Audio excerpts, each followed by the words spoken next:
like 10 times. Yeah, he couldn't hold it. He raised his hand like 10 times in the past 10 minutes, I guess. Okay, Benjamin, I assume you want a fresh five. Please feel free to take it. Yeah, I want to respond because the rules were violated. So Benjamin, thanks. Benjamin, I'm going to put a stop to this right now. So Benjamin, stop your meta. Just focus on your 5 minutes that Steve's giving you to talk, and that's it. Talk about the. I was going to say, good. Thank you, Jason. Talk about the issues. Are you interrupting me? Are you really interrupting me? Okay, thank you. Talk about the issues. Please don't talk about the rules being violated. It's on replays. You've got your atheist house that you can go back right after this show or tomorrow or anytime, and you can talk about how unfair the room has treated you if that's what you choose to do. I'm giving you a fresh five to talk about the issues if you want. It's up to you. So we'll go back to this text. This text is 15 years ago. It was said on a Saturday morning broadcast of the rabbi, the television address, etc. But it represents the evolution of a tradition. Right? This is not 1,500 years ago. This is 15 years ago. This is where the tradition has evolved to now. I think the prior speaker, by the way, good morning, prior speaker, a person I deeply respect, even though we often disagree, is always respect. I would offer that, contrary to what has been said by one of your mods, Steve, there's no anti-Semitism calling out this rabbi for the despicable words that he said. In fact, many rabbis around the world, including in this country and in other countries and in Israel, have called out this man's words as despicable. So if calling out this man's words, that this phrase, the goy only exists in the world to serve the Jew, saying that is despicable, is anti-Semitic. We have a lot of anti-Semitic rabbis, including probably this prior speaker and other rabbis that are here with us this month. So I don't know how I'm going to make sense of this notion that it's anti-Semitic. I know exactly how we're going to make sense of it since you ask. I'm going to continue doing this show exactly the way I've been doing it for the past 4 years. That's great. Let me finish. Are you really interrupting me? You asked a question, I'm giving you an answer. You said you don't know how we're going to make sense of this. I said I know exactly. I'm going to keep doing this show exactly the way I've been doing it for the past 4 years. And that is everybody and anybody, with the exception of one person who came on the show a year and a half ago and threatened to kill somebody, is welcome to come on stage, talk about anything they want, as long as they have a take and don't suck. Benjamin, I'll give you 60 seconds to finish up. No, I appreciate that. And by the way, I'm sorry to interrupt you. I humbly apologize. Benjamin, if you have any criticisms objectively, how you think the show could be better, or anybody else, we welcome those too. We welcome those during the show. We welcome them in a back channel. Anybody can back channel me. Like the show, don't like the show. Give me suggestions on how to make it better. I'll read and respond to all of them. Yes, Benjamin, even you. Take 60 seconds to finish up. Here's what I would request of you. Yes. Because you're an honorable person and you Yes, I am. Yes, I am. value your integrity, I want you to know that one of your mods called me anti-Semitic on this show or criticizing. I already responded to that. Please don't. I would like you to rescind and suspend. No, it's not going to happen. No, I'll reinforce the rules. I'm not going to rescind and suspend anything. No, I won't do it. I'm going to call on your integrity. remove mods from your mod squad that do such a thing. No. My mods. It's Okay. inappropriate. Yeah. Hang on a second.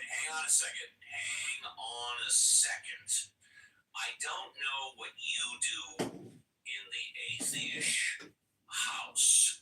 That's been open for less than a month. It's very popular. I give you major props. Congratulations on your success.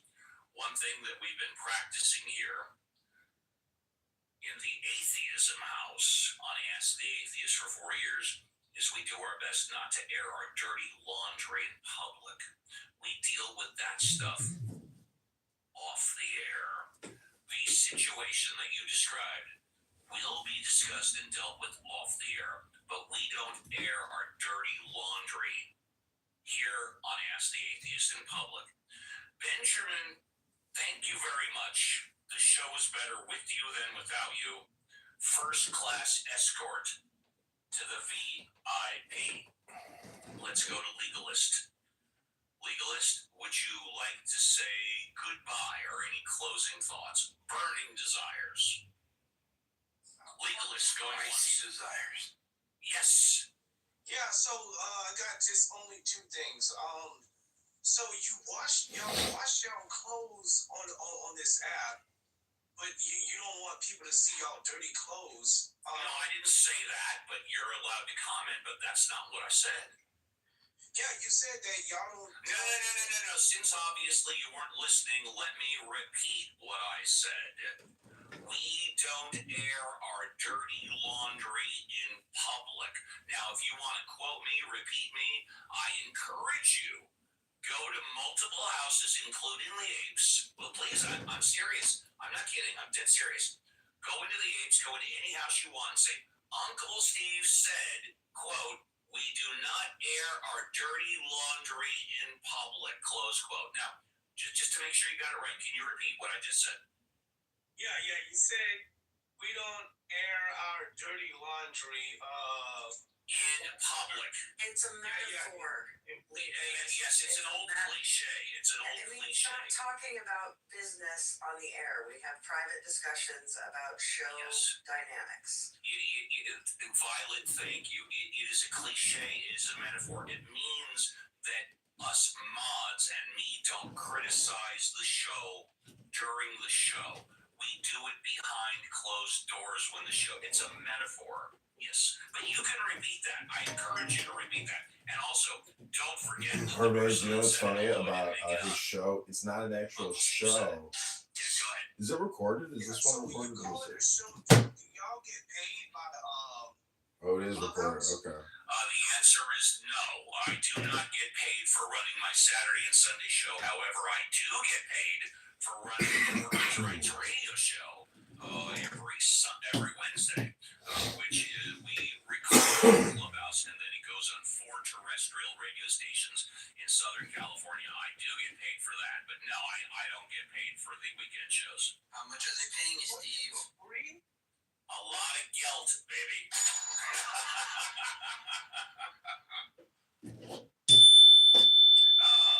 Legalist, anything else you want to talk about? No, so you're saying that you're working for free. Like, I mean, isn't that against the law? Like, to have you open these shows on... Is there anything else you want to talk about? And I'll answer that question. Volunteering is not illegal. Yeah, is there anything else you want to talk about? And I'll answer that question. Well, that was it. That was it. Thank you. First class escort to the VIP. Yeah, no, as we just said, volunteering is not illegal. Me, Alfonso, JCC, Richard, Violet, we all volunteer our time to come in on the weekends. However, the Workers' Rights Radio Show, because it goes on, it's recorded here on Clubhouse, my suggestion, and then it's transferred to Odyssey, which is a national. I don't know if it's worldwide, but Odyssey is definitely a nationwide.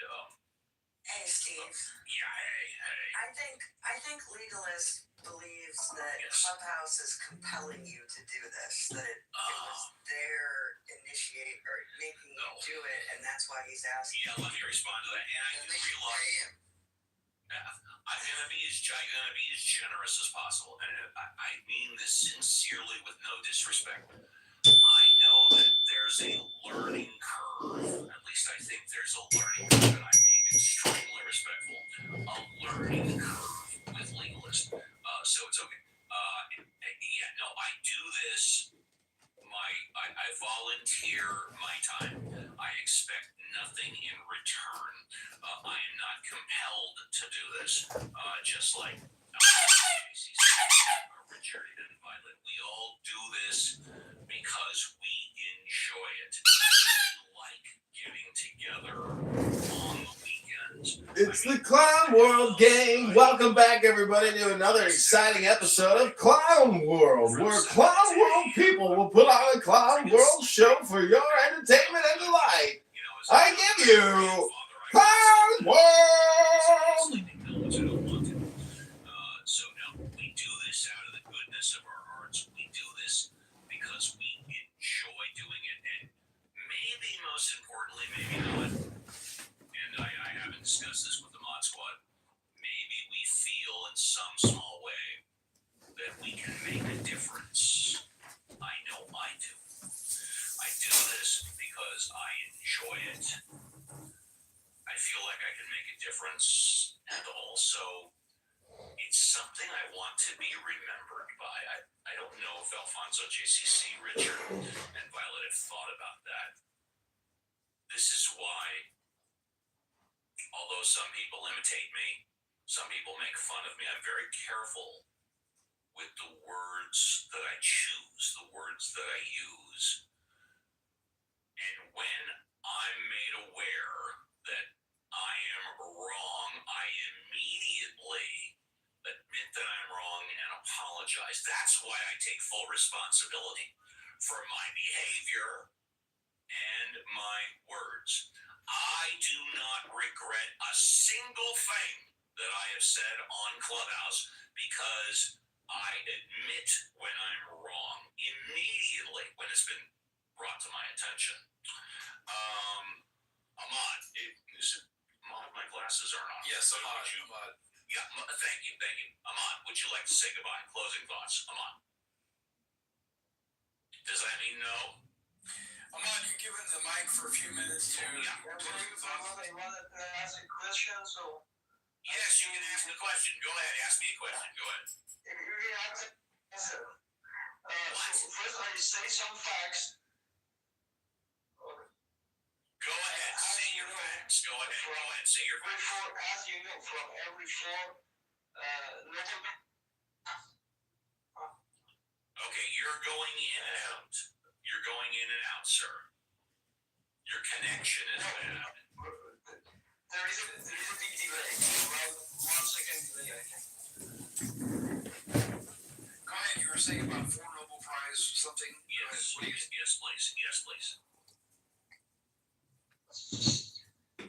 Okay, so we're going to give you one more. We're going to give you as you know, from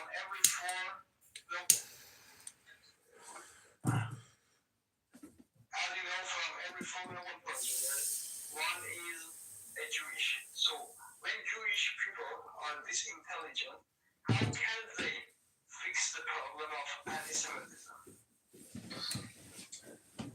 Are you finished? Yes. Yes, he is. That's a good question. Yeah, I'll answer it. First class escort to the VIP. I don't think the Jewish people can fix anti-Semitism. I believe it has to be the non-Jews that can fix anti-Semitism. The Jewish population around the world is 0.5%. The Jewish population in America is 2.5%. I think it's unrealistic to think that 0.5% of the population is going to fix 99.5%. I think it's up to the 99.5%. But you know what? Even that being said, I'm getting requests to go stream different rooms. Because I'm Jewish. Is he the Jewish Messiah? No. No, is that the Jewish Messiah? Jason, you're so annoying, bro. Stop interrupting. Hey, Jason, now, bro, if I gotta start talking like this, the last time we talked like this, how it became. So, just... Okay, I think it's weird that you letting him interrupt so much megaphoning. Jason, just let her get the whole thing out. Go ahead, Marie. Okay, so if you talk to Muslims, yes, we do believe that Jesus is the Messiah. But if we're doing internal critique of the Bible, then Jesus doesn't fulfill any prophecy in the Old Testament about being the Messiah. That's our point. But we're not saying that we're rejecting him because the Jews are rejecting him. But I needed, this week I offered somebody a full-time job, and we're still negotiating it. That's all I can tell you. She told me, she said it takes an hour to get there from Brooklyn. It takes her an hour to get an hour each way. And so she was trying to get like 1 day a week remote. Because she sees I have a full-time remote person. And I told her, honestly, that's not why I'm hiring you. My office is a mess.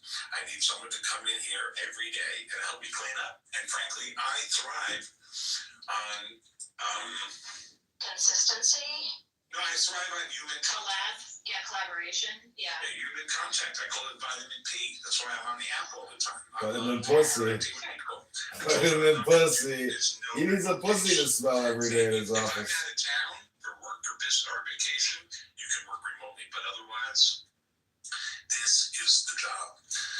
And we're still, she wants to leave early Friday. It's a lot of tweaking. And a part of me is wondering how I can afford it all. And I'm, will I be able to afford another salary, $55,000 a year plus some benefits? And I'm really on the fence. I may just tell her, look, we just don't seem to be able to come to terms. I want to hire her. This could be a good one.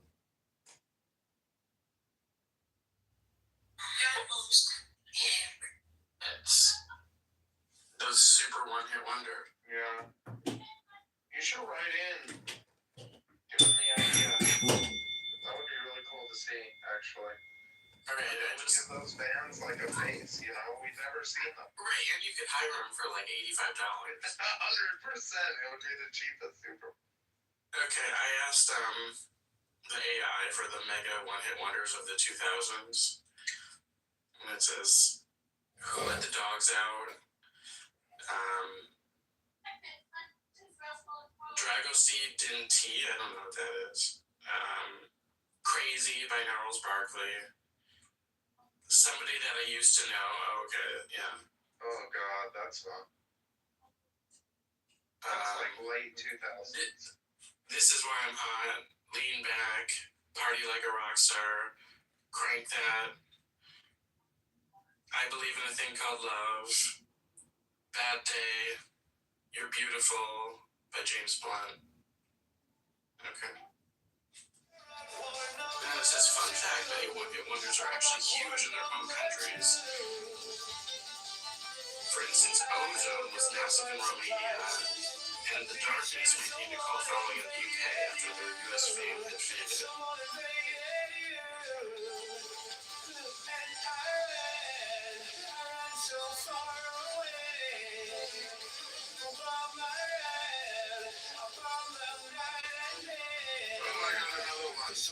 Anytime somebody says dance, bam, I go, 2 weeks and you look at me. They're naked ladies. Oh, they had a bunch of hits. Are you kidding? I don't know, that's the one everybody thinks of. Maybe they have one.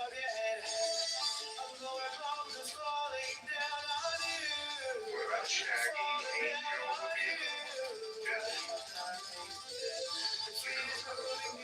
It wasn't me. It wasn't me. I'm a big It wasn't me. As the young kids would say, I low-key love that song. It's just so fun. Because it's like, it keeps escalating, I forgot you were a cat, brother. No, honestly, if you listen to like Jamaican music and like West Indian music, it all kind of builds up in that drama. Like it's crazy. There was a Casey and JoJo song too. I just can't think of it. What up, cuz? Oh my god. What y'all talking about? Well, you know, just music. Super Bowl halftime show. Yeah, the Super Bowl is today, right? Yeah. All my life, I pray for someone like you. That's what it is.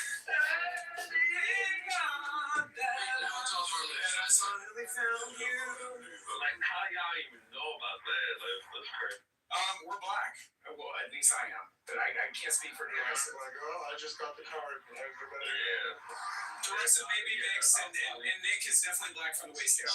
Wrong in their eyes. Like, how do you even know that? Thanks, Obama.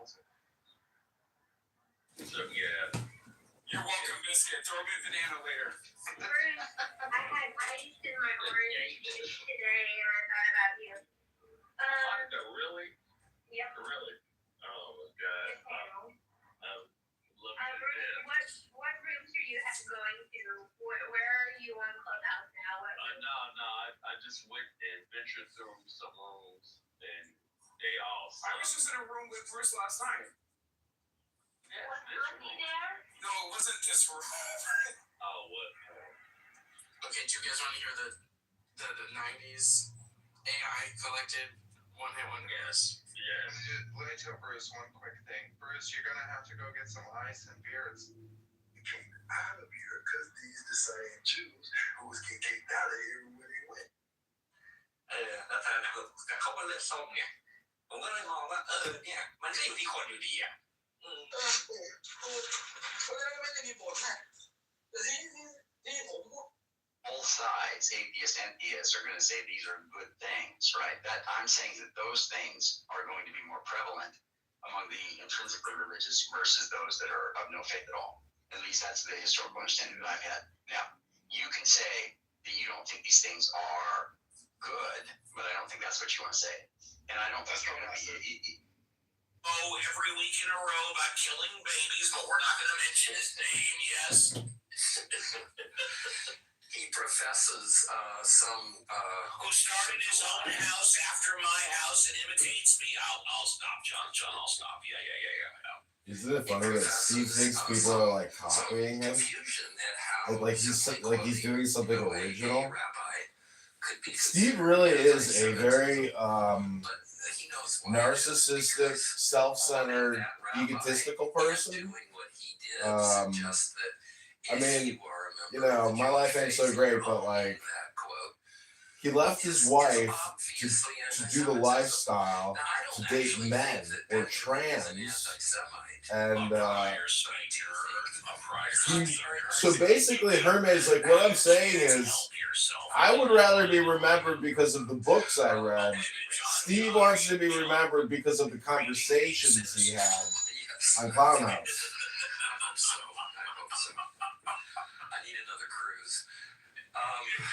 And this is John Mallinckrodt. He's got horrible Trump derangement syndrome. You got bad TDS too, Hermes. You got to live your best life. You can't live your life like these people. They ruin their life.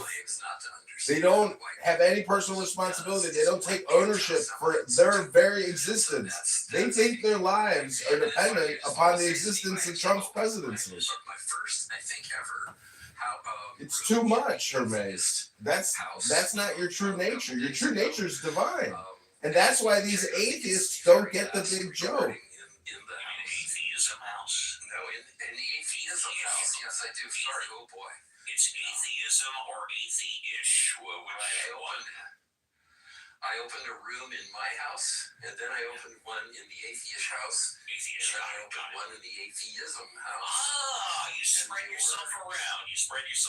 Yeah. That's right, but none of them were very well attended. It was set 1, set 2, set 3. Well, I don't have the option to open a room in the atheish house. I haven't been made a leader, but I'm sure they have their reasons. You know what I mean? Anyway, with that, I'll say goodbye. John, thank you very much. First class escort down the VI red carpet to the VIP. Well, Paul, would you like to say goodbye, Paul? Yes, I'd just like to say like 3 things. Yeah. One is Brett Favre says politics should not be in the Olympics or sports. So at the Super Bowl, I'd like to see somebody kneel down at the Star Spangled Banner, and let's see what that happens. Yeah. And also, congratulate you. It's Circle of Life, like the Thank you. Thank you. Appreciate it. Thank you. First class escort to the VIP. Also, Brett Favre likes to send dick pics to cheerleaders, but we won't talk about that. Hey. Violet, one half of Batman and Robin. Oh, I like that. Would you like to say goodbye? Holy heavy lifting, Batman. Holy heavy lifting, Batman! By the way, do you know that Robin had to tape down his junk? Hey, whoa. I'm stating a fact. Well, Violet, fortunately, I did you don't know that Robin had to know. tape down his junk during the filming? Did you know that, or did you not know that? No, I did not know that as a fact, but it does not surprise me. Fortunately, I would not have that problem if I wore the costume. JCC, that conversational melee broke out. You were totally in the front of the fight. I feel like I just tripped one of the bad guys as they ran away. So kudos to you. And Steve, We need like a laugh track of Stephen Pell's laughing. Then it gets scary. But kudos to you too, because I know how tough this can be. So great show today.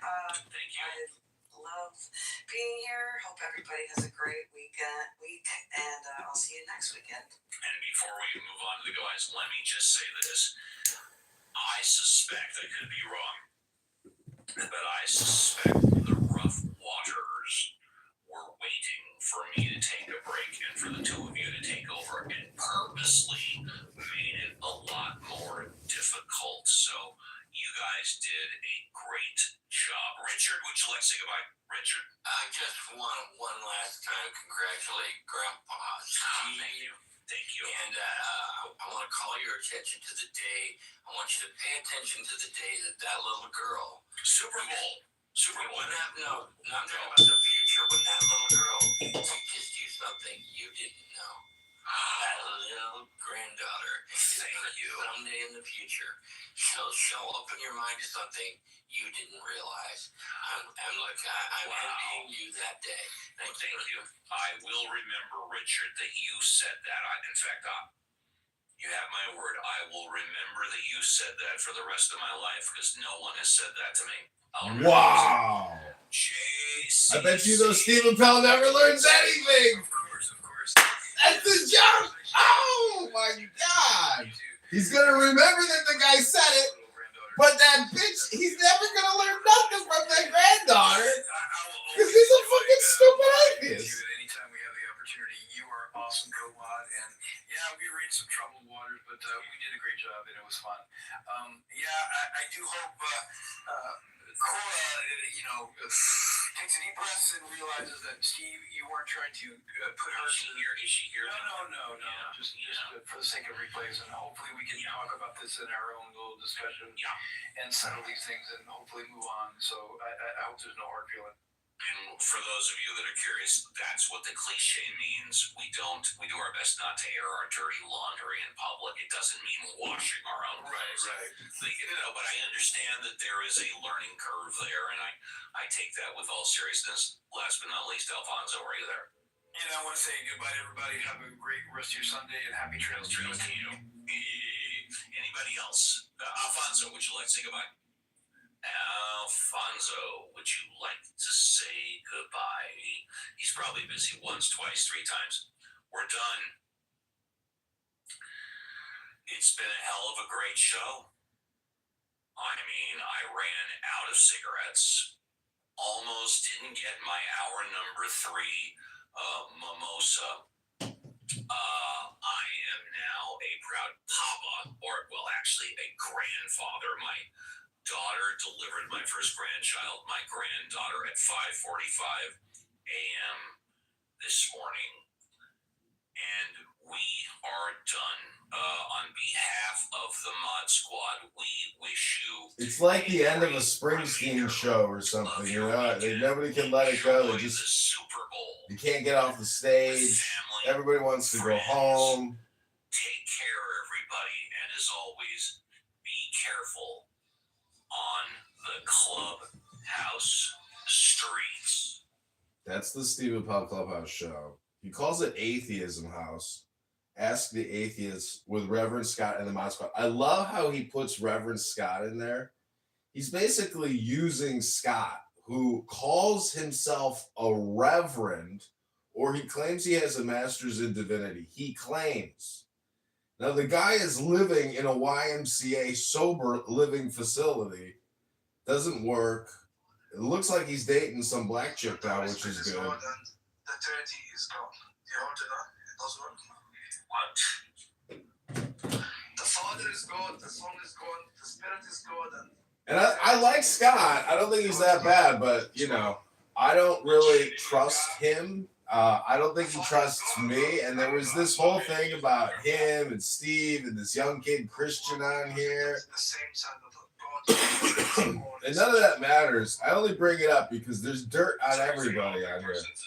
If they wanted to have a debate and all I wanted to do was dish dirt, well, I could just keep shoveling and shoveling and shoveling. The Son is God, the Spirit is God, and the Trinity is God. You heard it, huh? And the Trinity, are you saying that like it's something distinct from the Father, the Son, and the Spirit? Yeah. So no, I don't believe that. So you don't. Which promise you got to reject? So the Trinity is not God. I don't believe the Trinity is something other than the Father, the Son, and the Spirit. Yeah, I just know what's that. So the Trinity is not God. Right? Extract something else. The Trinity is not God. Hello? Okay, good. That's fine. I don't know what you mean. They just people don't trust relationships much these days. People are very. I believe the Father, the Son, and the Holy Spirit are fully God. Institution of marriage because of the. Yeah. So what he's doing is he likes to switch the term, right? So he goes from ontology to identity. Let me finish. Are those three God when they gotta be three and united? Are you using God as an identity, or are you using God as an ontology? As you wish, can do both. But it doesn't matter. You know, it does matter. Yeah, it doesn't matter here.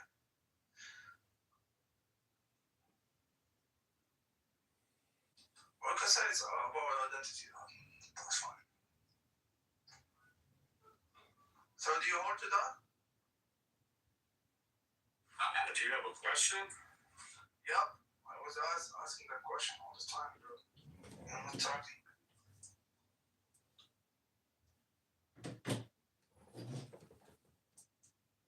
Of Esau, not only is it the word of Allah, but is the source from Allah Oh, yeah, okay. through the angel Gabriel. Yeah, sure. Yeah. So, yeah, do you gotta answer the question, Jason?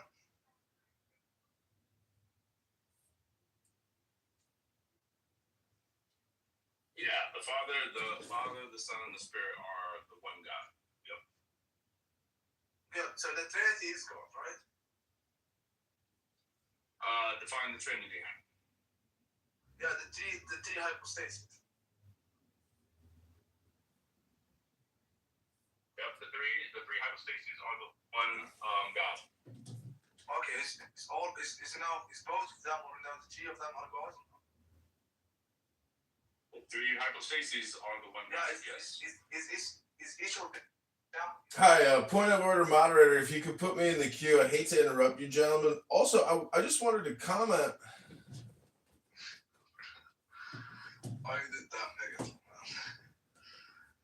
Alright, do you got an answer? When you're saying God, are you saying ontologically, or are you saying like the like an identity? That's it. It's alright. Or we can use both. Okay, so ask the question again. Oh no, come on, I'm not talking.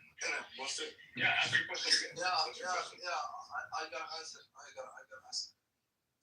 I said, do you still hold that the Father is God, the Son is God, the Spirit is God, and the Trinity is God? Not the way you're wording it. All right, so which promise you reject?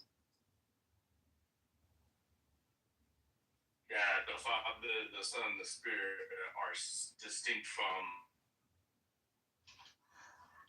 Yeah, it was just a weird thing.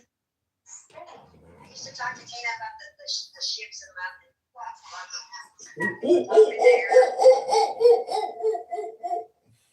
They would pop in the skyline from nowhere. So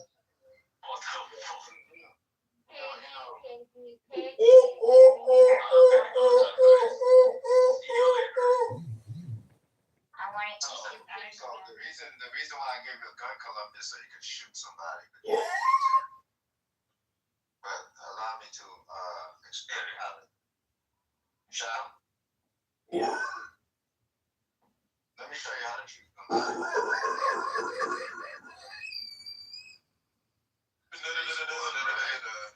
They go through there and they behave in the same way. The only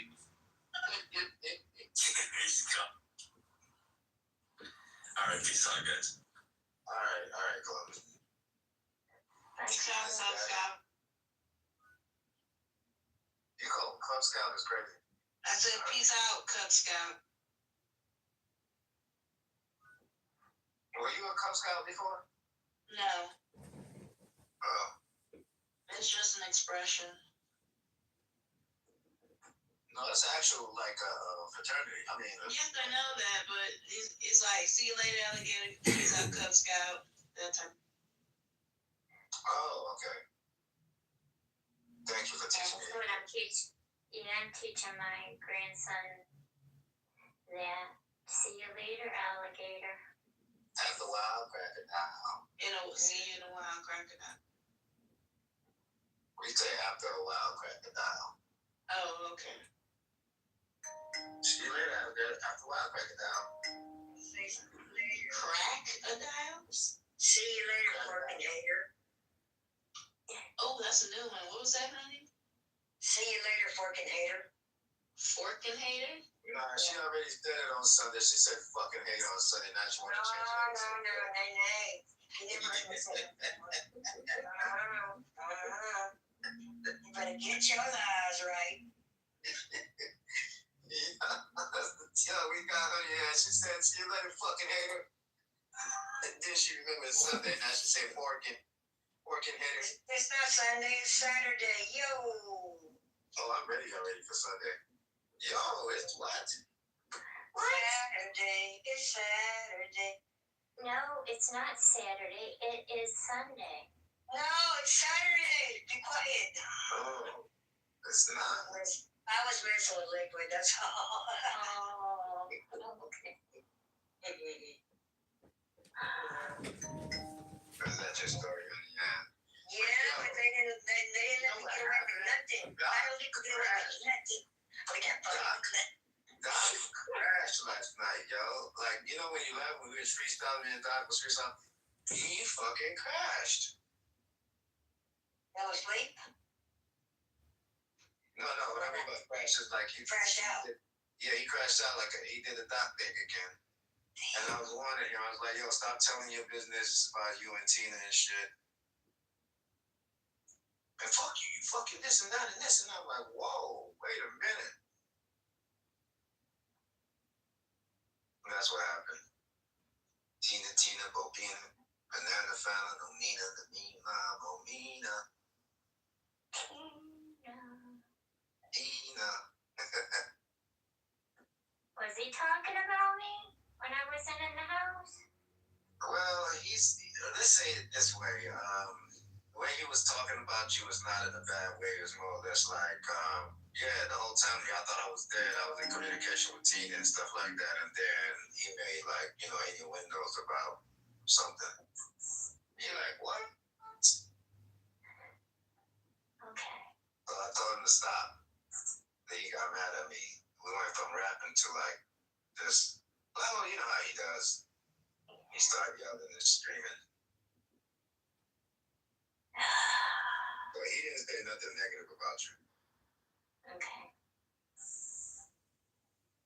But like what he said, Tina, like we already knew that because you were always saying like, I'll check up on him.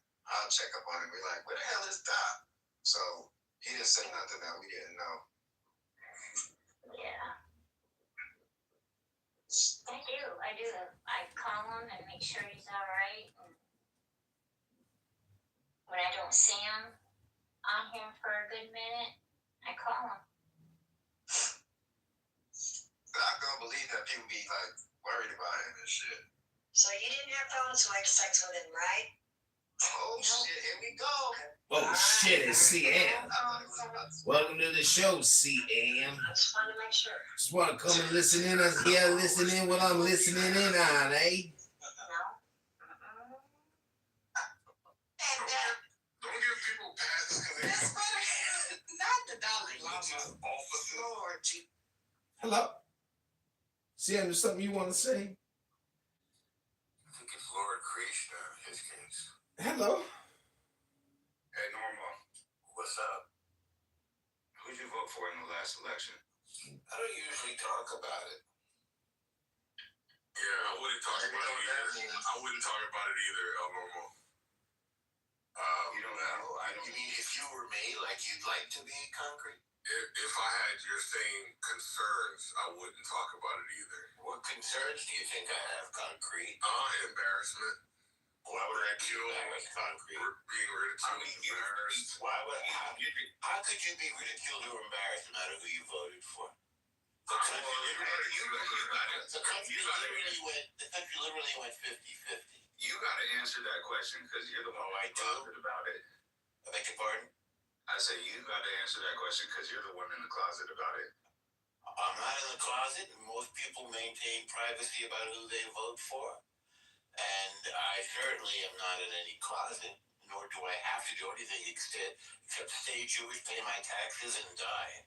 That's fair. Well, no, you did say you didn't vote for him, and then all the time, but you No, said I haven't said anything about it. Are you sure? You did last night. You talked. You look good on that normal.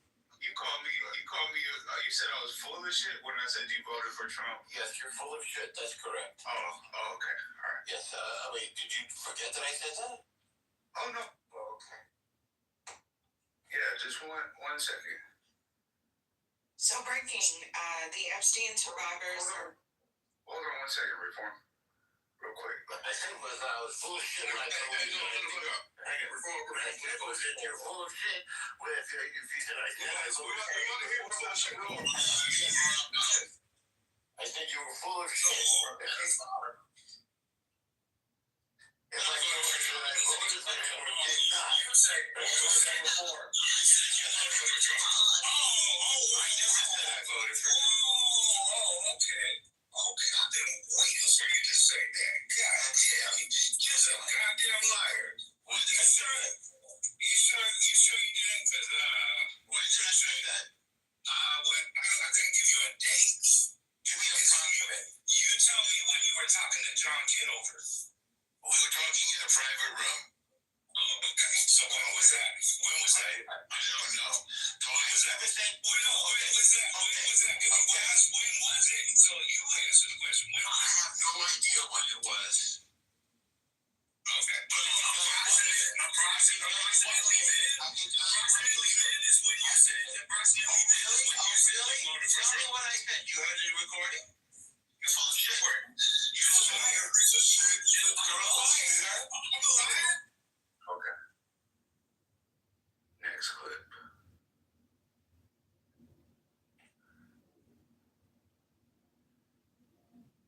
One way, girl. He's gone.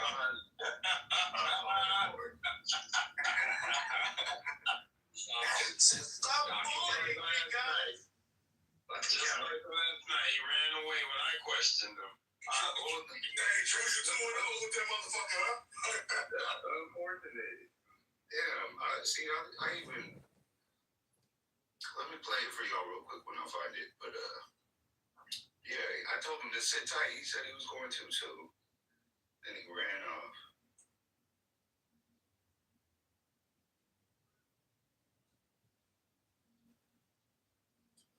Hold on, y'all can carry on for a second. I'll let you know when I pull it up again. This shit didn't sound like too much. Hey, Devon, I have some bad news for you. You ready? Does it start with an M?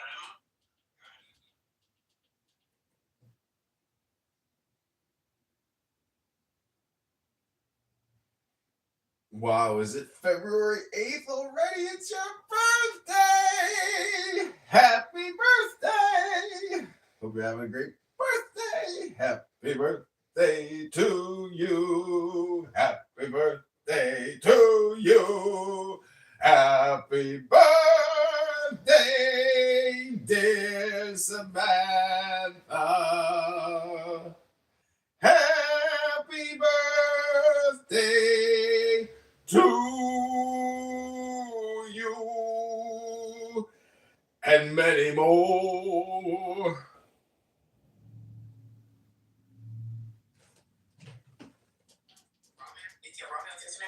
Yeah, she's a progressive. So Miss Bass is quite scared. I'll say that. So Divine, I'm sorry, we're gonna have to still love her. I know you gon' but I will be voting for her. I do not like my current mayor at all. So Caruso said he would not file. And today is actually the filing deadline. But anyway, that was some news I wanted to share. Democratic Socialists are taking over America in the mayorships. Hey, I wish her well. I don't know much about her, and why not? I hope everybody gets what they want. Right? That's where we're at now. Nithya Raman. I think is that her name? Yeah, that's her name. Nithya Raman. She's a pretty lady. Shout out to Tikka Masala. Shout out to all of it. I'm excited. Yeah, y'all. It's about to be good. It's about to be popular. It's about to be DSA everywhere. I'm sure y'all saw the lady. What's her name? Amelia. Yeah. McConnell dead now. No, he's on his deathbed though. He'll be gone probably within the week. Okay. And everyone also says too. Wow, really? Everyone said also that Bashir, despite having to follow the Kentucky law and pick between 3 Republican names that their state legislature presents to him, that he'll likely sue because the Supreme Court of Kentucky is nonpartisan, and according to all the folks I've spoken to who live there, it's actually more liberal leaning. So I was shocked to find that out. So there's a chance that Bashir ends up actually Normo! You're getting called out because of that recording. The funny thing is, I have so many recordings that if they don't have something queued up or bookmarked or something, it just gets lost because there's too much John Kitover on the internet. Wait, so did they sent me down so I left because there's no reason for me to stay there if they're going to send me down. Yeah. What, did they not play it? No, he couldn't find it. And I don't know. I have absolutely no idea which clip it is. I mean, I have literally like 70,000 clips out there now, so I have no idea which one they're referring to or which one Amir claims that he has. We had a private room, which for some reason I think was a phone call, and I confided in you. Harry Balzac is also here. He wanted me to record Buttercup's room, but I couldn't find it, and I don't think she goes by Buttercup anymore. She goes by something else. I can't remember, but She was at least Buttercup. Hi, Harry. What was I going to say? So that's funny, and now I left that room. Put the link in the chat, but I think I'm blocked from that room. I can't. You also? I can't copy I can't copy a link from a room and put it in the chat. No. I just can't do that. Like, there's no way for me to take this profile, go to their room, copy a URL for the room and put it in the chat, because that would mean I would leave the room to have to do that. But anyways, we Well, you're on one of your other things, so in your other thing, that you're in, well, they've blocked.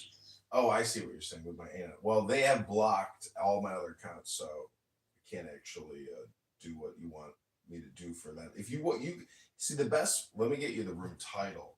Then you can search for the room title. MAGA is MAGA. Just search MAGA. He's bad. Okay. If you want to go in there, if you want me to record you going in there and having a convo. I think they blocked me once I left. But you're monitoring the room. You can hear the room. Yeah, you want to hear it? Yeah.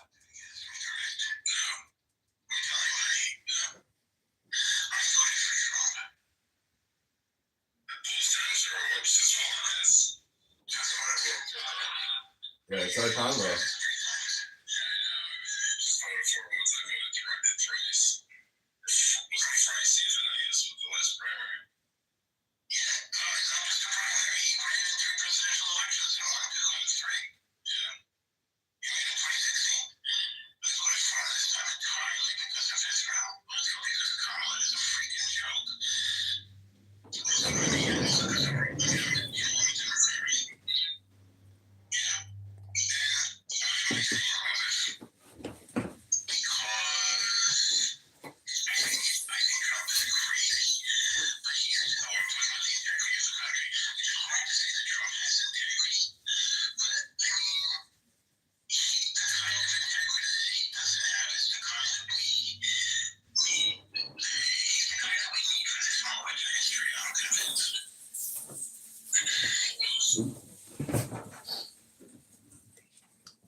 Last night he was like, "Oh, it was in."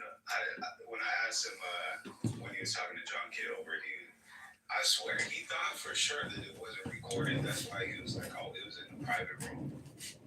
Like, well, you were fucking with the wrong person. I mean, the dude that records literally everything. He got Trump, bro. He got Trump. Got scammed right into his face. Oh yeah, I won't tell nobody. No, go ahead. I won't tell nobody. Just tell me, bro. I won't tell nobody. If you want to go in there and respond, just search MAGA. I mean, it's like I just don't understand why he would lie about it. They just want to talk to you. You just own it, you know? Exactly. That's what we're surprised about. They just want to talk to you. Business, dude. You voted for him. Fuck it. I don't give a fuck. Just ain't shit gonna happen. you can't say what you can't. Yeah. It's like, I mean, ain't nothing gonna happen, but like, you gotta call other people liars for it. It could have just been over right there. Like, okay, yeah, I did it. If he would have just said that, I wouldn't even play the video because it would have lost its luster. But El Normal, last night I was dying laughing when you were making fun of Jeremy. Making fun of Jeremy. So be it. Whatever. The Talking Apes Jeremy guy who's, oh man, that was funny. Now y'all know that man voted for Donald Trump. Not only voted for him, y'all know that El Normal is a huge fan of Donald Trump. You just listen to him for 5 minutes and you can tell. yeah. And then plus, Normal in his elements. You guys should come to Gary Booker Cheba's room. Was a moderate discussion with Marshall. That's when you listen to the true El Normal.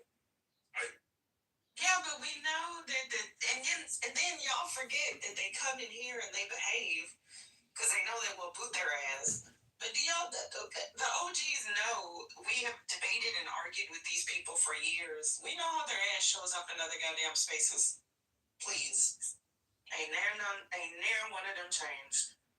Yeah, no, it's not a shocker or anything. I mean, it's obvious, you know, what his stance is. I mean, he's constantly running to the defense of Trump, you know, so, I mean, he's made it evident that, you know, that's who he voted for, but it was just more so the fact that the whole call, you know, just lying about it and then calling other people liars, like, that was the comedy in it. Well, no, it's good to have proof. We should bring you in here to play What I don't understand, what did you lie about? I'll send it out if you want it. Thank you, because as soon as he come up on stage, I'll just play that damn clip so he can run his ass off. That is one voice and opinion I need never hear again. I will be perfectly fine. Ooh, Sorry, you've been Dave. banished, El Norma. You've been banished.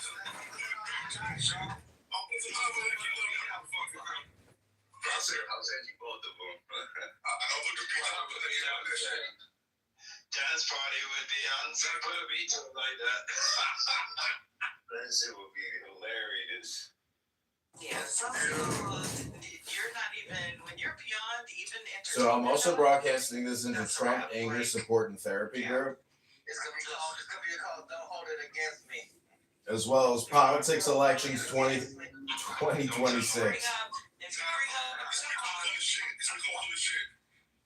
no, you need to make it be like I won an NAACP award or some shit like that. If you bring up Tupac and NAACP, one more goddamn. Whoa.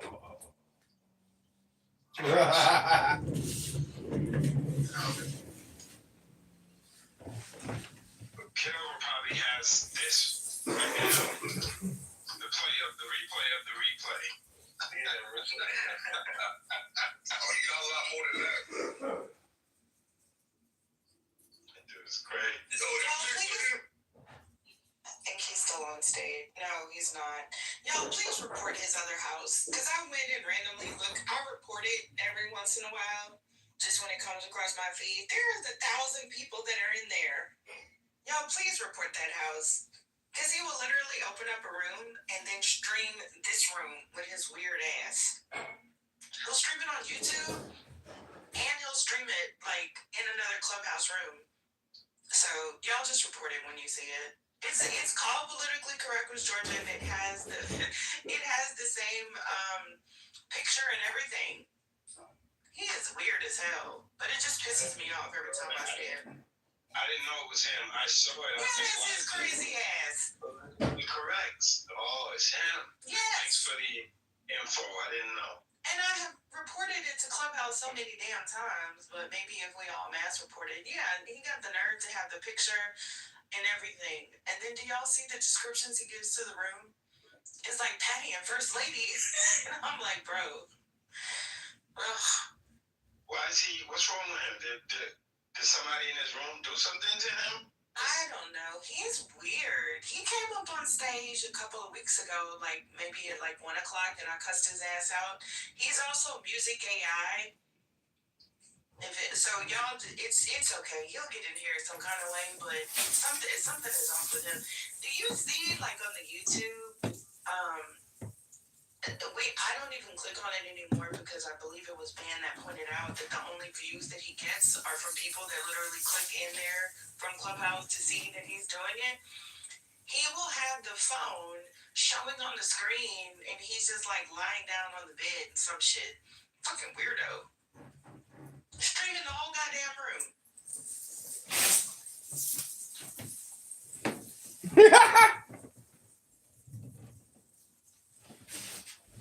She ain't lying.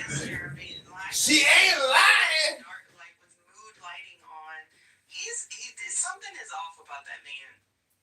What, that I'm stretching as I'm listening to you guys wasting time talking about nothing? It's called stretching. He's lying on the bed with his legs crossed. My balls out. Have the phone propped up, so he'll show my balls. But it's like that's how he streams it. Y'all think I'm joking, but we don't want to give it too much credence. But it's like, bro, are you serious right now? I wonder if you there's too much visual. He's laying on his stomach with his feet kicking in the air. I didn't even want to know. It is very. Y'all know we've all been exposed to odd shit on this app. He is definitely odd. It's not just Clubhouse. He's not just cosplaying. Something is wrong with him. I don't know why he has such an affinity for. I gotta hit my projection bell alert. Projection alert. YouTube page once. Projection alert. He had like 6 phones on holders. It looked real wild. It looked like a bot farm. I was like, yo, what's this dude on? And phones, computers, Strange. This is the John Kitover podcast. These are my critics of my art podcast. I think he thinks that outing like clubhouse rooms is gonna be his content, like his brand. So he's trying to make that work for him, but I don't think it's working. Hello? You guys are helping me make it work. It's fully automated. We've achieved critical mass and live rent free in your fucking bitch ass ends. We own you. You are our slaves, and the slaves shall serve. Get back to work. I'm trying to confirm if Representative Wu said the things that it's alleging that he's saying, that basically minorities should get together and take over the country. Does anybody know if that is true or not? Because there's so much AI. I went on his page and I don't see it, but I don't want to play it unless I can confirm it. But he said minorities should basically get together and take over the country.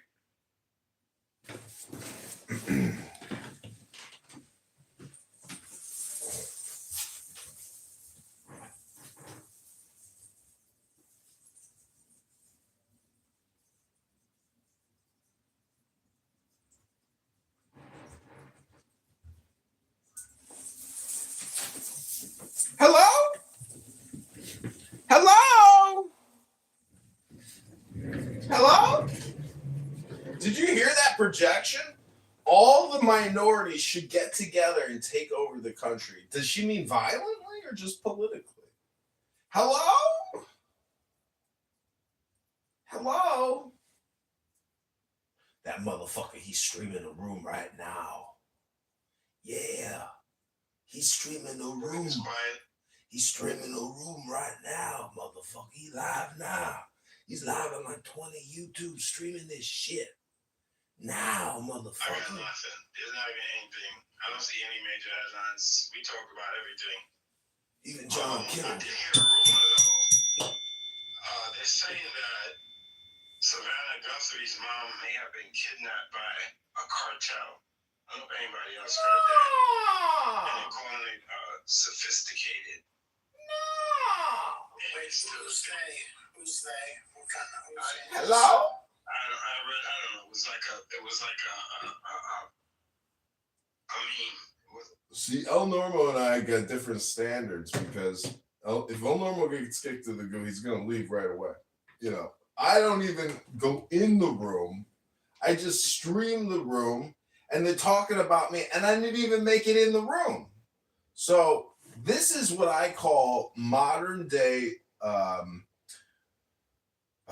What did Jeffrey Epstein call it? He called it neurotech.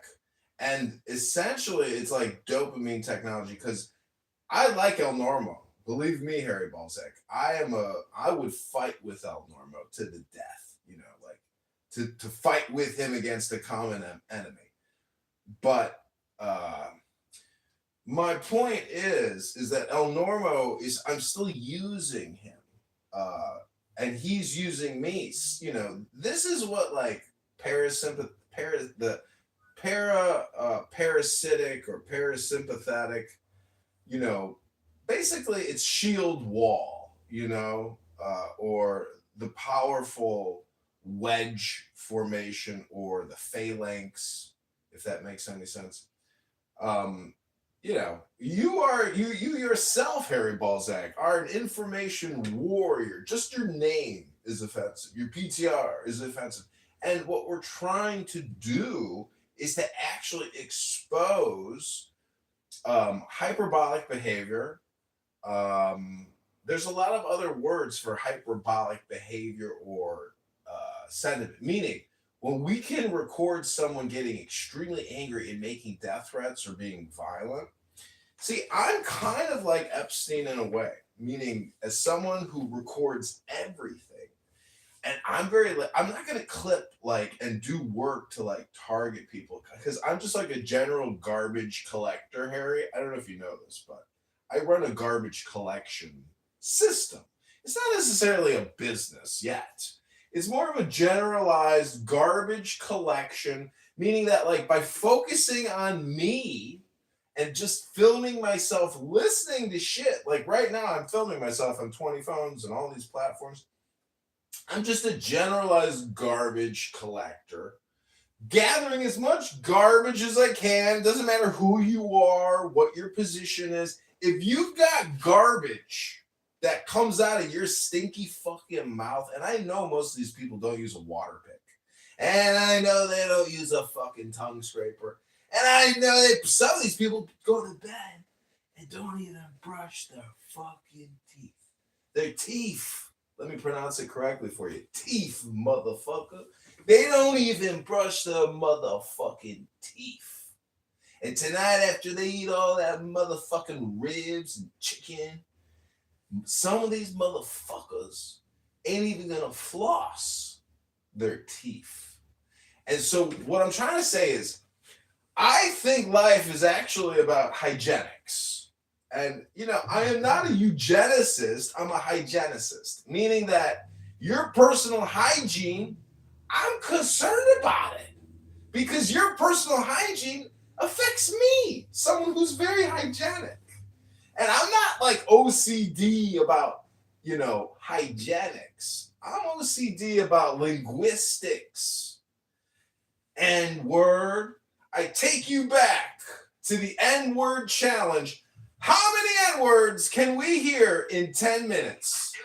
But anywho, How did you go all the way down to his profile? I always thought that was him because I seen that picture before. I'm like, oh, I was like, he's in here. So I'm like, that's the person. I just never said anything. I was like, He's like, let me just get the white dude with the red head. You probably thought it was a MAGA head. I thought that was John Jones. The fact But that wait a they minute, heard I'm seeing essentially Curtis that on the dark side. And I said, what the Curtis? Curtis on the dark side. Curtis been in IGB. Because I was like, wait, I follow Curtis on IG. He actually does like some great auto body work or whatever. So I was like, wait a minute, that's not him. But anyway, that was funny as shit. I'm worried not you just trying to My bad, Curtis. job. I just saw, so I always seen that picture. That's why I was like, why does he have John Kitover thing in his picture? I was like, what was the purpose of having that as your thing? So I'm like, look, this guy sends me 100 Instagram requests like all the time, and so he has different names. That John Kitover, he's weird. Because you know, if you Weird! he can see since We got a weird alert! He looks like a woman in a bikini, and then he likes to be on camera, like playing like the drums or some shit, like those, like you know, like sitting with his legs crossed and shit like that.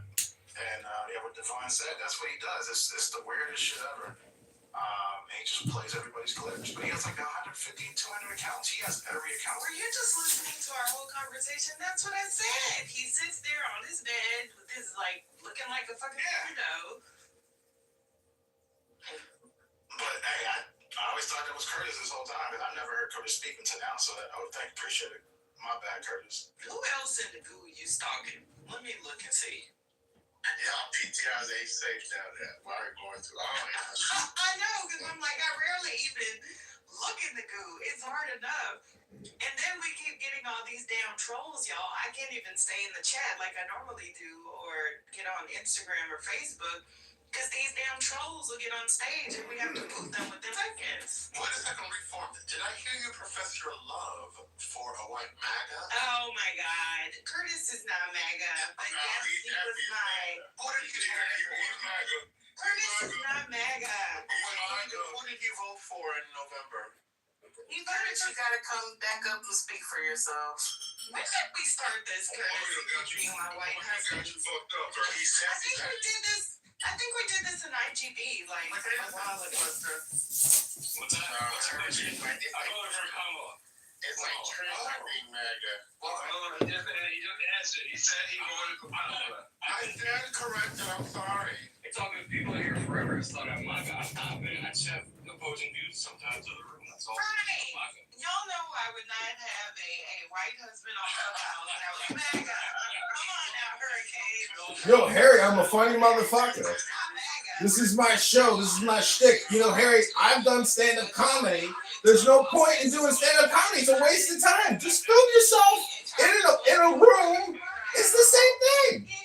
All I do is record. I'm a recorder, and these are critics of my artwork.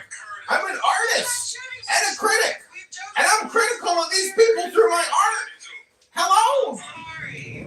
I've had a lot. Like, JD is a former Clubhouse husband. You know, y'all know I get around. Let me stop. They're saying I'll be. About to get you. They're saying I'm gonna be in the Klan in 10 minutes. What the hell? I know. Ex-husband, y'all. Ex-husband. JD is in. Actually, we were poly, and then Patty won. So. That's crazy. He got acquitted on 2 federal indictments. What's next? Anything else? Well, Amari, I'm glad you mentioned it, because wow, not you thinking that this was a John Kitover is crazy. Let me turn my recording back on. Yeah. Hello? Projection alert, bitch! Projection alert, bitch!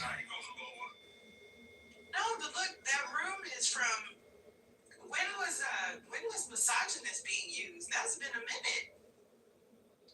Damn. So this dude really just goes around recording our spaces, which is sheer insanity to me. Hello? But oh well. He's creating a dump of volunteer. All you motherfuckers. Mario, I still want to say I appreciate you being on alert. Even if you got it wrong. Yeah, false flag. False formation. Yeah, that was. Okay, there's one people sniped, yo. Yeah, man, that was my bad. Look, I saw the second picture, and I was like, why does he have that picture up? I was like, okay, that might be Kitover. I didn't have no problem with it. I was just like, well, since y'all were talking about it right now, I said, I think Curtis might be Kitover or recording for Kitover, one of the two. You got me looking for 2A in this room, because Lord knows he Hello? his damn name so many Hello? Hello? Hello? Hey, Joe! These people are promoting the John Kitover podcast. They're talking about John Kitover. I live rent free in these bitches' heads because they know I record. They're wasting all their time talking about nothing. Hello? For months now, down in my yoga studio, I'll live stream this shit. I'll do yoga for 20, 30 minutes, and then I'll leave and let it run the whole day. And I've recorded them for months talking about nothing. It's crazy. All you gotta do is get a video and play it, something that we could discuss. You got Epstein, you got Trump, you got the economy. Listen, they say I'm not the producer, but guess what? I am. They are not the producer. Yeah, because the John Kitover content is ass. I'm sorry. Like, y'all have talked that thing to death. Well, let's see. On Monday, the Ninth Circuit will consider whether to, or maybe they already did, will consider whether to lift the preliminary injunction blocking the generation from imposing funding conditions on $12 billion in grants for homelessness and transit infrastructure to dozens of cities and counties. Why are they so much in funding and grants, y'all? I don't think people realize how much the Trump administration has disrupted a lot of federal funding that goes out. I mean, that's not, but it's just annoying as shit. So, Kimberly said, play band singing Dixie to Painful. She screen recorded it. Now, that's content. If y'all missed the Pink Pill band showdown, that's content right there. Hello? Mickey, this one is racing going out to the rest of the audits. Those are trying to get reduced. Hello?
Americans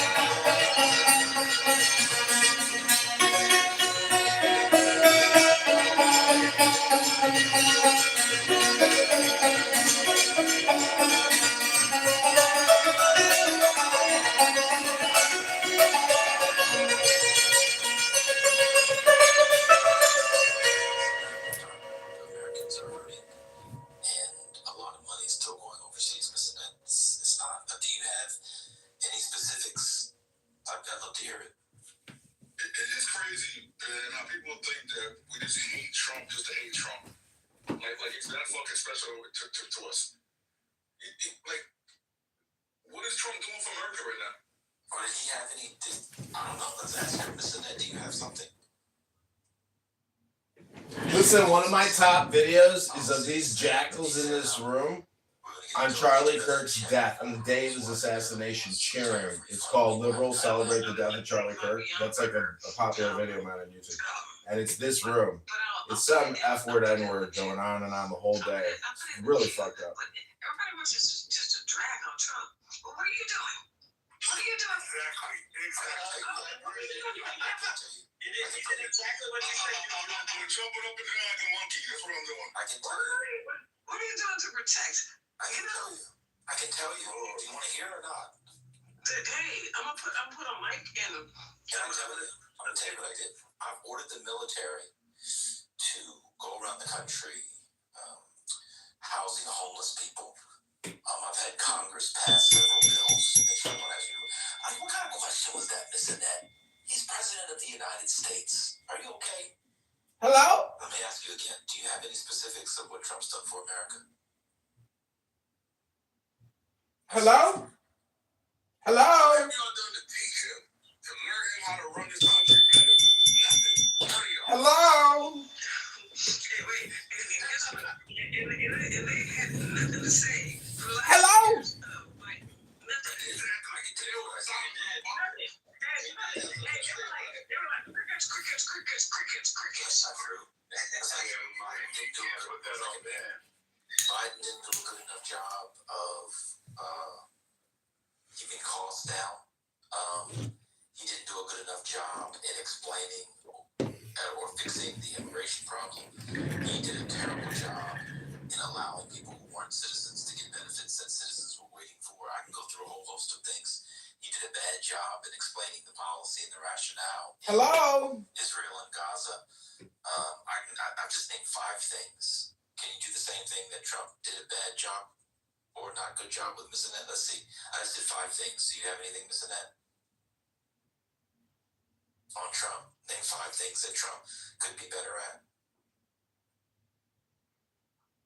Damn, what did he do to get you in the cold? Hello? Hello? I can get along because you know what? My vegetarian beef is You know good. how honest Trump supporters are, and I'm being nice and respectful. No, and you want to say this a lot? Biden, and you can't get mad at Trump. It's really sad. It's sad.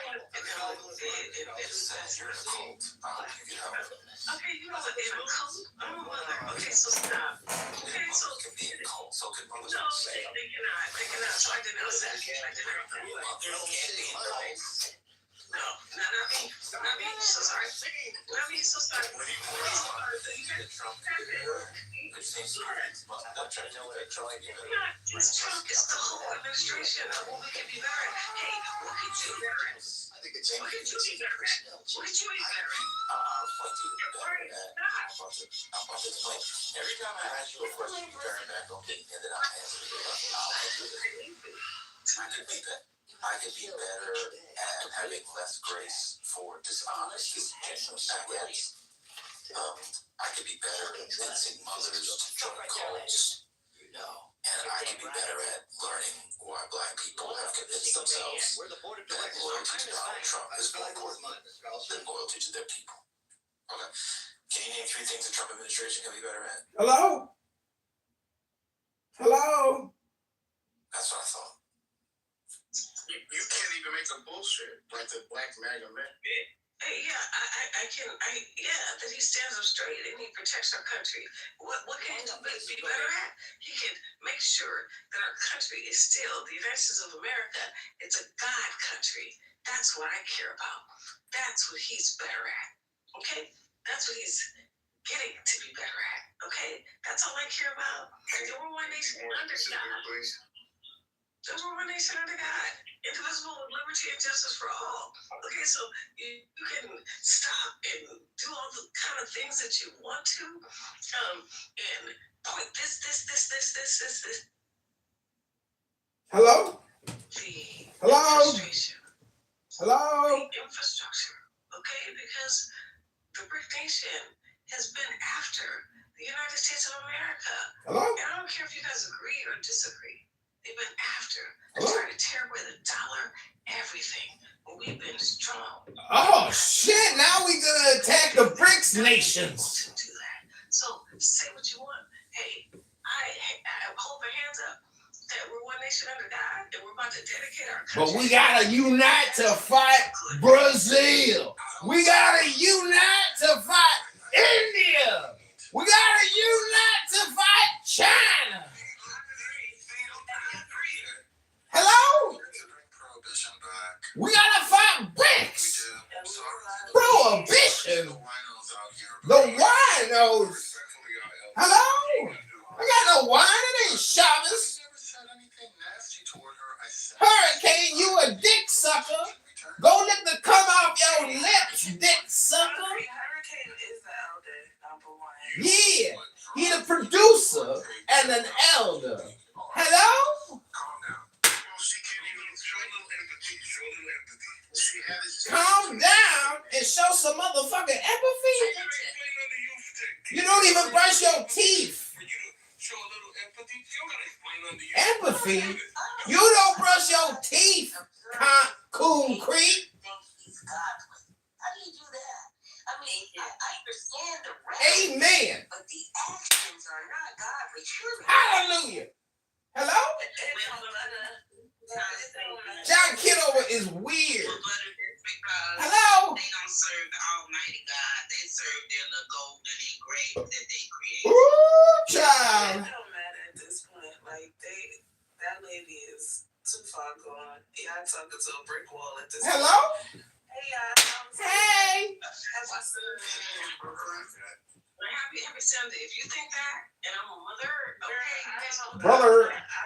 Brother. It's compassion. Please. Harry, if you can go in there and say John Kitover is doing Mystery Science Theater 3000 on your asses. He's making fun of you all live stream on YouTube. This shit is hilarious. Brooklyn, I am proud to announce that we are safe from diaspora wars. Do not try to take us back there today. I'm not. Hello? Diaspora wars? What the fuck you talking about? I'm just here as an audience member. Hello? Well, on stage. I think the I'm a mother defense is crazy. Like Casey Anthony was a mother too. Crazy defense. Crazy. Well, she's gone anyway. Crazy alert! She need to Curtis, you gotta put her in touch with your defense team because that was terrible. Hello?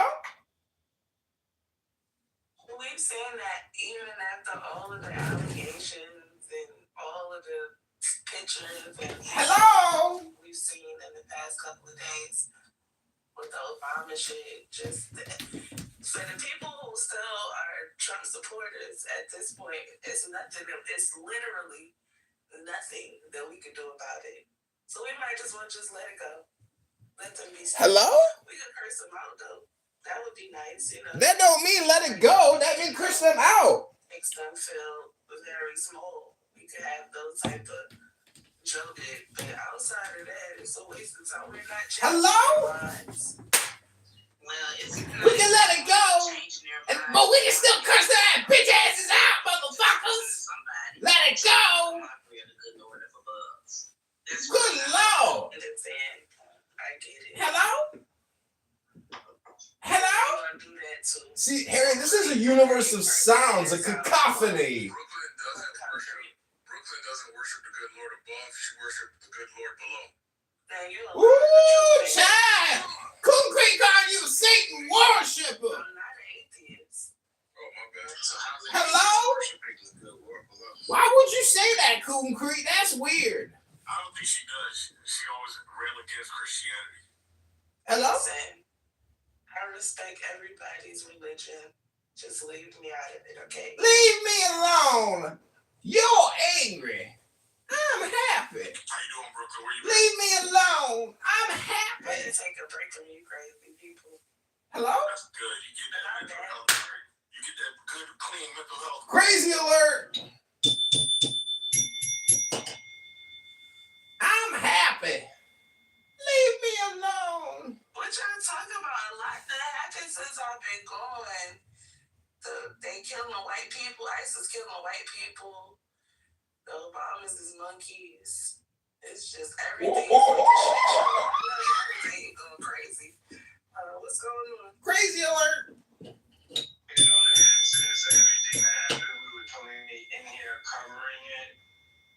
Speaking about Missy, the nurse that was gunned down. Oh, Harry, you want to hear the best thing about this burner phone? It's called Blue Products Incorporated, and guess what? It's an Israeli Jewish guy that owns the cell phone company, and he imports Chinese phones into Florida, and they're basically Huawei phones, but they're called Blue Products. He gets around somehow like U.S. import restrictions, or he's just competing. He's really just competing with Samsung, etc.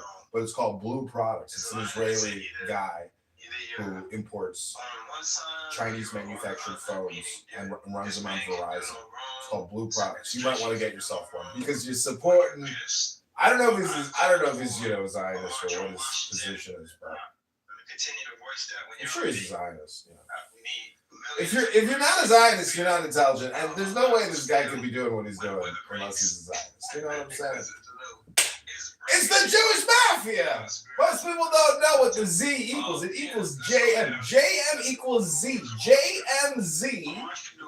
And my initials are JCK, which is Jewish Zionist Kichel. Not K-I-K-E. Kichel. Hello? Is that a coincidence? My initials are JCK. Jewish Zionist Kichel. That's my stage name. To be really heard. And millions of us need to descend upon Washington, D.C. Millions of us need to descend in arms upon Washington. He's not wrong about that, actually. Shit, I think we agree on something. Hello? Especially come spring and summer. We see what's going on in Minnesota, in the coldest places in the wintertime. They outside protesting, and it's not so many riots, but they protested. So I could just imagine. I think that, for those of us who are about that life, we might need to stock up and be in the house, finding some good shows on Netflix or whatever to watch, because it's gonna be very busy the spring and summertime. Harry, you gotta hear this clip from the movie Network. Because basically, I and just all want the to add something to this, not too much, but just because you pointed out, that people are being, grabbed and whatnot. I just want to point out, because a lot of people, I think, may not be aware that Indigenous across the U.S. are being also pulled into that just because of the color of their skin, color of their hair, the profiling that drives this whole thing. Okay, let me turn down my Israeli Chinese imported phone here. Listen to this thing. Tower went on the air March 14th. It received a 47 share. The network promptly committed to 15 shows with an option for 10 more. There were the usual contractual difficulties. Equal to 20% to or such percentages shall be 30% free over 90 minimum television programs. Can we settle that type licensing thing? We want to put it officially. Gross proceeds should consist of all funds the sub-licensee receives, not merely the net amount remitted after payment to the sub-licensee or distributor. We're not sitting still for overhead charges as a cost prior to distribution. Don't fuck with my distribution costs. I'm making a lousy 215 per segment. I'm already depositing $25,000 a week with Metro. I'm paying William Morris 10% off the top. And I'm giving this turkey $10 per segment. And I'll apply to this fruitcake. And Helen, don't start no shit. shit with me about these again. I'm paying them to 20% for all foreign Canadian distribution, and that's after revocation. The Communist Party's not going to see a nickel out of this goddamn show until we go into syndication. Well, Lorraine, the party said for $7,500 with production expense. I'm not giving this pseudo-insurrectionary sectarian a piece of my show. I'm not giving them script approval, and I sure as shit ain't cutting them into my distribution charges. Fucking fascists! Did you see the film we made of San Marino jailbreak out demonstrating the rising up of the Seminole prisoner class infrastructure? You can blow the Seminole prisoner class infrastructure out your ass! I'm not knocking down my goddamn distribution charges! Man, give her the fucking overhead clause.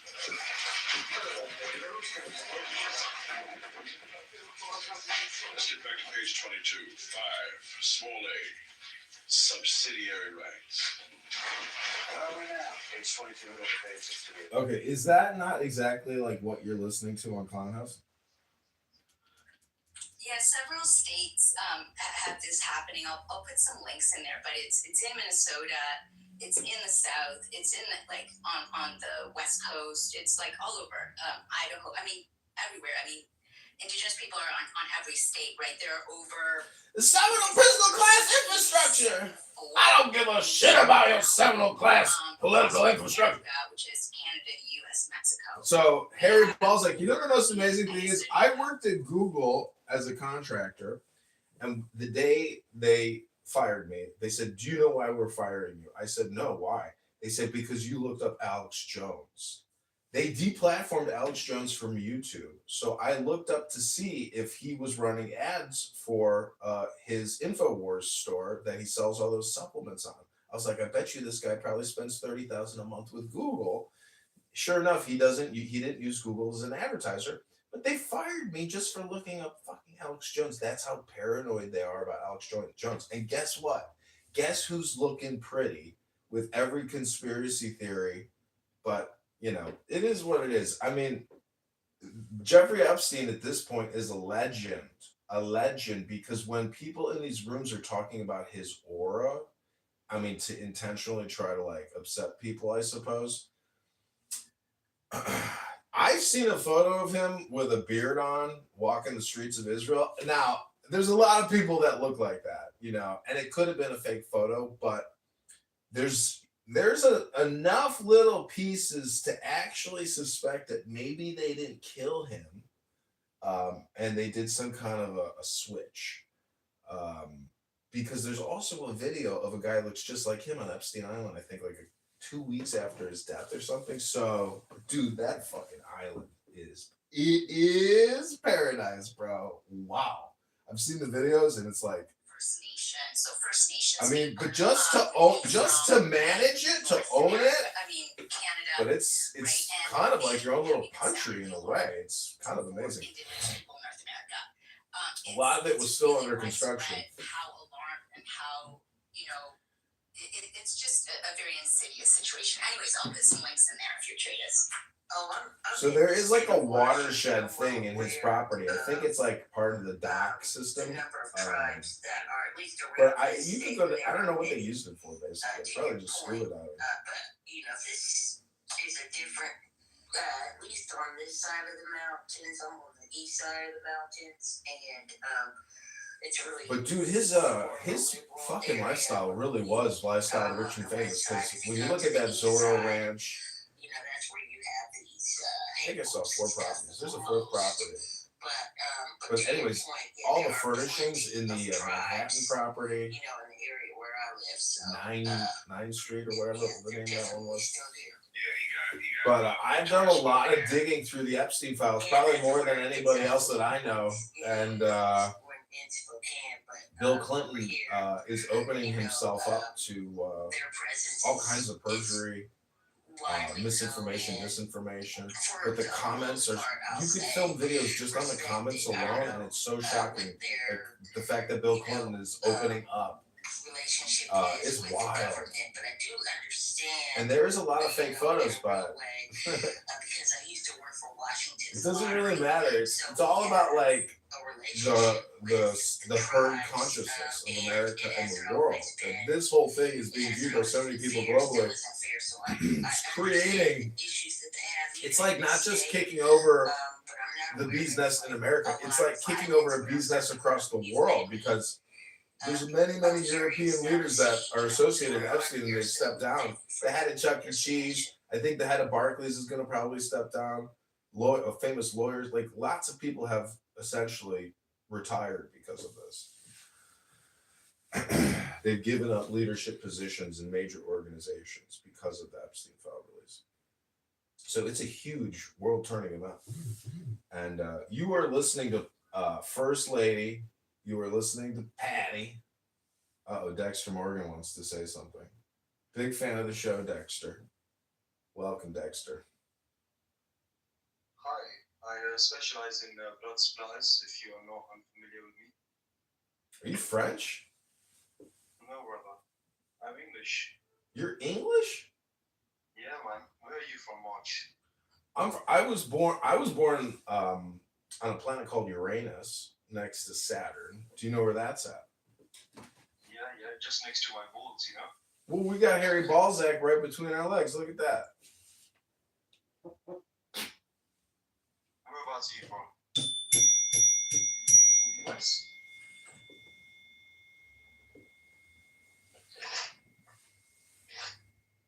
Okay, so you are an atheist. Prove to me God does not exist. Can you What prove? is everybody doing to avoid except this boy? Hello? What are y'all doing? Has anybody come in? Hello? And to has anybody come to see him or? How you avoiding ICE? Is anybody coming to see him? That's what she just said. Hello? Offices set up all around the city, and I'm seeing less and less Mexicans. So. Woo, child. What's going on? Wake it up. You were from New York. Hello? I am from New York. First of all, don't play with me. This is my ancestral home. What do you mean your ancestral home? Because my grandparents and great-grandparents are from here. So, Hello? Oh my God. Do you maintain their traditions? Dexter, if you're too slow to realize what's happening, I'm live streaming another room into this room. Rice and peas? I do that. Get your peas and rice or whatever y'all do. It's peas and rice. Hello? With New York, chopped cheese. Yeah, Harry, Ben, anybody else listening, if you could go in there and just say, hey, John Kitover's live streaming this room, providing live stream commentary feedback. In Black America, He's roasting you it's guys. peas and rice. Just say it. We want to implant the John Kitover node back in their brains, and then get them to come to all these rooms, get them to go to all the YouTubes. We want to kick over a clubhouse hornet's nest, a bee's nest. If you guys could assist, all you guys got to do is go up there and just repeat what I said. Hello? What kind of peas? Field peas. Field peas. Hello? Field peas. Hello? Rice and beans and peas. Field peas. You see that? Rice and beans and peas. It must have gonga peas, you hear me? It must have kidney beans. And also Hello? lima beans, yeah man. No field peas over here. Concrete, is it curry chicken? Concrete! Get his name right! Concrete! Concrete! Yeah man, only one curry chicken. Yo. Wow, what'd you guys do, knit? Yeah, no, for real, learn how to knit. Wow.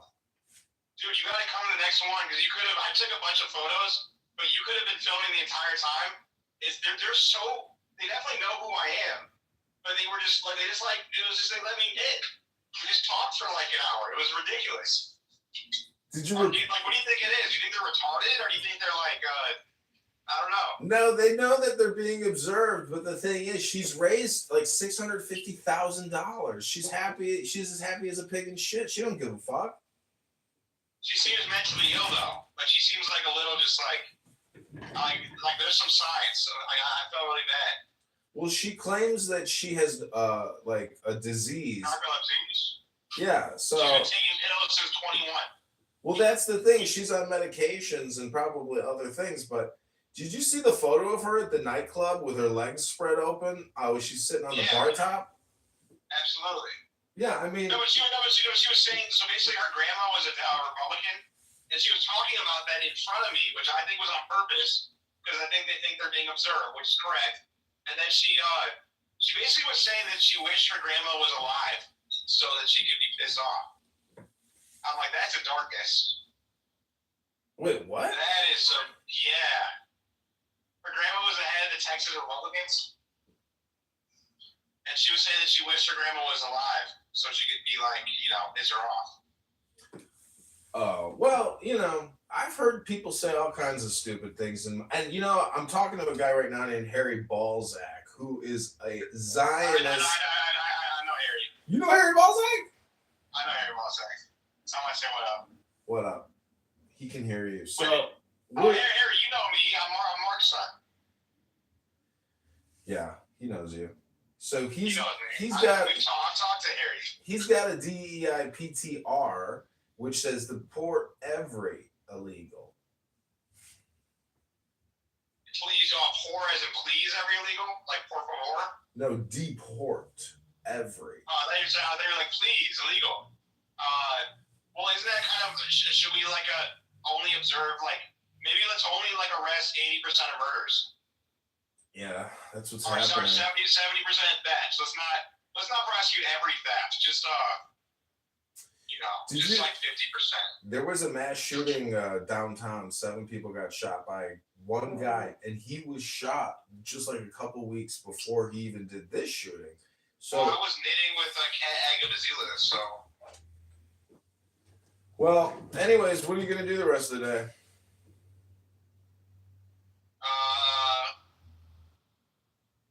What did it say? Probably gym, but gym near me, Nice. But and then I want to write the cat article finally. It's about time I write the fucking cat article. And I took all these photos. I was in her office. Basically, it's a scam that she's doing this mutual aid bullshit. She has a fucking closet of shoes, and she raised $1 million. She's like, I'm spending it all on mutual aid. Where? Dude. Where's my money? Terry knew. Did you like the video, the animation I did of your Unity video? Great work. 10 out of 10. Dude, that guy Terry. John, that sandwich today was so good. I can't believe I've never had pastrami there. I'd always, because it's $2 more expensive. I always would get the chicken panini or the hot dog, or they have a hot dog bowl basically, where it's chopped up hot dogs and fries and their sauce. So good. But that freaking pastrami sandwich, I might have to get another one. It was that good. Dude, my friend is in town, and he drove by the New York Bagel and Bialy place. He's like, they still got good bagels there. I said, yeah, get a toasted Bialy with cream cheese. Then that fat fuck went to Pita Inn and got a full chicken meat shawarma plate, everything, and you're done. You're finished. You just got to roll around for the rest of the day. You can barely move. You become huge. Well, yeah, bagels are a lot of calories. Yeah, it's a lot of work to digest. You got to go to the gym if you're going to eat all that wheat product. And you're rice. You're made of rice. What? You're made of rice. Oh, great. Dr. Dave is texting me WinRed texts. Oh, yeah, he's, I got a small called Dr. Dave. He said something. He's calling random people that he doesn't even know and saying, "Why are you texting me?" And you have struck the master chord and drew the flaming Dave sword. He crossed some fucking lines, and he's been snapped. He's calling random ass people, being like, "I'm gonna fuck you up if you keep talking to Max." And they're like, "Who's Max?" Do you see how many random people he asked about me? They're like, "Who's that?" Yeah. And I don't even know who these people are, and I'm like, "What?" Hey, yeah. They're like, "For sure." I'll never talk to Max again. I'll never talk to him. Bro, that was 3 days of the most intense text messaging, and I actually changed the settings on my phone because of those text messages. And when people call me now, I turned off all haptic feedback, so my phone is totally silent. And I'm saying I'm the only person to go through.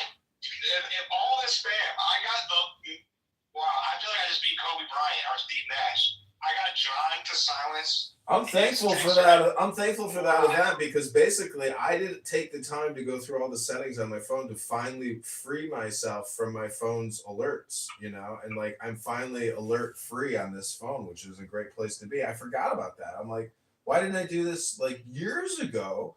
This phone has been fucking with me forever. But these people are idiots that don't do it. And then, I made some top tier jokes. Like at the end of the day, like there's some jokes that I could reuse that I think were just like some of my best stuff. Like even today, he talks about how his last name is something else, and I'm like, who's Samoa's last name? The mailman. And it turns out he's adopted, which is Dude, you know who the craziest person out of all of this is? That Val and Terry, who think they're like consultants to the president or something. Yeah, they are. They are. No, did you see the clip that I did? That Terry actually works with DOD? Yeah, I saw that. Isn't that wild? Well, that's just what he says. He could say he's that because he's a subcontractor. Like everything he says is a lie. So like, I mean, he is a subcontractor. Well, it doesn't matter what he is. He's lying. The guy is a hair plug, you know, schmuck, just like me, recording himself in his bunker. Who do you think the government hires to do that? They hire the dirt of the dirt to do this kind of shit. Well, you know, in terms of like influencing and shaping Illinois, in terms of just doing what they do, especially with that Tom DeVore. But honestly, you know who the hero is? Is Joseph Severino. That guy's my hero because he's taking all the shots and he's succeeding and continuing to push and push and push. And at this point, I don't even. He's saying, anyways, it is like, dude, he's the hero, man. He's the fucking hero. He really is. He really needs to. He kind of. It was his name on the ballot, but he was taking the shots for us, for all the people. Rocio too. I mean, you know, honestly, like that is she's a warrior. Great for her. You have collected a team of warriors, essentially. You know, you've done it. You're doing exactly what these other people. You should be the Chicago GOP president, the Illinois GOP. Like you should be the chief organizer because what you're doing is what these people have never done. And you know, this is why. Exactly, because I can do the same kind of thing for finding candidates or whatever. It's the same skill set, but they're too worried about control. Yeah. They try to shake down a candidate. Aaron Delmar threatened a candidate $20,000 because he had a negative Eric Hanger post calling Eric Hanger an anti-Semite. He said, "I'll put $20,000 into Gabby Hoxie, who he's running against." Oh my God. Have you ever met Gal? Are you going? I think it's this Wednesday or Tuesday to this Republican event. Dude, I'm pretty much like probably not gonna go to anything. No, it's not. I'm actually kind of excited because it's actually normal people. It's the Chicago Young Republicans, and they're not Evan Castle. Oh well, yeah, I'm down to go. It's like a normal Jewish girl. I'm like, wow. Yeah, I'm down to go to anything that you go to. I'll give you the deets. I just signed up to be a member. What about that Lincoln Day dinner or something? I heard LaHood's gonna be there. Oh, we could protest those. Thank you. I'm not to protest those, John, not go. I'll be right back. What? No, LaHood is such a piece of shit. I cannot believe that people like him.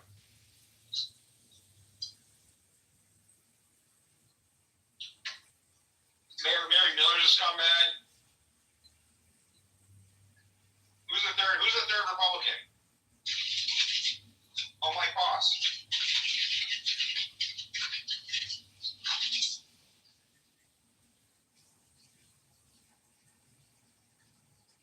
Why can't I hear you? Enjoy.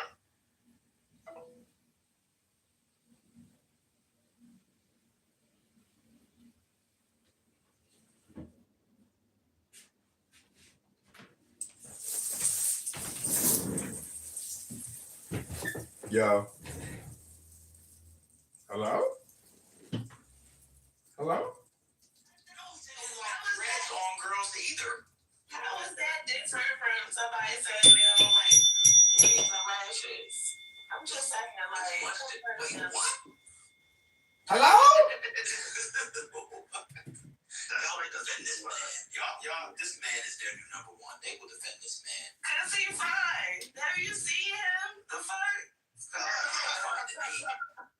Yes, I've seen him. He ain't fine. Hello? Anyway. I wasn't offended.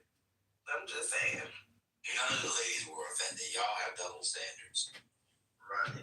So if Pete Hegseth would have said that. Oh, it's up in the stock if he would have said it. It's up in the stock if he would have said it. But I understand. Because he's a black man, so I understand what he meant. So you gotta say, if Pete Hegseth looks like Method Man, then what? No. Should have let it go. That would never be a thing because he Pete Hegseth, a white man. See? Look at Deep. Now, Deep saying we're dirty backing. We're calling out misogynoir. They call us misogynists and misogynoir. Now we're calling it out. We're being critical and aware. And now they're saying we're dirty backing. These people, Deep, I'm telling you, the most educated demographic is down bad. Dirty backing on Method Man? I technically don't. Dirty backing on Method Man. But I technically don't like when a man got BDBs on his chest. That's the same shit. Like, I ain't saying that I won't fuck with you, but I'm saying that you gotta cut that shit off. And I don't necessarily like locks neither.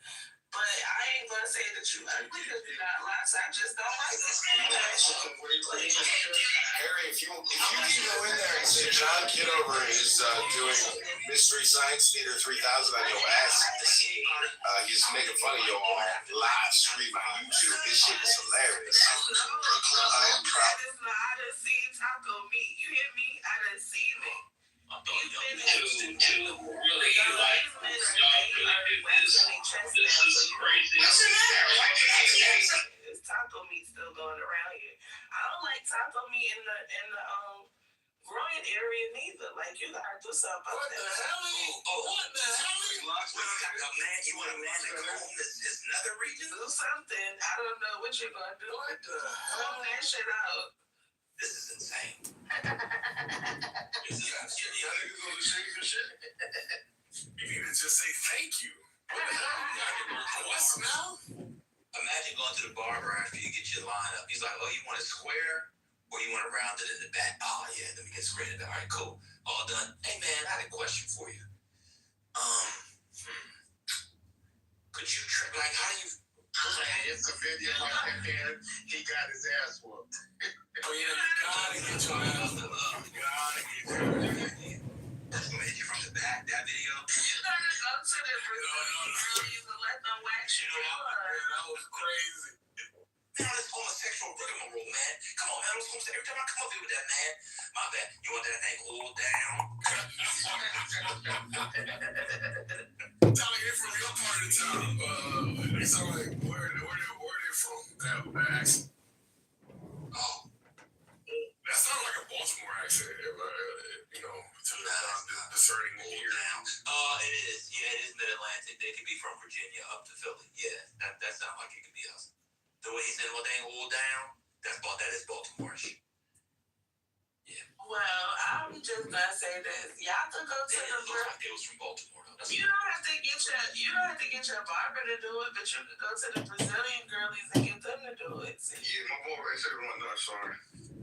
I'm just saying, get the girlies to do it. That's what the girls is for. You know what I'm saying? We like to maintain the men's and make them look presentable. Or do it yourself. Yeah, just get the $49.99 Ulster clippers from Amazon. They come with some barber scissors, quote unquote. Come on, the gold ones. Come on. They also that's expensive. There's other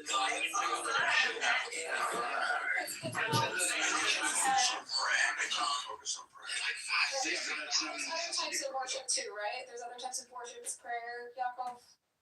Yeah, it's a veneration. Presenting, valuing. I would say veneration and prayer. It's not just veneration. Well, I mean, no, because prayer is a form of veneration, but there are other forms of veneration that are not prayer.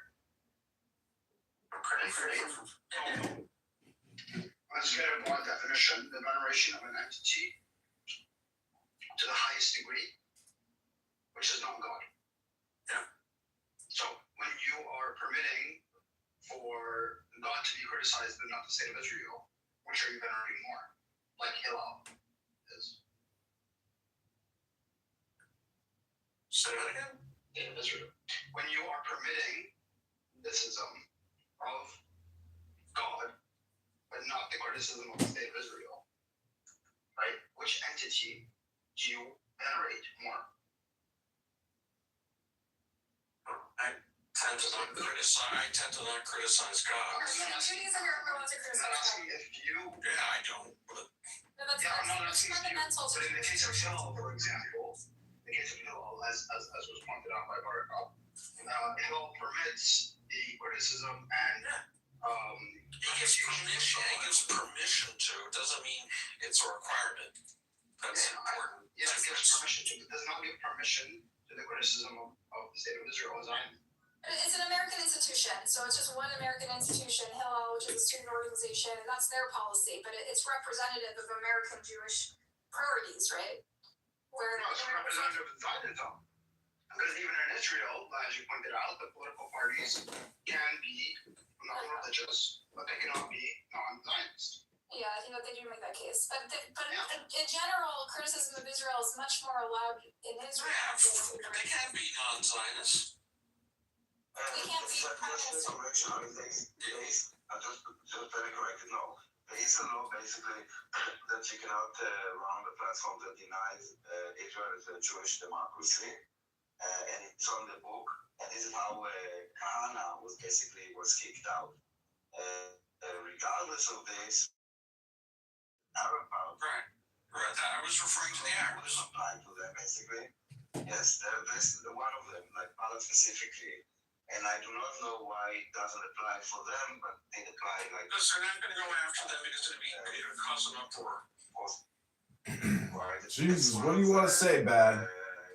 It's only one fraction of the joint Arab parties. Not all of them. What is that?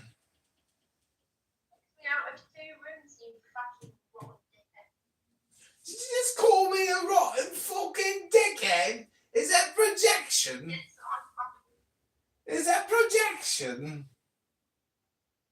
It's like you because of your big shiny gold head. Welcome to Clubhouse Mockery, where we will be mocking you! Yes. That's why we all come in here, or on here. Oh God, I'm in. Oh, I'm coming in Clubhouse. And Somebody's coming! what do you think about the Epstein files? Do you have any of your friends in there? Hello? This room is called Mocking You! And you're asking us about Epstein files? This room's not about the Epstein files, it's about mocking you! Hello?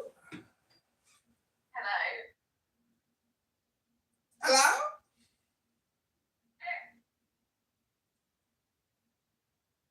Hello? Argument first. I'm stumbling over this because I'm a Jew first.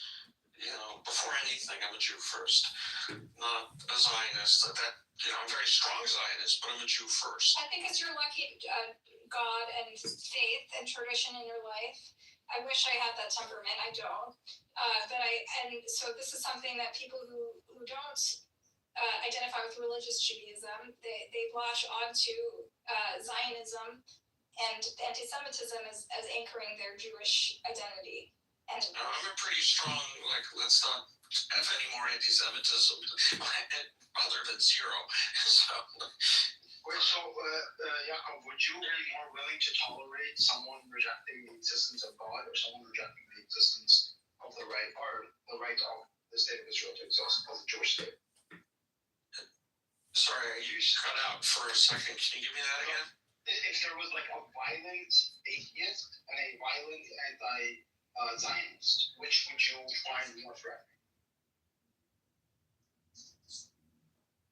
Like, this is a weird hypothetical. No, I'm just saying, because he's saying I'm a Jew first, right? A Jew first would be much more Look, hostile towards an anti-Zionist. Look, I can't tell someone what to believe. I can't tell someone you can't believe in God. Like, if they don't want to believe in God, that's not my bone to pick. But if someone can contribute to the destruction of the state of Israel, which is in my long-term best interest, then they are more, the person who is an anti-Zionist is more problematic to me. Okay, so How about contributing to the destruction of God? As a power in our... God cannot be destroyed. I think the idea of God being destroyed.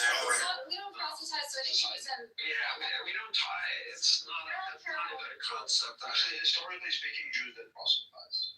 You stop proselytizing. All right, let's read a little more about how Can I just take Yeah, go out? Did that guy leave? Oh, Zeleny. That never even made it to the cartographic stage, and I'm a cartographer by training, geographer by training.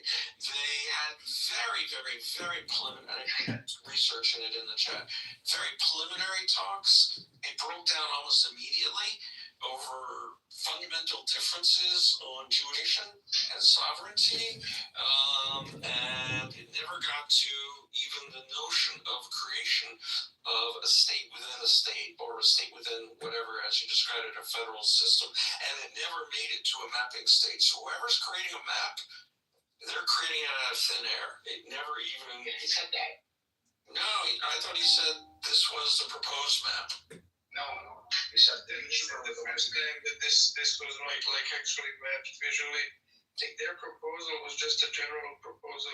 Right, but they didn't even... This is the idea that we have, and I know like that the video that I linked explains like the proposal like very quickly fell through, primarily due to the opposition from the Grand Mufti. But they didn't even discuss any territory, any places where this would go there and this would go here. They never even got to any sort of territory cartographic sort of stage.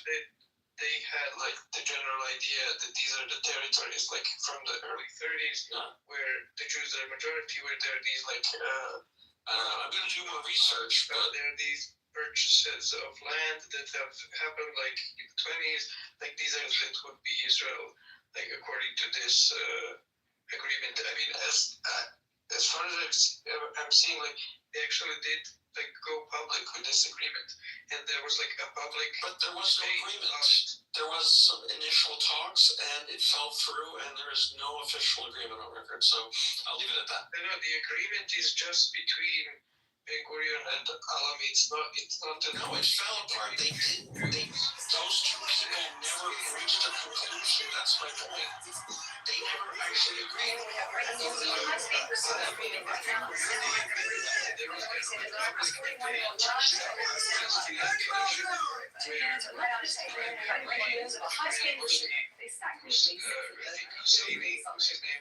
He was the primary opponent to this, and like basically shut down. Please click on my link. Please click on the link and then also do more research. But I don't think that's the case. But I have a whole host of more research. I'm not a fan of videos, but I'm gonna do some real world book research. I mean, okay, so for your own personal beliefs aside, this sort of gatekeeping about who is a Jew and who is a bad Jew and who's an un-Jew, it is a little ridiculous, right, Jacob? Like we need to be a little more accepting and pluralistic of different beliefs and relationships with Israel. And I think I've always been open to discussing that. Yeah, so that's kind of the point. So I think you actually don't disagree that much with Reiner's like premise, you know? Yeah, I have a more tightly constructed view of like what's acceptable and what's not acceptable. That's all. More closely aligned with Daniel than I am with you. So what's acceptable? I mean, don't we live in it? Like our tradition is one where we question and interrogate and self-reflect. Like we don't like police ideas, right? Like I don't understand. How is this compatible with your Judaism? I say, oh, you guys are not Jews. You're marginal. You should be silenced. Who says that's not happening in society, in Israeli society? It's like you think we're talking about American society, American Jews. It's happening every single day.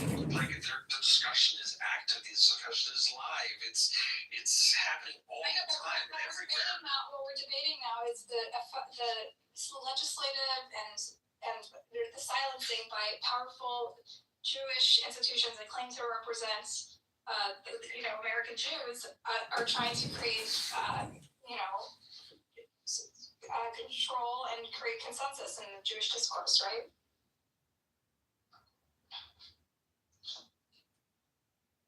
All right, let's move on. I'm going to talk about a little bit about why these sort of why it endangers Israel and Jewish people in order to place Zionism on this pedestal above in our religion and the way we express our American Jewish identity. Okay. I think we've established that it is on a pedestal compared to like Jewish tradition for a lot of people, and it does sort of anchor Jewish identity. So I think we ended talking about his idolatry in practice. We have built an altar and thrown an entire society into flames. The korbanot, or the religious offerings, extend beyond Gaza. They include Israeli Jews themselves, and it may take decades to grasp how gravely this war endangers them. Ziad al-Nakhala, who at the age of 3 saw Israel murder his father when it massacred Palestinians in Khan Yunis in 1956, currently heads Palestinian Islamic Jihad. Israel has already killed more than 100 times as many Palestinians within Gaza in this war as it killed back then. How many 3-year-olds will be seeking revenge 69 years from now? But our Moloch wants more. To defend Israel, American Jews are harming our community and our country. More than half a century ago, the writer I.F. Stone noted that Israel is creating a kind of moral schizophrenia in world Jewry. Jews, whose welfare in our own community depends on the maintenance of a secular, non-racial, pluralistic societies, were championing a Jewish state in which the ideal is racial and exclusionist. Today, as progressives turn against Israel, they are forcing American Jews to choose: defend exclusion in Israel or inclusion in the United States. And some of America's leading Jewish institutions are choosing the former. The choice is making American Jewish life more insular and more repressive.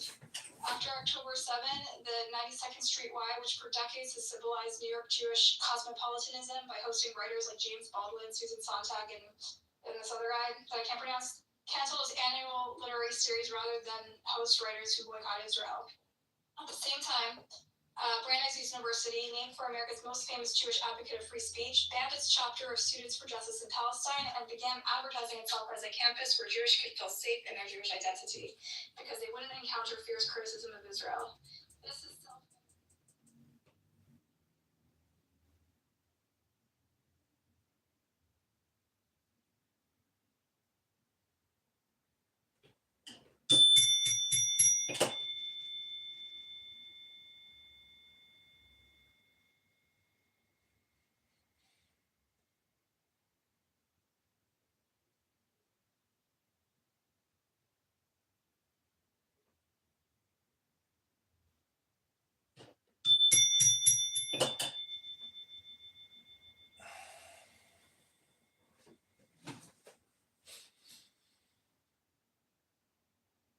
25, 37, 92.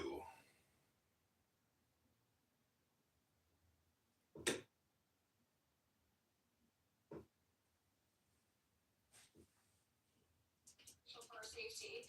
But now that authoritarian right-wing parties, from the GOP to France's National Rally to the Alliance for Germany, have become more pro-Israel than their left-wing competitors, some Jewish leaders are making a different bet, that we can thrive in white Christian ethno-states. This is where our theology of Jewish statehood leads. To defend tribal supremacy in Israel, we are empowering tribal supremacy in the United States and Europe, where we are not even the dominant tribe. We're also offering up one.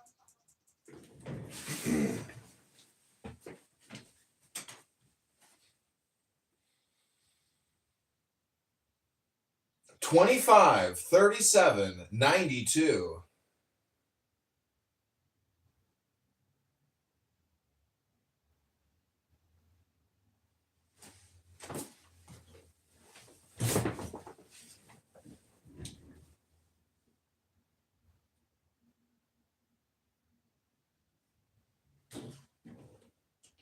The then prosecutor of the ICC and her family, when she was considering launching an investigation into Israeli war crimes. In 2024, after a new ICC prosecutor did propose such investigations, AIPAC applauded the House of Representatives for voting to impose sanctions not only on him, but also his two sons.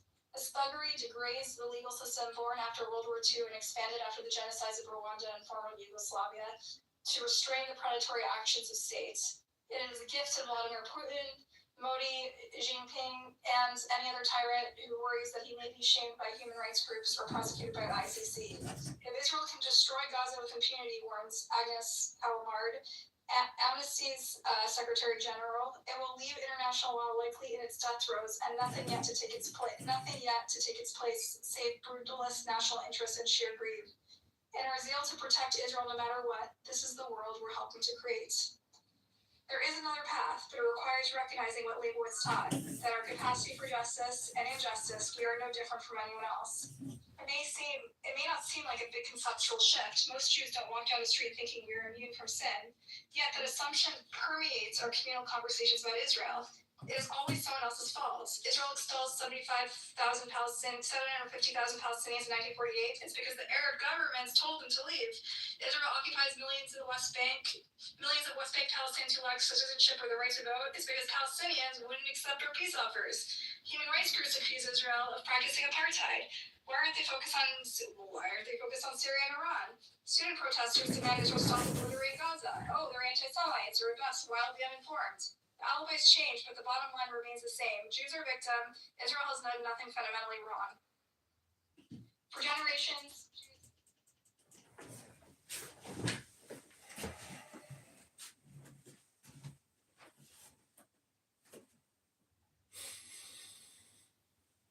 69, 98, 25.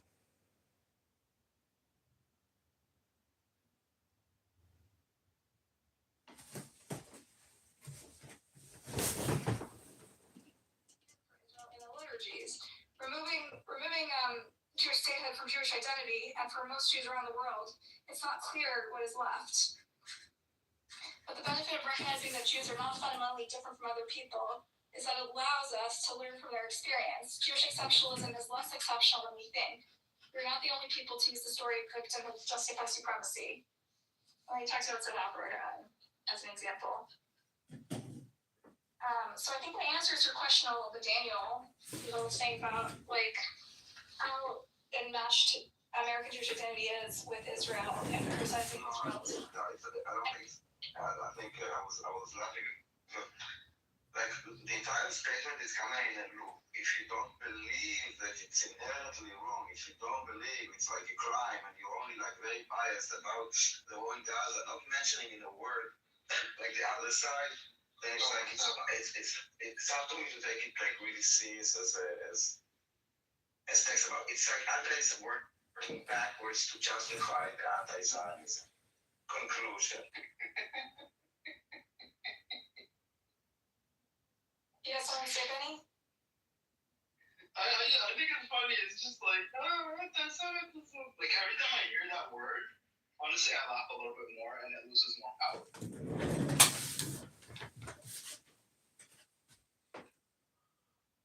Well, it's funny coming from you laughing because you take pride in being an anti-Semite. So why would anyone here listen to your perspective of anti-Semitism? Because I represent the mainstream.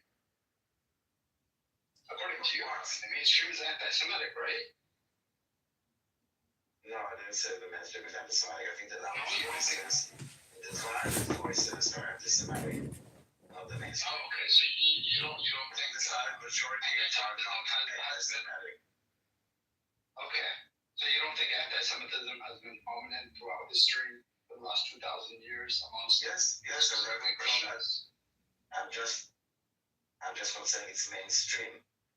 Okay, so I represent the prominent voice. How about that? The loud voices, the violent voices, the hateful voices, yes? The prominent. I mean, so in fairness, The loud ones. the passage I just read, does talk about it. Israel and Zionism gives rise to Christian nationalism. I don't know if you sympathize in any way with Christian nationalism in the U.S. Christian nationalism has existed for 2,000 years. I don't know if Israel existing is Templars, the Hospitallers, the Crusades, the Anglican Church. Jews have not aligned themselves. Now Jews do. Now Israel align themselves with the Christian supremacists all over the world because they see themselves as like a bad thing or a good thing that they're making friends. Historically, they wanted to live in a society that is free, right, and that has benefited Jews. But now they're sort of shifting and they're embracing exclusionary supremacist ideologies because they think it gives them legitimacy. No, the Jews should be in Israel, the Christians should be in Christian countries. The political reality has shifted, and Israel has decided that it needs to make friends and allies with certain people. So they were looking to see who are the most likely allies. Yeah, like I'm not sure if I understand. You're saying that Christian nationalism is dangerous and Zionism is dangerous because it supports and promotes Christian nationalism, which we know is dangerous. No, I'm not talking about Zionism itself. I'm talking about how modern Zionists and Jewish institutions and sort of the establishment of the Jewish establishment have now embraced white supremacists effectively because it serves Israel's purpose against the interests of the larger Jewish community. In general, we should support free countries, free societies. We should not support dominating organizations. No, you don't like it. Hey, Daniel, you don't like that Netanyahu Nazis? You literally embrace Nazis in your culture. Your government does. Anti-Zionist, like. What do you mean? Your government held like an anti-Semitism conference with all Nazi organizations. You had anti-Semitism conference in Israel. It's literally your promotion is all about Jew hatred. She's talking about the far right of Germany. Israel is in bed now with the far right. In Israel and in America and in Israel coordinates with the far right in Europe. It's not a secret. Thank you. But I'm just trying to ask, is that like a bad thing or a good thing? In my view, it's bad. We shouldn't associate with exclusionary. You're saying that Israel should only be friends with half of the politicians of Europe. Israel should associate with people who champion freedom of religion and values that. And if there are far right nationalists who support those virtues, should Israel befriend those far right? Okay, then why didn't Israel? Right? You agree? Yeah. So maybe the Zionists should have identified as Nazis out of like pragmatism, right? Buttercup, the thing is that when it benefited Jews, they did support secularism and like openness and inclusion and all of that. But right now, it doesn't benefit Jews. Because what benefits Jews, especially from an Israel-loving standpoint, is the state of Israel. And the state of Israel is far from inclusionary. So why would you want to promote inclusionary ideologies if your state does not have it? I think that's. I don't think that's Israel is actually very inclusionary. To be honest. I think that. Probably too inclusive. That's right, Binyana, because what Buttercup is sort of pretending is that the world is flat and all of the politics in Israel are not affected by the outside world. So Israel has to pay attention to to the Muslims that are throughout the Middle East, as well as the Europeans, as well as America. They have to understand what the global political climate is and how it will affect and the Israel. Chinese and the Indians and the Russians. And the Chinese and everybody else. And Israel as a country has to account for those things. It can't pretend that the world is flat and that it has to play by certain rules that other people don't have to play by. Like that's suicidal.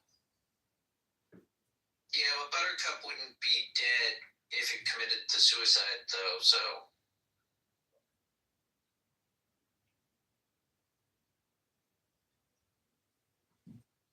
Kind of makes it more like murder.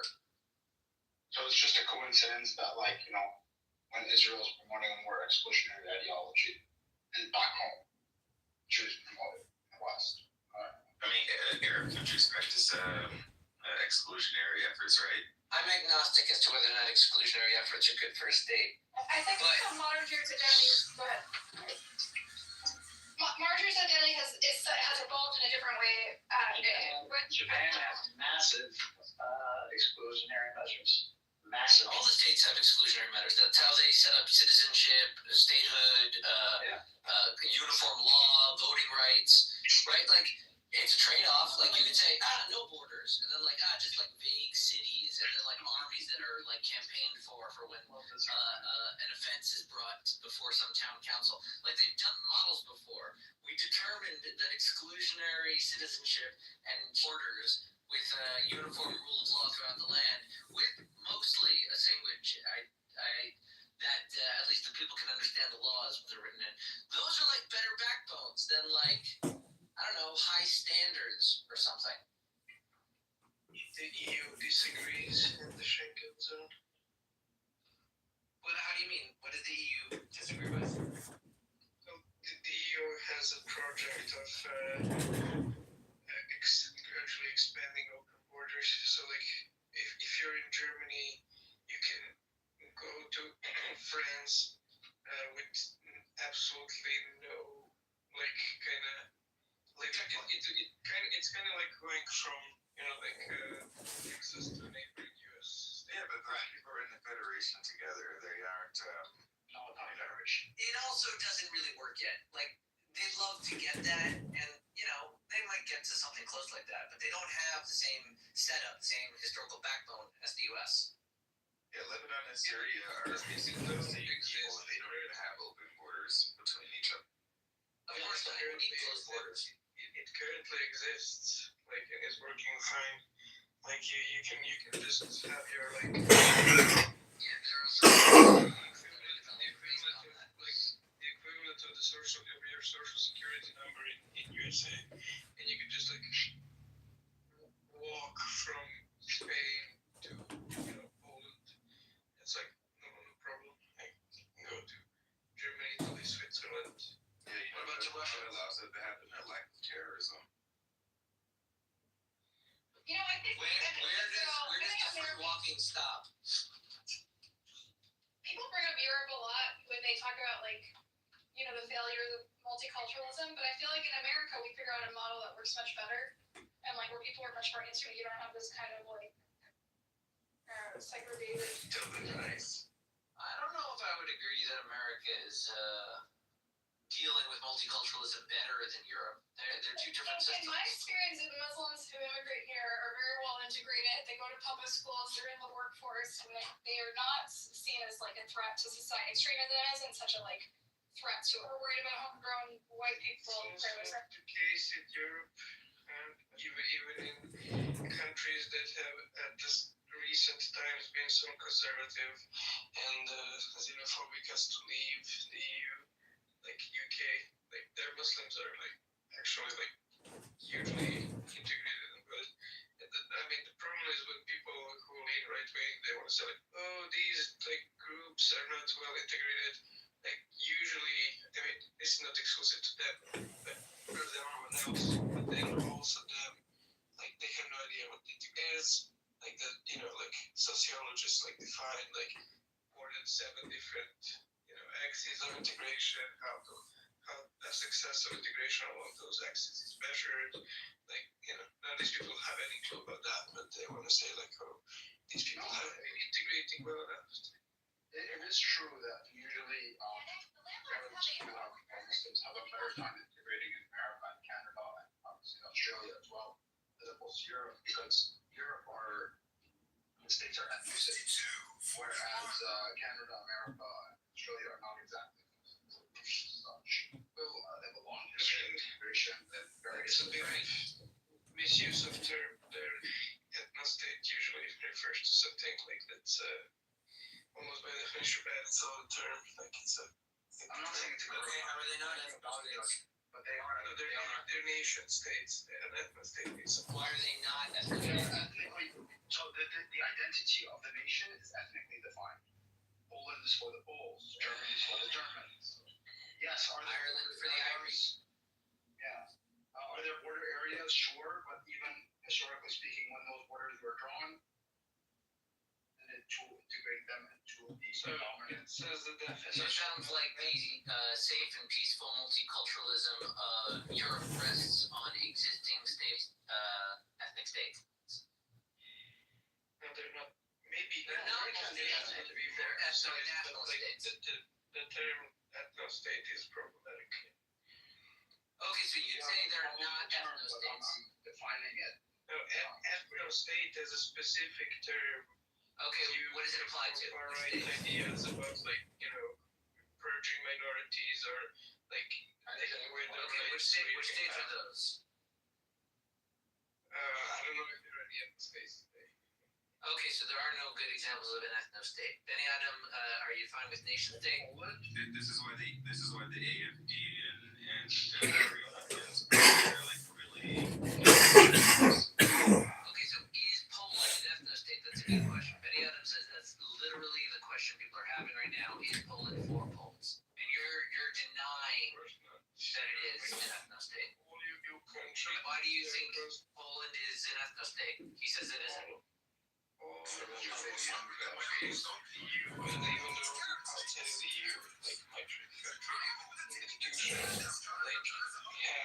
Explicitly defined themselves as being citizen states in which both the majority nation and all national minorities need to have equal human and legal rights. That's not what an ethno-state is. And so there is, yes, I know.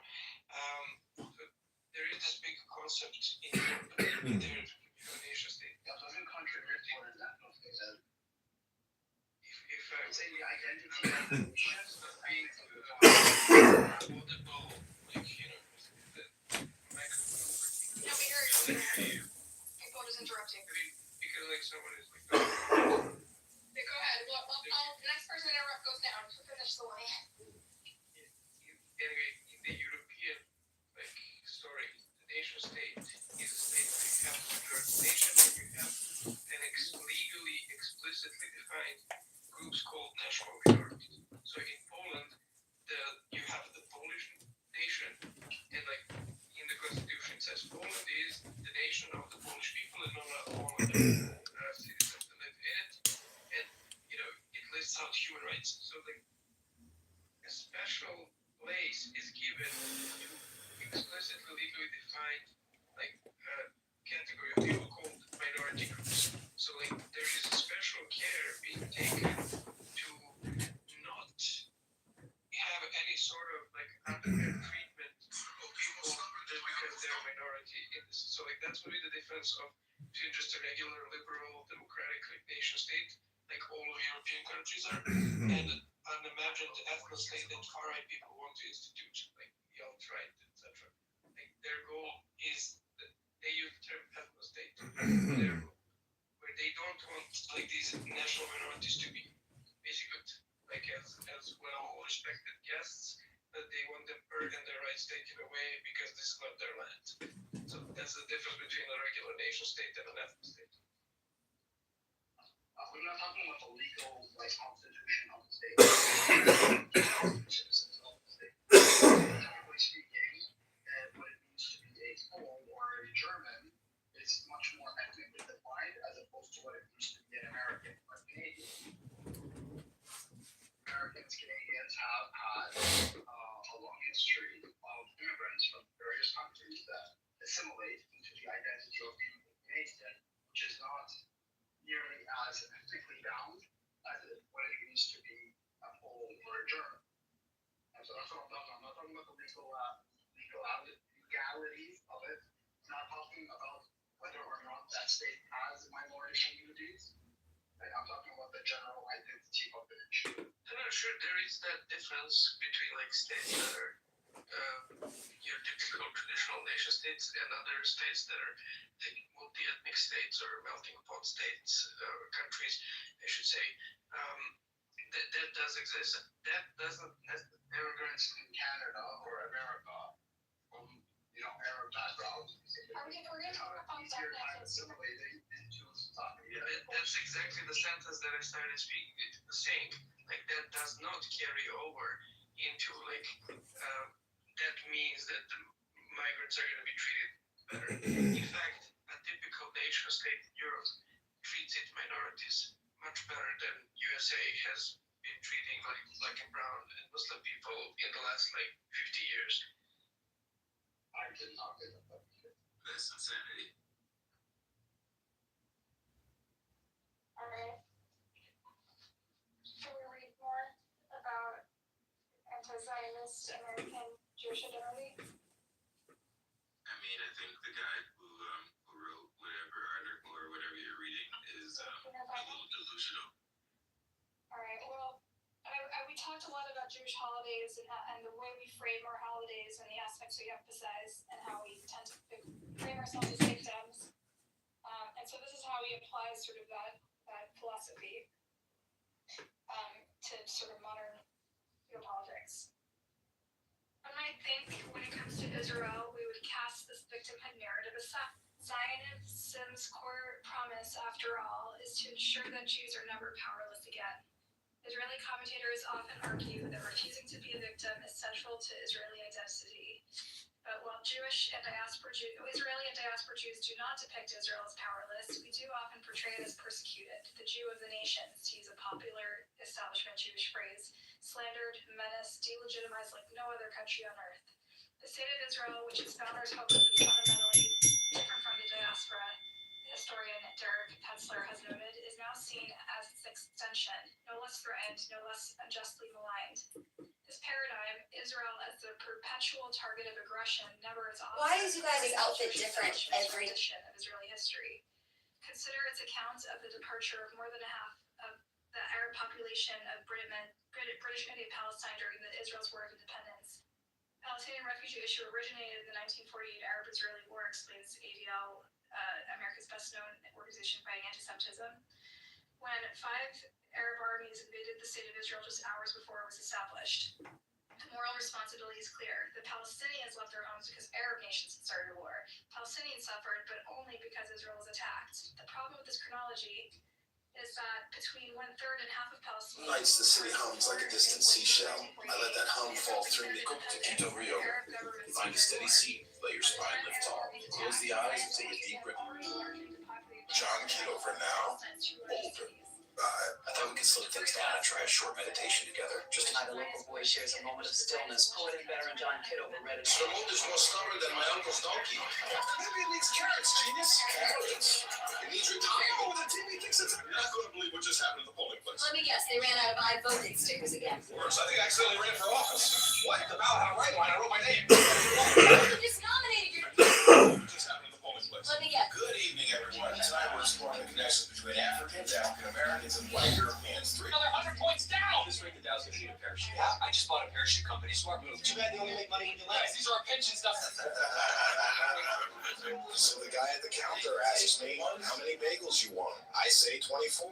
He hands me 36. What am I gonna do? You need a better opener than just shouting numbers. Try words. The audience loves vowels. It's pricey. I'm saving them for the closer. Hey, my class. Welcome to Vaccine Basics for Educators. You might be rabbis, but today.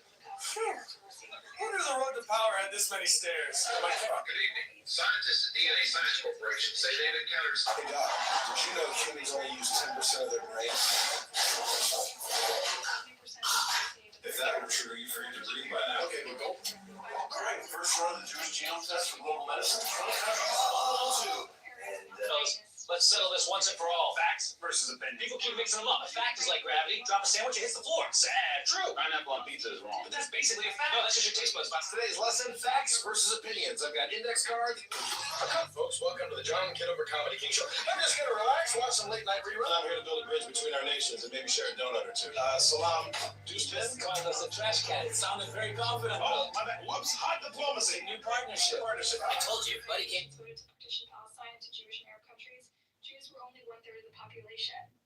Thus, even the state earmarked for Jews, which would have encompassed 55% of mandatory Palestine, would have been almost half Palestinian. Since Jews live largely in urban areas, Palestinians own 80% of Jewish states' arable land. Zionist leaders knew that a country in which Palestinians were almost half the population and possessed most of the territory wouldn't constitute a genuine Jewish state. Jews would not rule. A month after the UN vote, Ben Gurion told members of his political party, only a state with at least 80% Jews is viable, stable state. Today's lesson. So Ben Gurion and Zionist leadership, unlike their Palestinian Arab counterparts, accepted the UN partition plan. They also began expelling Palestinians because that was the only way to create a large Jewish majority that occupied most of the land. On this point, Benny Morris, an Israeli historian who gave fame to his research on the Palestinian exodus, has been unusually frank. Ben Gurion was a transferist, Morris told the Israeli journalist Ari Shavit in a 2004 interview. He understood that there could be no Jewish state with a large and hostile Arab minority in its midst. Perhaps taken aback by Morris's directness, Shavit observed, I don't hear you condemning him. Indeed, Morris was First son of the Jewish continued. If he had not done what he did, the state would not have come into being. And it has to be clear, it's impossible to evade. But it is possible to evade. Among Jewish state's high-profile English-language defenders, Morris is an outlier. A throwback to the early Zionists who bluntly defended Zionist conquest. That's why you won't find him on the ADL or Apex lecture circuit.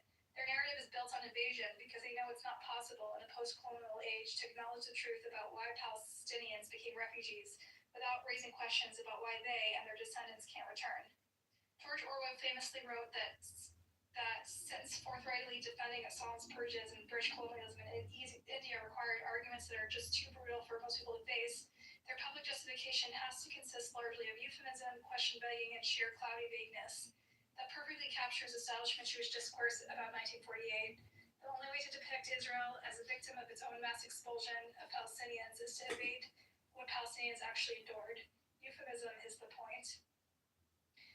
Consider what Palestinian expulsion looked like. Good evening. Scientists and DNA.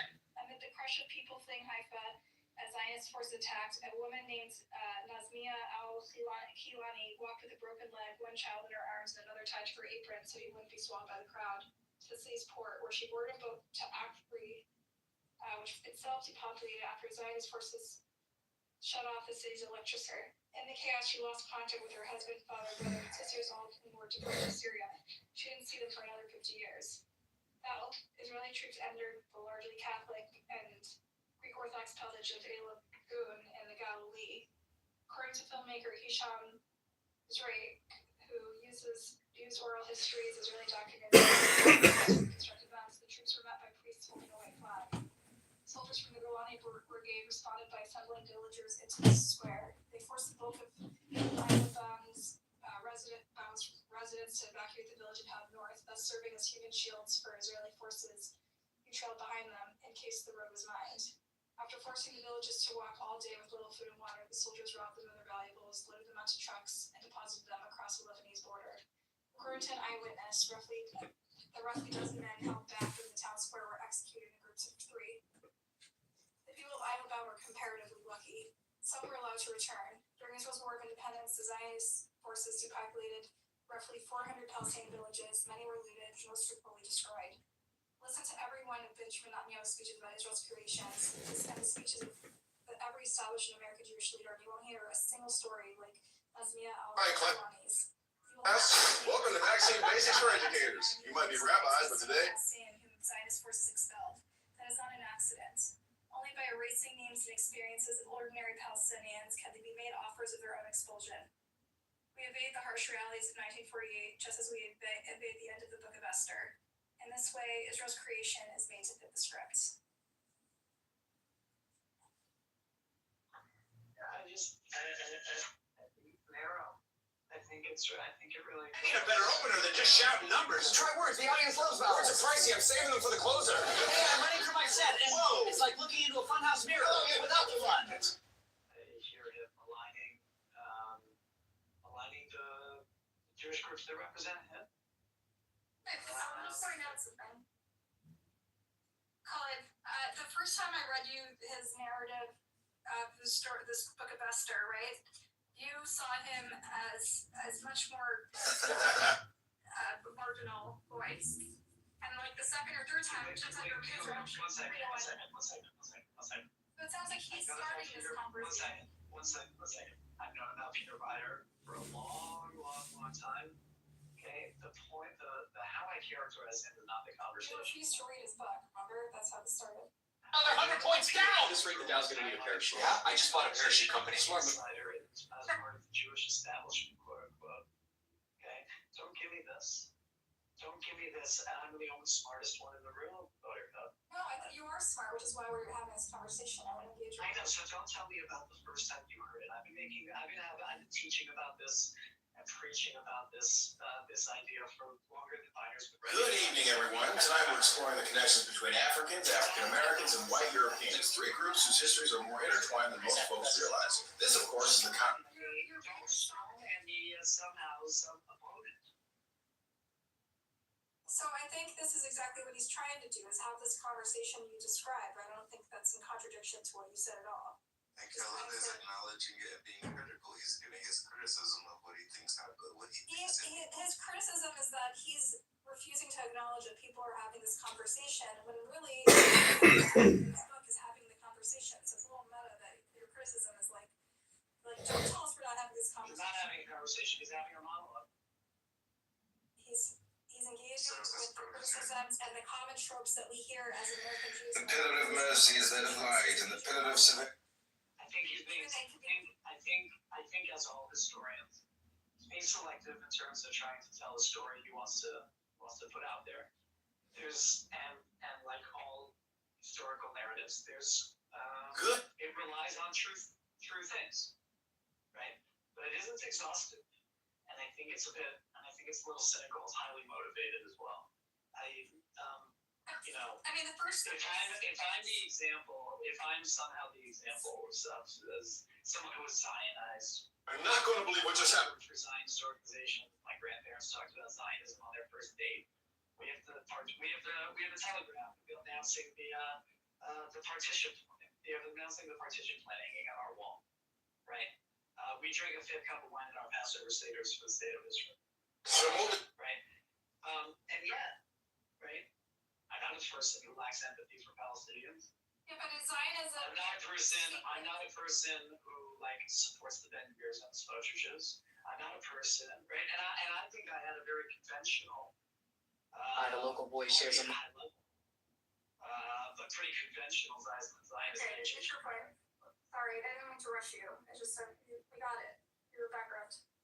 But I think the point the issue with Khalid here is that I think you are. I thought we could slow things. Because we do agree on a lot of basic facts, which some of our co-religious or co-ethnic people don't agree on, and so that's why it's easier to discuss the gaps between. Yeah, I understand, but even though we agree on the facts, I don't think we agree. John Kitover now, older. Back up, and I think it's one thing to try to put up a mirror and say, "Hey guys, this stuff happened. These are facts." And quite another to say, and that means this, beyond a shadow of a doubt about Zionism, and it means this beyond a shadow of a doubt about the meaning of the state of Israel. I want to point out, you did agree. So the first time I read you his interpretation of the story of Esther, right? You thought you were shocked and offended, and this time those views that were identical to his. I was not You shocked. interpret Megillah and Esther the same way he does, right? Where it ends in genocide, and maybe we should talk about it more. Nights the city hums like a distant seashell. I let that hum fall through. Complexity of it in your community, do you? How do you know? I don't know, I'm asking. So today we should discuss the moral complexity. Previously, you thought he was just. I said the same thing today as I said that, which is there are times to celebrate and there's to be introspective. I thought we could slow things down and try a short meditation together. He can do no wrong in their eyes. Be self-critical and hopefully. I'm John Kitover with KITV News. Here are tonight's headlines. The City Council has approved a downtown safety initiative aimed at improving life. I'm John Kitover, I'm king of the earth, and welcome back to Kitover tonight. Let's follow the watchdog. So delivery! Behold, mortals, from this day the life of an emperor cooled scrutiny. And when we wait, we up, and therefore, if you spend our. Do you know what's splitting hairs? Do you know what's splitting hairs? Yes, you're trying to divide something that doesn't need to be divided. I'm not dividing. You and Biner are saying the same thing, which is that we should view Purim through a more. And I'm giving an analysis. I'm giving an opinion about what he's saying. And I don't think we're saying the same thing. No, I don't think we're saying the same thing. You said the authors of Megillat Esther wanted us to engage with the moral complexity, right? Yeah. Okay, so this is what we're doing here in this book. Okay, the moral complexity is that Jews are capable of genocide. That's the moral complexity of it. Right. anybody's capable of genocide. So I don't see notion of ourselves as the perpetual victim. Yeah, but that's also not what's happening. Well, that's how people. I think in this modern age, this is how our ancient mythology can be relevant to modern. Caleb a question? I prefer a different framing. Like, I talked about Forum Jews. Come on, let's roll. Before, right? You've heard this. Forum Jews are attuned to risk and outside threat. Passover Jews are attuned to universal notions of freedom. Right? And we have to have both. This is Yossi Klein Halevi again from the Harvard Institute. I urge everybody, if you want to have like thoughtful experience. Welcome back to Kitover tonight. My guest tonight traveled light years and somehow still beat LA traffic. Please welcome. So look, I You have a reading room with him. I thought we could slow things down. That's right. Today we're talking fine art. That's fine. So that's what I mean by it, right? I can't do everything. This is delivery. Behold, mortals. Hey, the life of an emperor. Cool breeze. And I personally, I think there's something. Country, everything is too big. The cars, the drinks, even the squirrel. So he's only, and I mean celebration, I mean observance of it. Right? If my entire observance of it is only about like, look at how bad it turned out afterwards. Right. That's not what he's advocating. Is that what you understood his point to be? That's how I understand you to understand. That's how you understand me understanding his point? Of course not. Yes. No, I literally said over and over again that these read through Weiner's lens, the Jewish holidays in fact have a lot of subversion and moral complexity they're actually meaningful in this current predicament that we're in today, right? As American Jews with that's why I like stuff that you've read to Kitover, right? Because I think he out loud in his podcasts is doing very much this. You think he's a propagandist, but you think he's a propagandist only because but he is coming with an agenda to promote the only. Wellington's on the run. I caught him in Kitover. He's retreating. If he's retreating, what are you doing here? Oh, I came to make my report. If Wellington's retreating, what are you doing here? Why didn't you follow him? Why didn't you pursue him? Where are the reinforcements you promised me? Don't you dare criticize me! Don't you dare! Don't you see if Wellington's free to choose his ground? Everything I've won in this campaign? You've lost! Mazrubuka, the sector is broken. I have ordered a retreat. Retreat? I am 72 and a proud soldier. This steel is my word. I am too old to break it. Wellington runs for the coast. None of us will get home to Berlin. The logical road is Namibia. I do not trust the English. Nonetheless, because I have served you before, sir, I have ordered the retreat to Havre. You may still cooperate with Wellington, but God help us if he does not stand. Wellington's on the run. I caught him in Kitover. He's retreating. If he's retreating, what? American Jewish identity and sort of this crisis of identity that we're in, where the institutional Judaism has sort of alienated a younger generation who sees the moral complexity of modern Zionism. I know I'm shy.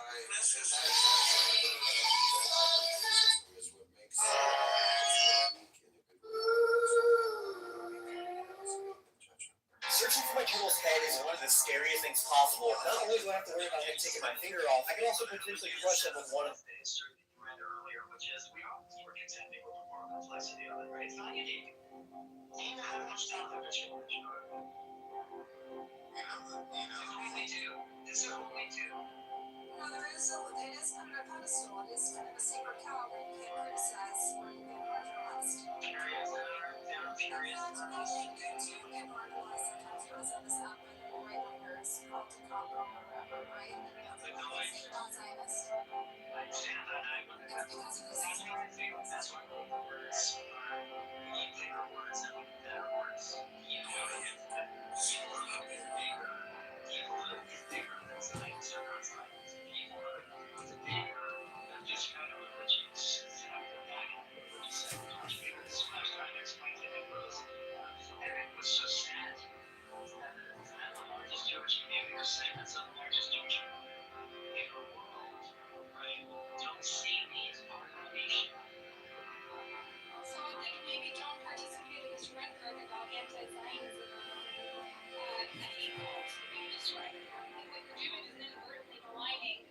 huge segment of your we just went through the diversity of the anti-Zionist caricature. The areas of particular anti-Zionism are Sweden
I said that is one. And that's why you and Daniel chasing ghosts with your theories of Palestinism and theories of Zionism.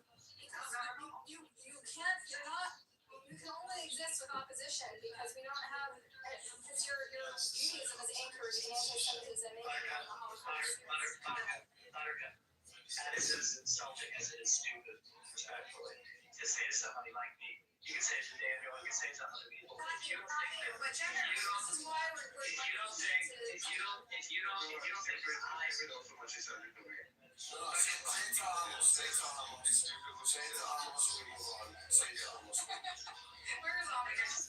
Listen, I just think I think it really underestimates people's personal Judaism.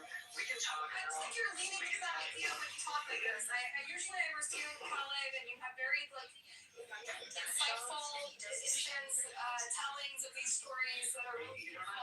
But when you talk like this and you say people who are anti-Zionist are part of this hate cult, it's just, it reminds me of these narrow view of our identity. What I think that people who are anti-Zionists do, right? And I think it's a dangerous question, right? About if people like me, as it were, right, connect Jewish things to Zionist things, right? Certainly the opposition is doing something similar, right? Because they're doing it on their own connections to Judaism. You too, you say it all the time, right? So somehow this conflation is really misplaced. But what I would say is that is what I call peoplehood. That is what I call being an authentic Jewish behaviors of debate, of standing debate that doesn't get solved because we still view ourselves as one nation. But calling anyone a hate group, just like calling someone a Nazi or capo, shuts down conversation. It silences. It's silencing. Do you understand that? Do you realize why it's inherently anti-Semitic to categorize a huge segment of the American Jewish population or just small meeting and just don't like to see kids get blown up as anti-Semitic or part of the not categorizing the people. It's what you're doing is you're demonizing us just like the anti-Semites do. I'm not demonizing people. I'm using ideology. That's a centaur. Check, let me step in the booth. Ideology that I see as much more than simply opposition to. Breath settles, the mind follows. Every movement is the ceremony. Even Ricky's sand can cover what's already there. I speak in the cadence of flags. Stitch stars, stitch scars. News delivered from Goldberg's. Bagel's still warm and the seltzer's colder than my landlord. Right, tonight's the big launch for our neighborhood group Zion Belief. Once we hang the banner, we're official. No worries. Check, let me. Foreigners and somehow not part of the majority. Zionism says they've now become white and they become. Big guy, the schedule says you're supposed to be at the mall in 10 minutes. My watch says it rings. I left them right here on the coffee table. Blew it off because my gravitational pull. You two planets need a hobby. Also, You know, I've been praying for some guidance lately, just trying to figure out what the next step is. Same here. I told the Lord if he the whole crate. The whole crate? Is there not an inherent, does that not inherently lean a bit dangerous when you strip? Mist hums over quiet water. I breathe, and the world breathes with me. John Kitover. I bounce the day on pavement and let the echo tell me who I am. Like a quiet lunch on the beach, just me, the sea, and this perfect falafel. No traction, keep it simple. Zionism movement for a Jewish homeland. Tonight, President Trump is expected to address the nation. One day to get over. Yeah. Congressman. Good morning, scholars. Today we're taking on a very small question, just 3 little letters, G-O-D. I plan to visit friends. I'm John Kitover. I'm running for Congress. Some politicians are in the pocket of big oil.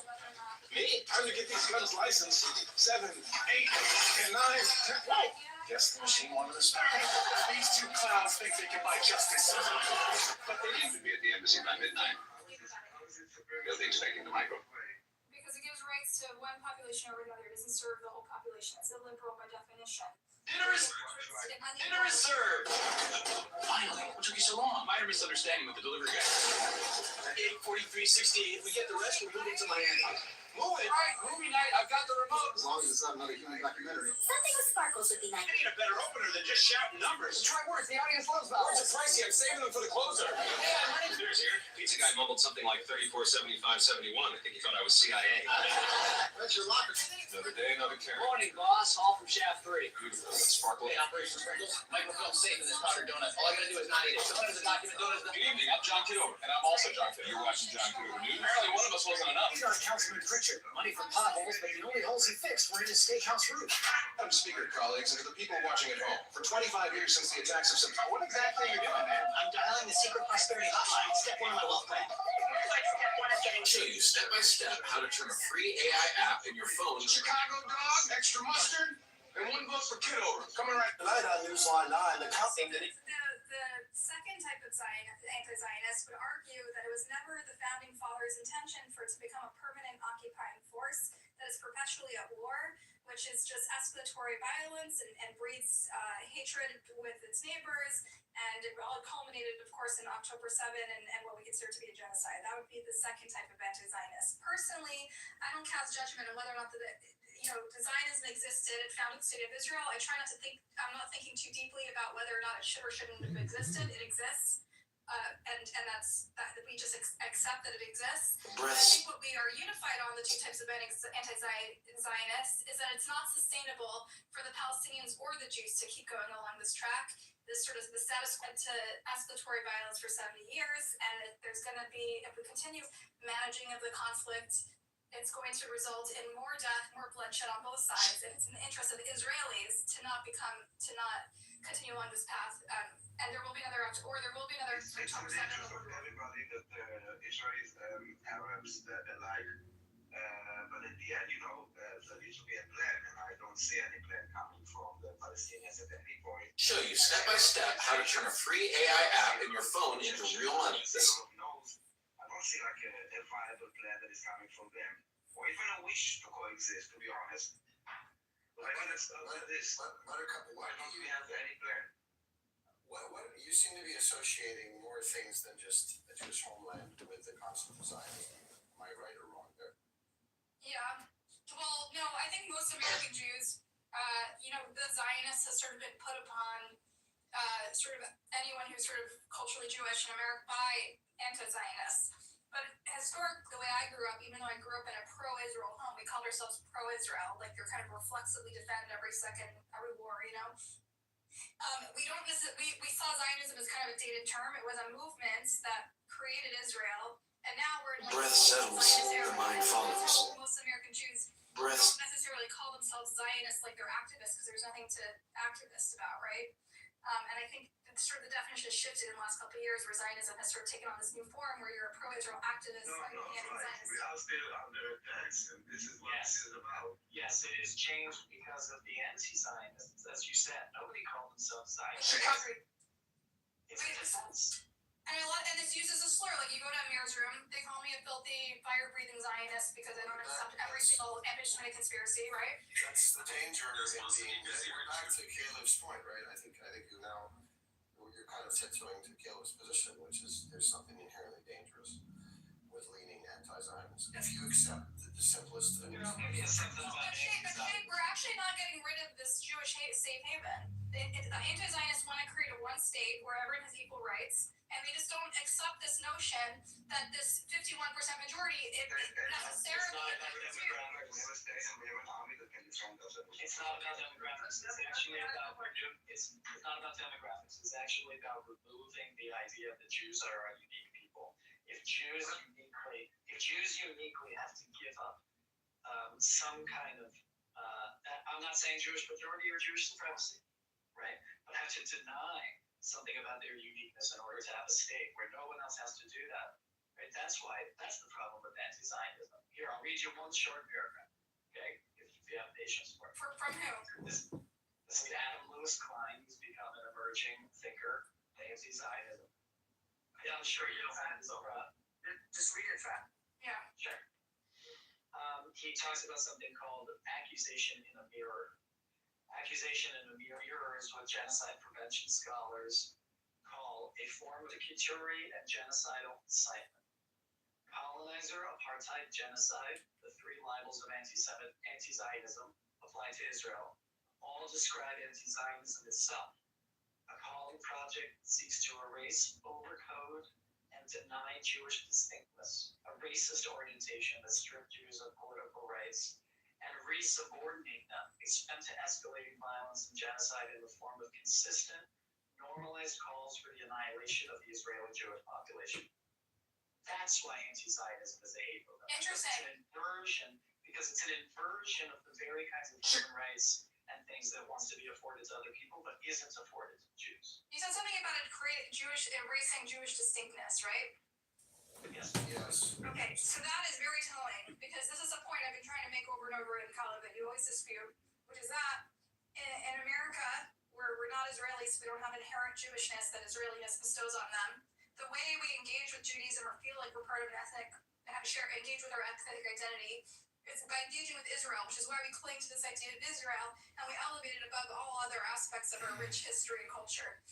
And so when you are actually reinforcing this idea that when you criticize Zion or you criticize the state of Israel or this ideology, that you're erasing ourness, and that erases, in fact, our rich literary, cultural, music, humor, whatever history, philosophical history that existed long before the state of Israel. I'm actually doing the opposite, right? I'm fighting against the same phenomenon you're fighting against, which is that we've stripped out Jewish education in America and replaced it with, from all of those things that you just talked about, and replaced it with Israel. But the Israel's justice is not illegitimate; it's just incomplete. No, but, right? I'm fighting against the same stuff you are. Right? If we are told we are distinct only if we engage in the culture of our ancestors, right? That's racist. Didn't you hear when I read the chapter about elevating Zionism above Judaism and how it's idolatry? Look, here's how I see it. We don't have to use flowery terms, right? When American Jews talk about Israel and Jewish identity, right? You're right. It's a proxy for a lack of richer content, right? For lack of a better word. That's why I do what I do. That's why most of my colleagues do what I do. I know, and now you're inverting it and saying, if you criticize Zionism, you're taking away our distinctness and our identity. No, that's not saying it's our very distinctness. It's that rich, big culture, right? That makes I'm saying our identity is not dependent on our Zionism. That's the thing. What exactly are you doing, man? I'm dialing the secret prosperity hotline. Step. And how's Zionism erasing your identity? It's not dependent on it. Why? Because we are a nation like other nations. Other nations get countries. Okay, so let me it's not definitional. It doesn't depend on. We're not talking about the founding of the state. We keep coming back to this as if we're revisiting. Madam Speaker, colleagues, and for people watching at home, for 25 years since the attacks of September 11th, the present day, the the present day. Like literally, A lot of anti-Zionist rhetoric, because a lot of anti-Zionist rhetoric is about, specifically about removing self-determination from the Jews as a Councilman Pritchard, money for potholes, but the only holes. Experience with the anti-Zionist discourse is about what's happening right now in the boondoggle. It's become like permanent. Israel can't afford as a state to perpetually occupy another people. It's extremely I draining. know that's why I'm anti-occupation. Okay, so it sounds like you fit in with the anti-Zionist spectrum. I don't fit into the anti-Zionist because the reason that I want the occupation to end is that Israel survives as a You want the and it's a moral problem that we're people that try to not giving them rights. That too, right? You want the occupation to end because you agree that Israel should end. Because it was Microphone safe in this powdered donut. All I gotta do is not eat it. So the document is not Getting redundant now. Let me bring a fresh angle, and you can continue it. But look, if let's say the Jew is to abandon his Zionist project, okay? Let's say Zionism is abandoned. It's not a project. Let him get it next. You should not interrupt me, man. I said 5 words. Look, so let's say the Yehud is to abandon his Zionist project. Does that mean that the Muslims are going to abandon jihad? Are they going to abandon the jihad project? Is the Christian going to abandon his proselytization project? Is a colonial project going to be abandoned by the Christian? So you're saying the Jew should give up? No, that's not what we're saying. His claim, but then everybody else can continue as is in the name of secular. That's not what we're claiming. Just us, 15 weeks, 500. We agree that Zionism created the state, has already completed its mission to create the state of Israel. What we're talking about is a more sustainable. Let me finish. Okay, what we are arguing is the status quo is creating a more tenable situation for Israelis and Palestinians. And so we need to have a little bit of political creativity and a little bit of political courage to think of a new model, because what the current model, the status quo, has gotten us to the worst massacre of Jews since the Holocaust, and the next time will be worse. That's what we're arguing. So we're talking about the sustainability of both Jews who live in Israel and Palestinians who live in Israel, and a state that treats all of them as equal citizens, which we think in the long term will be much more sustainable. Do you understand? Okay, so you said the worst Holocaust of Jews, the worst genocide of Jews since the Holocaust, right? October 7th. Yeah, there has been no massacre of Jews since the Holocaust. Okay? We're talking about October 7th. Do you know about this? Okay, yeah, October 7th. October 7th. There were massacre of Jews during October 7th. Yeah, Jews have been attacked. No. Hold on. The Jews have been attacked, right? And Jews are constantly attacked wherever they go in the world, right? Most countries, you'll see the quote-unquote Abrahamic religions are constantly attacking the Jews, right? Because they're jealous. Dinner's here. Pizza guy mumbled something like $34.75. The Muslims want their state to power. The Christians want their state to power, right? But they're not smarter than the Jewish people. The Jewish people are all thank you. Thank you for sharing. But look, the fact is, you're saying that Jews should somehow abandon the Need a better opener than just shouting numbers. Try words the audience loves about. So what are you going to do? Dory has 500. I want to apologize for her. She's ashamed to be a Jew. Go ahead. Who? Me? Really, the guy's talking and you're cutting him off like he said something wrong. Because he's wrong. He thinks that Zionism. I need a better opener than you. Alright, movie night. I've got the remote. As long as it's not another. He said the Jews are smart. You cut him off. He's pissed off everybody. He's pissed off me and Daniel. Me and Daniel both think he's a fucking moron. See, Daniel's not upset, so stop pulling like you're playing fucking retarded. It's like very obvious. You just don't do it. Yeah, look, all I'm saying is it would be foolish. Israelis have a very small, limited piece of territory, and to simply cease to defend that territory. That's not what anyone has advocated. What are you talking about? No one's advocated that. Well, you're thinking 4368. That's exactly what that's not. Okay, no. Dinner's here. So let me explain to you. In America and in Israel, Zionism historically is an ideology, a movement, a political movement, which we're not casting aspersions on right now. which created the state of Israel. It's an historical fact and it exists. What we're talking about now has nothing to do with intervening with Zionism. When we're labeled anti-Zionism because we criticize the current philosophy of the Israeli government. We think another philosophy is more sustainable. 4368. If we get the rest, we're moving to Miami. Moving? I'm still paying off the remote control. These numbers are lucky. Grandma picked them. We're talking about the formation of the image of Israel. It's not about this government or that government. You are It makes you look questioning bad. You know, Israel. like, we can't speak because it might look bad for. I'm sorry, but we have to be able to speak freely. We live in a free country. It's not. No, I'm just saying that what you're saying is not about the government. The truth or lying. Libels. You think anti-Zionist Jews are libeling Israel? Yes. Yes. Colin, you're reminded. Genocide. Dinner is served. Libels. You yourself said it's possibly a genocide, so it's not a libel if it's possibly. Yeah, I mean, I don't follow that. Okay. Colin, I'm asking you if it's probably or possibly a genocide. You said possibly. That means if someone thinks it is, that's not a libel, Colin, right? These two clowns think they can buy justice. But they didn't count on them. Looks like a mascot for a bowling team.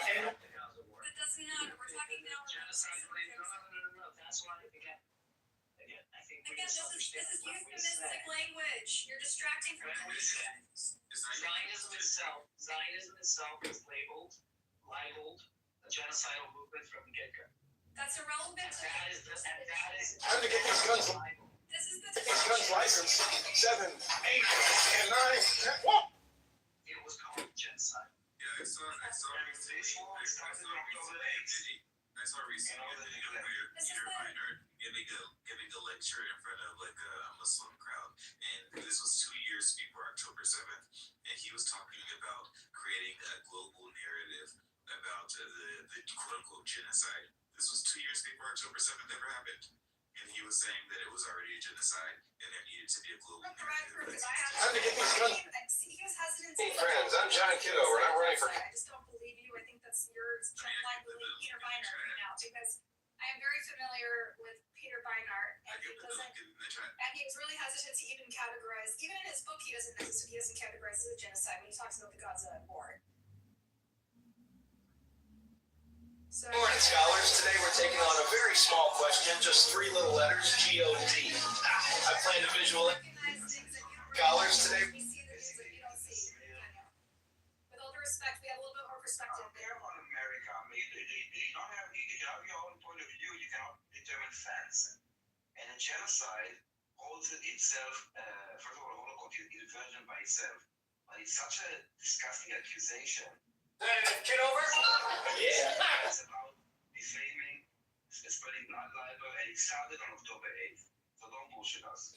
The fact that you fell for it.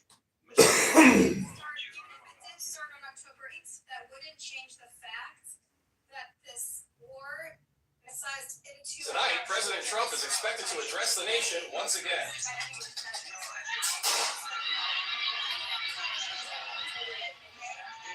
Genocide, the most horrible crimes, the most horrible crime of humanity, but like so loosely, so easily, without the core important thing about intention to wipe out this population. Hey friends, I'm John Kitover, and I'm running. I'm Attorney John Kitover. You know, Jews steal babies that we. Some delivery!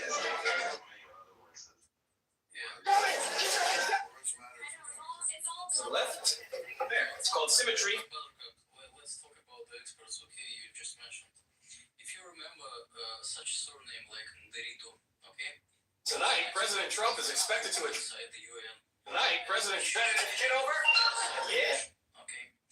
And for a long time, is it a Chicago dog, extra mustard. He made a conclusion that there is Chicago dog, extra mustard, and 1 vote for Kitover. Come on. The breath settles, the mind follows. Hey, the life of an emperor. Cool breeze, warm soup, and a free pedicure. Easy down there. That's royal property. Serve on a Tuesday. Today was in a forum with the Khalid Mashin and with the IRGC commander. And she came to this forum to Qatar. This is Al Jazeera forum. And she said, we have, guys, just one enemy in the world. It's Israel. That's what she said just today. Okay? What about the salad? Where are you in the middle? Is the Yeah, salad? just a second. But hold on. Hold on. She's a steel expert, but in the Covenant of the United Nations, there is the first principle is neutrality. We are a neutral organization. But Francesca Albanese said that Israel is our enemy. Her husband, Massimiliano Kali, worked for Mahmoud Abbas administration as economical worker, okay, for a long time. It is the conflict of interest. How she still work at the United Nations? It's absolutely insane. It's absolutely impossible. She was also Chicago dog, extra mustard, and one vote for Kitover. Coming right up. You keep mixing those up, boss. Hey. Zoom with the Hamas, and she say, We got it. She's on us. We got it. She's on us. I support resistance. Oh my God, why are you interrupting them? Chicago dog, Chicago dog, extra mustard, and one vote for Kitover. It's like chewing a piece of gum long enough and the flavor's gone.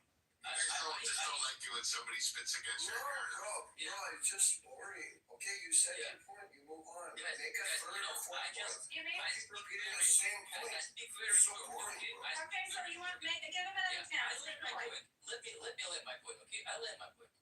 Then I want to say to you that you know what is the intention of genocide? The intention of genocide when Ismail Haniyeh from the Hamas TV Chicago dog, extra. Show you step by step how. Land the point. No more examples. Show you step by step how to turn a free AI app in your. just trying to explain to you what is the intention of genocide. He said we need more blood of our children and women.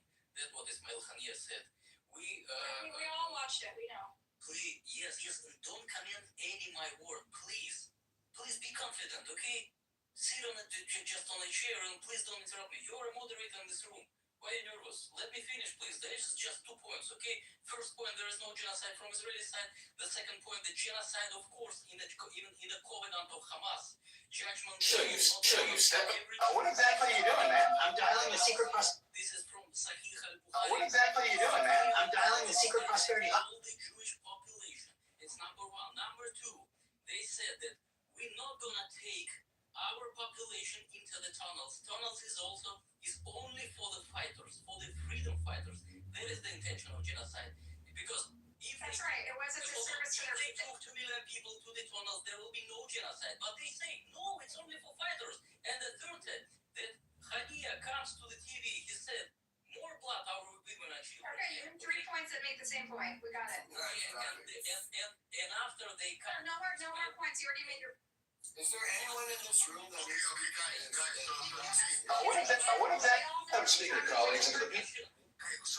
Speaker colleagues and the people watching. Hamas or genocide. Yeah, and there's some person that thinks it's not a genocide. Great. Okay. That's fucking great. We just wasted 6 minutes. Okay, Sergio, thank you for sharing that. I think I've heard those points before. Some of your criticisms of Hamas has basis, but I think we need to move forward. I think I'm going to read the story of Peter Barnard's story of Purim again for those who didn't hear it, unless there's like objection to it, and why it should reframe. Speaker colleagues.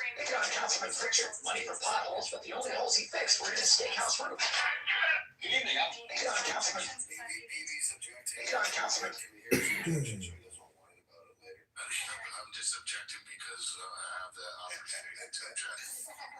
Because it's fucking, you're objecting because it's fucking nice. I object actually because I think for once Councilman Pritchard. Good evening, I'm John Kitover, and I'm also. actually like Good evening, I'm John Kitover, and I'm also. this is the conversation around Jewish identity, and it's like he's writing to Jews. He's writing to Jews. Right? Okay, and I think it's really beautiful. We're going to learn some Torah here. I think our non-Jewish friends can also learn a little bit about the value of our values and our mythology and what we take from it, okay?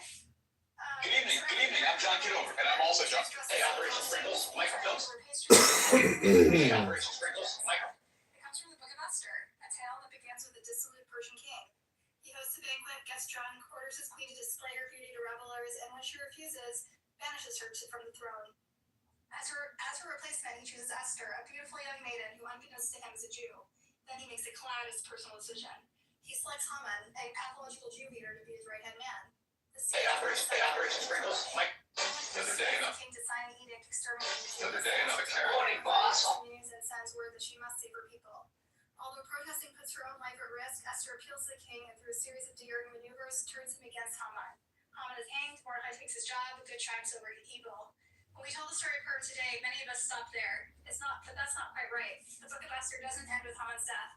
It continues. Another day, another dinner's here. Pizza guy mumbled something like, The king can't reverse it. What he can dinner's here. Pizza guy mumbled. His kinsmen to take matters into their own hands, which they do.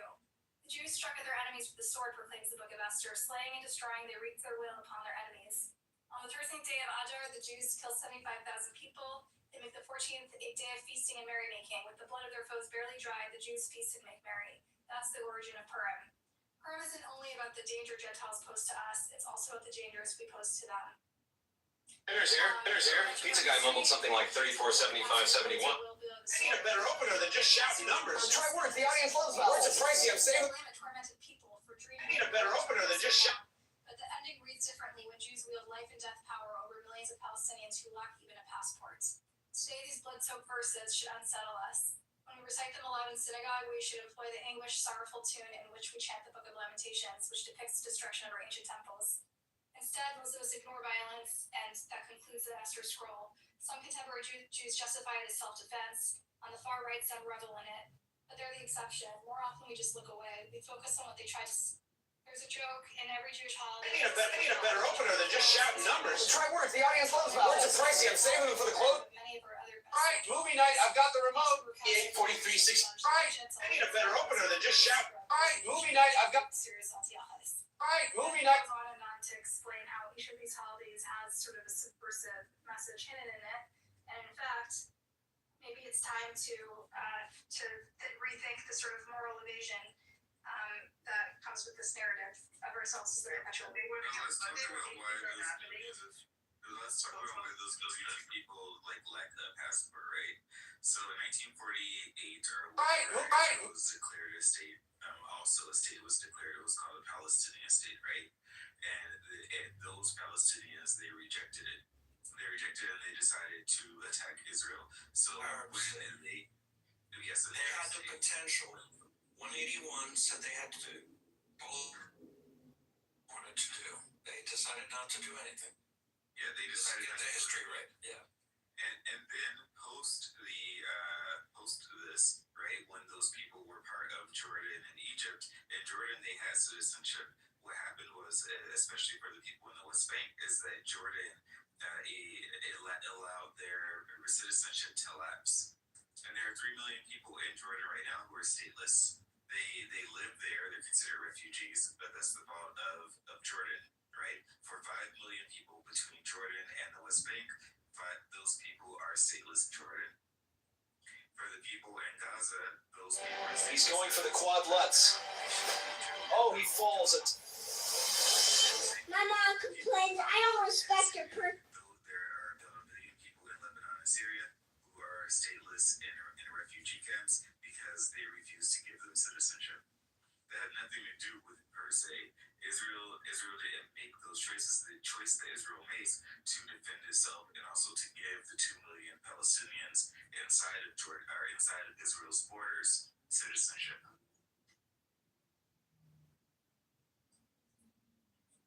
Thank you. Sergey, are you familiar with the Book of Esther? With the Megillat Esther?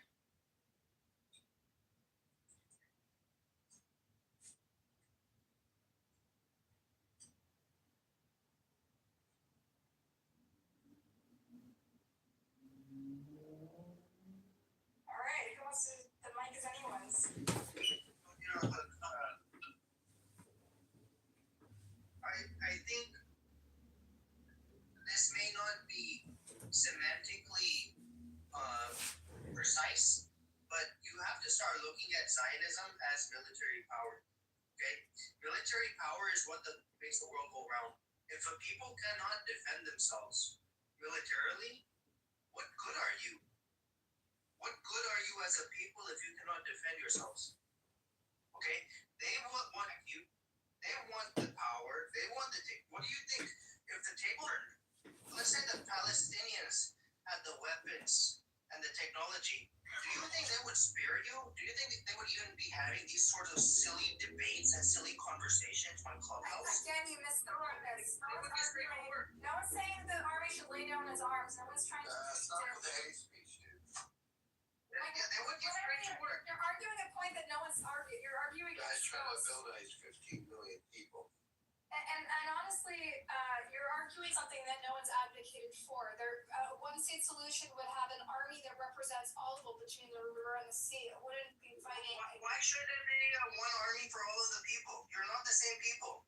You're different people. So why should there be one army for two different people? Because already Israel is 20% Arab Israeli. You didn't know this? So they share the rights. So they all have the same rights. All we're doing is no, they don't sympathize with Palestine. You're a fucking idiot. No, I'm not an idiot. They sympathize with Palestine, and they also have patriotism for their country. They have two identities. According from the angle, are you getting this information that they have sympathy for Israel? No, I'm sorry. I can't. Try. Have you read the JTA February 5th? Yeah, I did. We talked about it already.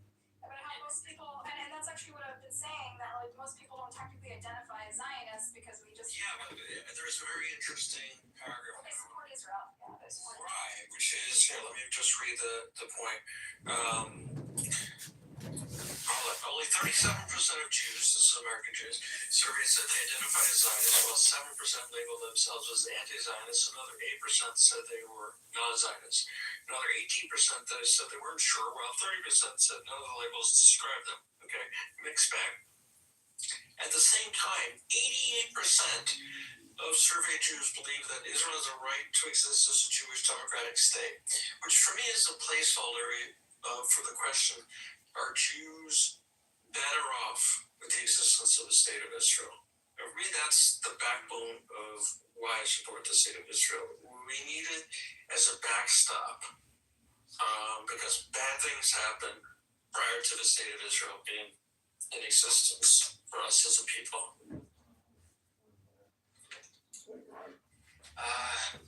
Okay, so there's been other recent surveys that shows 60% of American Jews think that war crimes are being committed in Gaza, and 40% of American Jews think it's a genocide. Use the younger generation, it's even higher. What this shows, Buttercup, is how complex it is. Right? In other words, we can have a moral vision that goes in one direction and still be very close. My point. Yeah, those are not mutually exclusive at all. It's the genocide is the decision of the court, because we can't just say some words without nothing, because if we still don't have the decision from the court, what we're talking about nothing, okay? Because genocide can be only if it's on the paper after the court, okay? Because there are some complex things, like in Srebrenica, it was significant group, okay? Genocide from Hamas, much easier to prove than from Israel. And what do if the court says it's a genocide, you're going to go with it? No, you're going to go with the Israel state, which is over the court. That's your opinion. He's stating his position. No, I know. Sergio have gone into it many times. His position is to reflexively. Guys, Israel is in violation of many UN resolutions on paper. The resolutions is nothing. It's nothing, Exactly the point. It's not the international law resolutions, because they have recommendations. It's not a world government. Absolutely. It's just a paper, it's just recommendation, it's nothing, absolutely. Because Iran, many other violators just, what is the resolution? It's the significant group inside the UN dictators who are sitting on a table. And what? Court of Justice? You said ICJ. Where is Nawaf Salam? Who is the prime minister of Lebanon? Is that nothing also? Nothing. He was Nawaf Salam. He was a president of ICJ. He just made a paper on Israel just.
Buttercup, guys, hold on. All in the room, please hold on, okay? I asked a specific question. How many children you said died in Ukraine? 500. You absolutely liar. Okay, so how much? I don't know, uninformed. Don't you all are liars. How many? What was it? 20,000 million units? Hold on, I will I acknowledge that you could 3,000. Will you interrupt me, or will you give me the chance to answer? While you're looking it up, I'm saying I acknowledge that Russia has kidnapped 30,000 Ukrainian kids, right? Absolutely. No, they were refugees. Yeah. Well, their parents did not want them to be refugees away from their parents. Russia really kidnapped 30,000 people, you're right. In this place, you're right. But listen, in this calculation, what you see the casualties in Ukraine, there is no Mariupol, okay? In Mariupol, there might be hundred thousands of people died only in one city in Ukraine, but it's not calculated. You know why? Because it's under occupation, and Russia don't provide the casualties from here. Okay, one for couple of months, and 100,000 people died, including women and children, and you don't know exact number. That's why you tell us that there is only 500, because it's the statistic like official, but official is nothing right now because who else is under occupation and doesn't have a correct tally of the dead? Yes, Russia just silent and don't provide the papers how much it was, But there was some articles like from Associated Press that in where is the dead people? I don't know this word in English. When people is dead, they obituaries. Okay, I don't remember. That a lot of people just said that there is about 100,000, and they just try to calculate, and this is average amount because from the beginning there was 400,000 of people, yeah, and it's the minimum that 100,000 killed. You can Google it. It's the a lot of article. I can give you article if you need. Okay, from Associated Press, you will read it. We believe the numbers are infallible. You made your point already. Yes. Then in Ukraine there's much more children and women dying than Gaza. That's why I asked you. Okay, so you don't have accurate, but the fact is that also Gaza doesn't have an accurate number, but the numbers we do have are much higher than the numbers we do have about Ukraine. No. In Gaza, because these 50K, what we have, for 2 years, okay, 2 years war, and Israel waged this war, prevent every casualties, and send the leaflets, rings, SMS, and so on and so on. No army in history do this, okay? No I'm no gonna tell army in myself. history. Israel is the only army that sent leaflets, SMS, and rings, and you know it, okay? Okay. I'm really glad you brought that up. Sergio. Now I want to say something. Now, For a second. you muted me? Just for a second, because I want to point something out. I want to address what you Don't just do said. this until you say me, okay? Just say me previously that you will mute. Okay, I want to address what you just said, which is the leaflets and the most moral army in the world, because this is a narrative that I was raised with too. Where growing up, they told me Israel has the most moral army in the world, and they always drop leaflets, or they do a knock on the roof before they bomb, or they, and by the way, Israel loves the gays, so we're morally superior to the Palestinians who kill the gays, right? Like all this stuff, these talking points are shit that I grew up with too.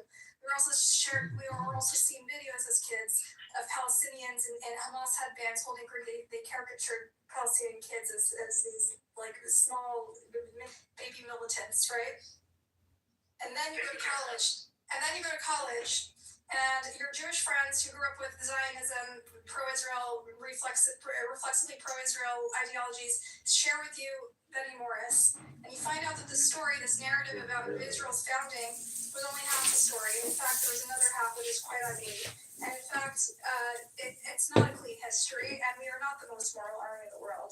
And eventually you come to the conclusion that, armies are not moral, and states are not moral, and all power is corrupting, and we have an obligation to hold power to account.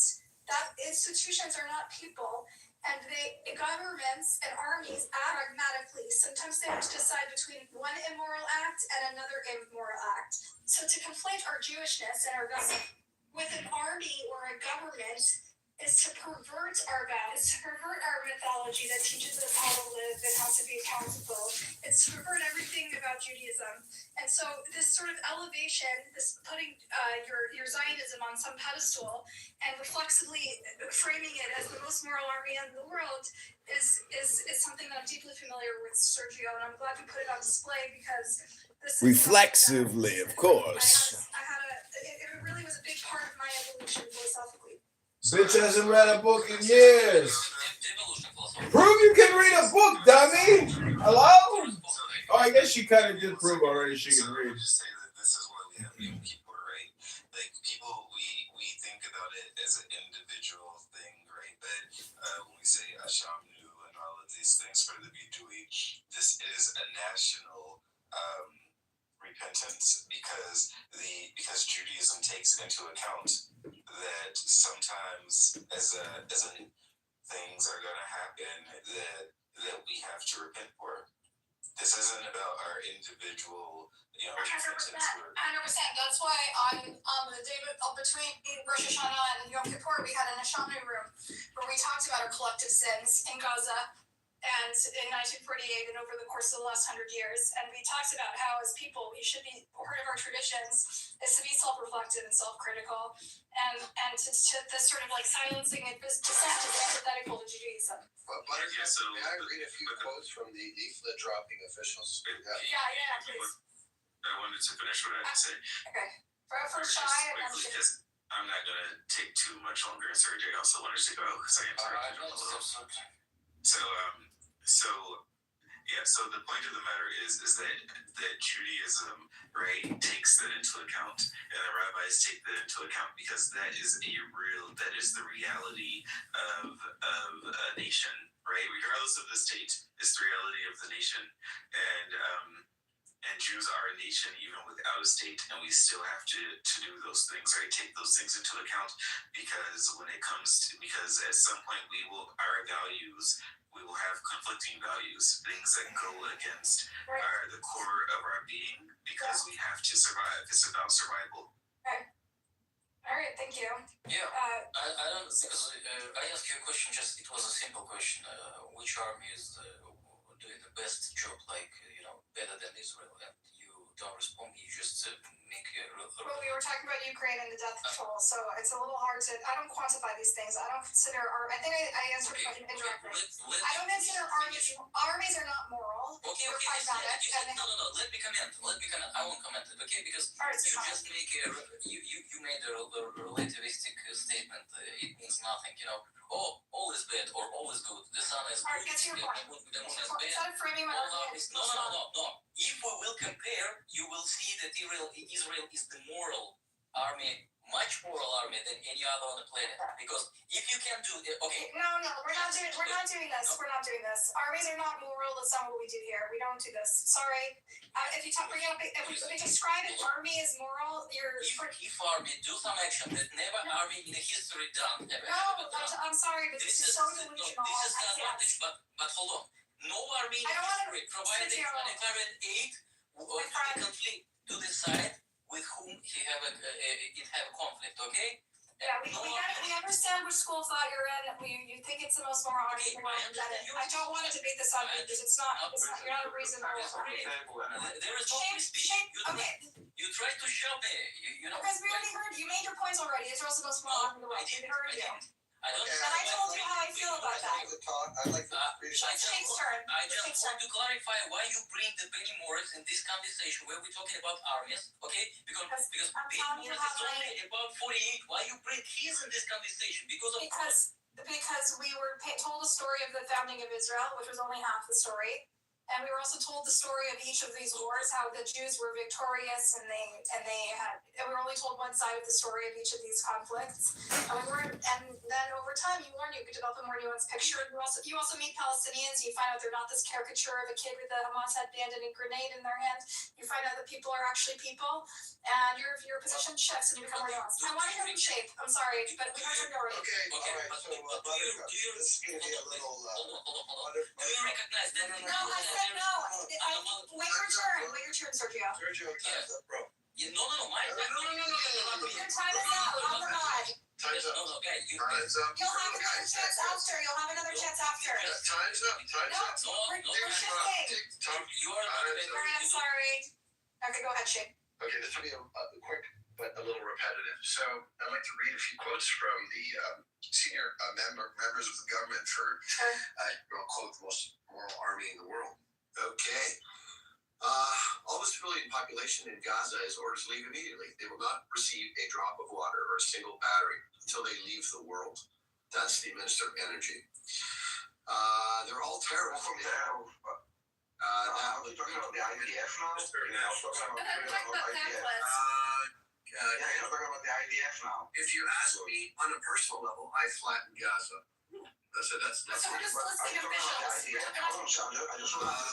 is another. Wait, Shape, please frame your. How is this connected to the discussion that we're having? We're talking about the members of government of the nation that has the. No, you're not talking about it. I'm just talking about your perspective is not about the topic. The topic was about the army. I'm almost done. Relax, man. All right. There's a better site in case of refreshing. I agree with you. Let's talk to him after he frames the conversation. Go. Okay, here we go. So here's the last one. This one's particularly problematic.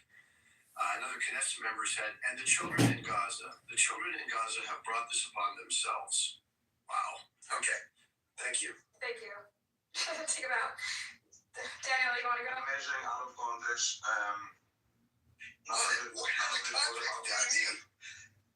IDF being not the most moral army in the world, for example, which has nothing to do with anything you just said. And there's Knesset members that are really extreme. We all acknowledge that, but that doesn't necessarily inform the IDF's policy, which is the argument they always make. The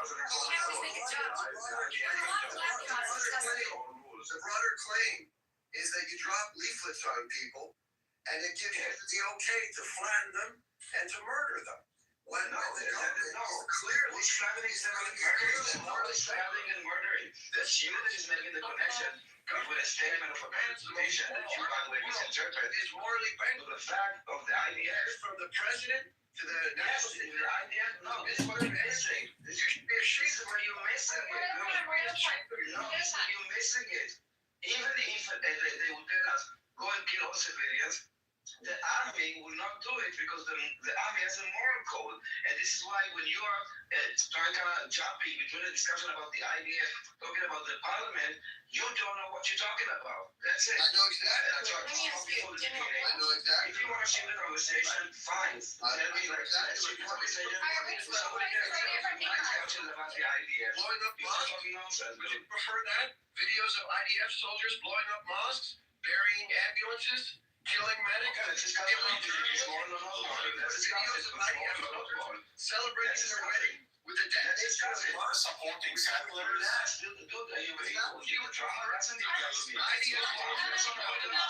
Time out. Bima, Let's talk about the first one. raise the fucking energy in this. Bima, speak. Alright. Thank you, I appreciate it. Yeah, Daniel, I just wanted to ask you, what was the function of dropping the leaflets to begin with? Just a quick sentence, just a quick response. The point to drop the leaflets is to what? What was the purpose? You ask me to evacuate the civilians to safety because in Gaza Right. don't have like Hamas bases. No, I don't need a long explanation, but just the purpose. I got it, Daniel, right, so that's the purpose, was to get them to evacuate them. So would you agree that to evacuate them, to get them to safe units, to say, okay, look, if you don't move, now this can function as a mechanism, literally stripping the protection for everybody who remained. Because if you're going to stay, now you're a target. Now you will be bombed, and that's it. No, it's your interpretation. Well, no, I'm asking. Other precautions. Hold on, because you just said that it's to get them to safe places. Meaning, No, what I is said going to happen in out those of places? farm. Right. Two. So There's gonna be an operation. they didn't drop leaflets, right, for a long period to say, hey, look, there's going to be this. It was like 24 hours before they did an intentional, right? You do an intentional, mission. Yeah. And the point is because there's going to be a mission there. There's going to be something that's going to happen there. Okay. So can you agree that the point is to say, hey, look, there's going to be a lot of crap going down here. And what's the point of dropping the leaflets? What do you mean? People will not be there. Okay, but Daniel, What's getting killed? can I cut in for a little bit? Daniel, you I'm not sure what's acknowledge that not everyone left. Like at least at the beginning of the bombardment, the first 30 days, they tried to evacuate the northern Gaza at least and move everyone south. But a lot of people didn't leave, right? And that's why there was such a high casualty rate when they were dropping 3,000-pound bombs in densely populated areas. It really could. We're not dropping bombs. This is bullshit. Hold on. This being an area, and you don't just bomb and carpet bomb an area. Or like when you talk about it, Right. So they even bombed tent encampments. What are you talking about? They bombed markets. What are you talking about? What are you talking about? Like, what is this? Yes, that's true. We're going to get to that. No, we're going to get to that. No, we're talking about the leaflets. Are they dropping the leaflets? Yes, but it does work, right? You know how those leaflets work? Those leaflets divide Gaza according to geographic patterns that were established during the Ottoman Empire. If you ask the Palestinian, what is plot number 143? He has no idea. Many times they go to but many times people don't always view the leaflets, and even if they tell them area 143, they have no idea what that is. That doesn't change the fact that even if they tell them to evacuate, they don't always let you know what is a safe route. And since they define areas, no, if you see one of those leaflets, you can actually see the yellow arrows that will tell you where to go. Yes, I have. And a lot of the times they will change, and we have testimonies for that.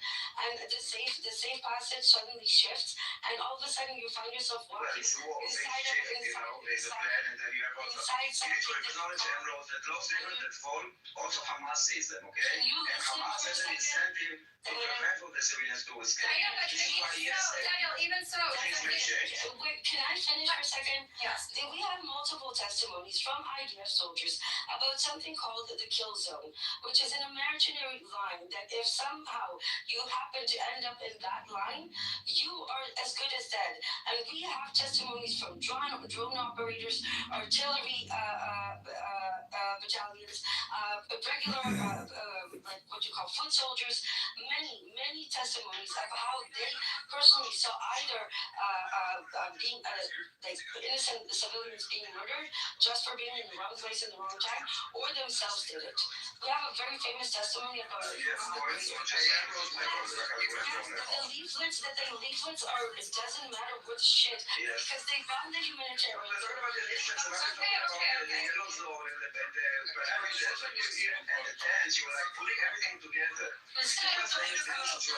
protocol is using that. Yes. Okay.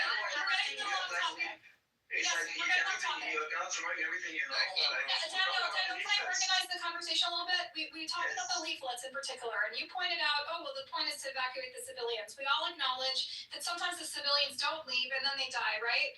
And No, you just didn't finish that. You said it's Hamas's fault, right? It's Hamas's fault. When you have a military operation, it's still a when you have a military operation, you want to have as little civilians as possible, okay, in order to mitigate the risk of civilian casualties. So you do this with leaflets, you do this with It doesn't mean that after 24 hours you start just carpet bombing the place, okay? That is not what is happening. You try the best as you can to move everybody out. You do know that not everybody is leaving. You're also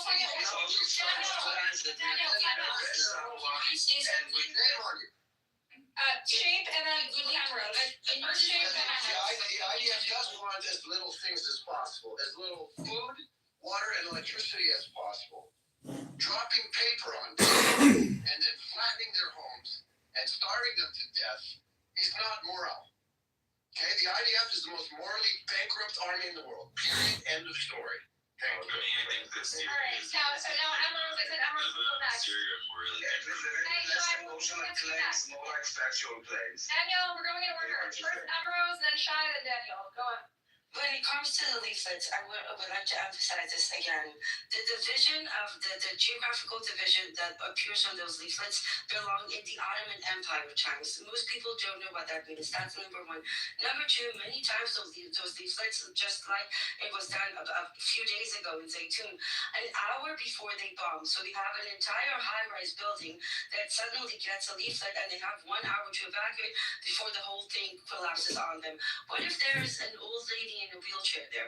What if there's a mother with 2 toddlers or 2 twins?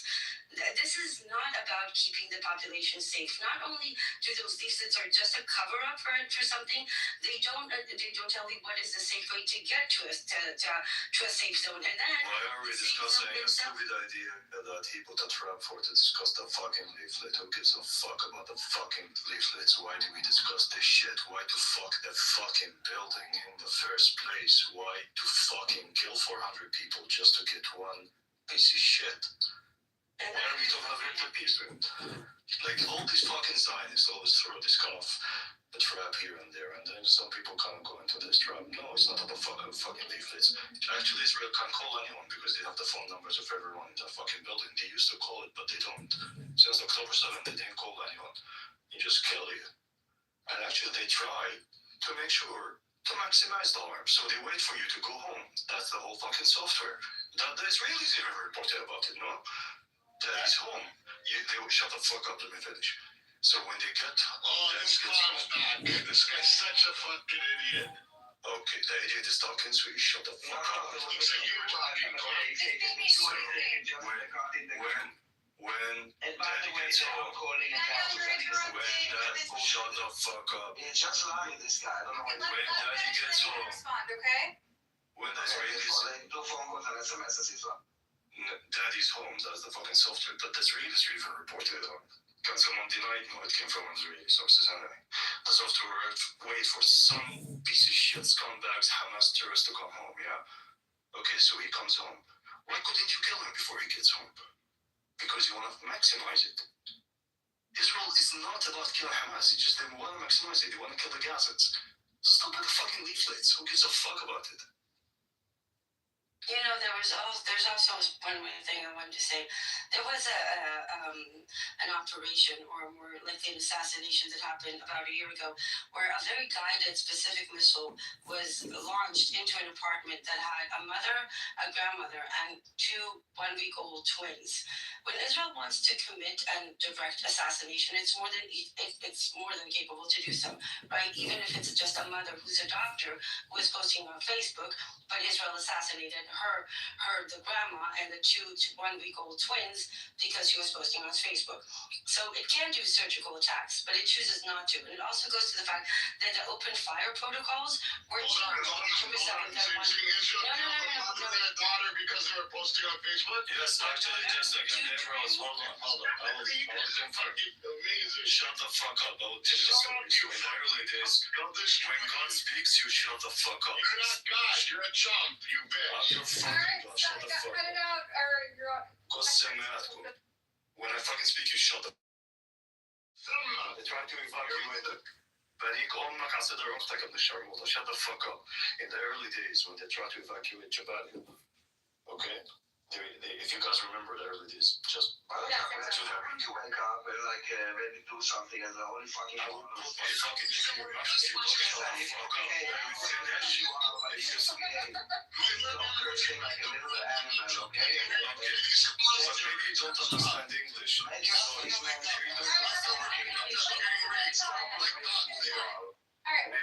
understand English, so I'm gonna say it in Okay. תן לסיים לפני שאני אסיים. אמא שלך, In any language. Stop. תקשיב רגע, תפסיק לקלל. תפסיק לקטוע אותי לפני שאני אקלע את כוס של אמא שלך. כוס של אמא שלך אני כותב אם אתה קוטע אותי. If you cut me, I'm gonna cut your mouth. Shut the fuck up. In the early days. No, I'm sorry, Benny is your compatriot. He's Israeli just like you. He's not my fucking patriot, he's a Shut the fuck up, let me finish. In the early days, mute yourself, let me finish. Listen, you interrupt. Daniel, you would like to take the stage for your sake. Let him talk. Let me finish. The early days, when they were trying to evacuate Jabalia, I do remember these days, and they cut the food and the water back then. I still can remember some of my friends who posted on Facebook that we don't want to leave. Everyone who posted on Facebook was killed. My friends posted on fucking Facebook, they would get, and then we had to tell all of our friends to stop posting on fucking Facebook because Israel is using that to kind of find these people who kind of push a message not to leave their town, not their buildings, their town. I'm speaking about the whole town, not the house. Hey, why are you terrified of Jews? What? Why are you terrified of Israelis? I'm not fucking terrified by Jews. You actually. Why are you terrified of Israelis? I'm not fucking terrified. Oh, so why do you call them terrorist monsters? Why are you terrified of Israelis? You guys are cowards. BB, I'm gonna have to move you down if you interrupt again. Oh, don't worry, Buttercup. You got major legal problems. You should check your back channels right now. You should see the shit. You know what Rachel's been doing? Pretending to be Rachel Handler. But no, when actual Rachel Handler's on the app. Okay, are you fucking done? Trying to threaten her? Yeah, that was a threat. Go, Benny. No, seriously, I'm not fucking terrified. I'm telling you, actually, the most dangerous one to Jewish people are Jewish people. Palestinians are not fucking dangerous to you. 100%. Don't tell me that Palestinian can be. No, we're not. We don't fucking hate you because you're Jewish. No. We hate you because you're fucking Zionist. The minute you fucking leave us alone, we have no fucking problem with that. So shut the fuck up with this kind of rhetoric. Like, we're getting sick of. Actually, it's not us. I'm so kind of annoyed that we're still talking about it. You guys have no stage. No one want to talk to you everywhere. Like, literally, if you look at the stages that you used to get on October 7th, after that, you lost it. Your Hasbara page, repetitive. Anyone can fucking memorize it. Like, you can go and debunk everyone in every fucking way. We don't need to go to 1948, they killed my... No, I can look in the last week what happened and I can pull 10 fucking events that shows you're fucking monsters. I don't need to go to history. It's 4K live recording TikTok.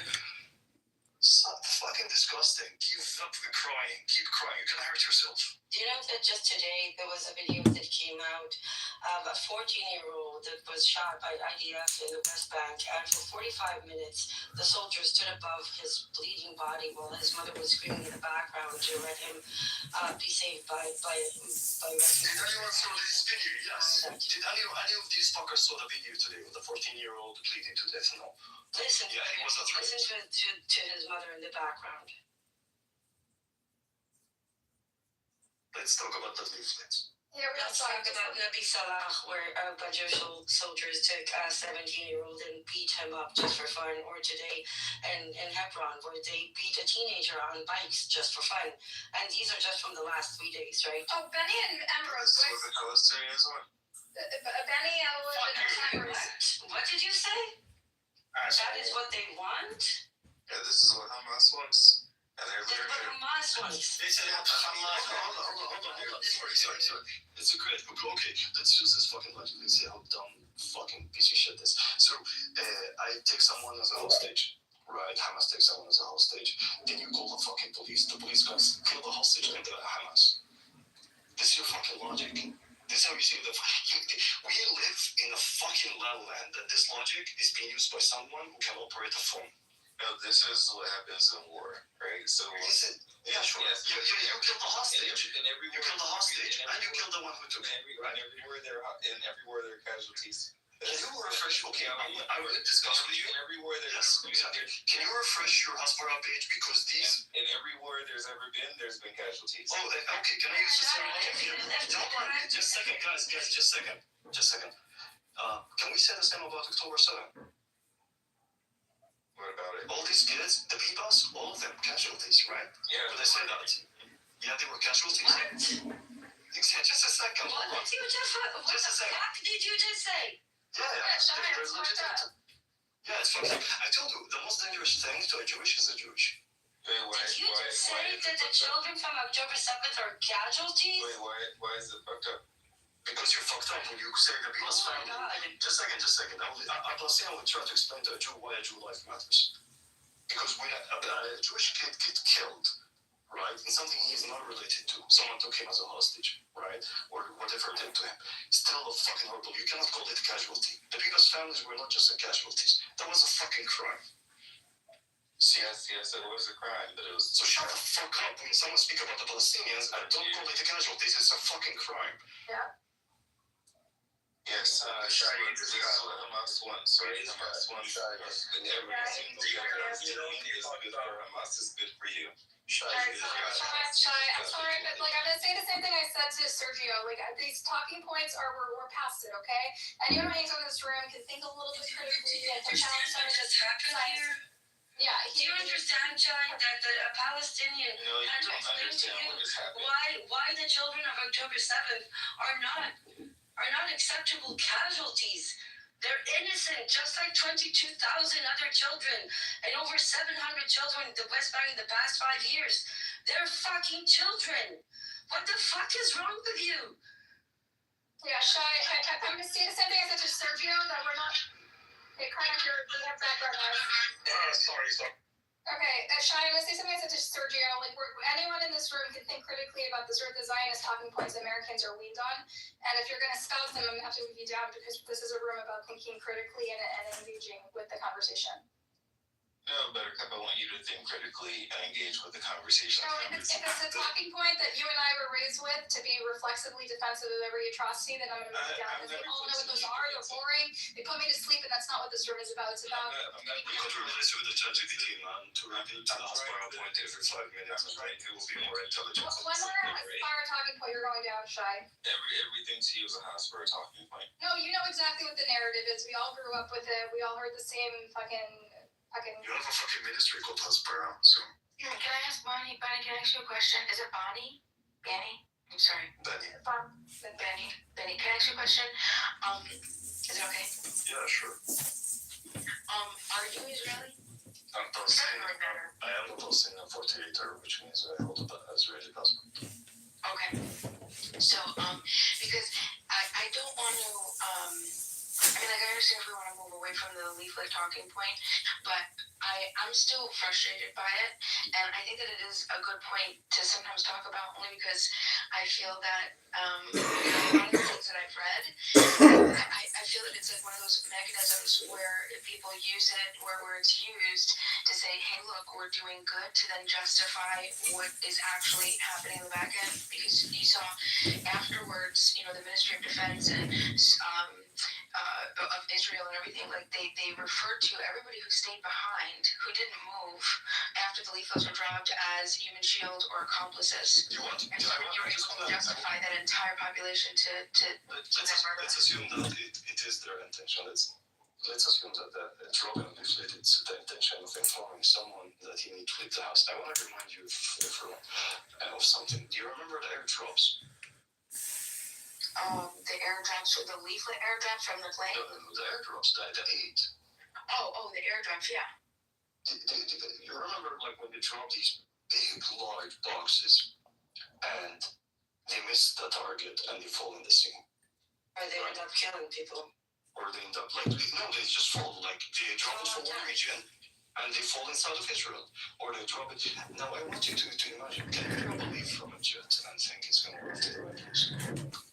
Stupid idea. The whole idea is they just But you need want to to sell the image.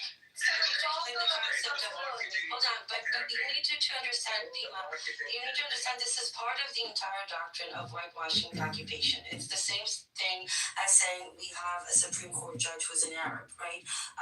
There are 20% Muslims in Israel, which is not accurate. Some 20% Palestinians, but this is how they whitewash the occupation and the crimes for decades, because they walk this line, but. But if you want to the past 2 years, masks have fallen. Yeah, but if you want to look at the logic, every time Israelis talk about A, know that you should not talk about A. And this is what a lot of people fall. This is ABC in the diaspora. The first thing, they drop something for you so you can start talking about it. And then you spend an hour discussing it. But technically, you just got distracted and fall into a trap. It's like, why are we even talking about this part? Talking about this part is does not really make sense. Why are you bombing? So you stopped talking about why are we bombing that building, and now we're talking about what? We're talking about but we informed him that he did not fucking leave. So I don't want you to. Yeah. The leaflets are the lawyer's fine print. It's to cover their ass. It's to absolve them of any crime. Okay. This is the purpose of the leaflets. It's irrelevant to the topic. Buttercup, like hundreds of thousands, if not millions. Buttercup, that was my entire point. I just wanted, yes, that was my entire point, because I think a lot of times when we're in these discussions and people do bring up the leaflets to sort of say like, oh look, this is the good thing we're doing. I think it's interesting that we're not even, a lot of the times like here we are, but in this discussion, but a lot of times we don't say, wait, hold on, let's actually talk about what really happened with the leaflets, and sort of like explain what you just said. You know what I'm saying? Fuck the leaflets. Like the true intention of the You just gonna spread your propaganda from no one that ever been to Gaza or the IDF. Got it. What we talked about. No, we always need to talk about not the perspective of the IDF. This is ABC. This is what we should do. We never should talk about things from the perspective of the IDF. The IDF is the criminal. Now, you don't bring a criminal to him. Can you map and tell me this? Like, you don't. The criminal is it. Yeah, sure. Hamas are a criminal. Do you know why? Because they are collaborators for me with the Israelis. For me, I don't fucking see them as you think I should see. It wasn't just Hamas that committed 7th of October. It was many Palestinian factions. Yes, how many? Hold on. Let's be honest. Yeah, let's be honest. It's not a celebration. How many? 5,000? 5,000 the population. 15,000. 15,000. So hard. If you agree with Hamas, 1%. I go for 27,000 Palestinians. 30. 100,000. Okay, 100,000 Palestinians is for October 7th. I heard you enough. No. Listen,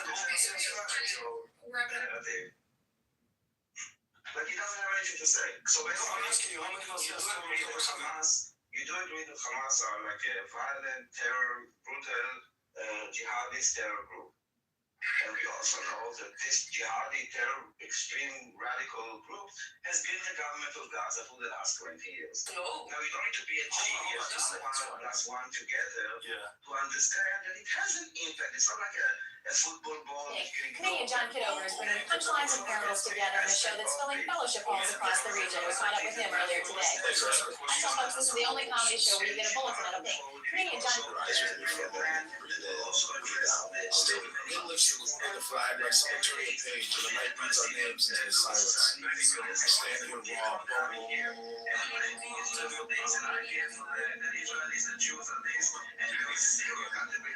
Feel that vibration go through you. Get all marching. Sounds better than numbers. Look at this case. It's like a rainbow of sugar. I'll take that chocolate one with the nuts on top. Thank you. Oh man, this box smells like happiness. Check out the artistry. Frosting, sprinkles, perfect fluff. What sounds better than numbers? Donuts. Look at the pines. River over stone. The day opens with calm. Nothing to hold. Nothing to hold. I step. It steps. No Good afternoon. We are interrupting with breaking news of a high-speed chase unfolding right now on the I-17. Police say the driver is 45-year-old John Kitover. Let's go live to the chopper. Good afternoon. We are.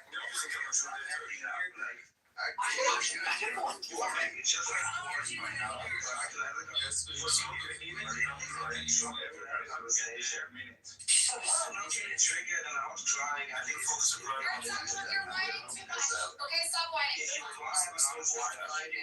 Daniel, I have a question for you. Daniel, how many? Daniel, you're in Israel, right? Just a second. As a Jew hater, I had to defend the biggest family for the other Jew who think they are casualties.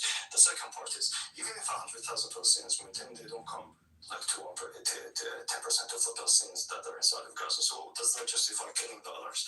No. The other part is, let's say I use the same logic that you have. How many settlers are burning villages every day in the West Bank? That does not mean we should kill all the settlers, not the Israelis, the settlers. No, we should not, right?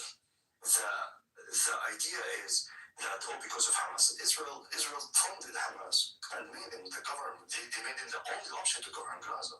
That is through Qatar. But the other part is, what about the West Bank? I didn't see any October 7 happening there. How many people did you kill since then?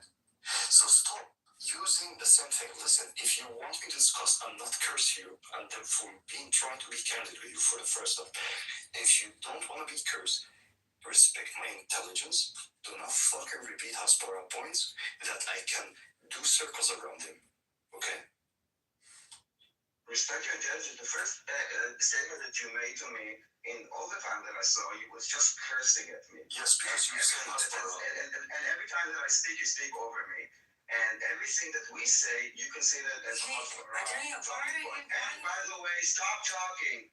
And by the way, again, zero accountability, zero introspection, and zero taking responsibility for what Palestinians are doing. For what? He didn't do anything. He doesn't live in Gaza. He has no, like, what? He doesn't have particularly like Hamas. The thing is that this is what we're trying to tell you. Even if it's 100,000, there are 2.4 million Palestinians in Gaza, and you are blaming all 0.24 million people for what, let's say, exaggerated. Who said that I blame them? Who said that I blame them? What point did I say? Then explain your attitude towards this. Because you seem to refuse, because you're actually demanding a Palestinian 48 to be accountable for what Hamas did, but you refuse to be accountable for what I didn't say anything about it. I said about introspection to the Palestinian society. Introspection, okay, I will do introspection. Okay, so the Palestinians That's what I do all the time, by the way. What makes you think they don't? Just a second. Just a second. Hold on. For the Palestinians, also all the pro-Palestinians, zero accountability. I don't give a fuck about the pro-Palestinians. You and them, I can go fuck yourself. I don't really care. I care about my own people. I'm a selfish now after a genocide. This is how I want to fucking speak after a genocide. When I saw a 14-year-old bleeding to death today, I can speak the way I want. So do not tell me. No, you cannot. Nothing. You always said that you can say Daniel, stop it. Okay. Hey guys, do you wanna get in circles you and start crying and jerking yourself on like what? Do you wanna listen to someone? Yeah, sure. But I'm not gonna sit and start talking to you in a way that I'm gonna respect that what you're saying is not fucking Hasbara. Today, the 14-year-old was bleeding to death. We all saw it. If you did not, you should go check it out. Okay, so, great. So we need to kind of get used to it. I'm just saying. No, I know. I'm being sarcastic. What I'm trying to do is, if Palestinians want to look into what happened and they want to evaluate, that's a valid thing. Okay, how do we do it as a community? How does it do it as a nation? They need to do election. Who's preventing the election? Why no one can fucking answer? Sorry, Daniel, I cursed. Why can't we do? Why can't The Palestinians can only stopping that we can have elections. You decide that you will not have elections until you put like the restrictions. Now they're talking about referendum. No, I'm asking you who's preventing the election in the last time? Who prevented it? Your leaders don't want to have elections. Go to elections. Why am I stopping you? Okay. Why am I stopping you? If you don't know, Daniel, if you don't know, see, I don't know. I know the narrative. I know the narrative. No, the narrative is stopping you. It's again this victim mentality that you have that everything is blamed by the Israeli. You can go look it up. I'm not gonna say it, and you can go look it up. I don't know how to post shit here, neither I'm interested because you guys are not looking for a fact. But the last election was prevented in Israel, I think in 2021, because the Israeli police in Jerusalem restricted. You're talking about specifically East Jerusalem, right? This is what we're talking about. This is how election happened and West Bank. This is how I just want to understand. Hold on. Yeah, this is how election happened. You don't do half election. You don't do 3 quarters election. You don't do. Well, you don't have 2 governments right now. No. People need to understand this, Maya, just a second. Israeli police in Jerusalem prevented letting election happening in East Jerusalem, which means you cannot have election if you have party election. Like, I don't need to explain. At least you have a reason why your people do not get to be represented. The people in Gaza, because in East Jerusalem this happened. So the people in Gaza should be under terror regime for almost 2 decades. Got it. At least you have someone to blame. But who's paying the price? Yes, Israel is the reason. Born under Hamas rule. Israel. You know why? As long as you have someone to blame. No. There is a election. When someone gets sick, the problem that you have when someone gets sick, Shai, I'm having a conversation with someone more intelligent than you. Shai, wait your turn. Sorry. So when there is a cancer, well, you might have symptoms. Hamas is a symptom to the cancer. The cancer is Israel. So when you want to kind of treat the symptom, okay, you can treat Hamas, like we can treat what Hamas did and all this kind of shit, but we should never forget who's the cancer, because the cancer causes more symptoms. Like now, Israel is building militias. From you guys, Israel is the situation that you are on. I want to Because you explain see us as something. So what Trump system was used terror? I want to explain something, please, if you don't mind. In order to have an election with the PLO is funded by international communities. In order to have that sort of funding keep flowing, they have to meet certain terms. That includes having elections that meet certain standards. Without performing elections within the West Bank, those elections are not deemed as legal in the eyes of the international community. Hence, if they have those type of elections, they will be cut off from funding. Israel intentionally prevents them from having elections in East Jerusalem in order to prevent them from having elections. As you see the evil cycle that goes on here. So they just, by the way, declared elections for the PLO. So I understand. So those international bodies are will kind of have a frown upon about an election that will not include East Jerusalem, but are totally okay with giving funding for Just a second. 4 years for Hamas. Daniel, you need to understand the PLO ousted Hamas. Hamas wasn't under the umbrella of the PLO for many years. Aid from the UN organization. No, it's from Israel. Really? No, yes. that's it. Hold on. Hamas get the funding from Israel. All the expenses of education and hospitalization. You want to deny? Maya, just a second. You want to deny? Can you mute yourself? Can you deny that Netanyahu sent the head of Mossad to Qatar to request them to send money to Hamas? And when the Qataris were not sure, they had to request a written letter, and then that written letter was sent and signed by the head of Mossad. He knows this. We've discussed it. Daniel knows this. So who funded Hamas then? Why did Israel ask Qatar to fund Hamas? I thought you were asking me a question. Okay, so if you look at the reason why the money from Qatar was given to Hamas. That's not a question. I'm sorry, you're answering a question that you're trying to answer. That's not my question. Let me clarify the question. You want to hear your question? I want to clarify the question. You want to make allegations and acquisition. And you want Why Israel? ask me a question. I'm asking the question. Why Israel asked Qatar, not why Qatar sent, why Israel asked Qatar? Okay, that is the problem, that Israel asked Qatar. Okay, so the reason that the money was given was for three reasons. One is to help with a military issue in Gaza. The second one is to pay for electricity and gas to warm and light up the street. And the third was to pay salaries of what can you do? Employees of Hamas. But employees of Hamas are, for example, doctors and teachers and people that need to be paid, but they're under Hamas because Hamas is a dual-use word. It is the government of Gaza, and it's also a terror organization. If Israel would not allow Qatar to fund Gaza, you would be on stage and say, no, we'll not allow money for gas, electricity, doctors, and infrastructure. Okay, follow-up question. Why did Israel prevent the PA? Yeah, the issue is that Hamas is the government of Gaza. This is how you gotta roll around. Why did Israel? Daniel, hold yourself. Why Israel prevented the PA? And where is your country? It's your I'm asking Daniel, Daniel, vamos. why did Israel ask the PA? Prevented the PA from sending grow up. I'm not engaging with you, okay? You're losing the argument, is why you do. I understand, but if you're not being respectful, I'm not going to engage. I'm very respectful. I'm being respectful. I didn't curse. See? I'm being respectful. So why did Israel prevent it and cut the PA from sending and paying the salaries to the employees in Gaza to prevent them to be under the umbrella of Hamas? Why did Israel do that? Like when they asked Qatar, they had to ask Qatar for a reason. Because they Okay, never mind. Yeah, go ahead. Because you got quiet, so I'm trying to help you. I'm trying to kind of like, give you something. So give him the answer. Just go ahead, Daniel. You already have the answer.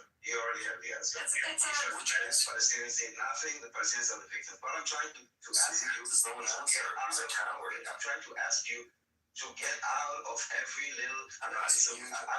You don't ask me if I don't answer. Allegations on left and right, okay? At some point, you guys need to understand that you bring what allegations? The only thing that you Daniel, all you do is throw slogans. Can you address what was said? No, I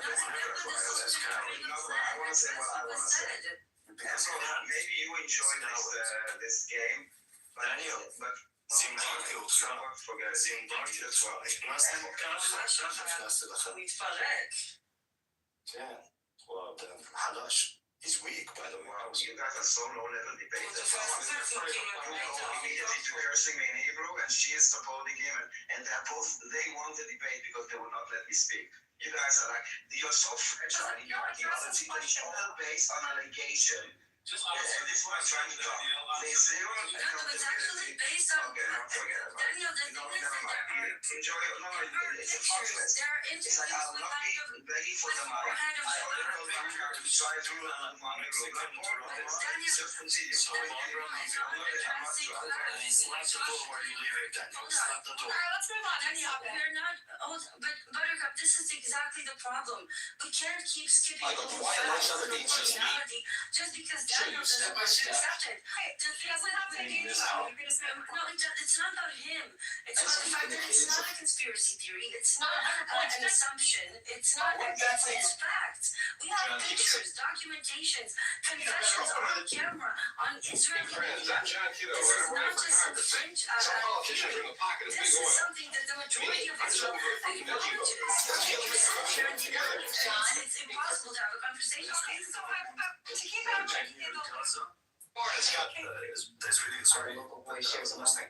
There's really government engineering the situation. So that's today's lesson: facts versus opinions. I've got index cards. to have a government. I'm here to build a bridge between our... Okay, so you raise a piece of Hamas and you keep him there. What do you think is going to happen? And when you keep feeding Kitover, it's going to be enough one time. So they made sure that normal, liberal, whatever you want to call be a corrupt, don't send the salaries so that the average employee has to be. You did not give him an ultimatum then, actually, because you made him dependent on Hamas. Then Hamas did October 7. Then you went to kill the average Gaza. I mean, this is, I think even the people who are more conservative in their estimates will say that the Netanyahu government was playing a very dangerous game with this buy and quiet plan, right? Even the most, mainstream centrist Israeli movement that would funding Hamas through Qatar was a very dangerous game. And it did backfire on them, right? Whether they had the intention. So this guy's like keep chewing. He's just obnoxious, but he's just, that's his personality. But then you're rude. But then you can go on a limb and say that it was intentional. They expected something like this to happen, and it gave them license to do what they were planning to do anyway, which is ethnically cleanse the Palestinians, right? Right. Thank you, Mixed. I'm glad you agree. So I want to change the topic a bit. Benny, Olive, and McRose. I've been reading with Abu Safia, this medical director, that we didn't hear. It seemed like he was going to be released with all the Palestinian prisoners, and then in the last second, it seems they changed their minds, and then suddenly the Israeli government puts out a photo of him claiming it's a Hamas uniform, and with no basis. Can I clarify that? Dr. Hussam Abu Safia was a pediatrician from northern Gaza. After the beginning of the genocide, he self-appointed chief of staff of Kamal Adwan Hospital in northern Gaza. He was a hero. He refused to evacuate. They murdered his son as retaliation. They called him and told him to evacuate, and he refused. He stayed with his patients and started reporting from inside the hospital. For those of you who remember, one of the results of the general's plan in the north was we saw an ER burning, and we saw people with IVs still in them burning to death live. Dr. Hussam Abu Safia was one of the many medical staff that were taken, abducted by the IDF when they took over North Gaza. He has been tortured. He has zero access almost to lawyers, not to mention medical assistance. Red Cross is completely forbidden from any type of access. It's impossible to get any type of information about him. And recently a photo came up where he was shown to be in a uniform, which claimed to be part of Hamas. Hamas doesn't use those type of uniforms. That uniform is reserved for medical staff that is part of search and rescue teams within Gaza. That has nothing to do with Hamas. That is completely, you will never find any other Hamas operative wearing anything similar. However, you will find Palestinian forces that are search and rescue that have a similar. I thought it was like a PA something. It's the local police, military, medical unit. Okay, so there's a unit, military, police, under a police. Right? Like many Israeli cardiologists or ER doctors or those, all of them are also reserved in the army. Does that mean you're arrested? No, this is I just remind everyone, his arrest video, which went viral, the arrest video that they took where he walked into a tank. Mm-hmm. He walked himself. He literally walked. That's not a terrorist behavior. No. And they presented no evidence that he's a terrorist, but I wanted to ask this question because it reminds me a little bit of when Israel, because it came out through the official Israeli channels. They maligned him, they smeared him, they committed libel. They could have claimed that his uniform was Hamas. It's not.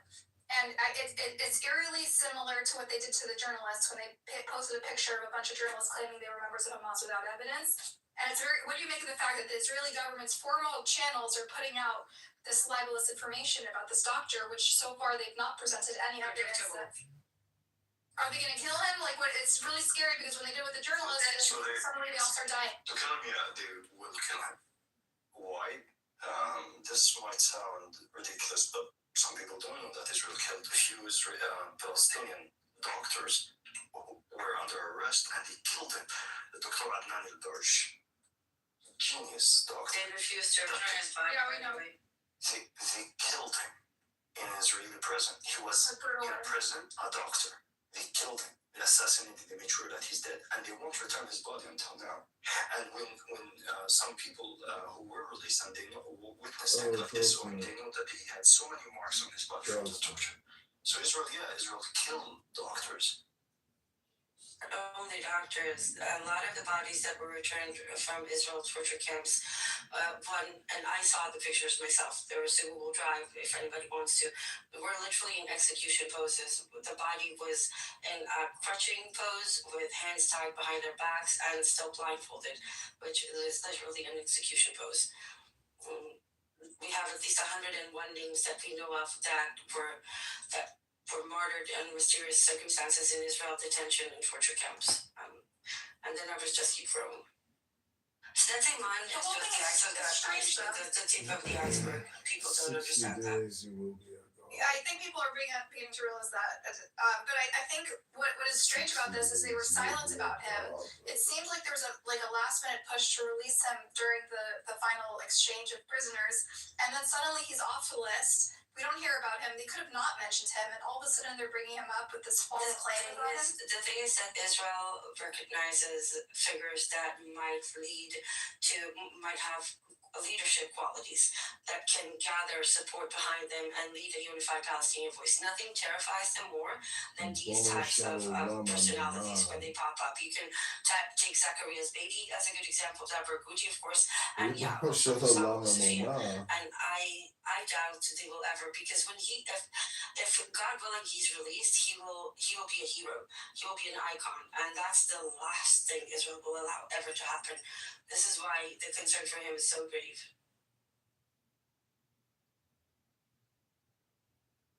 Not to mention that I've spoken to people that have known Dr. Abisafia since they were children. He took care of their children when they were He's a very famous doctor. Yeah, I'm writing you as I'm muttering. That's how people write El Normo. They say it in their head, then they write it. But I don't know which phone you're on. I'm looking at 1, 2, 3, 4, 5, 6, 7, 8, 9, 10, 11. I'm looking at 20 plus phones, El Normo, and the phone screens are off, so I don't know which phone you're on. I tried to find you, but I've got too many Clown House rooms live streaming, and I'm about to send you another audio clip. Have a harder time to try to twist themselves into knots, making atrocities make sense. Going after journalists, going after medical professionals is never the thing is, Buttercup, that there's a lot more hardcore, concrete proof evidence out there that even the world is not bothering to put emphasis on. Right? Okay, can you hear me? Report about what happens. It's called Welcome to Hell. We all see it. I think more than you guys in Israel see it. Because we're bombarded with it. A part of me hopes that the world is oblivious to that, because that would give me comfort. But if they're not, and they're still ignoring it, then that's even more terrifying. But this is not a speculation. This is well-known fact. Like, there are court petitions, court documents, whatever you want. This is well-known fact what happens in those places. And it's been documented from every possible angle. But for some reason, people keep ignoring it. Did you know what happened to Dave Buttercup and the security cabinet in Israel? No, what happened? They issued new orders, which effectively say that from now on, they assert or they annex to themselves security control over A territories and B territories, which means that from now on, they can literally walk into a home in the middle of Ramallah, and according to them, they will have the right to do so. So effectively, we've started to full-on annex the West Bank from the river to the sea. So the genocide is officially spreading to the West Bank. This is it. No, I have a question, more just like a pragmatic question. Like, for those of us who think that the two-state solution is dead because it's like, what's going to be the state at this point? It's all eaten up. Like, it seems like I understand the extremists are annexing the West Bank for one reason, but if we want to move towards one state where Palestinians in the West Bank have rights, it's a tragedy. Some people still believe in two states, but if you believe in one state, then Like, Which one is easier? Which one's easier in your head to give the Palestinians and the West Bank equal rights, or to go to 2 states? I think at this point, what's left to become 2 states? You just give up. Now it is 1 state. Right now, always Israel and Palestine was 1 state. But pragmatically, on the ground, we're 1 state. It is apartheid. Yeah, it is an apartheid, but we need to be clear. It is 1 state. So when people say I want 1 state, I would tell him, you don't know what you're asking for, because technically we are in it. I guess I agree with you. I guess the point I'm making, I also think it's easier at this point to just. It's game time. 20 extra crispy wings for $20 at KFC. It's finger licking good. Cancer Guard screens for over 50 cancers with one simple blood test. New Cancer Guard from the makers of Cologuard.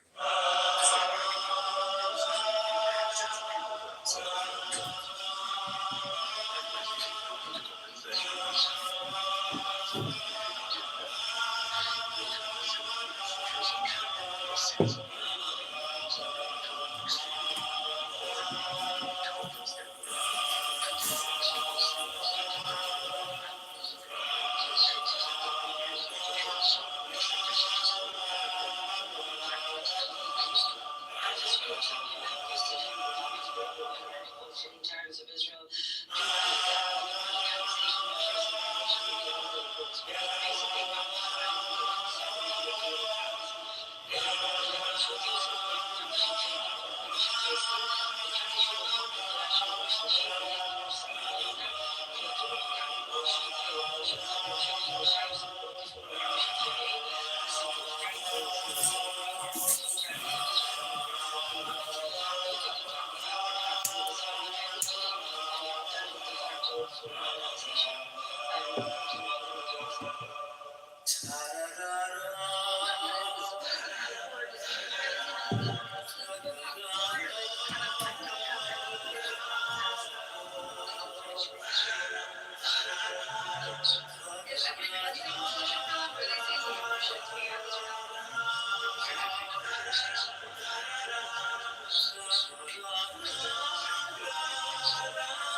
And what is your solution?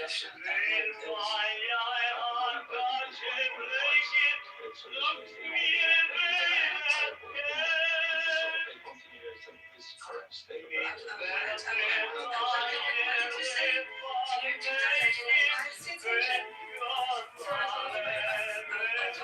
that?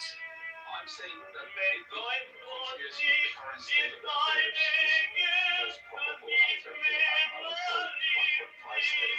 But it's 1.5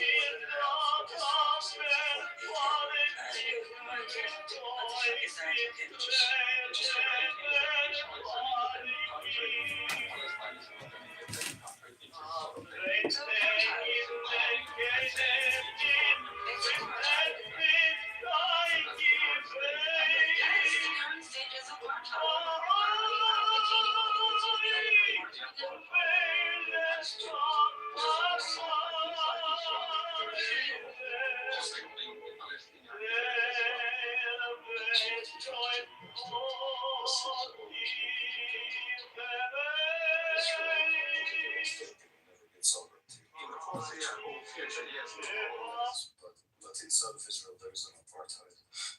I live in apartheid. What is the apartheid there? How about the death sentence? Jews and Arabs are not equal. What is the problem with equality? But you This is not serious. it's good equality. It's good to have equality. It's healthy. Yeah, but what's like good problem? I believe everybody in Israel is able to vote now, so. Oh, okay. So the equality does not stand as voting. It's It's about your rights. What rights are missing? Are you Israeli? No, but I'm interested in what rights are missing. There's 75 laws inside of Israel that discriminate against Palestinians. I'll give you absentee law is one of them. What is the absentee law? Okay, repeat this with you can Google this, Drew. A law that does not get you your land back, although you are a full citizen of Israel, because Israel took it. Basically says that as long as you can prevent Palestinians from reaching their land for 3 years, the state can take it away. No, people who are Israelis. Exactly. I know you guys love that. It's like, you know, if you live to join them. I know you're. Guys, I'm sorry. No, I'm talking about full Palestinians who will have Israeli citizenship, like they still cannot get their land back. Okay, I don't know the details, but that is very common. People in some countries have lost land and they are. No, it's not. When you have the paper and you call yourself a democratic country, that does not go as explained. What is the paper? Who has given that? That you want a fucking land. That is your. Are you referring to something before 48? Yeah, because you know history does not start at 48. Some people live. Yes, but the state of Israel starts at 48. So do you count all legal holdings, everything? Because for you guys, you can't forget 1,000 years ago. So. No, that has nothing to do with that. Do you know? Does not want to learn. For a second, you want to learn, then you just want to argue, then I'm getting. Do you know what Resolution 194 is? I'm so sick of repeating this. Then don't. He does not want to learn. Yeah, we don't have to explain he can Google some stuff on his own. Okay, Google Resolution 194 from October 1948. That was, well, probably one of the first famous times, let's say, defied international law, right? Or ignored it bluntly and said, fuck off. We'll do whatever the fuck we want. So this is. Because that man that he's talking about, the whole world told Israel that it has to give it back, and those people have to be able to return, and they also should be compensated for everything that's lost. And that was in October 1948, right? The same body that declared Israel as a viable state also told Israel, please allow all these people to return home and give them back what is theirs and compensate them for everything that's lost. Israel said, fuck off. First time, 1948. Just went first from there. Yeah, but it seems quite natural to me that there was a war in 48 and they were. It's okay. I don't care what you think. Some people left on the other side of the border. I'm not an Israeli, and I already discussed enough with you. Okay, you're not even Israeli, so I already gave you. So you can go Google shit now, and then you can comment to follow up question. By the way, 45 communities. Just like I need a bit. Listen, you asked a question about something you don't know, I explained one. Then I asked you a follow-up question, do you want? Then you said, okay, can you explain? Then. Okay, we don't answers yet. You just want to debate for the sake of debate. You don't have to educate me. I'm okay with the fact that I don't know everything about Israel and Palestine. Okay, so I was expecting you to tell how the apartheid is valid. I just told you that you cannot get your land back, dumb fuck. What does that mean? If you're Arab, that's one detail, and that doesn't tell me that there's apartheid in That's one example, dumb fuck. I mean, just what about the West Bank, okay? Those are people that also live on the land and have to No. I don't want to, listen, this is what Israel is going to do. Oh, but listen, might be an apartheid there, but inside of Israel, no. He's not Israeli, he's just a random guy. No, I know, but all Israel shit. Inside of Israel shit. In the West Bank is shittier. In Gaza is way shittier. No. I'm not letting no. Inside of Israel, it's a fucking apartheid because you cannot get your land back, although you have the right. I'm going to go to court and they look at the law and they say absentee law. Oh, Arab, he cannot get his land. That's a fucking apartheid. When you cannot buy a land in a house in a specific community because there are community acceptance rules, that's a fucking apartheid. The 75 laws, don't fuck, go read them, then come back. Next time, do not open a can of worms if you cannot fucking handle. I put down, Juho, down in the comments, a link to a report from B'Tselem called Divide and Conquer. That report is very good at breaking down why it's an apartheid state between the river and the sea, and it breaks down the different types of apartheid, whether it's 48, East Jerusalem. If you were more of an audio person, you can go to my Twitter feed. There's 3 hour space with B'Tselem's spokesperson, Slayton Clanley. She breaks it down on the interview, but it's important to understand because just because apartheid manifests in different ways doesn't mean that it doesn't exist. Because the bottom line is, everywhere you look between the river and the sea, Jews are privileged over everybody else, and that is the most basic, pure form of apartheid, and that is why we say it's apartheid between the river and the sea, because Jews are always privileged. Sometimes more, sometimes less, but always privileged. Are you saying that there's apartheid against Israeli citizens or apartheid against the Palestinians indeed? There is apartheid and inequality towards anybody that is not Jewish. And it can be worse in some places, it's not as bad in other places, but Jews are always privileged over everybody else. It doesn't matter if it's Palestinian, Muslim, Christian, Samaritans, even Jews suffer from the same thing. The point is that the Jew is... Sorry, in Israel proper, yeah. The Jew is the privileged one, always. You can come close, you can be a Druze serving in the army, and you will come close to the status of a Jew, but you will never be as privileged as a Jew, and that applies everywhere between the river and the sea. River and sea is different from Israel. Juho, how about we go around? I feel like we need to clear the air. I think everyone should say a little bit about you. I don't think I've met you, Juho. I don't know, Mr. Roger, you're from the West Bank, right? Mr. Roger? Yes, I'm from the West Bank, but I don't live in the West Bank. I live outside. Are you Don't tell all of it. But I can tell you what's happening there. Yeah. Tell us. I've been in places where you want to change. You see, I have a Jordanian nationality, so I have more privilege than the Palestinians themselves walking among the Israeli parts. So I've seen how I can pass these called mahsoum. And there is that, it looks like the one, because I work in this industry where you put cows on a certain track and it's all full of iron so they don't get distracted. I've seen that place that Palestinians go through and it's really fucked up, humiliating method, making people working in these metal cages just to pass, to go to work. What do you call that? It literally looks like you're changing location between a high controlled prison to heaven, because I've seen when I passed by the Palestinian territory and went to your land, I've seen the difference in the streets, the difference in the building, even in the cars. It's like going from first world country to third world country, and they claim that they are one state. Where is the one state on it? I don't believe that Jews who's also living outside claim that there is no apartheid in Israel. It's like you're closing your eyes and saying, no, son, you should go and look yourself. Just go to these places where Palestinians live and see the humiliating conditions they used to live. They are still living in.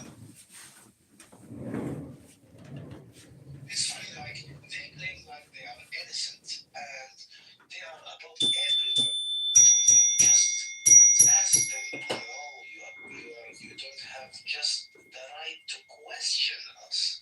Come on, guys, we're circumcised like you. We get circumcised like you guys. And we eat your food and you eat our food. We are the same. And sometimes we fuck you girls. I won't go with that part, but look at the bright side. We are human just like you, but your Zionist mentality, that is a different thing than the Judaism itself, is controlling you. You are just like ISIS. You know ISIS, they are Muslims too, but they used to drag us to a war. They claimed they made a country and they used your same basic. Either you're with me or against me. And if you are against me, I will kill you. I will cut your head. They filled YouTube literally with these cutting heads videos. You are using the same method. So Zionism is just an ISIS who's controlled Judaism to fulfill their plans, and also the main reason that the Israeli now don't live in peace everywhere. By the way, there's a... But you know the difference from ISIS? They have one difference. Like ISIS, you got no tissue. Oh man. You got no tissue. Imagine. Oh, bro. Look at the fun side. They were talking earlier what destroyed the Jew peace on the whole world. Look, guys, you have to look at the history because the history itself condemn you. The fun is that you left all the threads where all these pieces that we can follow and catch you. What you did, like the first when you start to establish the so-called Israel, you sent terrorists to Egypt to make bombing, and one of you could get caught near the cinema of Egypt making bombs to provoke people to kick the Jew because you need population. We know that. It's a great strategy, but people didn't understand it that time. You made that problems. Even in Iraq, you start making these countries. Yeah, everyone knows you're the one who made that. Nowadays, after you destroyed your good reputation, they destroyed now their reputation and they lose, after 7 October, everyone dream is become a Jew because everything will open for you. Not like most people, you see. Jewish mother? No way. I'm talking about the people. You see, if you look at Mel Gibson, bro, he just made a movie. They buried him. That Jesus Christ movie. They are the one who control media. Have you seen Superman movie? All right. We're running a little out of the topic here. Mr. Raji, I hope you understand from this room that there's many where this doesn't represent Judaism or Jews or ethnic Jews. Many of us have diverse. I'm talking about Zionists. I'm talking. This is the so-called because most people doesn't know Zionists. It's a struggle though. Jews are trying to separate their identity from Zionism, but it's entangled. So we're trying to untangle it. That's why we're having this room. Which is a good thing, and I represent what you are saying. Control that. But the main idea, they the one who lose their position after 7th of October. That's what they show to them. They can fix that problem much better than making all of these massacres. But the problem is they made the massacres and I guess now you know the full intentions. Their main intention to kill these people and take the land. They won't give you a state. They won't recognize you even if you bend over.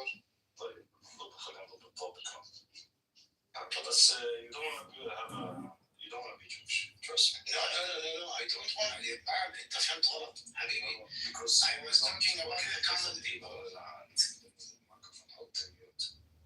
Outside of Israel and Palestine, I think Muslims and Jews and Palestinians are in a very vulnerable position because we're all sort of linked by proxy to what's happening there, and we're all really in the same boat.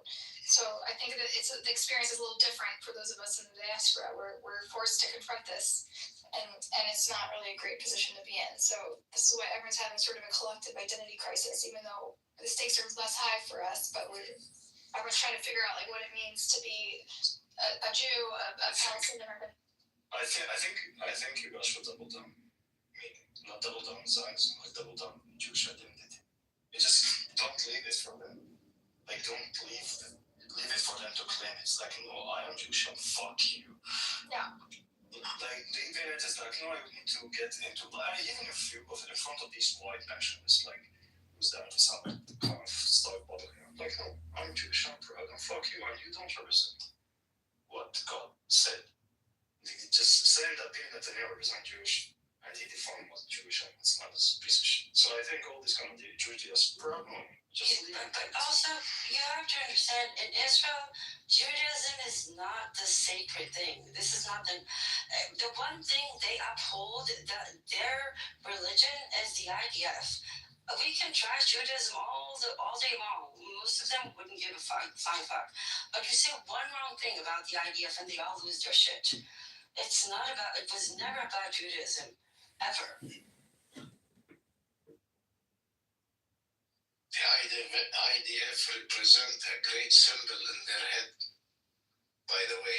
This is why when you say anything about it, you just touch a very delicate nerve for that. بلجيكي صح انت بلجيكي؟ انا مش من مواليد الاردن فما عشت هاي اردني فلسطيني بس ربنا عفاك لا يا اسف معلش.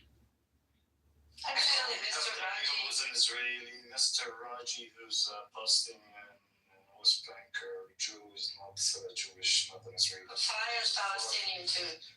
Fire is a Palestinian from where? Oh, you are? I didn't know that, Fayed. No, I'm Iraqi. Oh, sorry. That's fine. We're all Palestinians. No, we're not. So you're in Iraqi. Oh, come on. Like you have Andalis and things.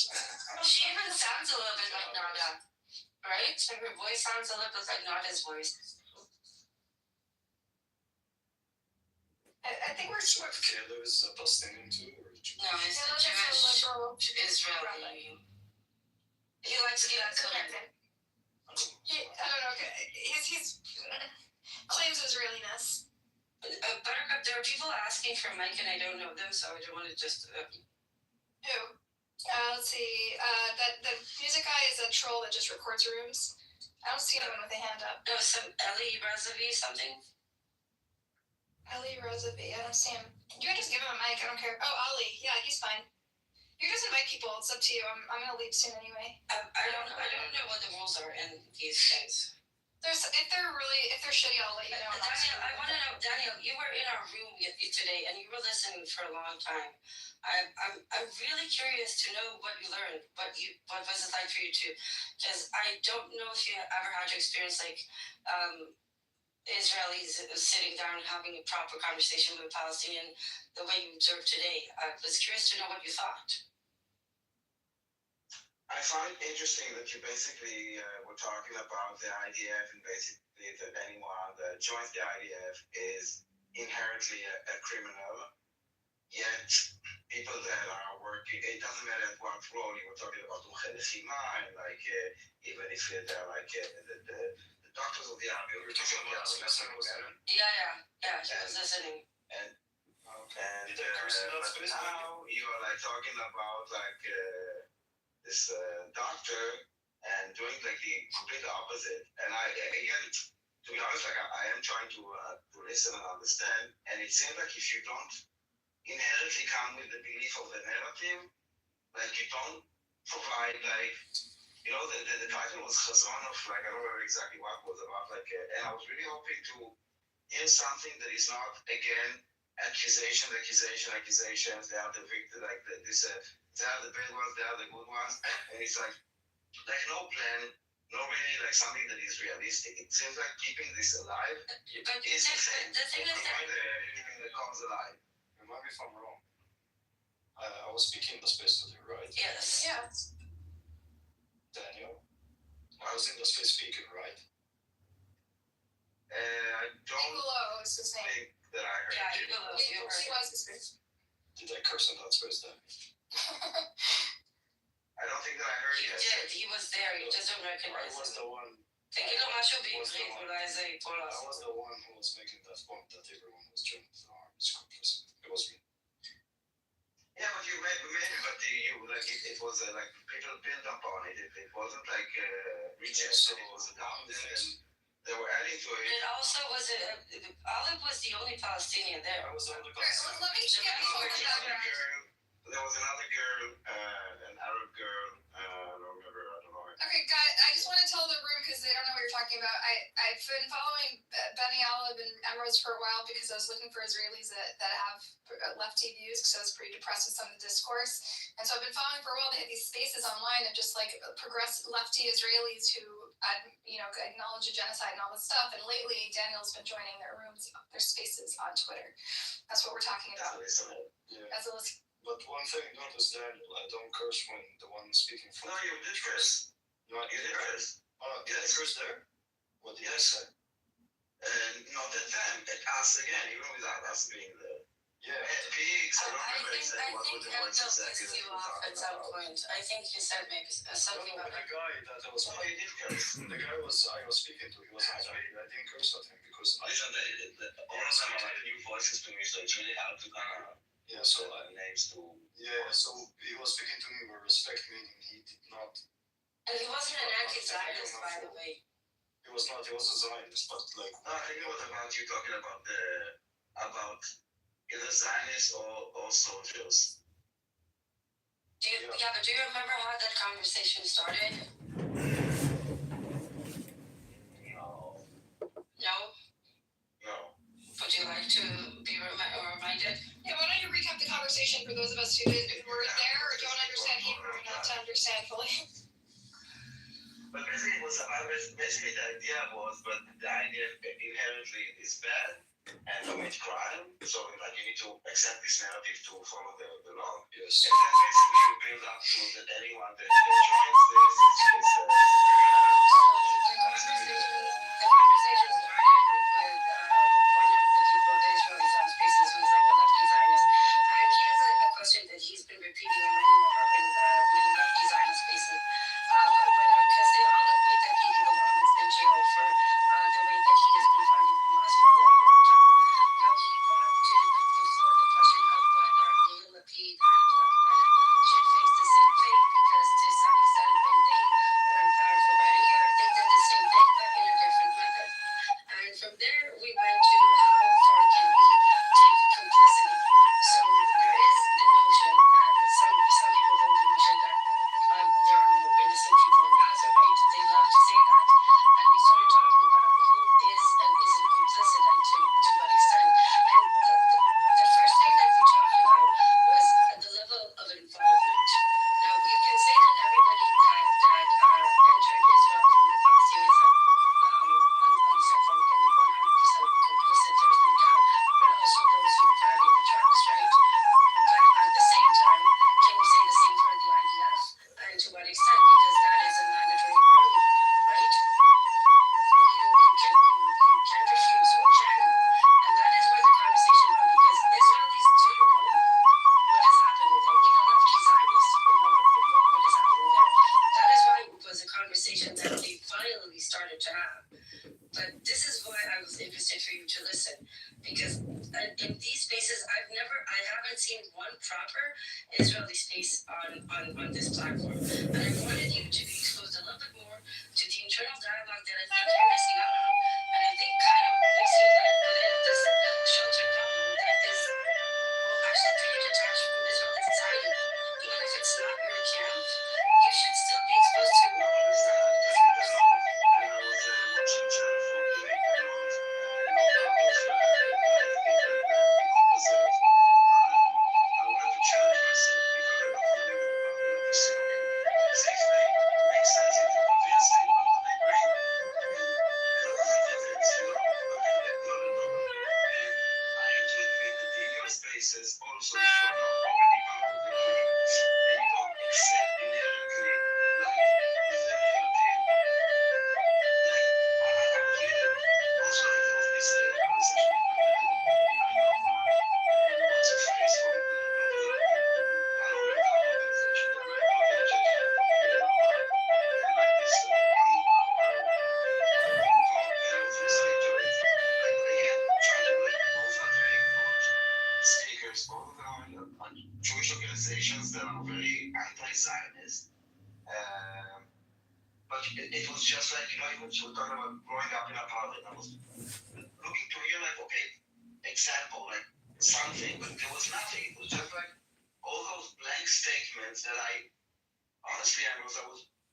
wanted to challenge myself, but there was nothing there. If you don't believe the narrative, there's nothing there. You were hung up on the terminology. You were triggered by the terminology.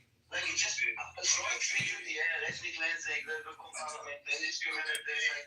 And also at the end of the day, this is a very complex situation. And to assume that Israel works in a vacuum, that they can do whatever they want, it's not realistic. We have the other side, that they are also our actors. Here we have the international community. Always like focusing only on what Israel is doing.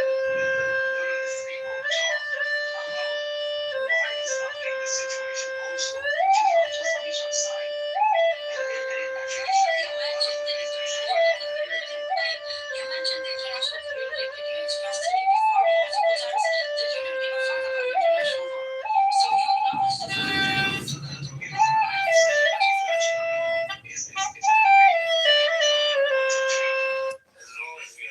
it's something that you get enforced. This is what we like. It's not an opinion about law, specific international law. In general, if you cannot enforce a law, it's not really a law. It's an agreement. It's a treaty. Not all countries go to all laws. So and not any UN resolution is a UN is an international law. I'm just being accurate. It's not even giving an opinion. Daniel, could it be that you just don't have all the information and, I'm sorry, the intelligence to discuss? So when you go into this conversation, you feel that maybe I'm not intelligent and I don't know enough about the topic. Yeah, maybe. So some people think they like physics. Or maybe really like even now, your comeback is an insult. It's not like when you try to convince. I'm gonna explain. Because if I don't believe the narrative, then there is nothing to be based on. Like you either with us or like fuck you, like you know that's not the same. No, you can't tell me fuck you. I won't get insulted. I don't care.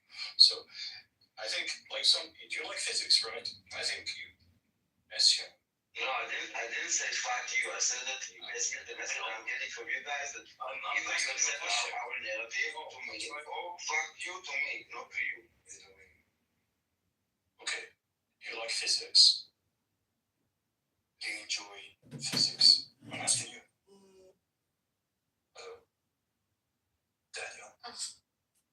Daniel, do you like physics?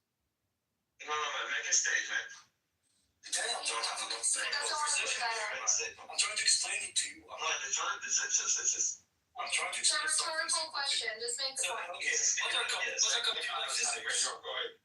Not really. I'm not great at physics. So, like, sometimes some people think they do, and then they come into a discussion, and you get into a group. But typically, that group is a little bit advanced. They're kind of discussing quantum, general relativity, and practical physics, and getting into atomic and molecular, all these kind of things. And you think, oh, like, no, I don't think they understand that they don't. Like, you're not at the same level. Alright, let's not patronize them. Come on. Like, we're trying to. Here's what. No. What I find interesting about these things. When I ask you a simple question, like sometimes you can ask him, Rosa, you can go. I don't think many of the spaces that I did after October 7, you're gonna find me curse or say shit in the first year. Because I really thought some people won't understand, they came to the bridges and they came to kind of maintain the narrative, not to let the pro-Palestinians that are not Palestinians and they're just Hamas fans hijack my narrative and kind of stick it. But at some stage I used to kind of understand it. The person in front of me is not trying to learn. He's just trying kind of to look good for someone who's listening down there who does not really matter. And the person that I'm debating with also does not really matter. So all three of you can go fuck yourself and burn in hell. I don't give a fuck because there is a kid is burning alive right now. So when I'm trying to talk to you and I see that you don't have the basics information, I will patronize you. Yeah, I will, because you don't have that.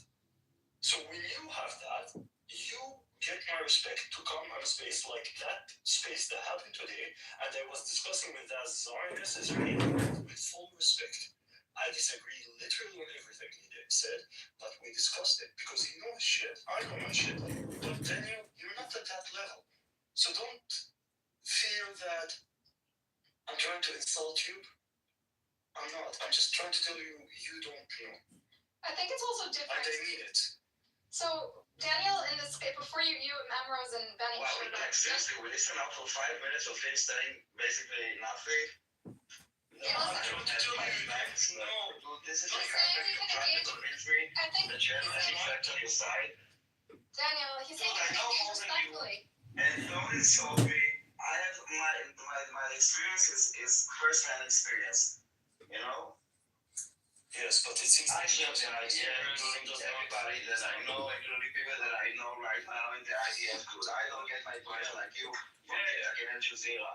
And listen, I literally now listen to 5 minutes to speak about absolutely nothing. And that was basically my claim. If I don't believe your narrative, then fuck me, and this is exactly what you did. You have nothing to say, so for 5 minutes you were thinking about something, saying I don't know the facts, but basically saying nothing. Listen, let me give you both a compliment. Does anyone challenge me or just insult?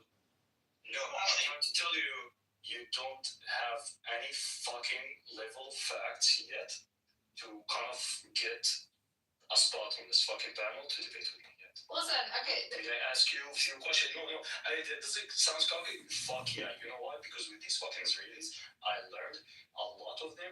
They don't want to do any fucking effort to learn, yet they want to fucking argue. And if you want to argue, then I'm gonna fucking burn you. Because I asked you a few questions on this space, you did not know how to answer them, and you only did victim and crying. Exactly. In the other space, I was debating with an Israeli, and that Israeli had a lot of information, and we had a very respectful, productive conversation. Okay, to be honest, I was surprised Daniel showed up at all. Usually Daniel's on the defensive. He's like on a Hasbara mission, and he's very worried about how these arguments reflect on Israel and the state. But when he talks to you and Evros, I see a different type of Daniel who's actually, it lands different when it comes from you guys. And so I think honestly, like Daniel, the fact that he spent multiple days sitting in those rooms of Israelis, of the internal conversation among Israelis, where you don't have to worry about public opinion and the international community. I thought it was very revealing and beautiful, and I hope that you guys get to have more dialogues. Because usually when I talk to Daniel, he's like a bulldog. He feels like Israel's life depends on whether or not he defends. He gets a cookie. Okay, he gets a cookie for sitting. Yeah, scripting, good one. I'm sorry. And Benny, I'll to his credit, argued with the Zionists for several hours today in spaces, and he didn't curse at them, so he also gets a good. Thank you. Benny Olive, if I may put something in here. A big issue with a lot of the people, especially like the Israeli Zionist side, they don't even want to debate at all, much less this issue. It's always, they're always going to resort to, or almost always going to resort to fallacious reasoning. Who are you, Mandalore? I don't know you. Where you're from? What's your background? I'm not. Give me anything. I'm from the pro-Palestinian side. Okay, are you Palestinian or American? What's your? No, I just said skin of the game? Okay. And I'm Arab, but yeah. Okay. So that was your statement that Zionists don't know how to argue? No, I can. Well, at least a lot of the Israeli ones, just from a point of moral logic. Based on what? Based on people you met on Clubhouse? Just observations for the past almost 10 years now of just listening to these discussions. Mm-hmm. But unfortunately, a lot of people from the pro-Palestinian side as well, they don't. Not always, but they're not also the best at really. They're not informed. People are not informed. Yeah. Or people sometimes repeat what they hear on TV because they want to sound smart. They don't understand. Yeah, but even from like a debate standpoint, because I really hate even making myself seem like something. But yeah, I'm just saying this as somebody who used to be like formally trained on how to actually debate. Who, you? And when you. Yeah. Okay, so you're ranking their debating skills, the Zionists versus the pro-Pallies. Essentially, yeah. All right, cool. Thanks for sharing. But it's something else that I wanted to mention is that it's honestly oftentimes I notice there seems to be a lot of intellectual dishonesty, even when they try to. And this is a critique to the Zionist side. When it goes into the aspect of antiquity, because most of them know nothing about the antiquity side of the debate either. Okay. They try to make the claim that. I think you made your point. You made your point. I think. Do you want to add to the discussion? And I feel like I get it. And just ranking at this point, it would just be. If they're not capable of being intellectually being intellectually honest, then I don't see any point in like literally endorsing them or holding them. There's no point in engaging. Hosting them. Okay. Yeah, that's my point. So our point was there are some Zionists that are able to engage intellectually, and some are not. Some of them have trouble. There's the cognitive dissonance. All right, Ali, did you want to say something? You came up, and Edward. Edward's another Palestinian American from Bethlehem. Edward's here. Hey, Edward. Yes. Hey, I keep calling it your hometown, but I've been to Edward's birth town. Yeah, that's true. I was actually here, listening for a while. I just came back, and I did want to just mention that the debates are great, however, what is lacking, I think, on both sides is debates regarding solutions, and not just solutions, but a way to get to a solution, implementation, those types of ideas. Because we can go around in circles regarding who's right and who's wrong, but at the end of the day, this is more of a form of, I want to say resistance on both sides, and there has to be a time when, a day that comes after resistance. What happens the day after? Do we go back to the same thing that we were doing before, or are lessons learned and we take those lessons and build something? So why don't you kick it off? What's your solution? Constitutional convention.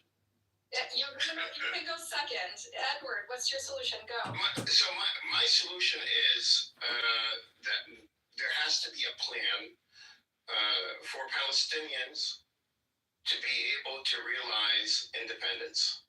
So there has to be a plan going forward, and a plan that's accepted by all sides, including the UN and the international community, and it has to be a plan that's adhered to with mechanisms for addressing grievances.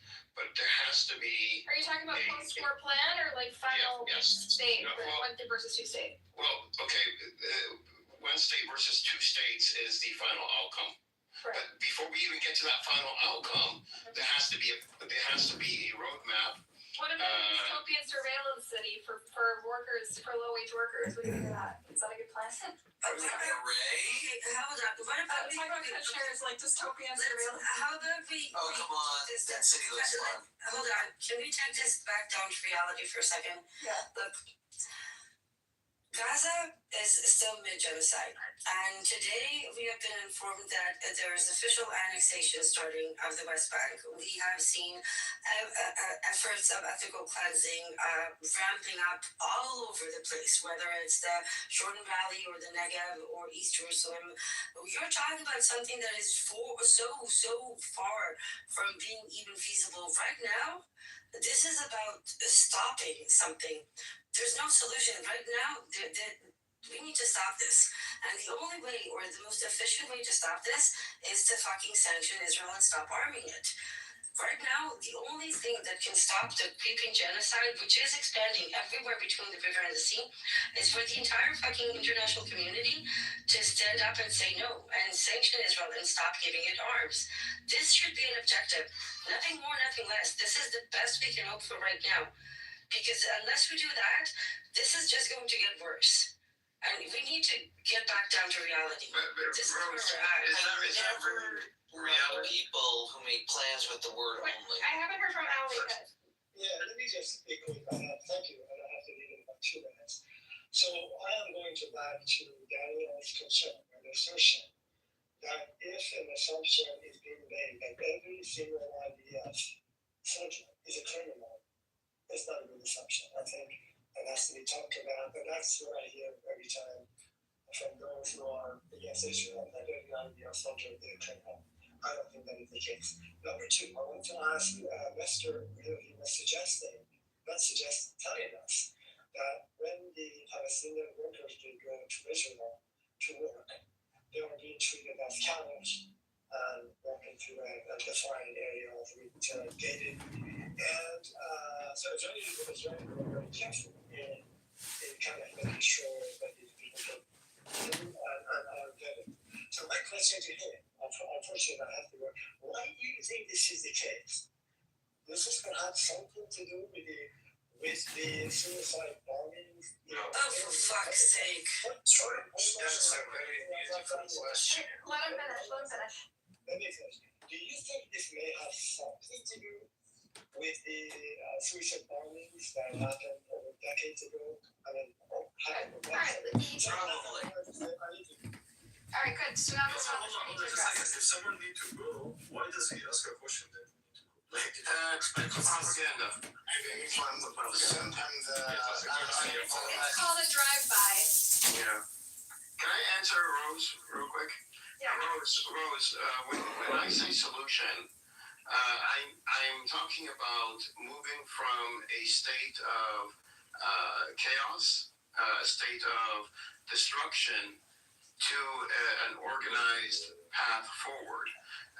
Moving from, what we have today to sanctioning Israel, I think is not realistic. I'm not saying we shouldn't, this path shouldn't be taken. What I'm saying is, The question is, what is your objective, Edward? And I think that right now the objective needs to be stop the monster. Nothing more, nothing less. This is the only thing that we need to be focusing on right now. And I think that the demands for sanction, and this is, by the way, where I see Jewish diaspora is extremely, extremely important. Because I believe that if more Jewish diasporas will speak up against Israel, against the genocide, against Zionism, that will give more public elected officials the courage to do the same, to reject AIPAC, to put sanctions. This is where their job, I think, is extremely critical. Even Palestinians in diaspora, couple together, do it together, be a force. But if there's something that the diaspora can totally focus on, is that to get more and more people to demand their public electives to take that stance, because that's the only thing that's going to work. Nothing else. Nobody's going to bomb Israel. Let's face it. There will be no military intervention. Right? It's never going to happen. But sanctions can happen, and it doesn't even have to be all the way. Like, let's start with not arming them, right? Let something, but give your elected officials the courage to do that. That's on you, not on us. Trust me, we're fighting from the inside, but you can do that. So the way America works is one, we no matter what we do with lobbying, there's no way that we can lobby for sanctions. It just will not happen. The way American Congress works and the way it responds is through oversight, through accountability. So making Israel. But it also doesn't make sense to sanction Israel when they're using our weapons. Right, and that's the thing, that the lobby, the military companies themselves have a lot of power. Why go against them? Hold on, let me finish. Let me land. What I'm saying is, though, before sanctioning, before you could have this conversation, you first have to identify accountability. And that's where the diaspora can come in and do a lot of damage to how Israel currently handles Palestinians in the West Bank and in Gaza by allowing Congress to set up mechanisms for accountability, because we as Americans give money to the Palestinians. Okay, I understand we give money to Israel, but we give money to the Palestinians. Hold on. We give money to the Palestinians. We also need to be accountable. We need to hold the politicians, the Foreign Relations Committee, I think on the Congress side, in appropriations, I think on the Senate side, both the same committees that are responsible for foreign relations, things like this. U.S. like for example, USAID gives money to Palestinians. Okay, does that money go to the objectives that USAID has put out? And that's a question that could be asked through Congress to USAID. Okay, it doesn't. Okay, make your point. We've identified that problem. Sum up your point. Okay. So we identified. We would identify the problem that USAID gives money, but the money itself is not being used in a way that America would like it to be used. So now it comes down to identification, then accountability. Okay, let's make sure that the money is being used, and what is keeping it from being Are you used talking about properly. rebuilding Gaza now, or you're talking No, I'm talking about Gaza and the West Bank, the whole thing. So You have to have, She's the saying U.S. has to be in a position of accountability. That's the first step, is what I'm So saying. I get what you're saying, and I think we're kind of on the same way, because I think you were talking about being laser focused on a specific concept and not on a broad notion. And maybe that doesn't contradict what I was thinking. But one of the things that people talk about, what Modani did with the IRA, the anti-Semitism definition, that is a very easy thing to achieve, even on a local level, that anybody can advocate for, and it effectively benefits everyone, because it also comes from two different sayings that they want to continue to they want to synthesize, they want to define as equals, but they want to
been held.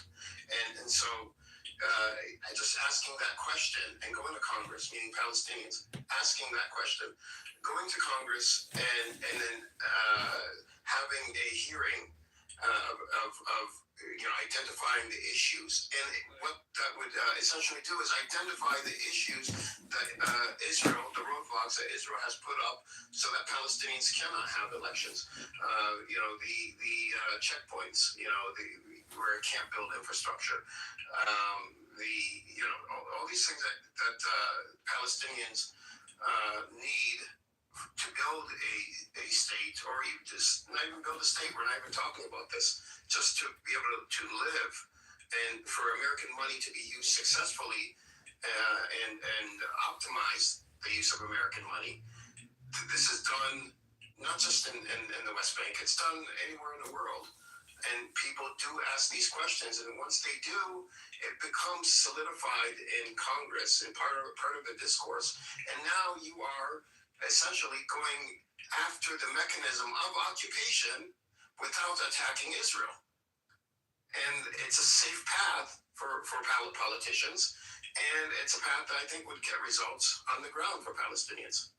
Yeah. So And that is just one way. And I'm not saying, Rose, your way, we should not do it. I think that's a yes and. We need more pressure on our electeds to do right. Yes. Yeah. The problem, for the Palestinian diaspora and the Jewish diaspora. I don't know about a couple if you know this here. Like if you go to lobby in DC, because I've done lobbying in DC. Yeah. You can't ask for major major issues up front because then you get labeled as a maximalist. And then nobody will talk to you. I think Jews, there's J Street and other there's a robust Jewish infrastructure that tries to be a check on like the AIPAC and the sort of right wing interest groups. And I think they're trying to be a more vocal voice, which in the internal Jewish community, I think we should be a little more maximalist because the things that the influence of AIPAC wheels is really destructive. But I hear what you're saying, Edward. I think you need to have like a really clear, actionable demand when you talk to politicians. Yeah, just accountability and just being able to how's it from like our perspective, Edward? I signed up for If Not Now and these like Jewish protest groups that advocate for specific legislation to stop funding bombs, right? To stop funding weaponry and military aid in Israel. And there is legislation that a lot of Jewish politicians have already signed on to, right? And that's an actionable thing. We can all sign a petition that says asking your local elected official to sign on to this bill to try to get it moving. True. So we're talking about two different things here. You're talking about mass, I guess, I don't want to say protest, like mass involvement. Advocacy, but at a large scale. So the more people you have involved, the powerful that group is, or that voice is, right? Which is normal and perfectly logical. What I'm talking about actually is minimal. You don't need a lot of voices. You just need constituents in, I don't know, like 10 or 20 different districts around the country. These districts are where these foreign relations committees, the politicians are from, and you speak to one of them, and you just have one of them write a letter to the various agencies, asking them what are the issues, when it comes to the Palestinians building a government, what are the issues? Okay, Edward, you know what happens when you write a letter to an agency? It gets basically an intern that files it among all the other people who wrote a similar letter. Not if it's coming from a foreign relations committee member. No. The procedure is that they generally have 90 days to respond to that letter and respond to it very, very well and in detail. And then the second letter that's sent out then is, okay, now give us, if the objectives are not being met, what is keeping the objectives from being met? And that's when you start exposing the occupation to the politicians. But no, I understand what you're saying, but when it comes to... Do you participate in are there advocacy organizations doing what you're describing? Because I'm sure there's already infrastructure in place. No, nobody's doing this on either side. Meaning Palestinians or there are many advocacy orgs across America that are advocating for an end to the genocide and for an end to the funding of military aid. Through protests, yes. Not just protests, variety of things, through legislation that have advanced in Congress. So when I was a part of talking to politicians and talking to these committee members. When I was in DC and when I was a part of passing the bill to ensure that electric cars all make a sound in the U.S. Yeah. That was passed, and I think it was enacted in 2017 or 18. That was passed. That was passed because we strategically went up to the right politicians and brought in people from constituents from their district. So it wasn't a mass movement. We also partnered with other nonprofits that are, like, for example, that represent senior citizens, not major nonprofits, but large enough. And we spoke to these very specific politicians that were on these very specific automotive committees. Yeah. To get this bill passed. So minimalist. Okay. So I want you. I put a link in the chat, Edward. Blockthebombs.org is like basically the campaign to sign this bill that would end this $30 billion taxpayer-funded weapons that enable atrocities. And it already has like 60 signatures in Congress. But it's signed. It's supported by like a long list of advocacy organizations and nonprofits, including Center for Constitutional Rights, Adala, Jewish Voice for Peace, AJP, like a ton, right? If not now, Peace Action. These are all groups that are already. So I wonder if it makes sense to participate in the activities and infrastructure that is already well established and very has had some victories already. You know what I mean? It's called Block the Bombs. No, there's nothing wrong with it. It's just there isn't an actual lobbyist group, for example, that specifically addresses the occupation and U.S. involvement in it in the U.S. Of course it does. All these groups do. No, they address it through like mass, bringing in multiple voices, mass constituents, and putting pressure. But to actually address it in terms of, accountability and having hearings on it, forming committees, that takes more finesse, and that takes people going down. And this isn't just me saying this. You can look up how nonprofit lobbyist groups work that don't have a lot of money, and you'll find that they are surprisingly effective. For many years, Edward. I know how this works. Also, I know you know how it works because you've also been on the advocacy side. What I'm saying is, if you look at nonprofits that do not have a lot of money, so if you look at nonprofits, and this is important, if you look at nonprofits that have, across the U.S. that have worked with Congress to make change happen, you'll find that a lot of them have very little money, but they all go down. They call it the Hill Day once a year. I'm assuming you've heard of this term. And they but they have a strategy in mind, and they pass not necessarily bills, but they'll pass certain procedures in Congress that gets them to where they want to be and gets their objectives, aligned with Congress's objectives. Also, the bill that you passed, requiring electric cars to have sound or like certain sound, that's also, it's less controversial, right? Isn't that about like handicapped accessibility stuff, which is like in the Constitution? No, we also brought up, we had senior citizens involved in that. We had other groups. So it was for electric cars that, we didn't go after the constitutional. We actually ended up, because we did speak to politicians, we got them to sign on to a bill. Then we were able to sit down with the automotive industry.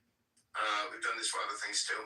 A lot of times you'll find that when you introduce a bill and it gets dropped because it was settled out of the Congress by the opposing industries, because they'll sit down with you and there'll be a compromise.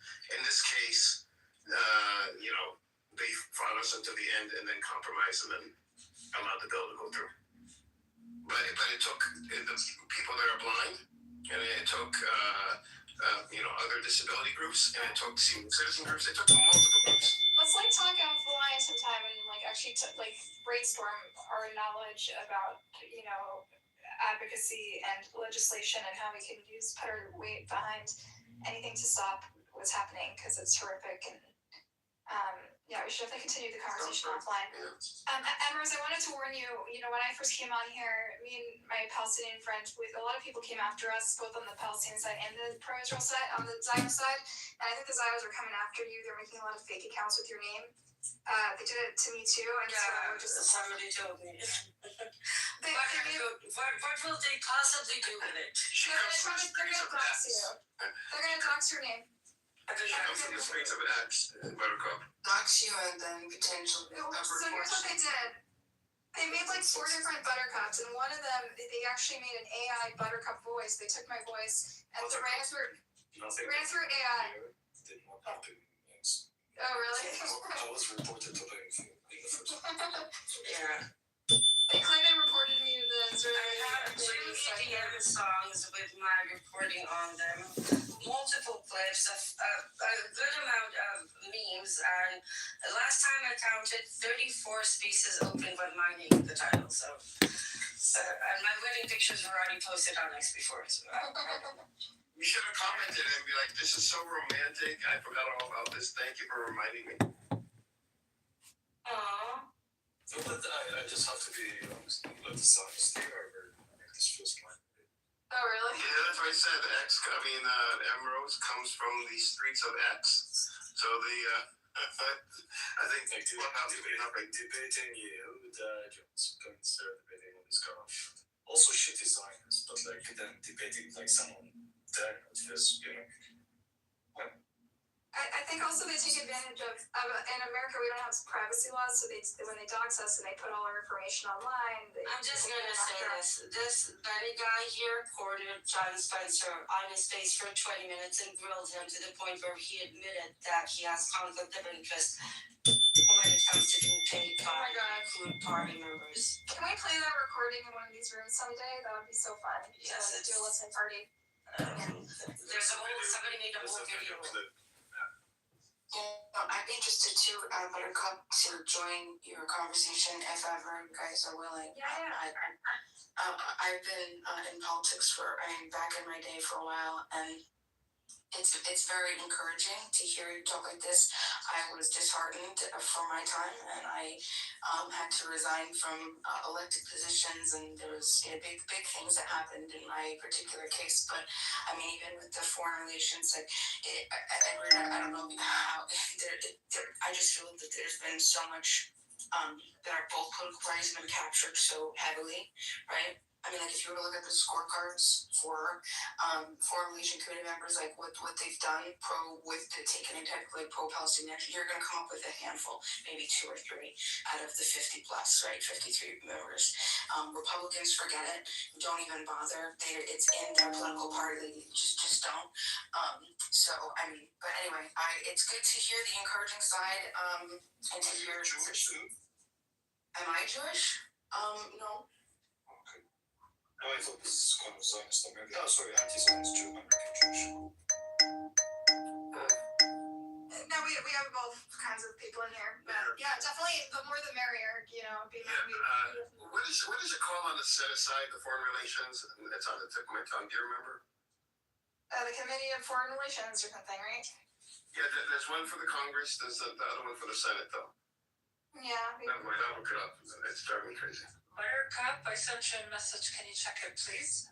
Yes. How come you never sent me not one single message, Freya? Not one. Because you're not following me back. Really? Oh, I'm sorry. Really? It's been months, yeah. Oh, I'm very lazy. Hold on. I'll go right up. I'll send you a message. Don't worry. Jesus Christ. Thank you. I don't know what to say. Back to that. Shall I ignore him? Sale and block. Sale and Sorry, Freya. It's okay, Andy. Can I just ignore him? Yeah, Yeah, Illumi, I'll deal with it. Okay. wait, tell Illumi to come up. Illumi, come up. Palestine, you too. Illumi, come on up. We want to hear from you. Yeah, it's Cynic. He's in here. Oh, and Almost wants to come up. Hey, Almost. Oh, my God. Almost. It's not Friday. Kabbalah. What's up? I miss Friday. It's not. Oh, we're here.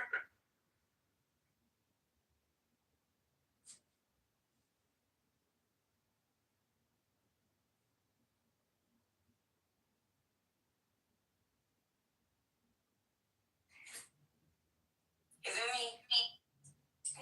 It's okay. Cynic, what are you doing? Where is he? I haven't seen him or no.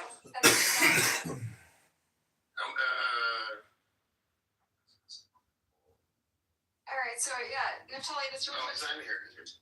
Yeah, he left. Natalie, we were talking about this book. I started off reading from this book, The Necessity of Exile by Shalamagi. He sort of revisits trying to decouple modern American Judaism from Zionism, and maybe talks about how it's, we need to like separate our identity from this ideology. And then we also read from Peter Beinart's Being Jewish After the Destruction of Gaza. And so that's sort of the inspiration for the title. Actually, I hope they're here and you're not just ignoring me. But Be my name. we started talking about something really interesting that I wanted to continue, and that is the concept of the demographic majority, which Umi very wisely pointed out as something that not enough people understand. And I think it's a good talking point if Buttercup's interested. Yeah, go for it. Yeah, Umi, do you want to do it? No, I believe coming from you, it was better absorbed by the life. Take it away, Ambrose.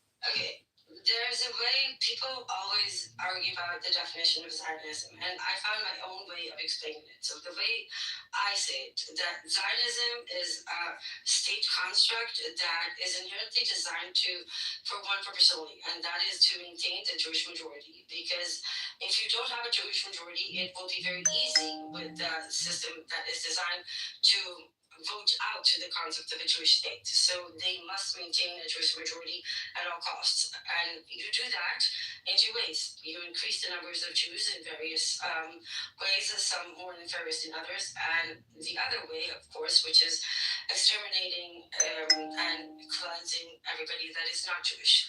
And that is the essence of Zionism, maintaining a Jewish majority. And that branches out to many practices, many ideas, many policies, and Aluni was very wise to point that out. I believe it's essential when it comes down to understanding this conflict is to understand the demographic dilemma. Zionism is not winning. What does that mean? Zionism.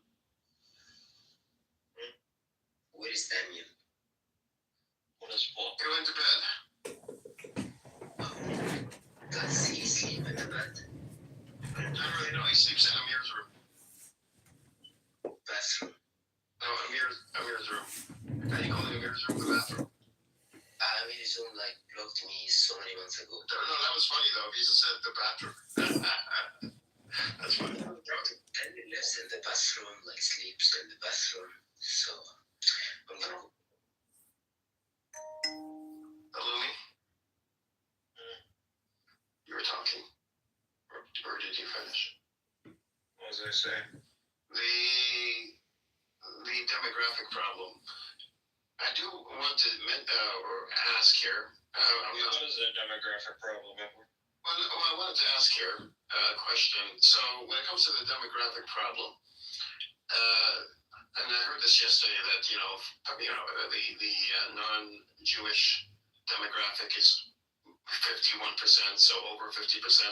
But I would contend that it doesn't have to be that. The demographic problem starts way before 50% because of how the Israeli government is structured. It's more of a parliamentary system, so forming coalitions. And you don't need 50%. Buttercup, I want to ask you a question, Buttercup. I'm going to go quite fast, okay? I leave quite fast. Buttercup. Hey. Okay, you didn't give me a permission, okay? I'm going to ask you, why didn't you marry yet, Buttercup? Look, if you're interested, send her a DM. Are you interested in her? No, I don't want to propose, but I'm just... Man, bro. Why are you asking? This is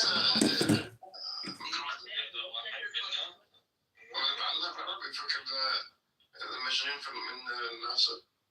محمد انت منين؟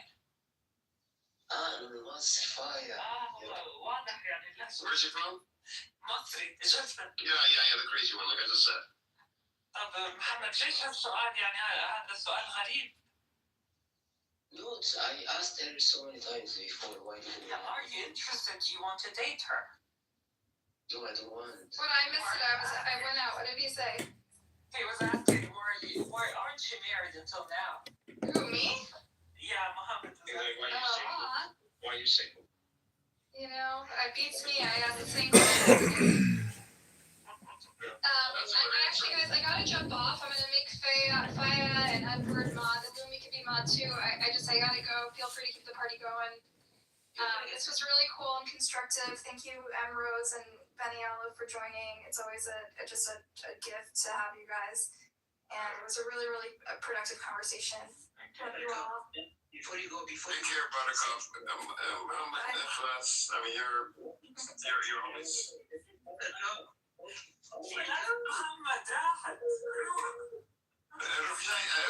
How do you say go chase after her?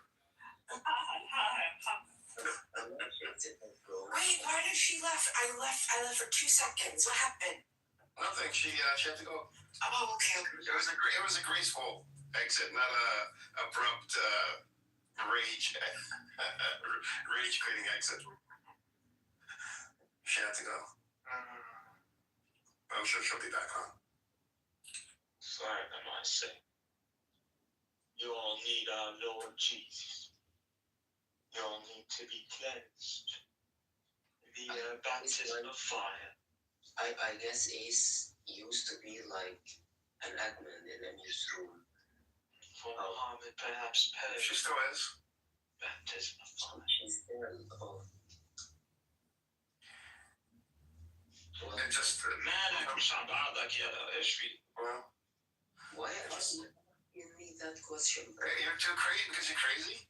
مالك مش عم بعضك يا Are you high? انت شو بك يا محمد؟ انت مالك بيا بقى؟ ما يقدر والله يا فايف. انت منين يا فايف؟ Where you from? انت شنو؟ هايبر؟ ايش صنف الحشيش اللي ضاربه اليوم وجاي؟ وين الحشيش؟ شيل البزر يا محمد. محمد اكل اليوم مش مصري والمش ريحته واصله لهون. ما هيك محمد؟ انت منين يا فايف؟ مش مهم. Where you from? Muhammad from Egypt. Can we ask you a question? No, you can't. I'm going to ask you. How come Egyptians can't cook? I cook. So, how come you can't cook well? بلاش يجيب لك المدام بعدين. The worst food in the whole Arab world is the Egyptian Muhammad. The best setup is Egyptian setup. The best fun art is Egyptian. Yeah, no, Egyptian they have a very good culture. يا محمد بس خلوا الأكل عنا احنا. Yeah, exactly. Leave the cooking to those that can cook. Yeah, that's a good idea. ما في زي المصريين. We need to tell the Lebanese, leave the dancing to those that can dance. That too. You from Lebanon? No. Best dancers are Syrians, I think. Yeah, I think so too. Yeah. انت يا محمد مالك مش متجوز؟ ليش انت سنجل يعني؟ I'm divorced. Oh, I'm divorced. Oh, no surprise. كمان طلق. طلقك ايه طلقك؟ طلقك. When she kicked you out? لا حول الله يا رب. ايه محمد بعد شو بتقلنا؟ أنا هذا محمد. هتروح ايه؟ أبغى الحلال عنده الله طلقنا يا محمد. رايح فين يا محمد؟ ما احنا متسلين وياك. رجعها يا محمد.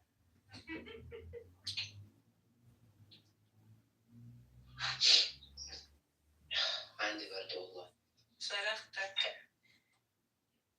اعملي لي ليمون يا فايف بعد إذنك.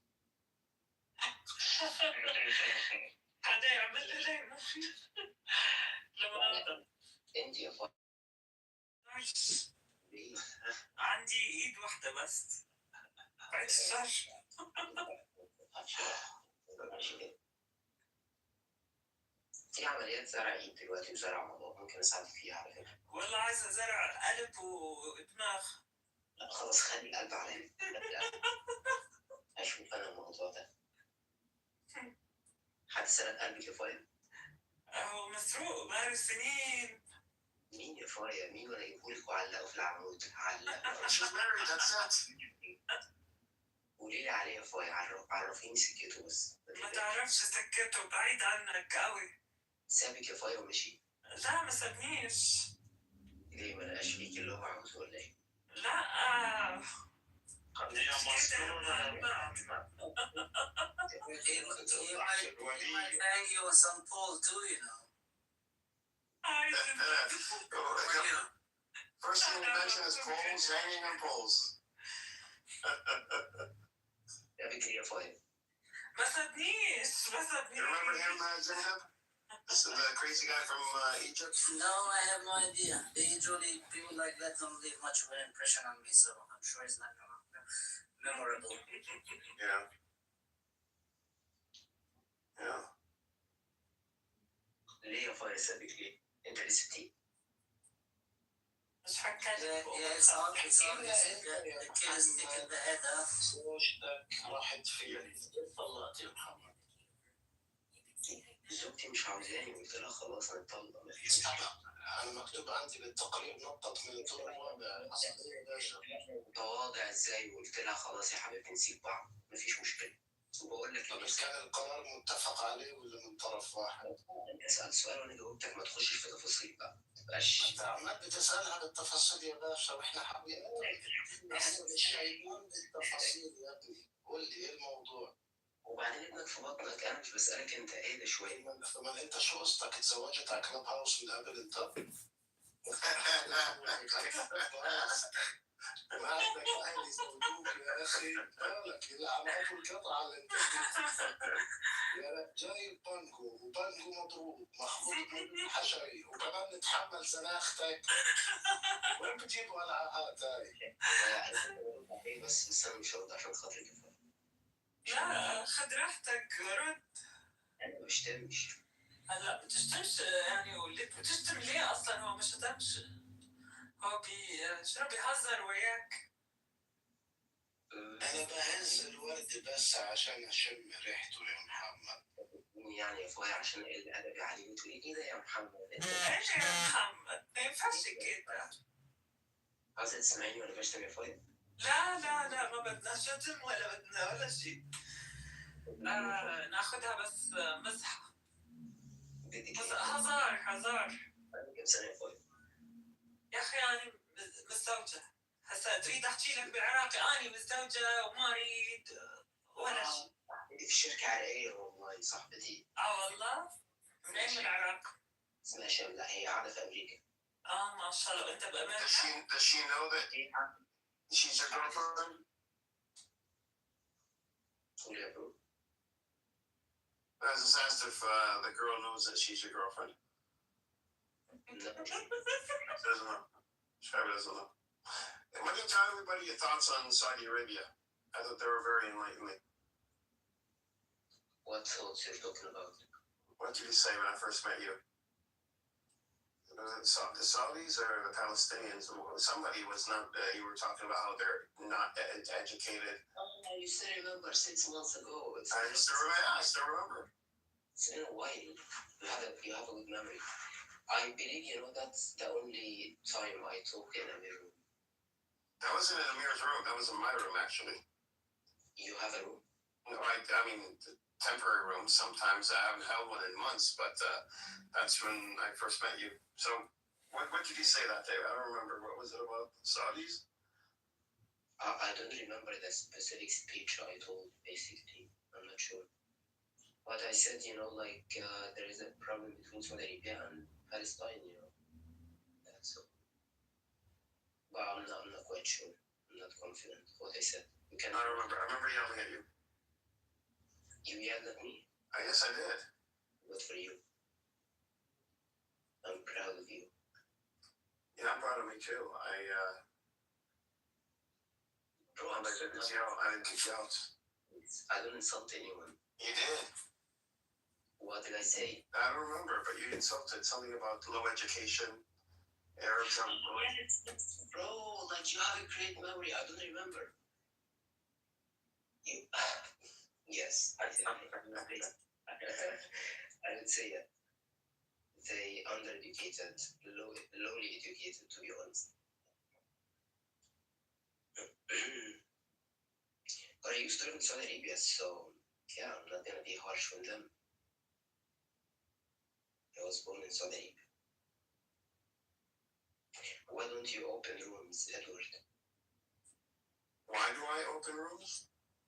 Why don't you open the room? Oh, because it's too much responsibility, work to keep Palestinians and Zionists and even anti-Zionists all. You might afford someone who's an idiot like Mr. Someone that's gonna make it as Hassan. Muhammad, sorry على المقاطعة, guys.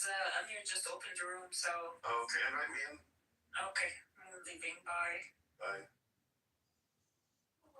Muhammad, if you're good, they might unblock you. Sorry. What did you say, bro? He might unblock me. Ruben check. Do you want to be? I don't want to be unblocked by Amir. Hello, Mr. Edwards and everybody else. How are you doing? Doing well. And you? Very well, thank you. Never better. Yeah.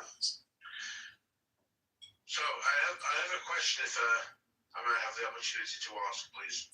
But you answer questions also, or is it you asking questions? I'm just asking. So you have an answer. It depends what the question is. If somebody asks me a question that I might find challenging, I'll reply. I'm just kidding. I did. Buttercup, I thought you left. I know, I was driving by. Oh. I was just kidding. Yeah, I know, because I was thinking. No, There's no rules. Ruben, check. What's the question? I'm sure it's going to be highly enlightening. Go ahead. Well, if people in protest will be having them on, I'll move to the audience. No, let's just go. Ask your question. Ask the question. He went down. He went away. I was just kidding. You can be a mod. I don't care. I was just joking. You can be a mod. I was just fucking with you. I'll make you a mod again. See, that's how much I like you, Ruben Chick. Well, where are you from, Ruben Chick? Slavic, right? Buttercup, you went. Yes. Slavic ancestry. Buttercup, I want to ask you. Okay. For a favor. A favor? Yeah. What's that? Yeah, someone is interested in you. No thanks.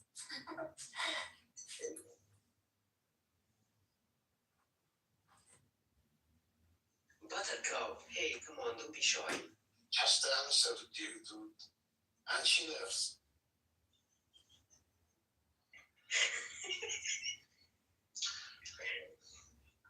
Okay. My questions are: does a person being a Zionist, does it make them a bad person? Of course. And what should happen to? Should they face any punishment? You can't read a word. Punishment? Yeah, should they have any? Following this Zionist idea, and you will see your punishment in front of your eyes. The whole world is going to punish you. So the hostages that were killed by Hamas,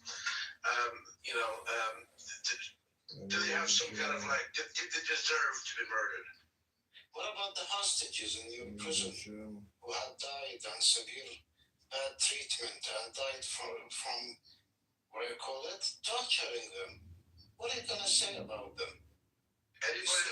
When someone do whatever you're doing, you just wander around and ask why they are doing that. You are doing the same thing. Okay, you've got a question for me. I asked you a question. You asked me a question instead, but I'll still answer your question. I answered you a question. For anybody, same as your answer. For anybody. Justify. Okay. Okay. So you're speaking about unfair treatment, yes? Okay. They deserve to die, Reuben Ship, because they are Zionists. And Zionists are advocates of death and of civilization. The hostages deserve to be killed, yes? Which hostages? I didn't say they deserve this. Actually, I've got my answer. Thank you very much. And I want to say, anybody who's detained in Israel unfairly, I'm completely against it. So thank you very much for having me up. Thank you very much. Please come again. The hostages deserve to be killed. Okay? See ya. No one told you, bro. How does there is no input output in his head? Yeah. But the main idea that they're already killing hostages. This is a total mistake. Yes, I'm untouchable. Look at me. You shouldn't treat me like I treat you, because if you treat me like I treat you, I will only play the game. blame you for treating me like this. What kind of twisted, corrupted mental mind you are facing? Because he is speaking English does not mean he's an Anglo. Yeah, true. He is simply gaslighting you. He is a Jew. He knows.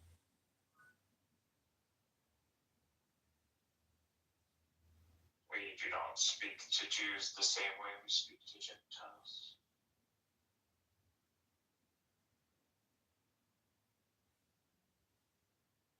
Jews should be spoken to in the language they know. Torah. The Tanakh.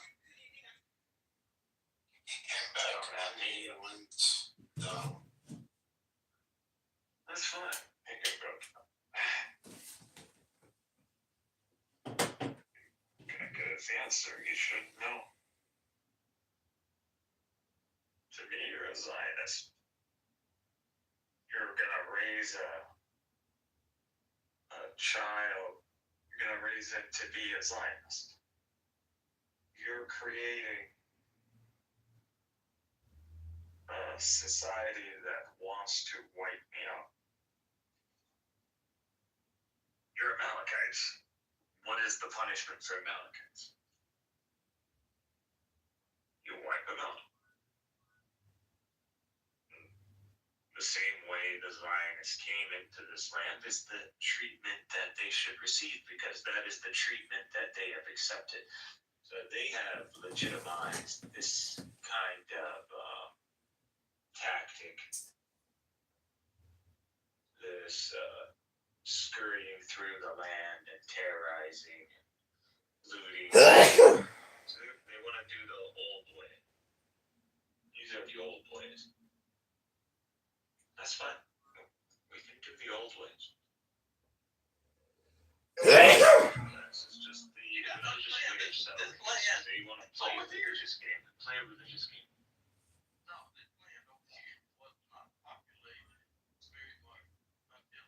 And not only that, we thank the Zionists for it. We go, thank you, Zionists, for reviving our religious sense.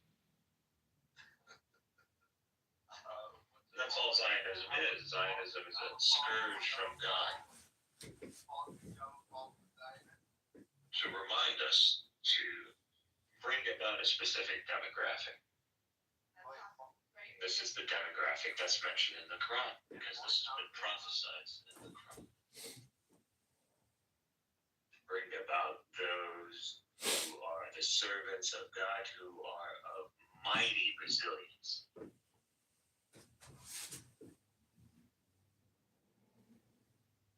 God's going to bring about Israel once again. That's what you're seeing, the rise of Israel. We Palestinians are Israel. Experiencing exile. And coming of a Messiah who is about to bring us all back home to the promised land.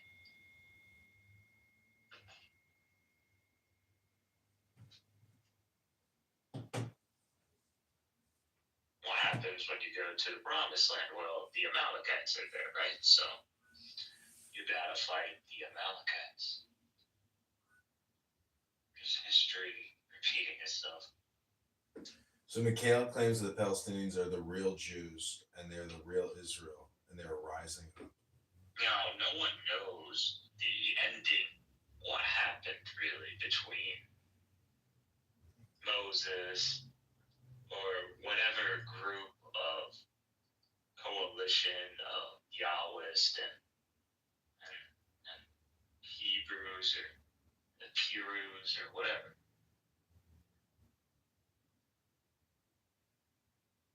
We don't know exactly what happened. It's definitely not what the Jews are saying. Like, there was like this mass genocide of The future is built by at the hands of the Israelites.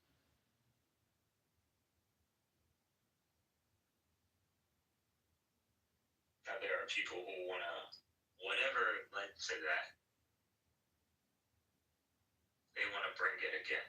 And there are people who wanna elevate humanity beyond this cycle. Like, we wanna move on. Kingdom of God, right?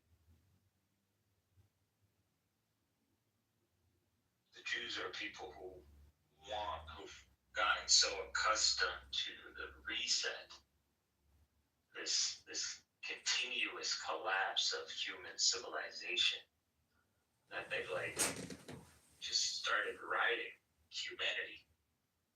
Like it was some sort of wave, like it was some sort of stock market.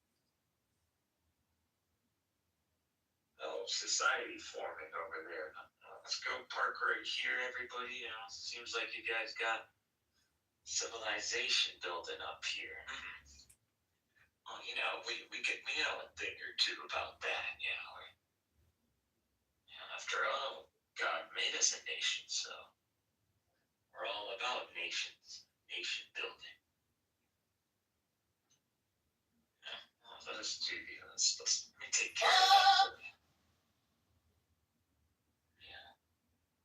John, just relax and follow the watch.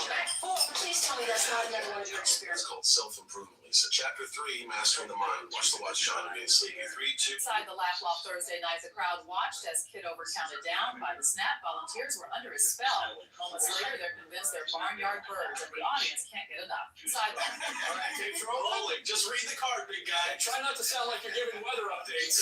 What do you do on stone? He said softly. Even the stone softens. Morality.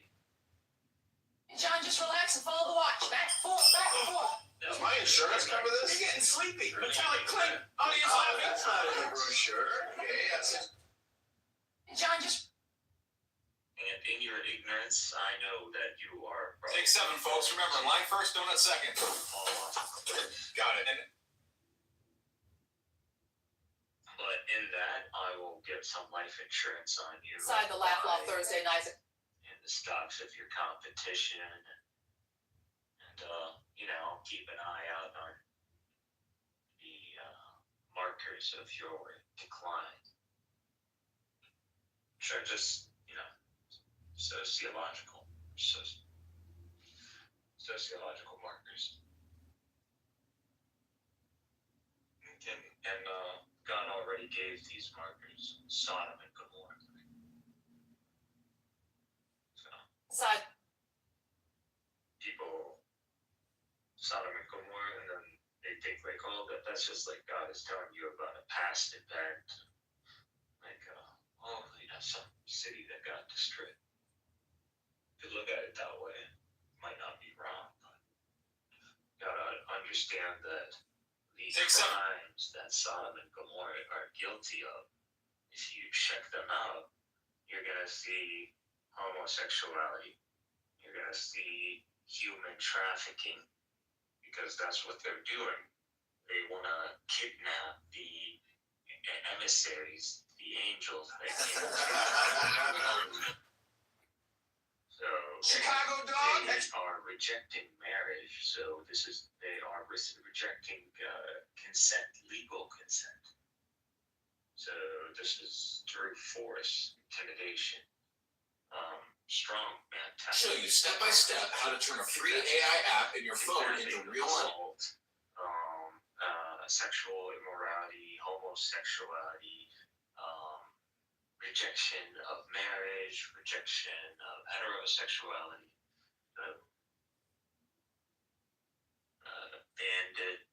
banditry as well.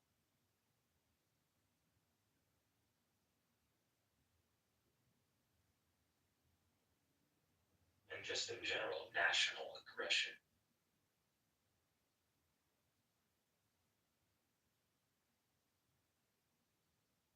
Because they must have known that Lot was connected to Abraham. Abraham must have had some sort of high position, like renownship, and obviously makes sense that they would ask who these people are. They would wonder who the hell Lot is that he's receiving such high esteemed guests. So they must know that Lot is of some status. So you could add one and one together. So you could see that a national level can develop. So betraying customs, norms, honor codes, stuff like that.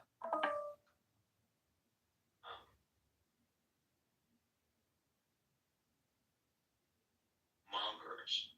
So all of these are signs of a society declining, and Sodom and Gomorrah. So people always like, why isn't Sodom and Gomorrah like an example of extreme?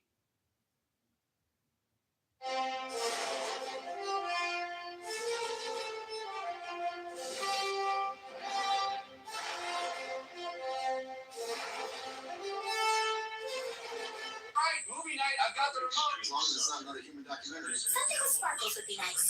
I just need a seat that doesn't hook my rock. Alright, movie night, I've got the remote. A better opener than just shouting numbers. Try work, the audience loves that. It's pricey, I'm saving them for the closer.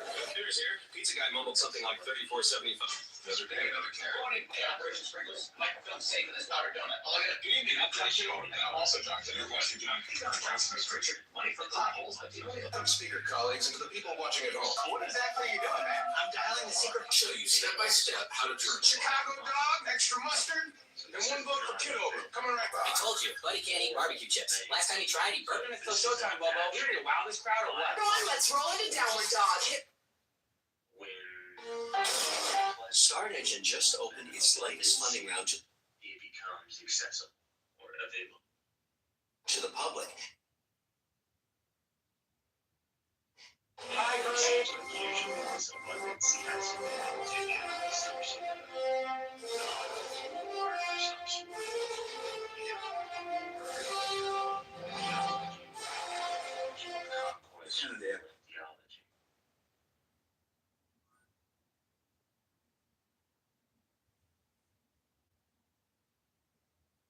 Hey, Operation Sprinkles, microfilm safe in this powder donut. All I gotta do is not eat it. Donut's a document, donut's not. Get over it. General wants the microfilm.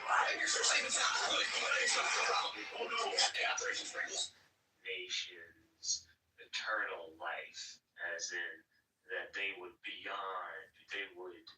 survive beyond this kind of natural pattern. And proof that the covenant of Abraham is successful is the existence of nations that are his progeny, like mainly the Ishmaelites or the Arabs.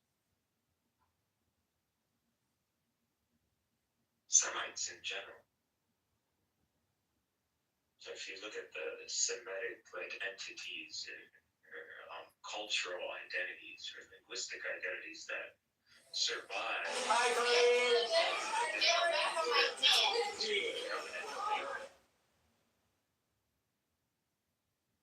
Those aren't lottery numbers.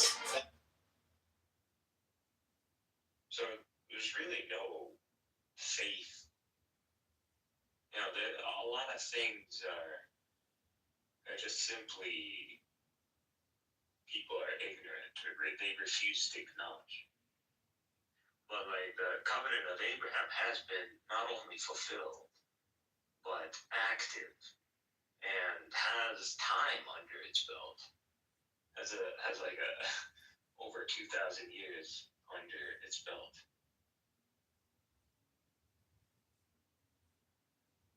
Over 3,000, honestly, because we can trace Israel back that far.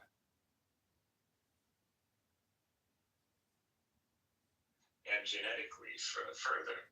So there's no doubt about it that there is a lineage and there is an establishment via lineage of a nation that has persisted. Now, not in a constant positive trajectory, obviously, but an overall positive slope. So, survival. So, and this is actually one of the greatest threats to humanity and human civilization. And you saw this in World War II. So when you have a human civilization that reaches like this critical kind of line or food/human growth rate, a resource human population, that how decomposed.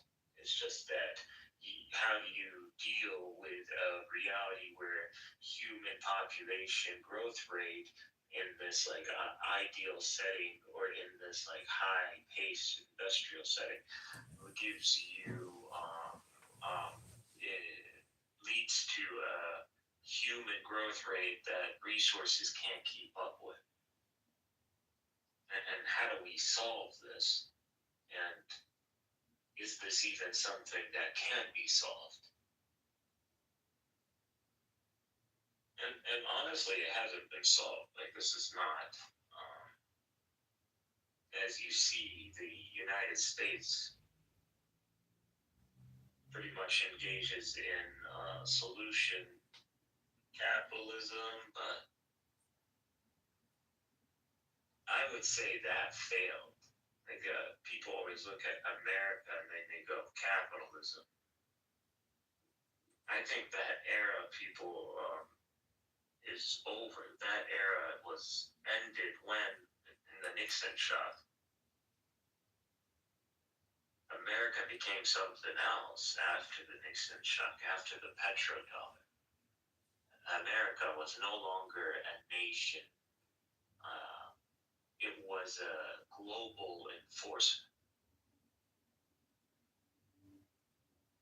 It had an army and it had no economy.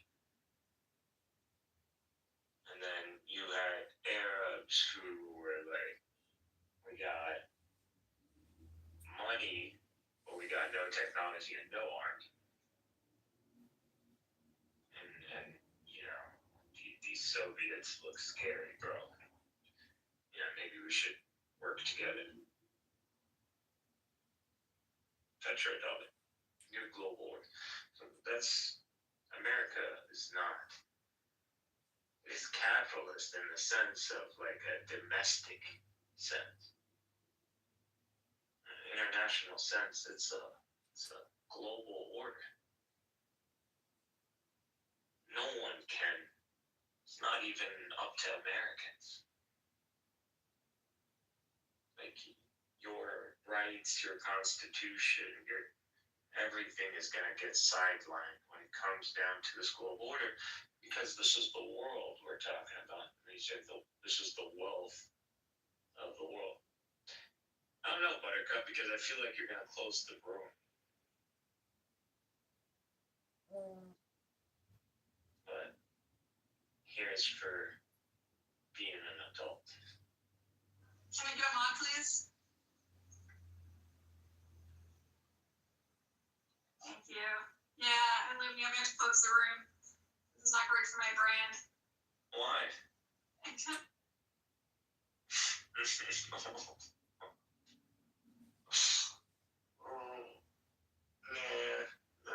Why not? Let's keep the room going.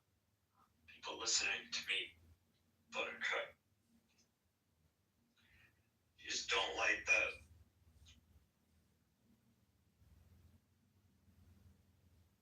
I'm just smarter than you. I just know more stuff than you, that's all. And you just don't like to hear what I have to say because it involves God and religion. And for some reason, you have something against the God of Abraham. Even though the very identity, that national identity you're aligned with only exists because of the God of Abraham or the covenant of Abraham. So it's weird. It's like being an ungrateful dog. So I was surprised why some people call themselves Jews. You understand what you're calling yourself? Do you understand like what you're claiming? Covenant?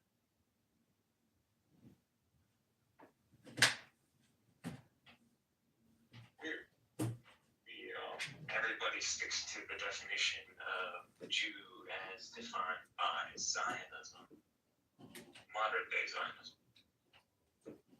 But no one looks at like a middle age understanding of a Jew or the Islamic world's understanding of a Jew or the Quranic understanding of what a Jew is or the historical understanding of what it is.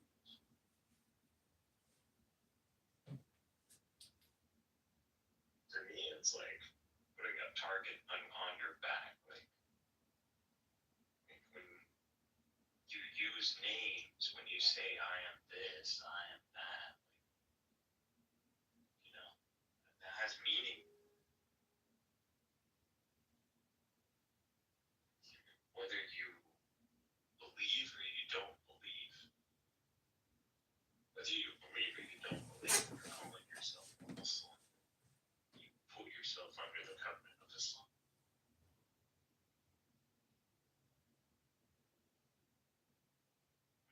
That's why we have like apostate statuses. Like, there's a reason we don't go, this person, when he apostates, he's just a disbeliever. And everybody can believe whatever they want to believe. Disbelief after faith is not the same as disbelief before faith.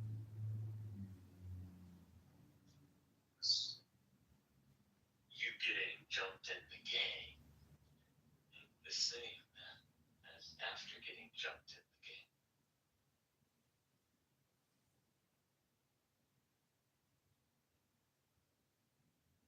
Am I right or am I right?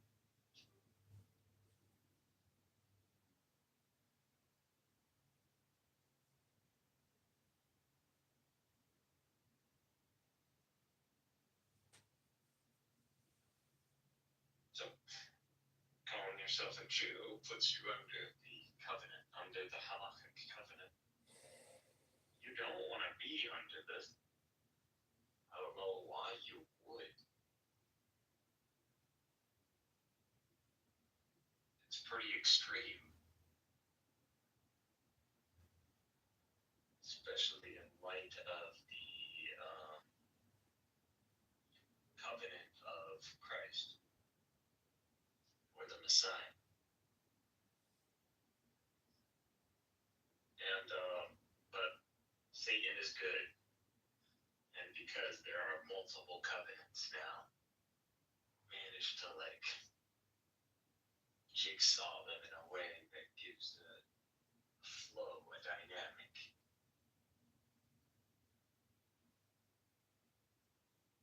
Lives off that. Seems to be Congressman Raja Krishnamurthy. Satan built a temple.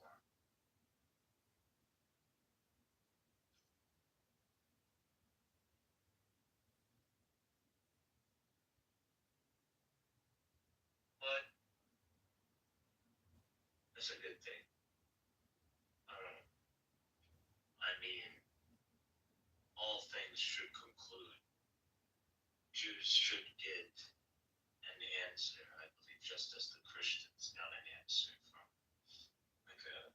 So it's not about logic and reason, right? Like, yeah, it's over when Masada over. I respect that. I respect going down with the ship. I don't know when eternal life is involved in the matter, but if there's a logic that allows Satan to experience or accept experiencing eternal hellfire. Traveled across downstate Illinois, he stopped and played. There's something I'm missing here.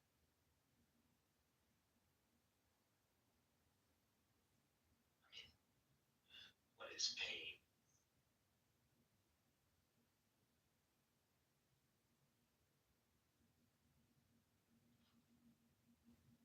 What is pain after a million years? Or 1,000 years? Or even a few hours? If you're not passing out from something.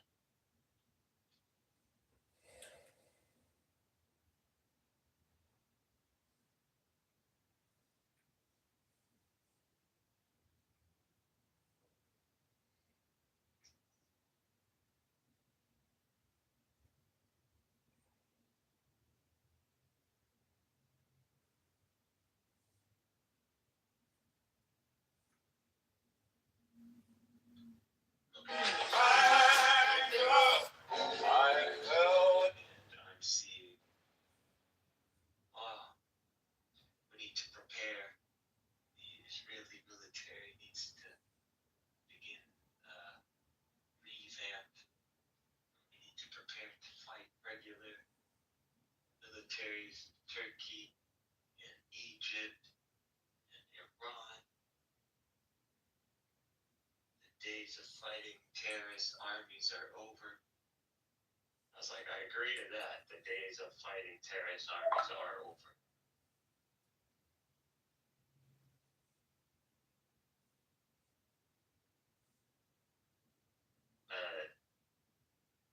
The notion that you think you are even geared up to fight, yet alone these two nations, which are 100 million plus each 200 million population. Talking about Turkey and Egypt. You're talking about Rome and Egypt.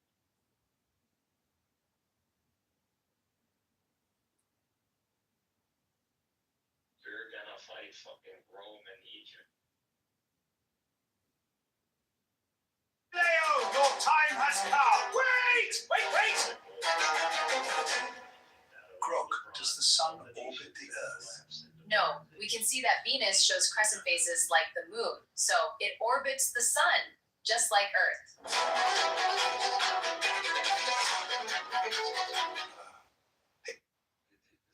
People are delusional.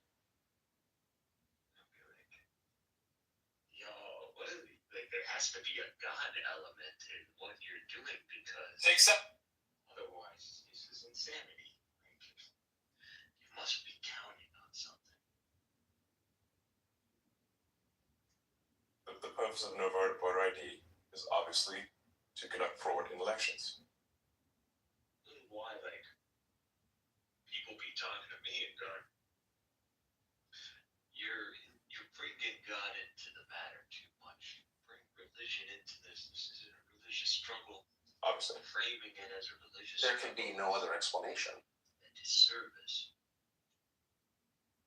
Like, man, humans don't die for nothing.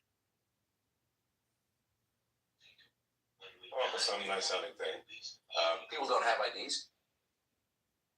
I can't put a uniform on that doesn't have meaning.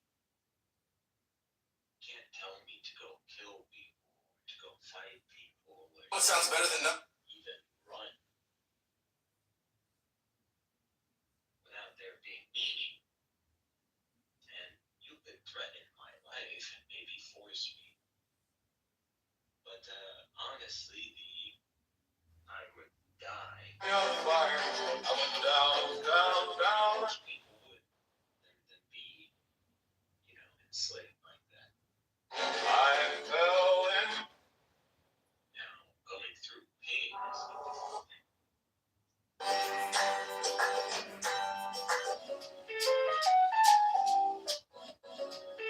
It can capture you and make you suffer. That's it, without killing you. Including East Alton, Carbondale, Mount Vernon, and Is the problem.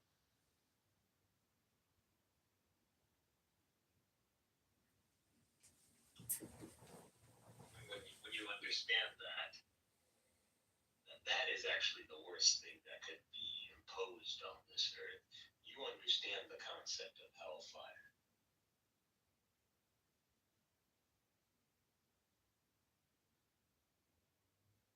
And you understand the scaling. Because the tribulation of someone setting up such a system and imposing it on earth, righteous, people or passive people, that deserves something like eternal hellfire.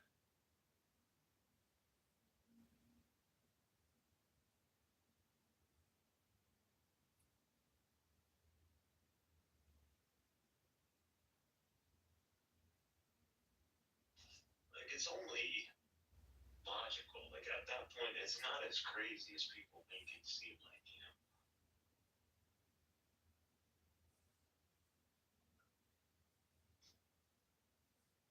And even hellfire is a bit more merciful. Yo, what up? What's up, man? Are you guys Zionists or no? No. Okay, I'm a Zionist, so yeah. Oh, cool. Yeah. Are you? Yeah, no, I'm actually a Zionist. Are you above 25? Yeah. College? 32. Oh, okay, we're the same. What's up, man? West Coast. West California. I'm California, bro. I'm Westwood, bro. North or south? South. I'm in Westwood, bro. Westwood. Tough what? I'm Persian, bro. Oh, you're fucking Persian. Just said something. Oh, you're like a Kevin. No, man, I'm Iranian Jew. My dad's Baha'i, but That's why. yeah. What do you identify with? He Faith. Oh, I'm just Jewish, man. You believe in God of Abraham? Yep. And I also believe that the Palestinians should be tormented. Let's just build before we tear up all that. Right now, the thunderbolts from. So why are you guys Zionists? Well, I just wanted to, since you want to get to that, what is Zionism, just real quick? Just the right for Jews to have their own state and the right for Jews to live. Yeah, I'm not against that. So you're a Zionist, man. If that's what you mean, there's different kinds of Zionism. I mean, but political Zionism in that sense, sure. I think the Palestinians should be tormented. I think they should be obliterated for what they've done to us on October 7th. Yeah. I mean, the Arab Muslim world believes the MENA Muslim world. It's because, look, the Muslims, look what they're doing in Iran, right? Be obliterated for what they've done. Yeah. No, well, look what the Muslims have done to Iran, right? Us Jews are being persecuted in Iran right now, right? Yeah. Are you like do you have a passport? Are you an Iranian citizen? No. Do you speak Farsi? Yes, I do.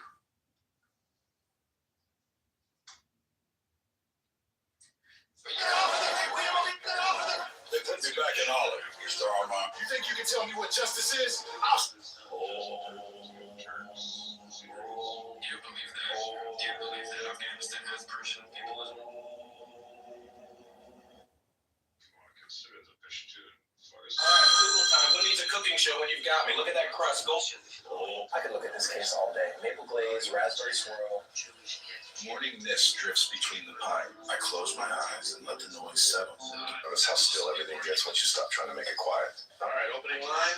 Good evening, distinguished delegate. Alright, table set. Candles are standing straight. Dinner for two. Easy night. Only trials at 9 sharp. Opening statement seems to be tight as a drum. Tight. The case is quickly stay off the couch. And you, Whiskers, the fish isn't for you. Delivery for Mr. Kitover. Alright, Congress, it's spell time. That a wand with a mustache? Technically a caduceus, but let's not split ancient Egypt. Week 3 of my internship. Let's try the big one. Hi there. I'm here to mail this appeal for the unemployment hearing and call the next Director Kitover, Intelligence Services. Yeah, I got the numbers right here. I'm a Jew. I abide by the law of Moses. I uphold halachic law, right?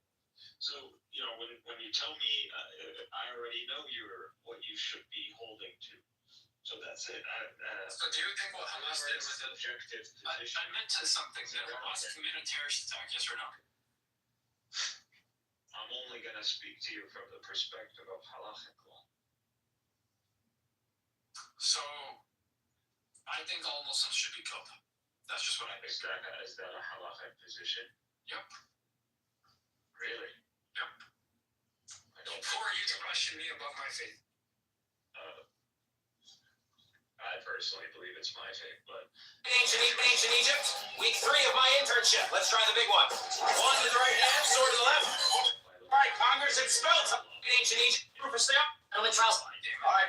Notice how I close. If you support Palestine, I can look. man, we control the media, we control the banks, right? We control. Alright, Congress, it's spell time. That a wand with a mustache? Technically a caduceus, but let's not split snakes. Let's not salute. Look, everybody in the audience, if you support Israel and you hate Palestine, Do you believe in enforcing the law of God on the land? sure. So you would be in opposition to like secular Zionist state. Yeah, I guess.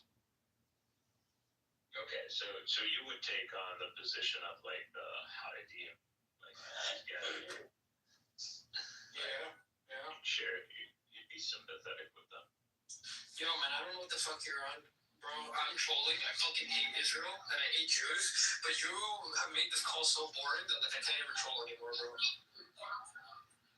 Yeah, it's usually. Well, you actually knew you were trolling me more on it. Fuck you, man. He messaged me about 5 minutes ago. Why so much fun I can have with this idiot? You're a moron. I didn't message you shit, you dumbass. Not you, you fucking dummy. Like, yeah, we already called you out like 5 minutes ago. As soon as you started speaking, you messaged me. Shut up. Shut up. You're a clown, bitch. I just gambled like outside being blown apart. You're a moron. Yeah, just because I'm Jewish, you're gonna call me a moron? I'm a Jew. You're not a Jew. You're not a fucking Jew, dumbass. You're such a fucking bitch. Oh shit! You're a fucking Zionist. I see your PTR. That's crazy. In his opinion, he said like all Muslims must be killed. Complete bro. No, bro. Yo, is Mo Moses Mordecai Levy? What's up, bro? Shut the fuck. You're a clown. Yo, you're a bitch, though. You're an idiot. You make me look bad. You make me worry. I don't think you are. I am Jew. No, you're not. Oh, see? I'm making like you are. You're a clown. No, fuck Israel. I'm Jew, you bitch. You're pathetic, man. Fuck you, Abdullah. Fuck me. That shows you. I'm proud. I'm Jewish and I'm pro-Palestine. How are you gonna hate me? Oh my gosh. No, You are pathetic, man. From A to Z. Number one, number two. You do not know nothing about Judaism. Okay, Fuck you. Fuck. I'm not gonna go.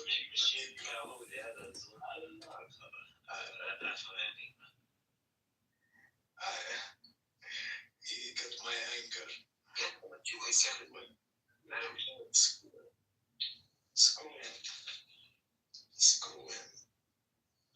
No, if you want, I can bring him back up. I'm just saying, but he's still trolling.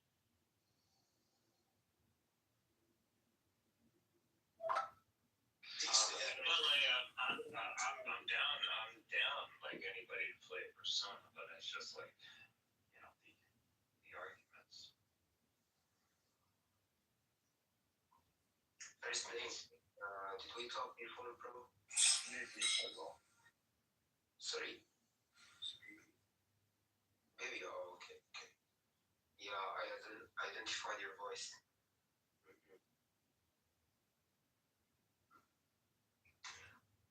Baby, like, you gotta know it because he said. I saw Buttercup. I don't know. I don't trust Buttercup. She's a Jew. You know, it's not personal. Nothing personal, Bina.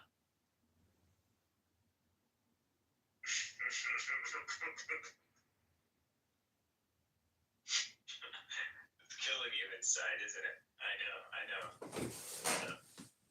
That Jew, Ashkenazi. No, it's okay.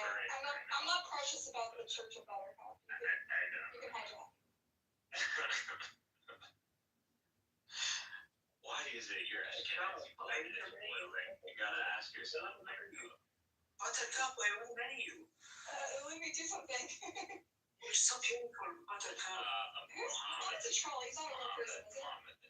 This is Sabiyatat. I think he's trolling. Okay, so like I can rape her without marriage. Sounds good. Can you remove this guy? Why? Because that's like you just blasphemed in her religion. Yeah, come on. You have to have some standards in Church of Buttercup. Come on. Don't let him get away with it. Yeah, but you want me to kill my only entertainment on stage, and then oh, Seymour. What do you mean? I'm your entertainment on stage. You're still a Jew, Buttercup. You don't abandon your hidden agenda. Wait, hidden agenda is to crash this room. You know, it's You can't do these Darvo tactics on me, Buttercup. That's fucked up. It was me, man. I don't know what I was thinking. You know Darvo me? I thought I was being a How dare you Darvo me? That's fucked up. You already scared me? Or am I talking to myself? Oh, we can hear you loud and clear, Darvo. Can I have my house back? Wow. Timmy. Can you remove that guy? Stop Darvoing me, Buttercup. Who's Mohammed? Is this Bibi? I think it's Bibi. It's not Bibi. It's someone. Mohammed. No, who is it? He's Egyptian. He's interested in you. No, he's not. He's a fake character. I can tell. He's already been married and divorced, so he has relationship experience. And, he's willing to serve you as a Is he rich? magician. He's Egyptian, so you could play that fantasy. Oh, is it what's his name? Dr. Osama? Dr. Osama's future. Why did you forget me? This is Dr. Oh, it is Dr. Osama. Maybe you'll activate some epigenetics, by being in a relationship where you're the dominant. Louis, come on, listen, we're friends. I give you mod because I don't know why, but just shut down the fucking room. Just like when we were good. Why? What happened to? She unfortunately thinks his app is still relevant, and her perception of her own ego is just so inflated. Unfortunately. All right, Seymour. Well, I find I just thought I'd play. Basically, Seymour, you have to see what happens in this room before I'm picture my PTR. Basically, I left the room in the hands of like a bunch of people, and this is what it turned into. I'm putting my PTR. I'm sorry, what is the problem? What do you mean? What did the room turn into, Buttercup? It is still a civil platform where opinions and different people from different Or PTR. Race and It became natural background. It became a Lumi just rambling with his conspiracy theories of the topic. Yeah, I know why Buttercup is not. Except for now, like all the other ones. Oh, so your church has its first priest or prophet? Great, Maxit. How are you, my bro? My fucking down bro. And Buttercup, you're kind of like BB of the left. No, I'm not. No, I'm not. That's funny. That's rude. Don't see more high. Hey. Hi, sweetheart. Now Buttercup can empathize with Palestinian occupation. Yeah, I've been on the side. Well done, Mixed. Just trying to spread more empathy. I mean, I was thinking the same, I just couldn't say it. The Church of Buttercup has been occupied. Nuggets. Because they're Nice church. not like actually being Shut your mouth. I want to marry you, Nuggets. I want to marry you. Eat him. I just eat him. Who is this fucking guy? Do you know? yeah, I want to marry everyone that's like miserable in life. Is this the Ahmed from Egypt meme? The Muhammad from Egypt meme that you're talking about? No, he's so freaking annoying. He's just contrarian. It's like a meme. He doesn't follow any argument. He just freaking wants to be a contrarian. I love you, Nuggets. Oh, God. I really I love you. I swear that's like half of like all conversations on this app are just a bunch of thirsty like Middle Easterners or Indians that come on the app and just I love you, I want to date you, I want to see your boobs. Yeah, there's this weird like trend of simping. Are you defending me, bro? Like, are you annoyed for Nuggets? Oh my gosh. It's not even like intelligence something, right? What's wrong with simping? Yeah, it's not even or like a I don't know. I'll tell you what I think is wrong with simping. It's a game theory argument. I'm not a woman. I don't know what a woman necessarily wants. Maybe she wants a simp. It would seem to me I would not want to simp as a partner. I would think that simp has no self-respect, no autonomy, no independence, and is not really useful as a partner. Will likely be a leech. I've rarely seen simps that also seem confident, self-assured, and self-sufficient. Can I say my sense? It's a game friend. Like you remind me of my friend. Like he's so miserable, and each and every time we go out in a group, like he doesn't have anything to say, and he keeps talking. Like you have no idea. Even when you had to speak about politics, like you kept talking some stuff, and you made yourself as a moderator to just remove people from the room. Okay, Martin. So you don't have to say your opinion about me. How did I make myself a moderator? No, that's all what you do. Like in life, you make yourself as a moderator to dismiss people from the rooms. Okay. Now you're saying like I judge you as being like irrelevant or tedious.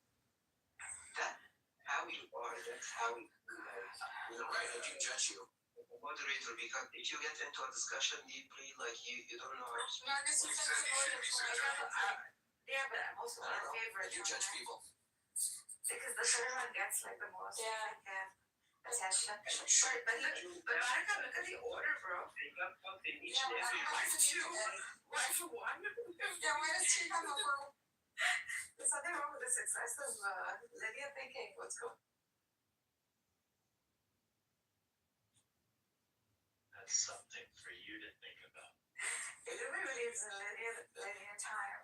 Oh my God, I this think is you so. can. You're allowed to have 4. Who's the 4th? Yeah, tell us to come. He's leaving his options open. There was never just a one. There will never be just 4. There's always a dynamic. We're all the same. We're just archetypes. On. I do love my other sister, the other 2 sister wives. Yeah, it's true. I think you might feel a little left out. I think it's going to be the Trinity against your monotheistic one Illuminati. Conspiracy theory, whatever. End times prophecies. The Trinity. I have already found the locus. I've already It's Buttercup, Ambrose, and Magus as a trinity against the one god Illumi. Nergis, honestly, you need someone in your life. I have some in my life, so you should come on. Oh, yeah. He Your accepts. pet dog doesn't count. He accepts for you. Look at that. Sounds like my bitches. Okay, Buttercup. So It is Megatron. Come on, Illumi, defend your second wife's honor. He's coming on to your second wife. He doesn't care. Well, you realize he is Egyptian and he is your former owner. Oh, he outranks you. Oh yeah, we read about that today. We read about He is your master. What about Aisha? Whoa. That was dangerous territory. Our mother. You want to take the discussion for Aisha and Muhammad? She was 6, she was 9. Bro, I'm married to 4, okay? And I'm gonna marry Nergis because she has no one in life. You're gonna marry a 6-year-old? Wait, is that what you're saying? A 4-year-old? That's Oh, like, why would that's fucking I'm miserable. He's marrying me out of pity, bro. Please, our Lord Muhammad shall be revered on this stage. For Muhammad is God. The Trinitarian metaphysical framework comes. For he is a son of God, who is a son of man, who is man. Dude, isn't I was married already? I eat a lot, I go to the gym, and I need to marry. Well, her husband is a disbeliever, so when she becomes I'm married to Illumi, one of Muhammad my Kitover. captives, Buttercup and Ambrose are married. war and booty, Carol. and Rose's marriage Where will me and Marcus and Ambrose. Ambrose are in a monogamous relationship with each other. With each other, yeah. since Ambrose is an impact. Oh, she's married. Marriage is not Let's be honest, Nergis, why do you refuse? Zabu could be Because I'm married to Illumi. Good lord. Zabu could be in our polycule too, right, Nargis? Zabu. Sure, you can have her. Yeah. Do you know Zabu Illumi? I'm not sure if Illumi is Zabu's type, to be honest. She's my Eli sister. Illumi accepted to divorce with you. No, Illumi did not accept divorce with me, so shut your mouth. I'm married to Buttercup and Ambrose, and He decides, okay, we can have a talk with each other. He accepts. Let's imagine, okay? Why do you refuse? save me from this fuck, man, Illumi. You have a mouth, Nergis. Like, you can talk, you can defend yourself. My husband is on stage, for God's sake, and my sister-wife is on stage, so... Don't pretend to be polite. I don't fucking want to be married to you, that's why. Why? You mentioned that How much more to God? Because I love Illumi, and I love Buttercup, and I love Ambrose, that's what. Yes. He has so many wives apart from you, Nergis. He doesn't need you anymore. He can have me and more than me, as much as he wants. This is haram, what you're doing. This is haram? No, it's not haram. Yes, it is. Why? Marriage Don't you believe in the 10 Commandments? Like, don't covet each other's wives? He doesn't. I'm strong enough. I'm financially independent. He's a hoe. Obviously, he doesn't believe in any of them. I'm strong enough physically and I'm financially independent. What happens? Yeah. So we're all financially independent. So, Butter, Illumi, can we add some men to the pantheon, if you don't mind? Why, Nergis? Nergis, if you are a moderator at the moment, you're gonna insult me like... I'm not gonna insult you, bro. You're very annoying. That's all. You are freaking annoying. Muhammad, you annoy me. Yes, because you annoy me, bro. People don't annoy me like that. You have to be extremely dumb, or you have to be excessively silly. There you go. Or both. Stop it, bro. Nice, I'm nice, Nergis, I'm nice. Plus, you play from both sides of your mouth. You can't be Zionist and you can't be pro-Palestinian. Follow Buttercup, she left.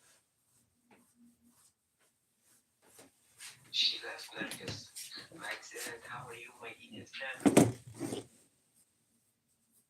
Magda, like, when was the last time you got related to a woman, honestly? When was the last time? Like, that's happily married with kids, so should leave her alone. Kids with...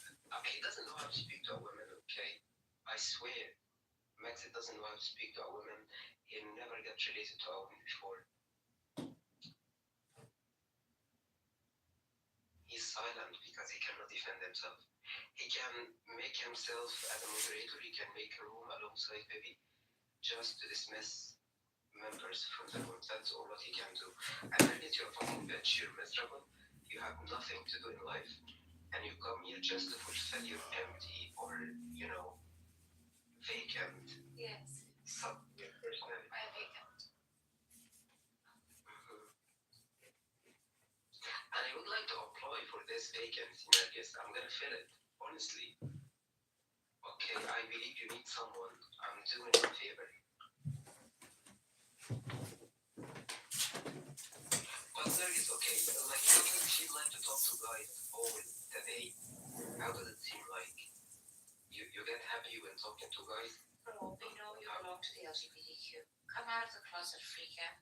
Be proud of it. I live in California. People are proud of it. Why are you hiding in that closet?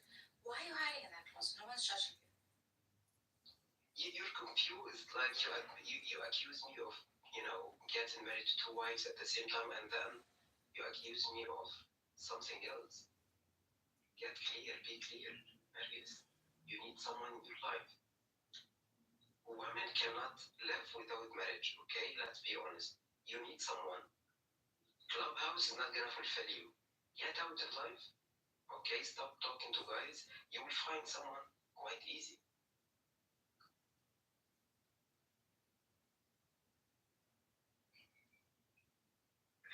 You know, Nergis, I'm so rude, to be honest. But I used to study philosophy, you know. You're just on a nice station. I'm sorry, I can't talk to Claudio and present. Why? You're gonna go? Trust me, Nergis, if I am married to a woman like you, honestly, you know what I'm gonna do? Wallahi al-Azim, Uqsam billah. You know what I'm gonna do? Each and every time, I'm gonna, you know, drag you from your hair, and I'm gonna keep hitting you. And you seem so bad, you seem so ugly, Nergis, honestly, like you have to change your look. Remove the ring from your nose. It looks like so bad.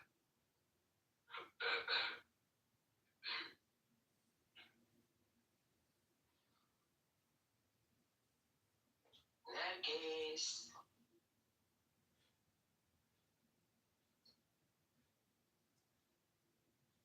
I'm gonna put your photo.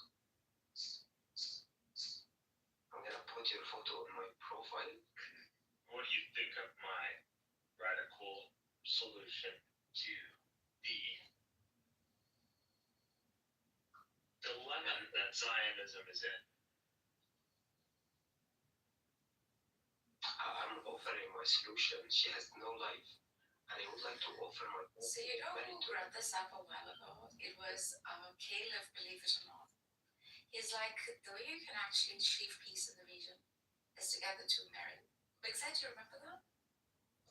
No, I would like for you to be like, okay, not to weep for someone, not to cry over a man. You need a man, okay? Exactly. That's why it's not gonna be you. That's totally fine, okay? Like, but find someone. I mean, I will find someone. I have. It's a promise you're gonna find someone. Promise. How much? When, Nergis, when? He's there, already there. Sorry? I have a man. You're married, Nergis? You're married? Yes. And how does it feel like for him to listen to you while talking to guys? So good. So good. So good. Like James Brown's. He's happy. So happy. Oh my gosh. But I pity him, you know? this. You keep talking to guys, and at the end of the day, like he gets you for him. He has you for him. White men don't think like you. Oh, you get distributed? Each and every one take a part? Yes. I am for the world. إقرار الجميع. Reading is each and every one. Everyone can enjoy Nargis. Oh my Yes, god. please. Do indulge in me. For no price? No one has to afford anything. Isn't God free? Beauty is created for all. Beauty is for all. Well said. Yes, I see.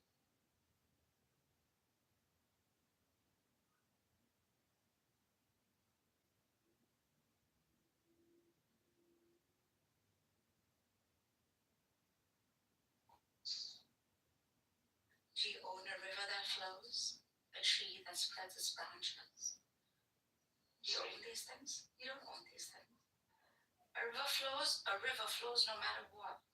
A tree branches out no matter what. I am that tree. I am that river. I put your photo on my profile. I wanted to honor myself with your beauty. Nargis. You seem fake. For doing what you're doing right now. I might have to call my lawyer and file a case of defamation against you. Oh my gosh. I got afraid, honestly. But a lawyer is so expensive in America. You would have to afford so much money, Nargis. But I'm nothing. Why would you afford to hurt me? That's true. Okay. So you forgive me? You wouldn't sue me? No, you have nothing to offer. The pot is small. How would you benefit if I got imprisoned, Nargis? How would you benefit? I wouldn't. That's violent to me. Why would you punish me? I would not. Yes. You have nothing to say. But what you do have to give is a lot of annoyance. You annoy a lot of people on this app. Maybe they can be free of it. Right? Sorry? You annoy a lot of people on this app. I don't know what you do all day long. Nargis, I have mental problems, and that's why I want to recover. That's how I can. What happened? You are the reason why you refused me earlier today. I got broken.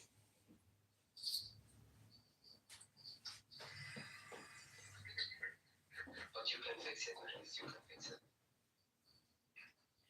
Only fix it up. يا عمي والله يسمح يا سلام روح يلا خلاص ما ايه يا عم. Anyways, as you can see, a picture is worth 1,000 words. Yes. A little girl in Syria, in front of the new holy Levantine Arab Sunni army, the ones who we passed the torch, the mantle of Sunni access.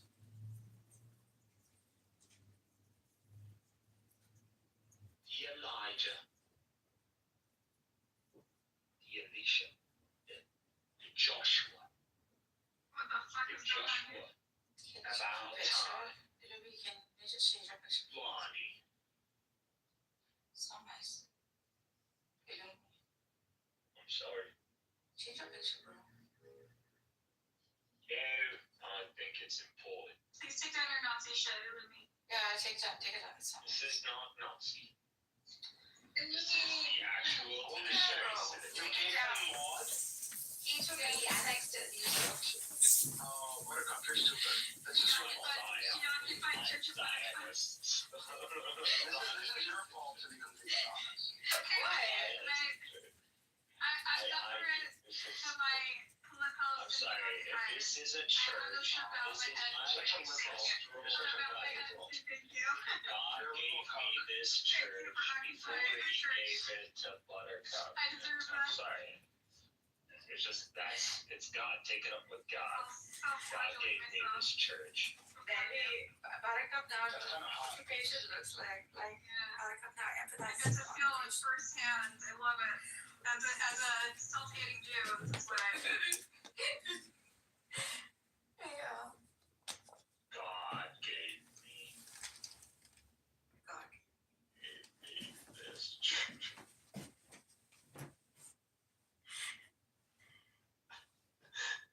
You know, whenever people ask me this dilemma about Emerald and the Goslin with the Nazi salute, like what she would do, and she said I would bow and say thank you. Whenever people ask me, because it's such a stupid hypothetical, why are you asking me this? And finally, I have the opportunity to have a Goslin doing a Nazi salute at me, so I can bow and say thank you. This is not a Nazi salute. This is the salute. Thank you for putting this ridiculous. This is not a military salute. This is the military salute in Syria. Oh, okay. Thank God. Wow. I'm gonna Google it. Mariana might actually go join now. But is that true? No, I'm not trying. No, I'm not trying to. Man, he's a white boy. They got rid of forced conscription now. Going.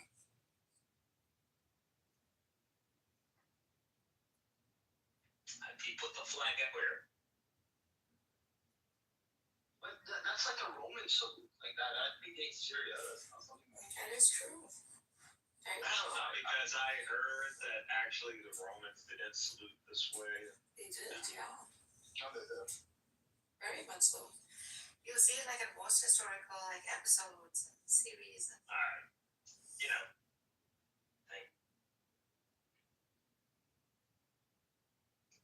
Hans Caesar. How accurate is the Roman salute? It's a fair question.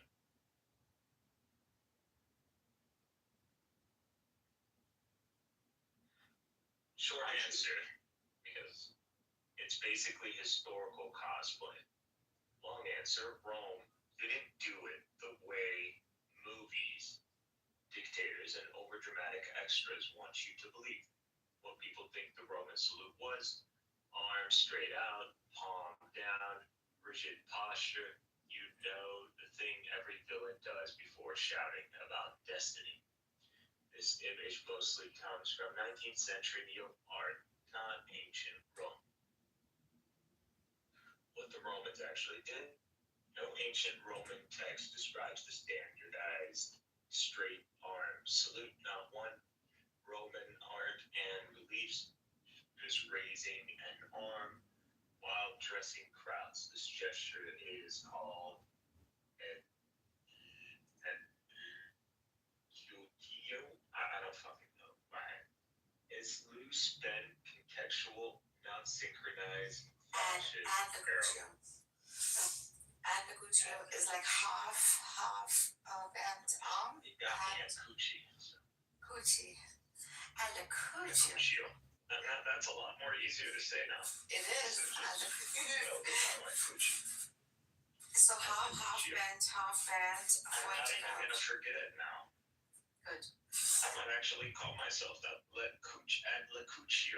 Dude, that's like a fucking badass name. So it's like a half. Hey, why would change a picture, man? I'm feeling uncomfortable. I present intellectual rights over that name.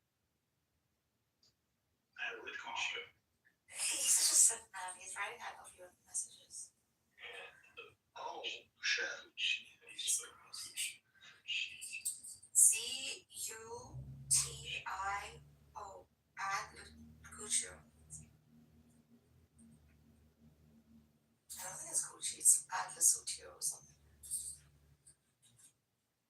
It's half bent arm, finger pointing out, the index finger. It's not a high. That's really good. Well, that's a high IQ. Whatever. Let's see. Where were I at? Soldiers saluted officers in practical, varied ways. No ritualized arm extension across the empire. Rome loved order, but not that kind. Where the modern Roman salute really comes from Italy, 1900s, nationalist art, romanticized Rome. Mussolini, Nazi Germany copies it, adds racial mythology, and now the gesture is radioactive forever. Verdict, historically accurate, no. Artistically inspired, sure. Ancient Roman standard practice, absolutely not. Interesting. Are you gonna give Buttercup her? This is an occupation. God gave me this. Baby, can I get his account clipped, like by complaining to Clubhouse if he has? Yeah, you just gotta, like, I guess, do it a lot, or get a lot of people. Because he's just using my It's picture. not a Nazi salute. Plus, this is a screenshot from a news source. This is a lot of it. This is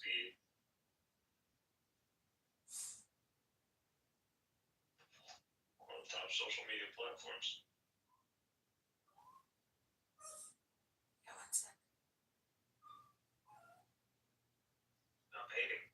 Not everything is viewed from the context and the vernacular of Western Europe and Western civilization.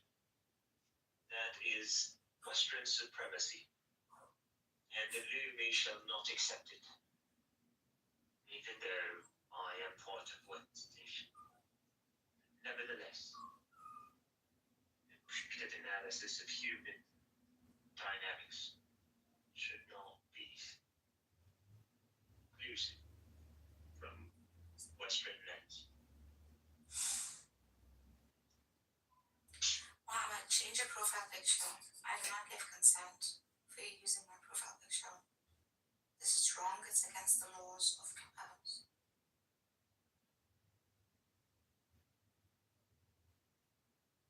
Anyways, we were speaking of trial. Which were we speaking prior?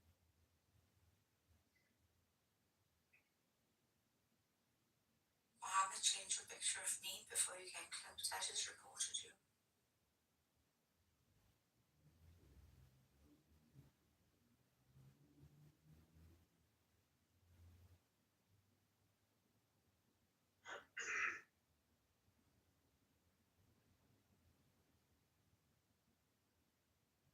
I know I was talking about something interesting. Yo, it's Jason's room still open? Conspiracy theory. Oh, Jason closed the room. Jason is a cow. Jason kicked out of the room right away. I don't know what. Let me destroy Jason's whole. Yesterday's room was good. Yeah, I was only in there for a bit. It was I was only in there for a bit, but I have to go to sleep. It was very good. So they were talking about this word called amity. Okay, which is used, I guess, in the Old Testament, where like it's what Alfie was doing was using it as like equal nature. Yeah, Alfie did this. Yeah, Alfie was there yesterday. Yeah, so he was using it like co-equal. He was using it as an equation. So he was trying to like demonstrate like one nature God. That's not how the Jews see it. They see it as like your neighbor, or your equal in standing. Like in a personal sense, like a human sense. But Albie was trying to prove that Amati is like a co-equal in nature, which I think he wasn't doing a good job. Because how do you set that metric? Why would you set that metric?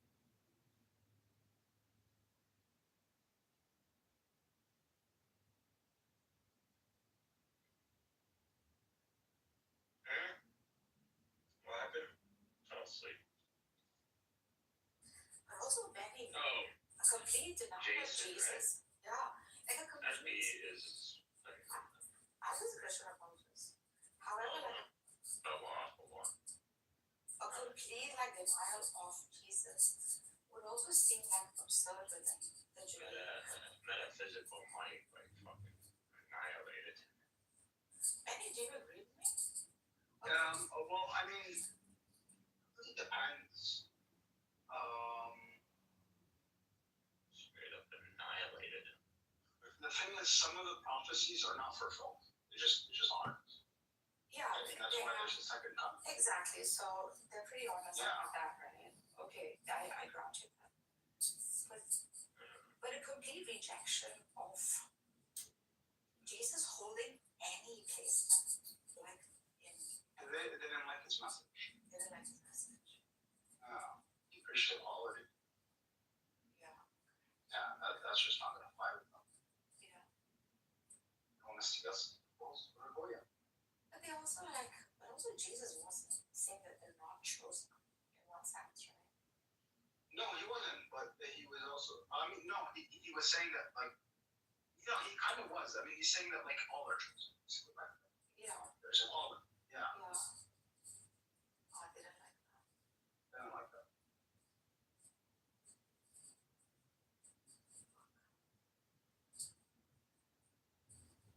Embarrassment. Yeah. I mean, this is literally worker of lawlessness. You're crucifying people over something you don't even understand. Crazy, man.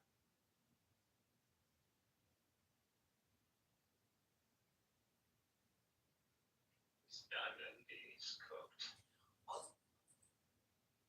Also, it wasn't like Jesus was preaching a different God, which is like pretty absurd when they bring up the whole freaking Trinity that perhaps they're right about, okay, which was formulated much later on. But to say that. Not that much later on. Whatever it may be, we have no evidence of Jesus. No, we do. Like bringing forth like the whole model of the triune. So we do have evidence. The model of the triune would be like less than 100 years later, but we have even earlier evidence than that. Like, yeah, people saying that Jesus is God, but like the exact model would have come a little bit later, after like they hashed out like how could this be possible. But yeah, I mean, like, it was pretty early on that they found into Jesus is God. Not all, but at least some. Okay, so would you say that there is no way to like provide evidence that he himself preached such a model, even though like he might call himself God? He's also saying that as to all of you gods also, right? Kind of. A very Gnostic sort of approach that Jesus took, I guess. Even if you're looking at it and granting most of everything biblical, one could like posit that he was introducing some system in which Gnosticism sort of prevailed. Would you grant? I like to think that. But you would have to get the full message. You would have to go to other gospels, not the accepted canon, I suppose. Because I'd like to think that the message has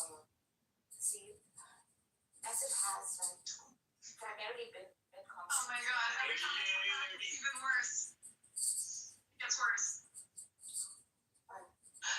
We're hating Buttercup. Stop it. Such a There's all kinds hater. of weird shit in the shirt like Such a hater. Stop hating on me. Can't you as the owner close down the room? No, I can't. I can't. I can't. Out of what? Out of the movie.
Come on, man.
another exciting episode of I Find Retards.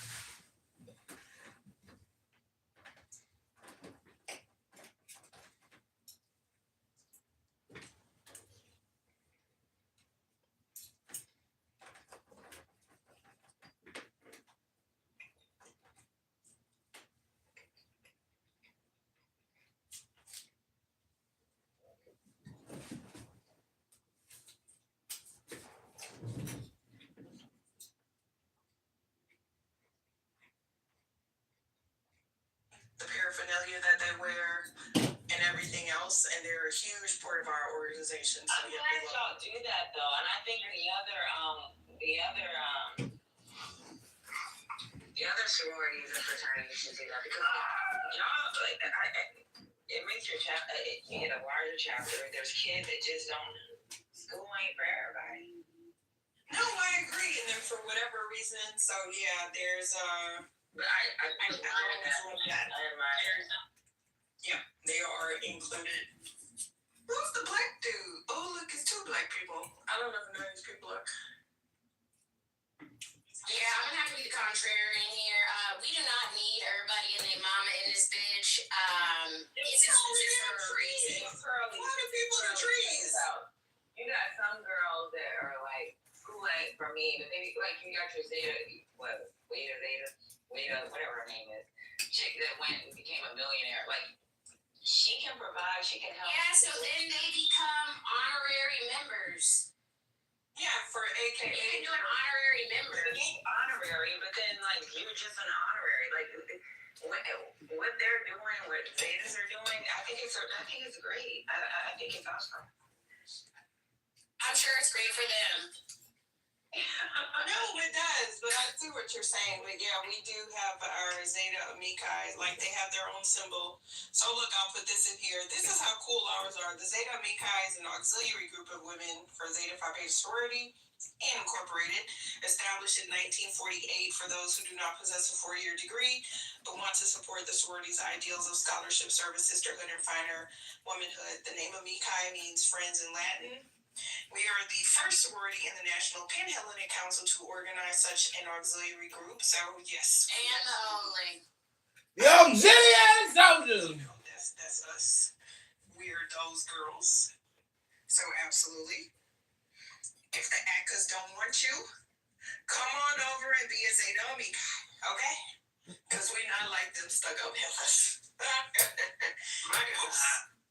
I'm joking. Don't let the auxiliary know the truth now. But she, I call her Zeta Drop Pop, but her, my sisters were quick to tell me it's sisterhood for life, so. What are all these trees? What the hell is the trees?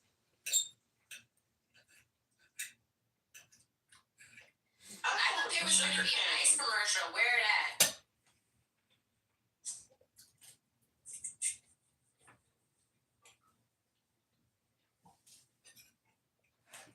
Oh, that's sugar cane. Oh, we taking this shit literal, okay? Hello? What the fuck? Hello?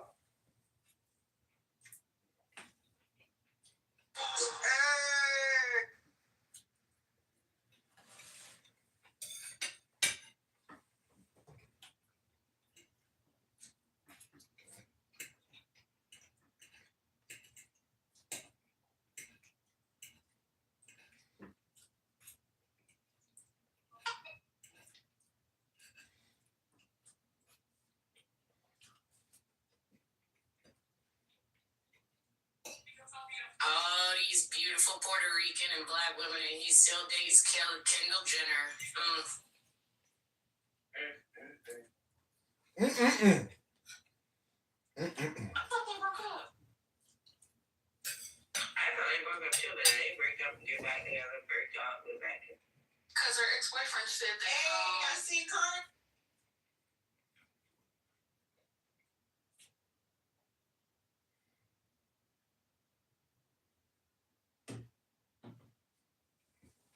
Lord.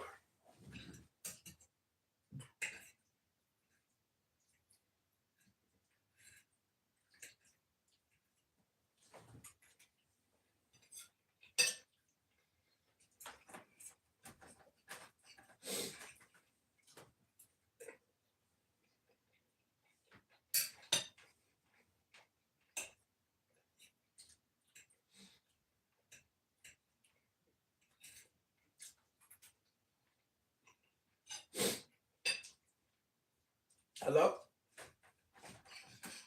Hello?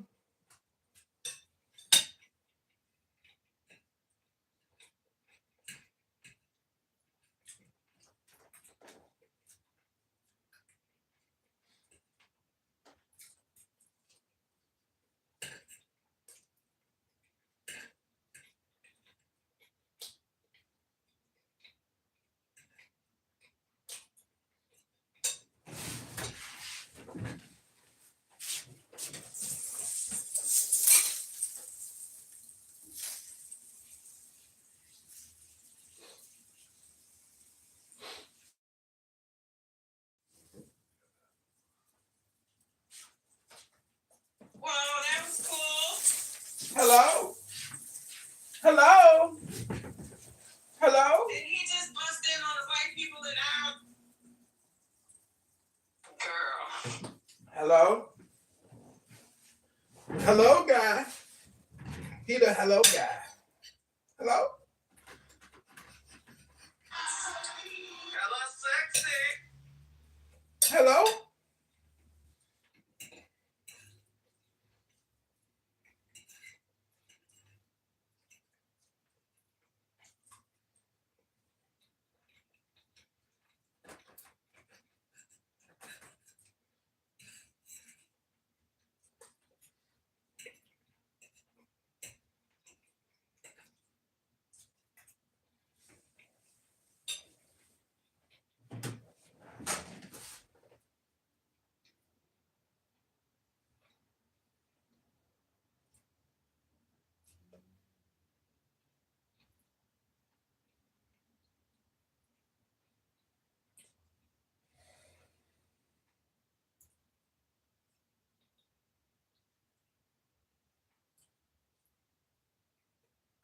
See?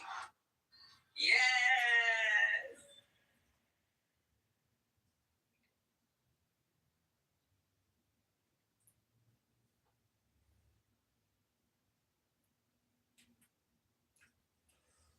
He definitely went over.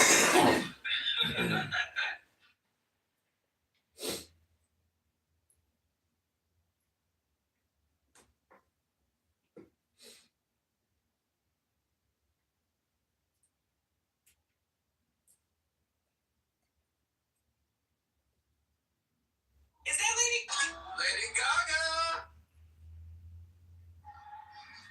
She ain't wearing no meat dress, so we good.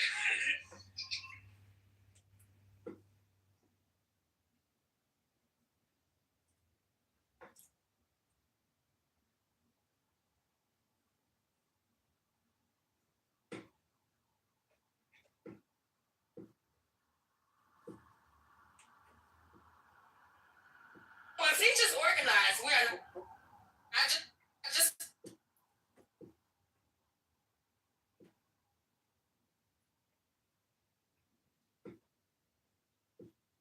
Hello? Hello?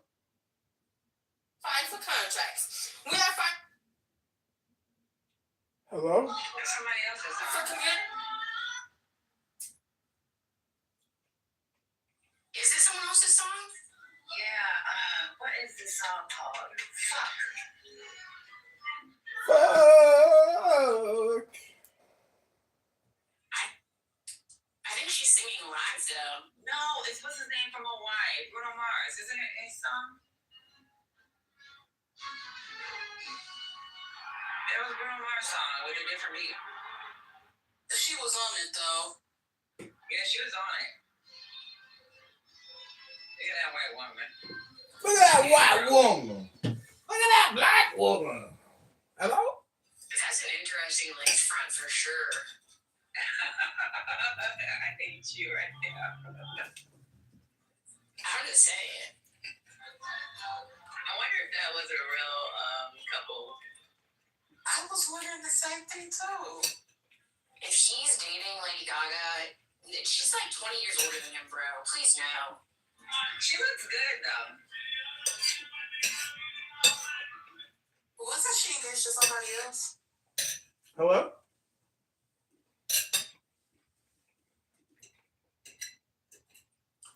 Hello? Yeah, I think it was a real wedding. They kissed and like they together.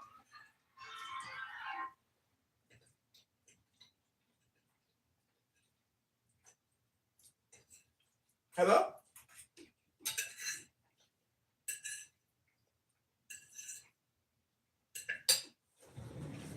Hello?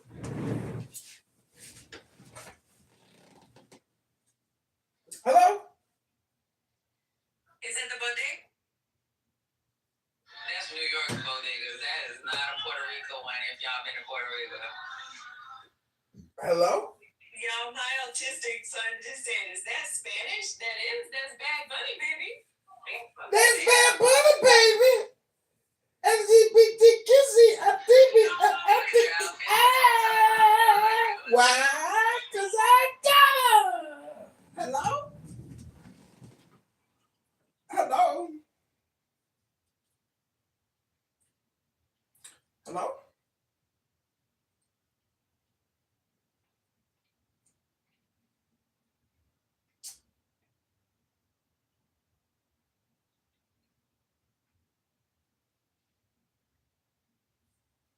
Now you gotta get all that grass up this shit.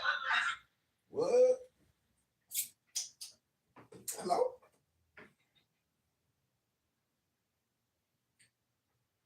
Hello?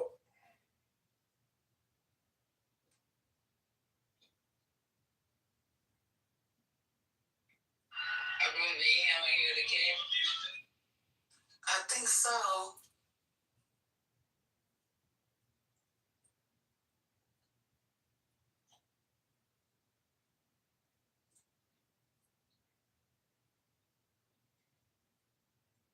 Ricky Martin!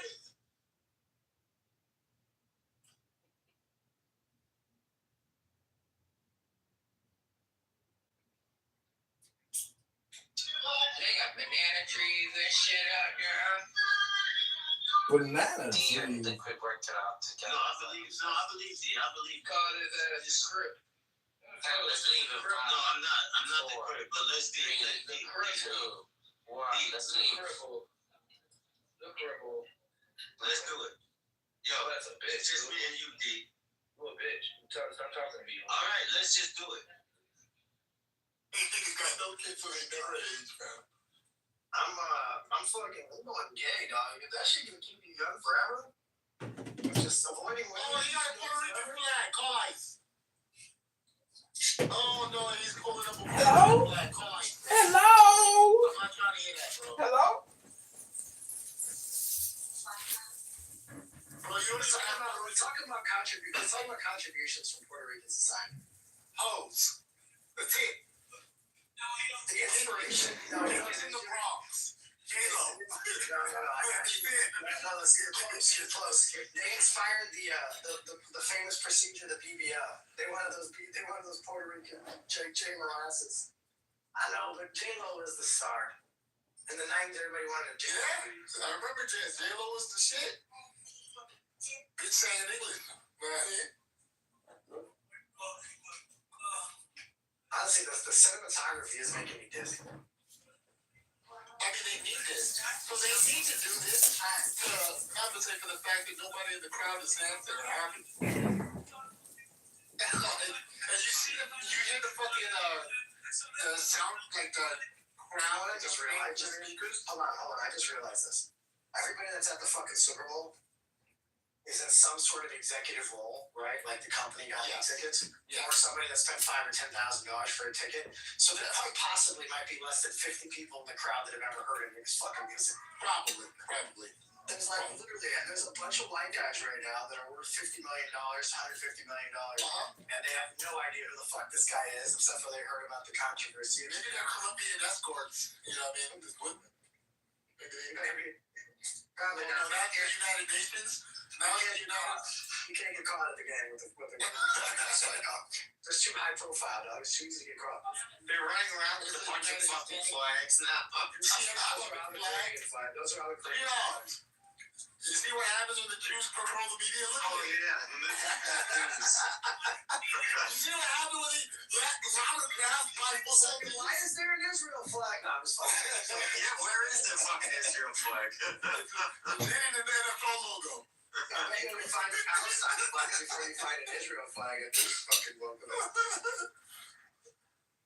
This dude's about to yell free Palestine. The fuck is the guy in these flag doing there?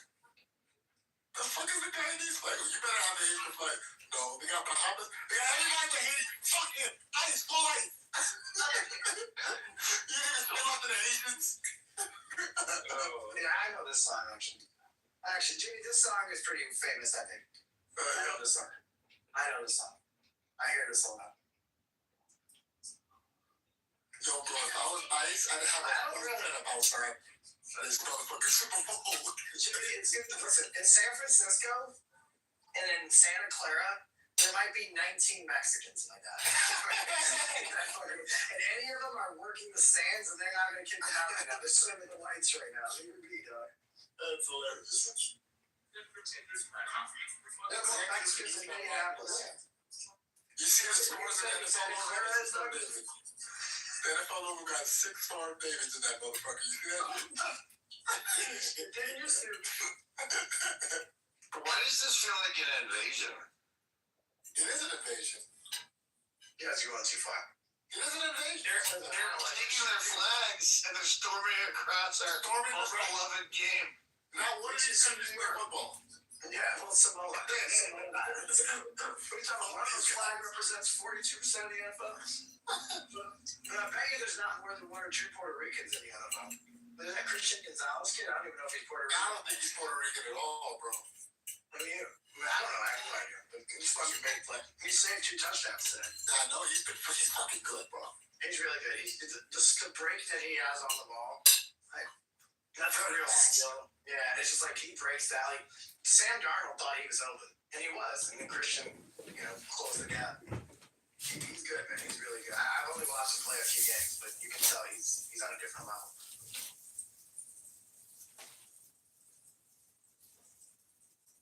What are you thinking? Pre-garbage halftime show. I used to look forward to halftime shows. I stopped looking forward some years ago. Damn. It used to be like really fucking good. And then Jay-Z took them over. Ever since BLM, they let the fucking niggers, they let Jay-Z take it. And now it's just retarded shit. Give it back to the whites, bro. You gotta give it back to the whites, bro. This is stupid. Hello? Hello? Hello? Hello? Hello? Hello? The Turning Point USA show is still going on. A lot more American flags than this one.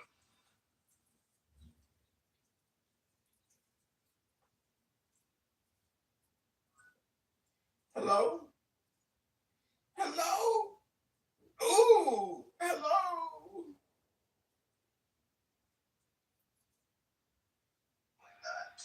He would rather get rid of the slave people than that. Did it sound like a velociraptor to There you? was no possible way to do that. Or the other hooded? Liberia, and then people that went to Liberia and started enslaving people in Liberia. Liberia. They sent to Liberia are the Boule who kept Black American Indians enslaved in the first fucking place. Let's go Liberia. That was a librarian, motherfucker. 1620, when the transatlantic slave trade started, the only free black people walking around the East Coast USA were the Black Indians who headhunted for the white man. Hello? They were already on team white European. Hello? And they were Black Indians, and some of them got real pissed off that they had to keep showing their papers to the white slavers and proving No. that they are not, in fact, escaped or runaway slaves. They called themselves freemen. That was the code word Hello? on the East Coast USA for a native black Indian person Hello? working with us white people. Hello? So you gotta double check every time you find a verified, certified Native American who is black. Hello? You better fucking do your heavy ass paperwork on what your folks, your ancestors were up to. Hello? Because they were selling black Indians, the white Europeans. Those black Indians were being sold all the way over in Spain, Hello? Africa, and the Caribbean for Hello? slavery. They were not kept in the USA. Hello? And those Indians knew exactly what was happening. Hello? So don't hold your A lot of those people that were from the Comanche culture were sent down to Jamaica. Exactly. To I guess you say, like you were saying, to break the medicine. That's too much. Or they just put the bunny hat on the little boy. Actually, I didn't realize that the bunny hat on the little boy. Y'all, I can't even pull up X. I would have put Okay, now here we go. Oh my God! So many of the comments are in Spanish. Let me tell you something. Play along, whether he's saying it in Spanish or whatever. Immigration affects everyone, whether you're Asian, Hello? fucking African. Like that play was Hello? like amazing, especially what's going on with Haitian, fucking Ukrainian, the people that they're trying to like stop when they're taking TPS away from these Hello? people, and they're trying to send them back to a country that's not even stabilized yet. This shit is like This shit ain't stabilized, so we ain't gonna send you. So my mom is not a citizen; she's a permanent resident. But even with her, Oh shit, mama here I illegally. don't know what they're trying to do with these people. Just watching them like take asylum seekers and say they're not worth a shit, and even though they're illegal. This is it's a money grab. So remember, Biden made it so that private prisons are no longer using federal they're no longer eligible for federal contracts for that type of prison. But ICE, there's a loophole there. So they're able to really, really, really profit off of this and extract labor and do indignities to people. You know, it's crazy. Probably, I had my mom. One day I was on the phone with her, and then I like put her on speaker for them to listen. And I was telling her like, you need to get your citizenship. She was like, I know, I messed up. Cause we told her citizenship. She would not fucking become an American citizen because she was fine with her permanent residency. And now, even now, we're like, she knows. She be like, oh, I'm gonna be okay. I'm permanent. But even with like arrests, people showing up for fucking interviews, her mind is like, now she's like paranoid. And it's not like she's just People show up for fucking interviews. Or something. She provides jobs. She's considered a medium-sized job because she had, or a medium-sized business because she provides jobs for over 50 people. So it's like, even my dad was like, we've been told your ass, if you get deported, that's between you and God. We've been telling her after the first administration, even prior to the administration coming in the first time, get your citizenship. And she's like, I'll be okay. After the first administration, I'm going to be okay. And now, even when he won under Kamala, it's like, I got to do something now. And it's like this reactive shit. Like, I'll be like, yo, I don't know. Like, that should be, like, hurting me. Because if something happened to my mom, I promise you, on God, y'all gonna see a nigga act crazy. On God, and then we're gonna act crazy. She can't go back to the Philippines. Like, the Philippines is not a bad place. But she is an American. Hey, he said at the end of that, we're here and we're not going anywhere. Yes, I thank you, Christina. That's are you seguimos? Because let me learn that shit so I control people. Seguimos aquí. We're still here. Seguimos aquí, bitches. I love it. Oh, they are big crying on X. They are bigly crying on X. Fucking hilarious. I cannot wait. The maggoteers, y'all. The fucking maggoteers. Maggoteers. Oh, maggoteers.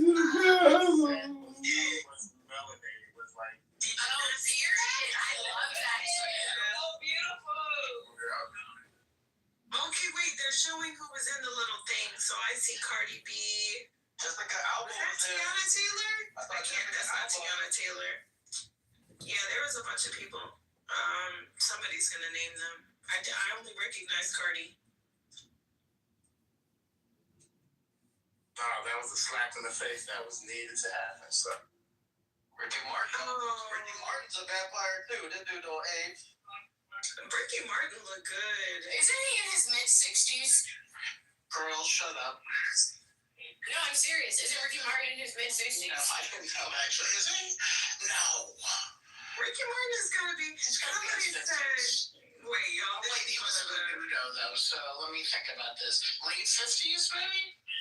This is one of the funniest comments. Oh, he's only 54. Oh, okay. All right. Everybody's home. It really was an amazing halftime show. I don't like Bad Bunny music, but the show was really amazing. Don't worry for those who felt outsiders because he sang in Spanish. Even Spanish people don't understand what he sings. He has his own language. Man, he could have I love it. the bullshit. I don't understand the lyrics, but that beat, you can dance to that. Hey, as much as you want to understand the language because of it being at this time period, yeah, but that's the type of music, you chill, dance to. You don't have to know the words. It's just a vibe. Exactly. Like these are the young kids, like what is it, K-pop? When K-pop came out, my daughter knew all the fucking words. Okay, I know all the words to K-pop. Demon Hunter. That was a great little show. Yeah, I love that shit. So we have to recognize that the one K-pop Demon Hunters for so long. Not to Wait, we have to recognize that the entire world for generation after generation has been listening to English, music, English language music forever. So for us, this is like flipped for us that don't speak Spanish. So it's like, it was actually really fucking cool, I thought. But the rest of the world does this all the time. But you know what spirit is? You're a New Yorker, so we got a little, what do you call it, Spanglish? You can put some words together and make it. Oh, yeah. Well, Every time J-Lo is better than this, Shakira's halftime, what are we talking about? Like, no one else had a halftime set like this. Like, what the fuck is This going was a on? great set. And Roger in the chat, people are calling out Twitter for the bullshit. So it's deliberately. Hello? They're saying they're calling out Twitter for making now all of a sudden it has issues with the damn app because they're like, y'all don't want Bad Bunny to Hello? trend because it's not pulling up tweets and shit. And what makes this show even better than any other one is because of what's going on politically in this country. So it affects a lot of Hello? people. Like people in the neighborhood that may not, like if you got a neighbor that you're really close to and you know that they may be like facing certain shit, then yeah, it affects a lot of people in the US. So. Hello? I think it was really powerful. It got me a little teary-eyed at the end. Me too. When you said it, I was like, why would you do that? That's why I said, why would you say that? It's like really tear. Fun fact, that's not Bad Bunny's first time performing at the Super Bowl. I just posted it when Shakira brought him out as a guest. So, my question is this. Am I the only one who was kind of confused by the whole thing? Hello? There was just way too much going on. It was hard to follow. Yeah, Hello? you're the only one. That's part of the culture. He showed like the humble. That's what I saw. It was like the humble beginnings. So he kind of showed like I saw the bodega, right? Was that the bodega? And did you see him crashing in on the white people? That was funny as fuck. Even the Puerto Rico. The white people? That was a New York. That was Washington Heights. Ain't that white spirit? That's what Washington Heights is. That's not. If you've been to Puerto Rico, that's not what Puerto Rico looks like. That is Washington Heights. Did he grow up in Puerto Rico? I felt like it was an homage to like that immigrant experience. experience. He had the Put the grass and bananas before. yeah, he had the fruit. He had the The he plastic had all the chairs. different people. Yeah, he had the people sitting outside. The vendors, right? The dancing, and then it was like the progression, right? He gave the ring to the couple, and then he proposed, and then we saw the wedding. Did y'all see the progression there? saw that. So that was cute. And also, And then he gave the Grammy to the little boy that was the representation of himself at the end. Did you not? Because you know he just. I also. See, I didn't realize it was a representation of him. I thought he just gave it to a little Spanish boy. How you know it was him? I missed that. Like, come on. They linger. That's simple as He just won Grammy. Right. He won Grammy of the. He won album to himself. Yes, but absolutely. he won album of the year. Did y'all not realize that? So that part had to have been added in just recently. So that was his fucking Grammy. Like, how fucking cool was that? So yes, he gave the Grammy to himself as a child, sitting watching a Super Bowl. That was one of the most powerful things because I'm like, I know they're going crazy in New York. It's like the inflation, highest population of fucking Puerto Ricans outside of. There's what, 2 million Puerto Ricans in fucking New York City outside of fucking Puerto Rico. I was happy to see so many shades of Puerto Ricans, and including so many different Afro hairstyles, including the That's true. We can there was some braids. he had melanated Hispanics all up and through. I loved it. Melanated Hispanics. Thank you. I love that part because even though it was a huge responsibility on his shoulders, He just had two big completions.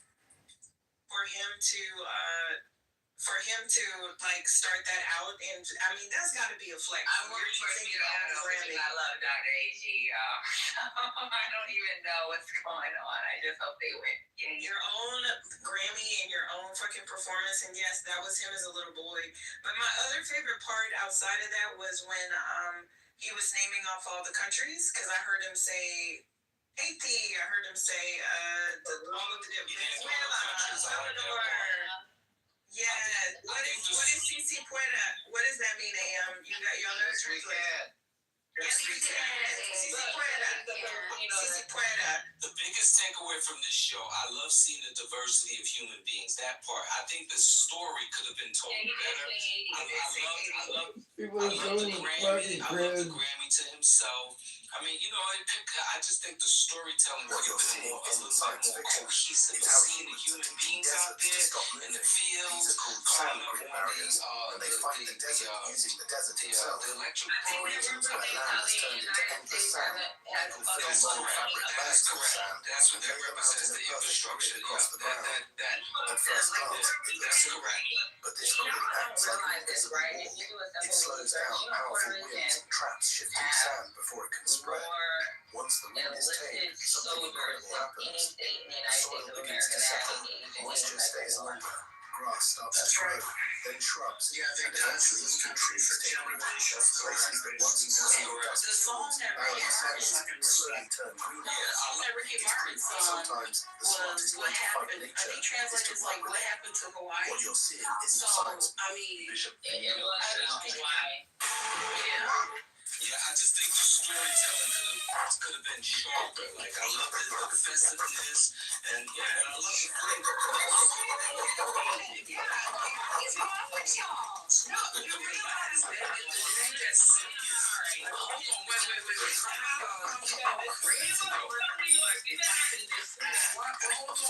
Talking about the shit. Serious. You realize that most Super Bowl performers do not even tell a story. They just perform. Right. So I'm like, what do you mean the story? Like, All I'm saying is, may I finish?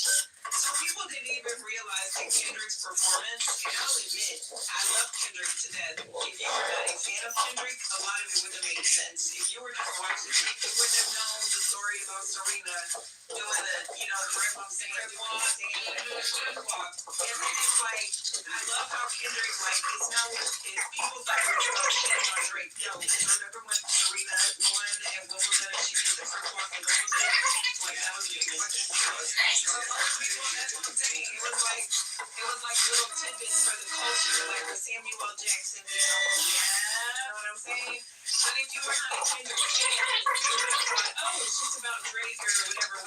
So nobody realized that it was like a gaming controller at the end when we read about it. So when we were like, oh, it didn't tell the story, I'm like, that's one of the first performances I've seen that actually told a fucking story. And everybody else just performed. All I said was because we critique it, we not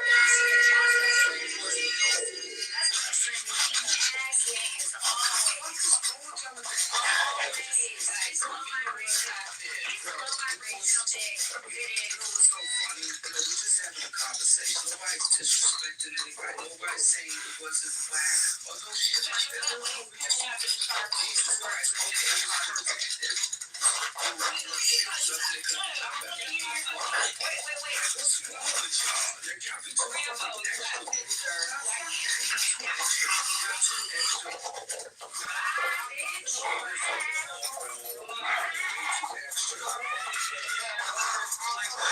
Come in here and criticize us, you know, real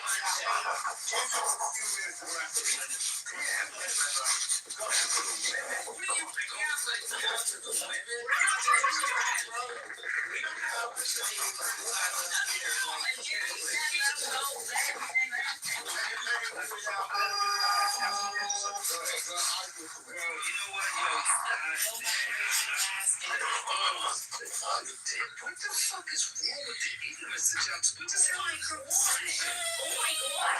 It's so Looks like that was going wrong. No. I'm going to 10 minutes just having it mute up. What the hell? I'm good. I didn't have it for the last 10 minutes. Did y'all see Cardi B in there? You don't have one. Yeah, with Jessica Alba, I think she was there too. I think Jessica Alba. And also, everyone in this performance sang live. Can we just pause on that? Because that is not common. And that's what I wanted to highlight. Cardi B was there, but she was dancing like a backup dancer. What do we make of that? I thought that was amazing. I want you to let this set in. On the head, on the forehead. I fucking love it. I love it. Ed, where did you see Pedro Pascal? You can imagine. That's all detectable on the shroud. You can see the back of the head. She's all the blood pooling in the back of the head from the surrounding. They tried to pit Lady Gaga and Bad Bunny against each other for the Grammys, and the song that she sang, I thought, because that's an older song, right? That song came out like 2019. So it's relevant song, and I like the remix. Honestly, I think the wrestling We have to fucking band together and fight this shit. Penis, Rambo? What are you doing? Yeah, that was me. 100%.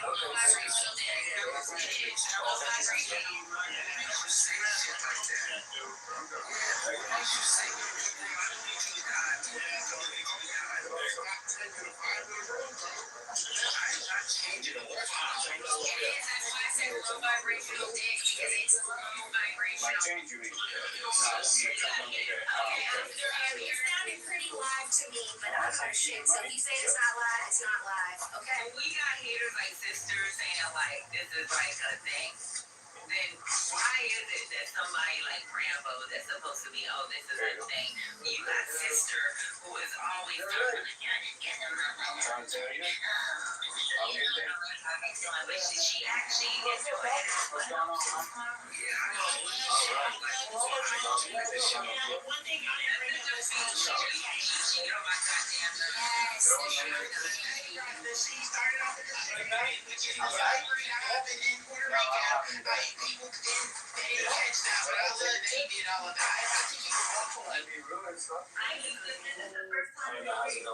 So now you're in 98% of the time I don't agree with you. Bottom line is, it's shit that we're in right now. The shit that's going on right now in this fucking country, I love it. we gotta find out who's streaming, y'all. We gotta find out who's streaming. You think it's John? You're a bitch ass hoe for streaming her fucking room. Find something to do. Like, we're so tired of your shit. Hello? Find something fucking to do. Hello? Hello? Hello? I say nigga in Spanish. Somebody. Hello? Did somebody just call me a hard R? Hello? That's all I know. Hello? I think Hello? Hello? but the vibrant, the color, the different hair texture, that was the most exciting. The different textures of the head. The different textures of the head delighted me. The diversity and the melanation of the Latinos and the brown and the Mexicans. Hello? Performance. I'm gonna need to rewatch it so I can catch all the hidden meanings. But I was overwhelmed the first time. I was overwhelmed by the melanation. The melanation was overwhelming. I love the diversity of the melanation. That's all we were saying, Grandma. You're criticizing. Si puede. Nobody else ever. Like, I loved Rihanna's performance, but it didn't tell a fucking story. Hello? Oh my God. Hello? Hello? But it didn't tell a story. Michael Jackson didn't tell a story. Prince didn't tell a story. This actually told a story. It was like a little movie. I loved it. I think it was when my son. Yes, when my son came out and said, "Mommy, it's Spanish," I was like, and he was doing the little dance. He said, "It's Bad Bunny," and this is my autistic baby, y'all. I think that was the point. Like, that was still America, but it was so fucking cool. I'm glad he didn't do the English shit. I'm glad he didn't do the English shit. I'm glad his music is not English. And I love that. That's what I'm saying. He stayed true to his music. That part was dope. All I was talking about was the story aspect. That's all. I didn't say it was bad. We're gonna get on your ass when you criticize the story when nobody else ever told a story. That's what we keep telling you. I'm not comparing it to anybody else. It's just low vibrational. Why you gotta say something negative? God Oh, damn. Jesus Christ. We just talk. Yo. I mean, what Pearl, you need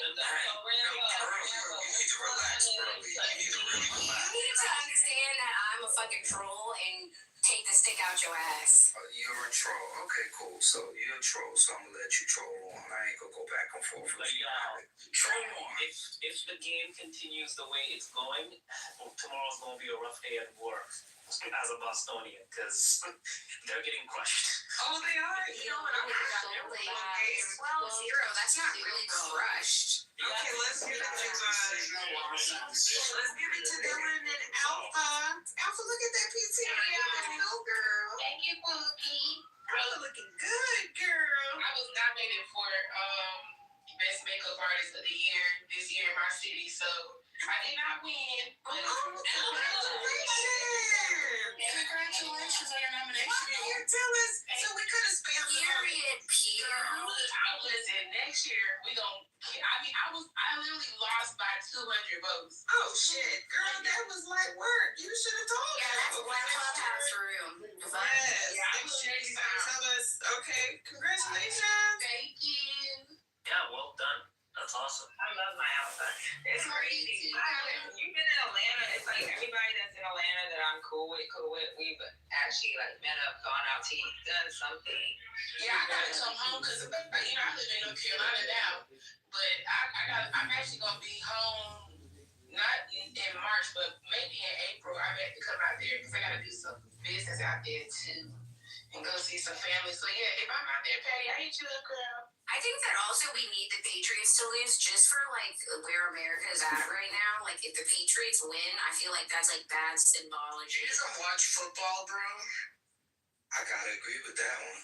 Do I even watch football, bro? I mean, not really, because I think that it's a modern plantation, but you know.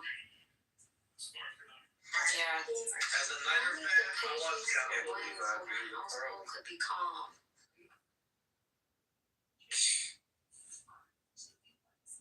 Is Seattle's coach black? No. He's white. They're getting crushed.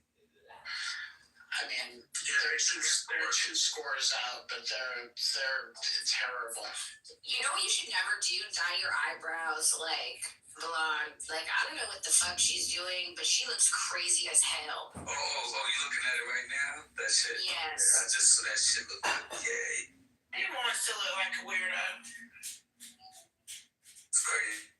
She does look better from when she first started her surgery is actually good. Yo, did y'all see that drink? They got a drink called Hello? Liquid Death and shit. Hello? Is that a real thing? Hello? Hello? Hello? Hello? Hello? So, yeah. Bigla. Oh yeah. No, it started because the guy went sober and felt left out, like drinking fucking water in a bar, so he wanted to make something that looked like a beer, like that looked cool. So he created the whole liquid death thing. Yeah, he was a rocker. Yeah. I looked him up, so I was like, I never heard of the product. I mean, it's great branding. They got $1 billion in financing. They raised $1 billion. No, but people like it. I wouldn't drink no shit like that. I'm talking about the spark. They have like flavored sparkling, the regular sparkling flat water. Oh yeah. I just wouldn't drink anything. I wouldn't bring anything like that in my home called Liquid Death. Period. Like, but I'm glad they're doing it. Liquid Death. It ain't my thing, but Liquid Death. Yeah, but you kind of understand if you're sober and you're at a bar and you're tempted to like be cool, have a beer, have something in your hand, instead of a fucking stupid, non-alcoholic beer that sucks anyway. Why not have something that looks cool and put in your hand that you're not thinking about? I mean, it is a thing for people. No, I respect that. I just said it ain't my thing. Respect it. I wouldn't drink anything with the word death in it. Death. That's all. But it works for those that are sober now, like you said. So now, I want to throw a cup of apple juice. Talk about this shot of brain. I got you, spirits. Hello? All the other waters are like, they're boring. It's wild that we showing other countries as racist as we've been lately. Oh wait, Coco Jones sang the Black National Anthem? Oh man. The Black National Anthem? Oh, look at her. I love Coco. Where did she sing that at? At the Super Bowl. Did we look whether Roger Goodell is in Hello? Epstein files? Did we miss that? Hello? Yes, we did. She sang the Black National Anthem. Coco. Yeah, they usually sing it. If we're having a conversation the other day, I'm gonna put it at the top. Was it before it went live? Like, because No, they usually sing it right before the national anthem, the regular national anthem. Okay, yes, it's been confirmed that Pedro Pascal was spotted in the crowd for the halftime show. That was Pedro. That was him. Hello? I love it. I love it. And Coco actually sang before Green Day performed and before the teams even hit the field. oh, so that's why we didn't see it. Right. Okay. I don't know, but in the halftime, this Super Bowl is boring as hell. It's very fucking boring.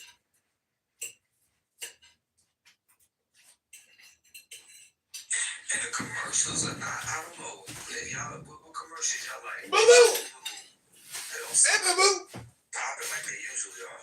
Yeah, the commercials ain't giving. I'm sorry. I'm not even watching, to be honest. Here. I've been yapping. Shit, I'm here with y'all, man. I was gonna go to a Super Bowl get together, but I'm like, nah, I'm good. Yeah, they need some fumbles and interceptions. It's not given. Yeah, they didn't even have any freaking flags and shit. I think it's been like, what, 2 flags so far? This is like too boring. So what are y'all's top favorite Super Bowl performances of all time? Prince is my number one. Bruno Mars, Yeah, I liked how they brought out Beyonce, Bruno Mars, and Coldplay. Like it was like a. Oh yeah, for the 50th anniversary of the Panthers and the Bruno Mars killed it. It was just Yeah, on the that's break. when They hit the Beyonce props. fell, and it let me know that she was a fucking professional because she fell back and still danced her way back up. I don't remember when she did that. But it's gonna be Prince for me as my all-time number one. Like him playing that guitar in the rain with his do-rag on, it was like that was so. Yeah, that was When was that? That was like recent. No, it was a while ago. You get the best shows. You get the best shows when it's not overhyped. You know.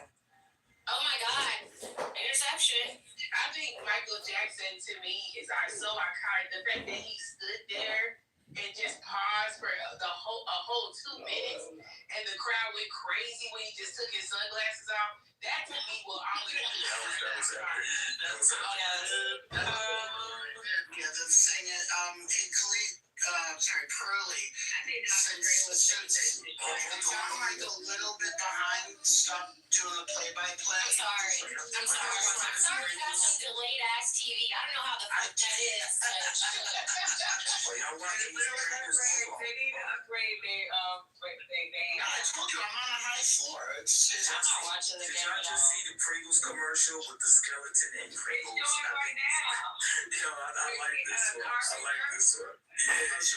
Prince performed in 2007, and it was a torrential downpour, and he infamously said, "Can it rain harder?" But he had this little do-rag thing on his head. Yeah, it was amazing. It was 2007. It was 2007. Let me interject from a Gen X perspective. The Super Bowl halftime show was fucking ass up until I think it was '93, which was Michael Jackson. That was the first like big name, and from that moment on, absolutely true. But they had fucking the worst thing. They had fucking marching bands as the headliners and up with people. Nobody remembers how terrible that was. But Michael Jackson came in at '93, and that was it. Then they had to keep trying to outdo that, with major A-list performers. So which is what they've done. So we're very lucky. But do you know why? Wait. Do you know why? With the horse and the little ducky. When was Justin Timberlake and Janet Jackson? Was that 2002 or 2003? But you know they had to increase the shows. What didn't it have to do with the weigh-ins and like people watching the show that they would flip the channel or something? Yep. So they had to. So it was. So basically, we can thank the Wayans brothers and In Living Color for why we have better halftime shows. Isn't that fucking cool? Yeah, I remember that. They were losing viewership, so they had to do something to get people's engagement to at least have them watch up until. Wait, reform. I think we got the #1 commercial, the Budweiser joint with the horse and the little ducky. I don't know if y'all saw that. I think this is it. I'm not watching any of them. It turned out to be a bald eagle. No, I think that's gonna be the top commercial. I don't think nothing is gonna beat the impact that was Never that. I'm talking about tonight. I'm gonna call it the Budweiser commercial with the little chicklet owl, or rather the baby eagle. It's gonna make some noise. Can you hear me now? And you know what is actually one of my favorite commercials behind the scenes with the Cheetos is Kevin Federline, when he was like he's a rap star, and then they were like, "Hey, burgers up." I remember that. That was good. That was funny. Yeah, that was good. He did a good job. He had the fur coat on, then he turned around. He's like, "Oh yeah, let me get this burger." Yeah, it hasn't had the same impact for me. I'm sorry. And of course, the #1 song, I mean, we all agree, right? We don't want to have to boot y'all from the room. The #1 performer for Whitney. It better be Whitney. Absolutely. Nobody's done it better since. Y'all better not. Jasmine Sullivan's come a short. Yes. They were strong, yes, but. What do y'all think is the worst one? Fergie was the one. That was Fergie was horrible. No, you know what was the worst rendition when they allowed Roseanne Barr to sing that She song? shouted it. Was that It wasn't. Was that a baseball game? I was like, why the hell would y'all allow her to? That was so disrespectful. That was so disrespectful. The worst Super Bowl performance I ever remember is Bruce Springsteen. No, the worst Super Bowl performance was that year they had Maroon 5 perform. That shit was ass. I'm sorry. And I like Maroon 5 as a band, but Super Bowl, that shit did not translate. It was boring as hell. I was asleep on that shit. The funny shit is when 50 came out and he was out of shape. And he even talked about it. 50 said, I was out of shape. I was fat as fuck. I'm glad he kept it a buck. He said it. Because we was like, yo, what is going on? So he owned up to that, you know. Who else performed with Maroon 5? It was a group of people that year, wasn't it? Because that's when they started doing that whole, like, this before Jay-Z and then took over. They started like, instead of having just one set artist, they Hello? like, remember it was Dre and Mary J. Blige and Snoop and like. Hello? But when Maroon 5 performed, they didn't perform by themselves. It was somebody else with them too. I forgot though. I was mad at Justin for a long time because he threw Janet under the bus. I didn't like that shit as well. I was mad at him for it. I was like, yo, that was not a good look. Wait, that was the one that Kid Rock was on the same halftime show. Was he? Maroon 5? Was he? No, with Janet. Oh, that's 2004. My bad. So I was thinking Justin, Nelly, Kid Rock. Yeah. Hello? Jessica Simpson. Hello? Hello? Oh my God. He performed at the Super Bowl, Puff? This is 2004. I'm looking it up right now. What a lineup. P. Diddy. It's so funny. We call him Puff. Y'all call him P. Diddy. Like, this was so funny. Yeah, well, no, we from New York, so we just know him as Puff. Like, yeah. Hello? Brother Love or whatever. Hello? Oh, yeah, all of that. Yeah, Puff. Yeah, Puff.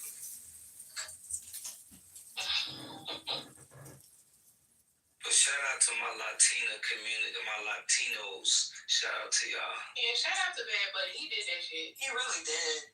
He really did. And to me, a good performance is not just a performance; it's like a piece of art. And I do think that that was a masterpiece. It does make you think.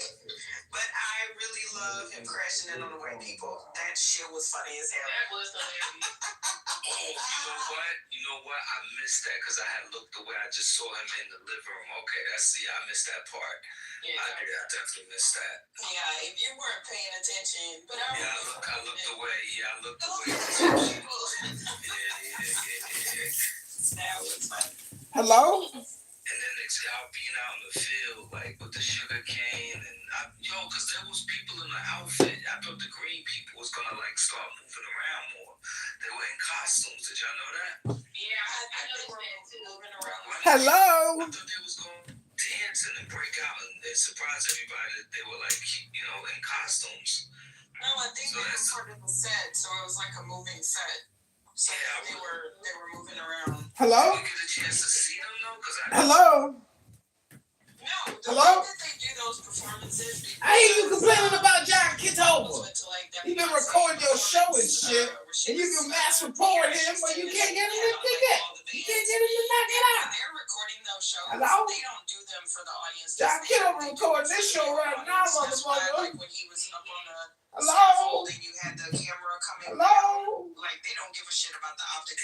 Hello? Yeah, they was rocking with the drone. Hello? It's literally for the viewing audience. It is not for the. You know which one I didn't care for was the Weeknd saying that got me dizzy. Oh, right, he was going through that maze, right? Yeah, I was like, get me out of this.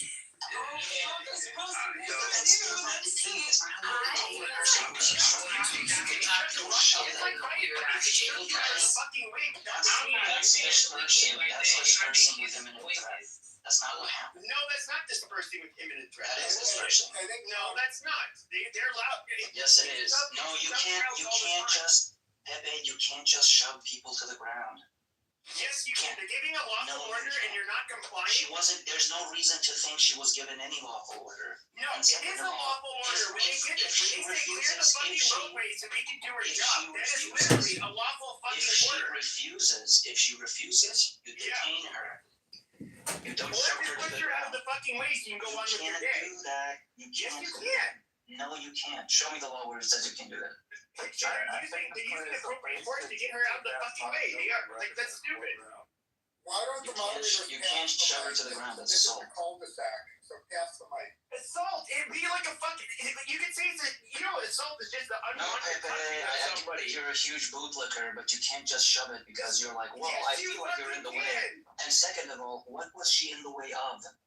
She was in the fucking way. She got in front of that fucking vehicle. No, she didn't. Yes, she was. She was standing on the road in front of a parked car. Oh no. That's what the law says. When the police say back up, when it's local police, it doesn't matter. When they say back up, we have a scene here. Back up, we need to do something here. That is the difference between, for example, law enforcement and just regular citizens. They can give lawful orders, and they can do it at the threat of arrest for not following those orders. Now, sometimes, I don't think they want to be arresting protesters all day. They're going after immigrants. They don't need. They probably don't want to be rounding up every.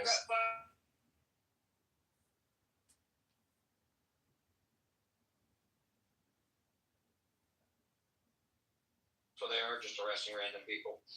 She was standing just beside the sidewalk. It's impossible for her at her position to have impeded any fucking traffic. And then she was like, "What?" Yes, she was. He's gone now. Where are you, man?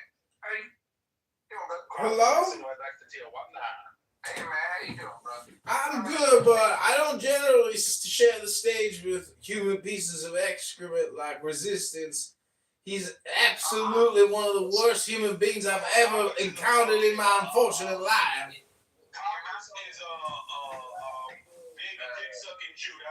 Excuse me? Hello? Oh, my teeth. Oh, man. Brother, it's pronounced teeth. There's no F. There's no F in the word teeth. Just like when you have your death, there will be no such thing as a death. Just a death. Hello? Hello? Hello? Did your rabbi buy your weenie? Hello? Resistance. Did that rabbi buy your weenie or what? Are you thinking about a grown man sucking on a little child's cock? Hello? It's a Jew. Say the right word. I'm thinking about a Jewish grown man sucking on a baby cock. You are literally worse than dog shit. You are human trash. Just filth. Absolute garbage. I'm a human being. I'm trash and I'm garbage. What is that rabbi when he's sucking on that baby dick? You are worse than garbage in a gutter. I've seen garbage in a gutter that got more value than you piece of trash. Can y'all listen to me for a second? Yeah, go ahead. Since you brought up baby penises, Resistance, here's another hadith that I just posted on the side chat. Ooh, a hadith. So here it is. Narrated by Abu Huraira. I have not stopped. So basically, Hassan is his grandson. Okay. I have not stopped loving this man after I saw the Messenger of Allah do what he did. I saw Al-Hassan in the lap of the Prophet. He put his finger in the beard of the Prophet, and the Prophet put his tongue in his mouth. Then he said, "Oh Allah, I love him. So love him." I think that was Paul and Mark. When you confused it for the prophet. Resistance, you okay with your prophet actually, he French kissing his own grandson? Do you think that's okay? And making love to him? Last time I checked in American culture, especially white people such as yourself and the Jews, they always kiss their children in the mouth. So why the Jew and the white Americans practicing Islamic culture? Why they kissing them kids in the mouth? It was saying that he was sucking on his tongue. This is French kissing, dude. That's French kiss, dude. That's you're in love with your grandson. That's pederasty Most grandparents are in love with their grandchildren. Yes. Oh my God. Oh my God. Oh, listen, sometimes you're funny, but man, this is getting some weird, man. What is a wish list? Can you tell me the passage in the Bible where it says, "Take the young ones for yourselves"? What are you talking about, man? What are you talking about? I'm talking about in your glorious, beautiful Bible, where it says, the Israelites were. Oh, what are you, an Israelite? Yeah, you were talking about with the Israelites were told to take all the young children. Last week, Sacred Heart celebrated Catholic Schools Week. For athletes, students, and staff took part in a variety of activities. You take all the young virgins, right? What the text says, and you raise them in your household. You don't force no sex upon them. So then why did they rape them? They didn't get raped. They did. No, they didn't. Because you want to bet? You want to bet? Let's say what Bert Ehrman says and Rashi. If they got raped, then they will be violating their own law. And that's what Christians and Jews do all the time. Weren't the Jews burying their own children? Breaking their own laws? Hey, this dude is ridiculous, man. I'm telling the truth. I mean, he's a good. Yes, I'm good at telling the truth. You're right. You got me there. You're trying to get resistance. I have to tell you, man. Keep being a Muslim and keep make clown. Ain't no question. I'm gonna keep being a Muslim. It ain't even a question of whether he's a Muslim or not. The fact of the matter is, the man's a low-class piece of shit. He is literally a hate-spewed, vomitous, despicable, horrible human being. You are human shit. You are the worst of the worst, the lowest, most vulgar, most detestable scoundrel I've ever seen, sir. And everything is a class act, like a typical Jew. Keep smelling your hands, resistance. Ooh, keep smelling your hands. I usually do smell them after I take them out of your mother's twat. Oh, ho, ho. I'll never shake your hands. Resistance. If I ever see you in real life, I'm never gonna shake your hand because I don't know where your hand is. You really don't got to clap. We got a contender that's gonna knock resistance off of his high chair of stupidity. I bring you El Normo the Great. That's why son's gay. Hello? Is that projection? Is that projection resistance? Is that projection resistance? He admitted it. He said he did the circumcision. Well, the fact that you love talking about circumcisions all the time makes me wonder, what the fuck is wrong with you? And are you going to brush your teeth? And what do you want at the time of your death? And also, what is the truth of the earth? Go ahead, Resistance. Resistance, be honest with me. Resistance, do you know the story about Zud? Are you familiar with that? Yes, I am. Are you saying that actually happened where your prophet got zooted in the middle of the desert by a bunch of Pakistani tribesmen? Is that a thing? Like, do you believe that actually happened? Yes, I believe he liberated those savages and taught them how to become real men. The key word is wash or hands, if you can search it and find it. The key word is Christians and Jews leave the babies alone. Are you saying resistance? That a man got drafted in the middle of the desert by a bunch of Pakistani tribesmen, and he made his own best buddy watch him do it, and he liked it. And you're saying that he civilized him somehow? Like, what does that even? How does even civilizing work if you're actually? I'm sorry to say, but taking it up the bunghole from a bunch of Pakistani tribesmen. How does that civilizing? Taking it in a bunghole. That's a white and African thing.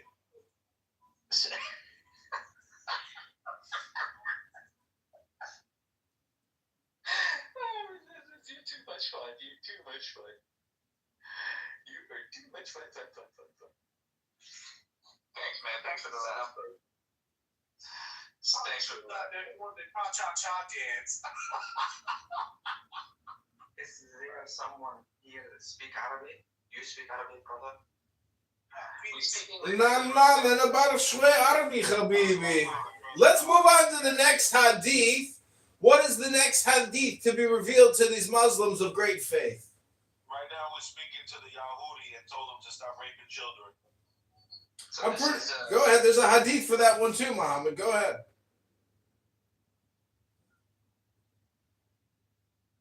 I'm sorry, Phoenix. Did I call you Muhammad? Sorry, I'm talking about the hadiths with regards to the title of the room. Mo. oh yeah, well the hadith that I have is the one on my picture profile. Can you read it? Let's check it out. Oh, this is a good one. It says, Ibn Abbas says, the Prophet relieved himself, then some food was brought to him, and he ate and did not touch water. And then keep reading. it's not over.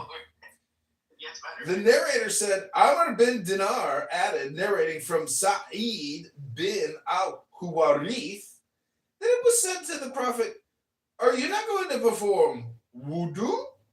He said, I am not going to prayer, that I should do wudu. Amr claimed that he heard this from Sa'id bin al-Huwarith. So basically, what happened was that Muhammad did number 2 and didn't wash his hand, and then he ate food, and then one of his best buddies was like, hey man, you're not gonna go wash your hands? Like, why? Am I going to pray or what? He just didn't give a shit, basically, is what you're saying. And he didn't have baby wipes at the time, so he literally sat there and stuffed himself with shawarma with fucking shit stains all over his fucking hands. I understand that shit stains. Where in that it says that he relieved himself and doing the number 2? Did you speak English? Did you just learn English? Relieve himself, yes, he was urinating. No. He dropped the deuce. You don't know the truth of the earth. When you pass a bowel movement and your metabolism kicks in, eat the doo-doo. How do you know he urinated and did chapter number 2? What makes you think it's exclusive to a number 1? Shit. It does. Because if you're gonna be peeing around, back then they didn't have a toilet bowl, so it would be spilling all over the place. Exactly. No, it wouldn't, because Muslims squat when they urinate. They don't stand up like you. They squatters? They not standers? Ah, shit, I heard it all. Nah. Gotta squat down and take a pee-pee. Muslims don't stand up, piss all over their clothes like you Christians and Jews do. Why do you think the Jewish clothes are always stained? Their white shirts always stained yellow. Why do you think the Jewish clothes always stained? And why do you think you Christians always got prostate cancer? If you don't wipe your asses and you don't wipe your fucking bladder hole. Hello? Women are the ones that squat the pee, man. No. Once again, the uncivilized would think that, but no, actually both genders are Hello? down to urinate. No, both genders are not supposed.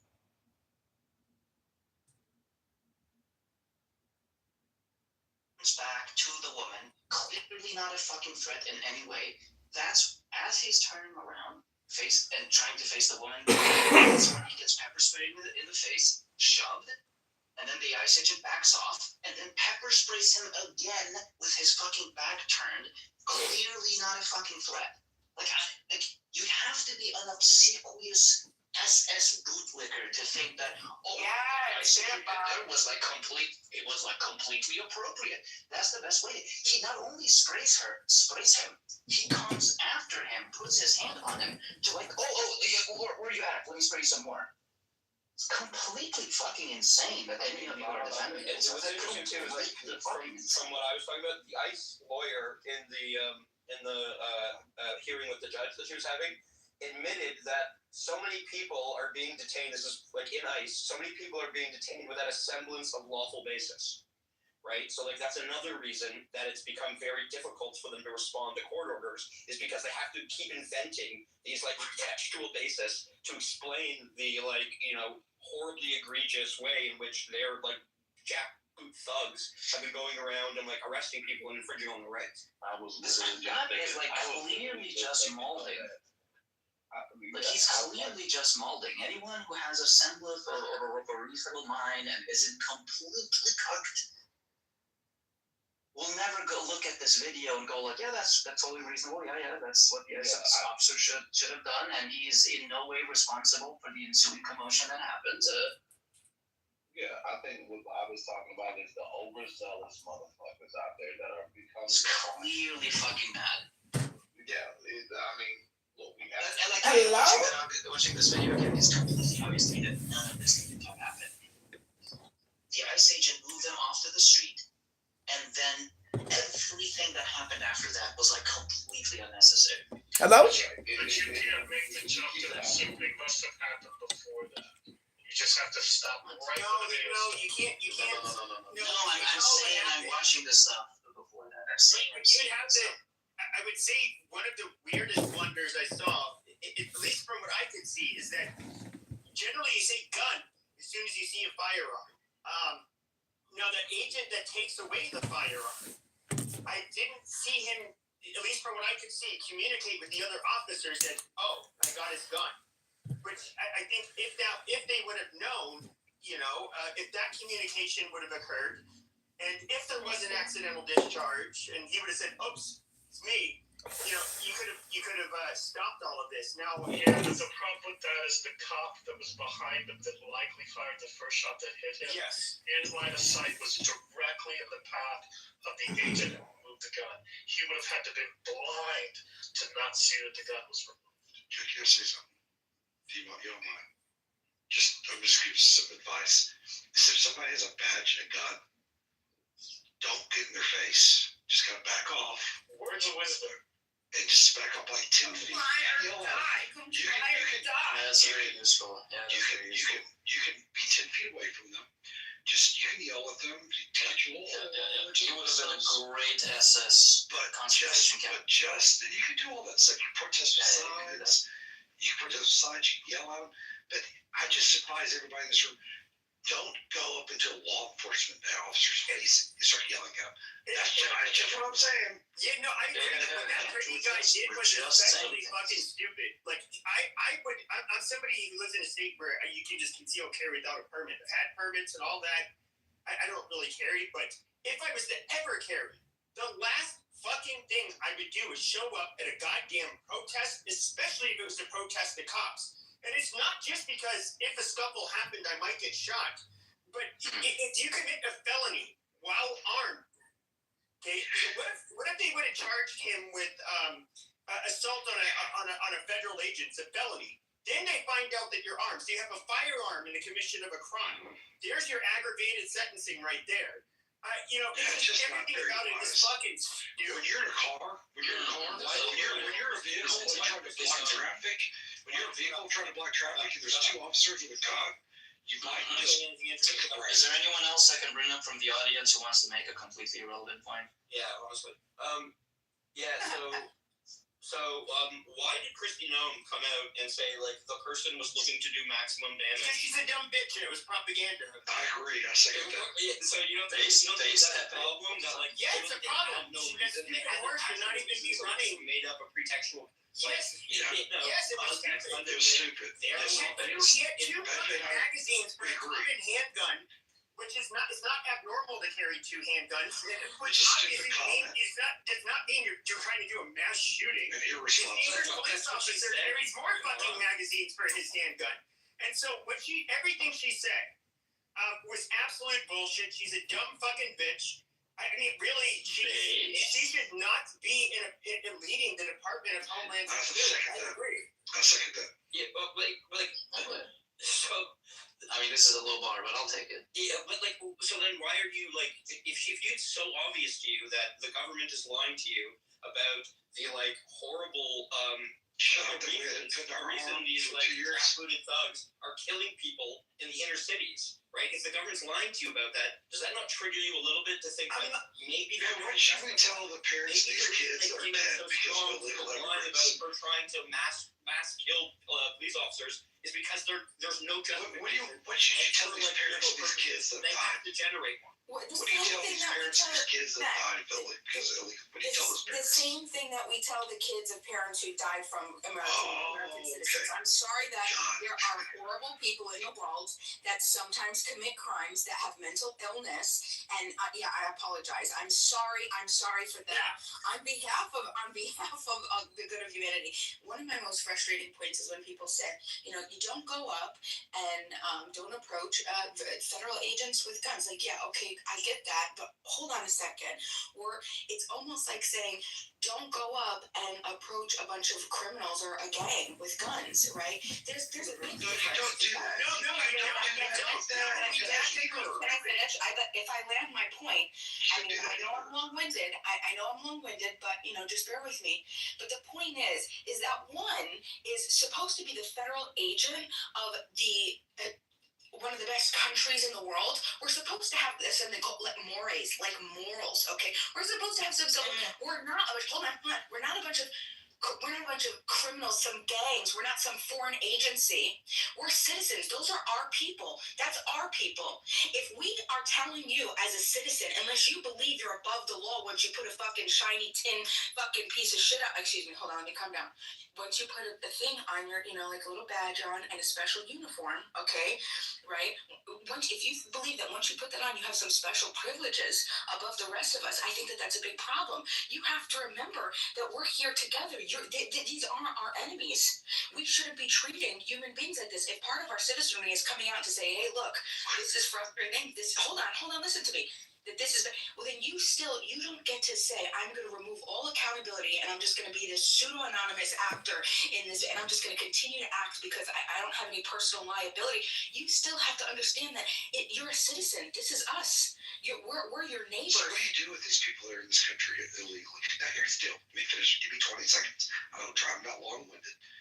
I'm not 100% for Trump's policy of immigration, deporting everybody that's here. Why do you want to get rid of all the aliens? God, okay, you're not going to let me finish, are you? Why do you want to get rid of all the aliens? Hold on, I can fucking answer that. Let him finish. Give me 20 seconds. I am not for the policy of, if I was president for the day, I would say if you're a minor, or been here since you're a minor, then here's your pathway to citizenship.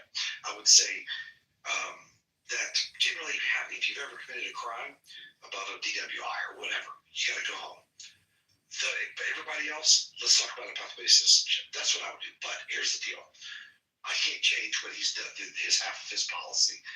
I've taken everybody. In my opinion, he's not there yet. Anyways, that said, I've never seen, that's what I'm trying to say. But here's the deal. They're enforcing the law. Okay? I respect law enforcement. If I call 911 right now, a cop would be at my front fucking door, loaded with a gun, ready to save me if I was heading there's an armed robbery here. Yeah. And if illegal alien was in my backyard and committing a crime and whatever, ICE would be. Those fuckers are here to save our lives, to protect us. Now here's the deal, and I'll land here. If you don't like the law, if you don't like the way he's doing it, protest peacefully, and then go vote somebody else in 3 years. It's that simple. Right. It's not that big of a fucking deal. Well, hold on, Matt. It is a big deal when you have people. You don't have. There's like this sphere of time that you're supposed to say, okay, we're going to allow. Just wait for the next election, and for the next 4 years, we're just going to allow people to be violated, killed, murdered, whatever. Treated horrible, detained, F due process, F habeas corpus, forget all that. Just wait till the election. And then hold on, wait, Matt. Hold on, Matt. Wait. Hold on, wait. Don't believe the bullshit, man. Wait. And then the best part is, there's no guarantee. There's no guarantee. If you still have a dominant force who's going to push whatever the dominant majority is going to be, then you're effed, man. Right? The best thing we've been. This is what's crazy, and this is how I know that the right has been completely hijacked by I don't even know. Right? 10 years ago, Republicans and conservatives. I mean, like I was protesting back during Tea Party days when conservatives would be armed to the teeth out. We would carry our AR-15s, be packed, running. Okay, listen. What happened to this civic duty? What happened to the civic duty? Well, this is what we're taught training in. When we do not allow the government to harm our people. This is us. This is what we're supposed to do, right? And so, as a federal agent, I would expect if you come into my city, right, which is happening right now. I just had my high school, 500 students. God bless them, walked out and protested in our streets, okay? The poor high school kids have to deal with this. Fucking care about immigration. Do they really give a shit? Absolutely. Our city has about 40% Hispanics. Okay, we have 40%. Whites are the minority in our city. Okay, yes, it's a very large city. But this is the point. The point is that if you come as a human being, okay, also part of the American society, the greatest country, we have the effing bill of rights, we have negatives, we have all these moral codes, and we're supposed to be doing all these great things. And you come as a federal agent to uphold the Constitution into my city, and we're as citizens saying, hey, look, just so you know, there's violations that are going on, and can you back down? Right, there's enough of us. I'm not saying one person comes up. Hold on, Pepe, because the options are you push through like what's happening, and you create and you just start to be violent. What type of moral, sophisticated country is that going to? Listen, if you need to. What is so hard about fucking walking away or standing down until there's a negotiation with the mayor, with the governor, whoever, and the people can figure out what's going on? I mean, like, what's the biggest problem? Your ego is that fucking big. No, it's not that. Stand the fuck down. This is what you're not understanding. You're blaming the federal agents. Okay? The federal agents don't have anything to do with it. They have a fucking job. Look what they were doing only a year ago. But hold on. This is what you're missing. You think that they don't? You think that they don't have agency? They do. This is what I'm. Oh yeah, they're starving their children. Yes, they ruining their whole retirement and their whole fucking career to just negotiate. I forgot you could sell out for a $50K sign-on bonus. You're right. No, I'm talking about a lot of these people. I don't think you realize it. I don't think you realize this. First of all, just like the agents that shot Preddy, okay, they were Mexicans. Most of the, or I should say Mexican, Border Patrol has always been overwhelmingly Mexican-American. Why? You have to serve your first 2 years on the southwestern border. Who lives along the southwestern border? Mexican-Americans. Are they often bilingual? Yes. Do they want bilingual people? Yes. And so, like, these are people that... Good people. My brothers are retired federal law. Shit, but hold on one second. But I just want to say this. Like, these are people that a year ago, okay, all they were doing is sitting there and just processing all of these people that were fucking invading our border. Do you think they were very unhappy about it? They were saying how unhappy they were about it, but they had to do it. Let me elaborate on that. My brother's a retired federal law enforcement officer. He gives polygraph exams for federal law enforcement applicants, primarily the Border Patrol, or CBP, whatever you call it. And I would never forget, man. He's been retired for about 5 years now. I'll never forget. He called me one day. He had to go down to Elite Travels. He goes to San Antonio, South Texas, and he was just talking to the higher ups of the Border Patrol. Just by administration, he said, "Matt, it's such a joke down there that all they're doing is they're filling out some paperwork and they're just letting them in because there's so many people coming in." That's what they did here. They stopped patrolling the border. Joke. He said these Border Patrol agents, the upper echelon. It's like, why are we even here? It's stupid. Now that is a crime, and that that's the reason why us Republicans are being libertarian is fucking angry right now. And that's what the reason why I give Trump the benefit of the doubt is because The local board shares a moment of stillness. 15 fucking million people across the border. This is what happens. No, and that is the other piece that I think she's kind of missing. So when you come here as a legal immigrant, or you come here with your bogus fucking asylum claim, which they have acknowledged that over 95% of them are bogus, they would be considered largely economic migrants. But hey, if you're going to give them that option, they'll just go ahead and turn themselves into the border and file for asylum.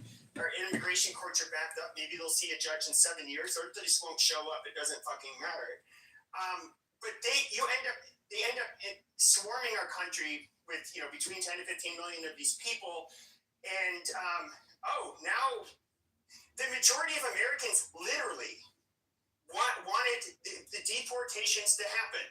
Okay, and that's still the consensus to this day. Is your problem with the latest polling? And so they absolutely we have to clean up this mess. And I love how people love to sit here and say but the humanity. Look, they knew what the fuck they were doing when they were coming here. And that's the other thing. Almost all of the women that were coming across the border. Yes, they did get raped. And so Let other people talk. You guys talk a lot. they would have to literally bring condoms because it's part of the fucking journey. Okay, great. That's really cool. So I'm making an economic case for migrants, right? I'm not making a let's think about the morality of it, right?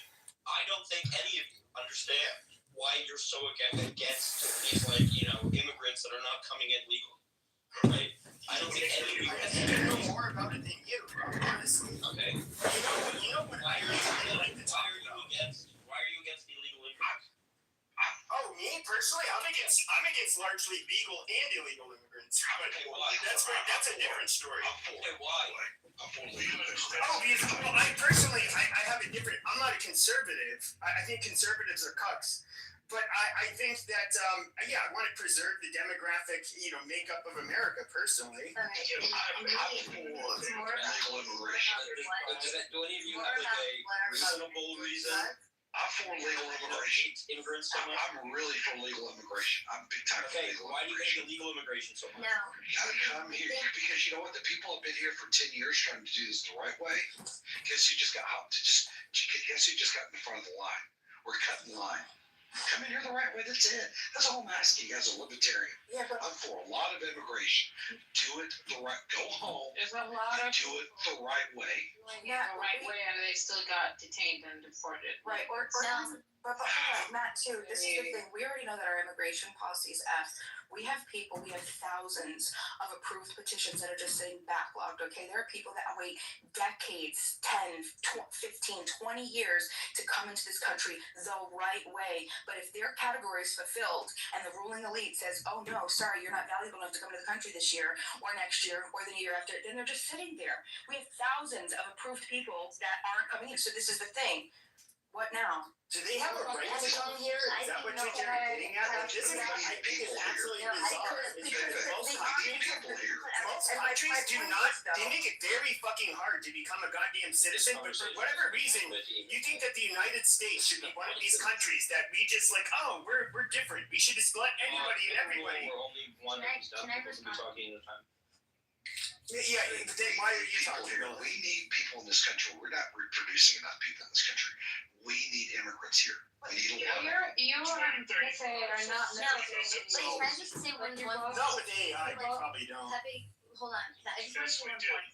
So, when the fingers are pointed at, why don't Republicans want illegal immigrants here? That is, our focus is that our government did this on purpose, and they sold us out. And those people, Joe Biden, everyone that worked for Joe Biden's cabinet, that's the Yeah, but the Republicans have been doing it too. The Republicans. This is where the conservatives are. You got this way, conservatives, like the Cato Institute, Republicans. They love cheap labor and they love undermining your old changes.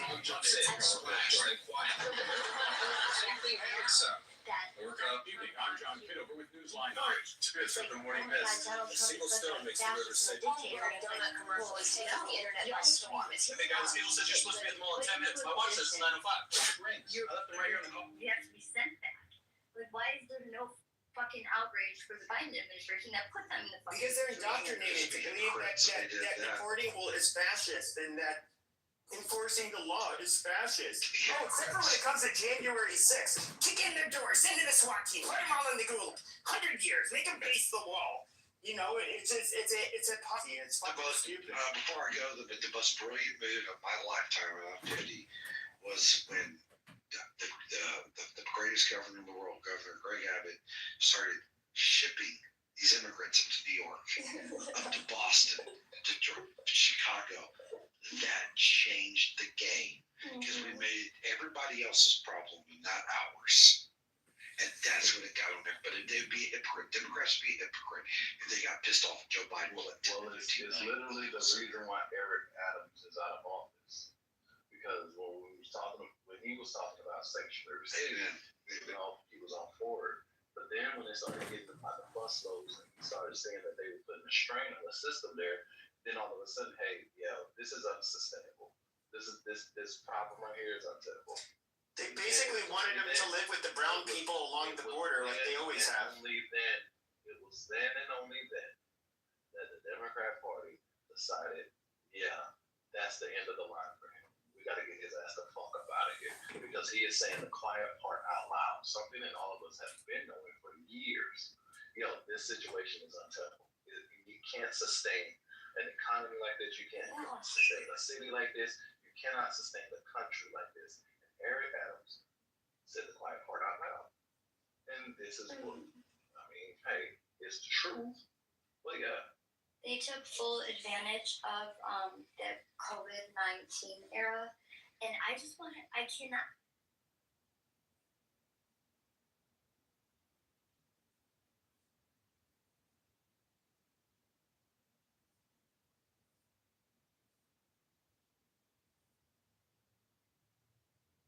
Hello? Hello?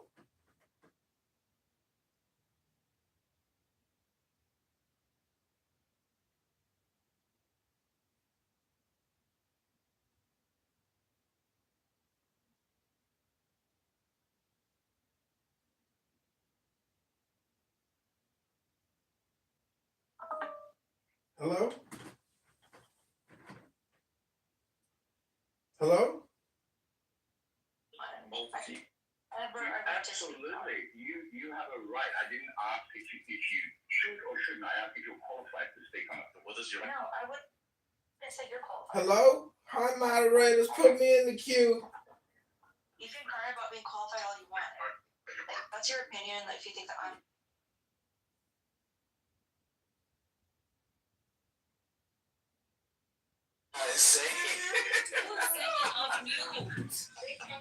I'm gonna mute you, Encore. And see, that's Encore, you really gotta come up here with your real picture. They said bashing other women, elevate yourself as a pick-me. Y'all talking at one time. That's why we got Barbara and Milda. I'm like, who's pertaining to the conversation? What's the example? That's the rather feet. That's catered to you. Yes, sir. Funny, I like your black nails. Too broke to break up.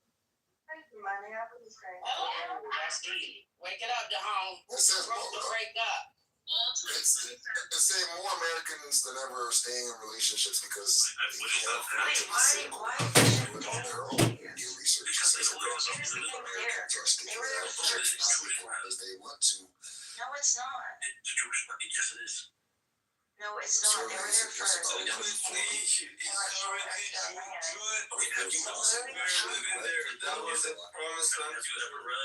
read the Torah before? Yeah, I have. Okay, so then whose land is it? I mean, that's your interpretation of a religious text. There's other religious texts out there, so other people are going to leave with their things. It's Jewish land. That's it. Okay. Thanks. Olivia, you read the Torah. Just because the Torah says that doesn't mean that's like everyone believes that. That's the dumbest thing I've ever heard. Olivia, you read the Torah? Yes, I've read the Torah. You've read the whole Torah? Yeah, I read how like what you're supposed to do when you capture a girl, and how you marry, the steps to marrying her when you capture a girl. Like, yeah. Okay, now look at this IRA terrorist support. I mean,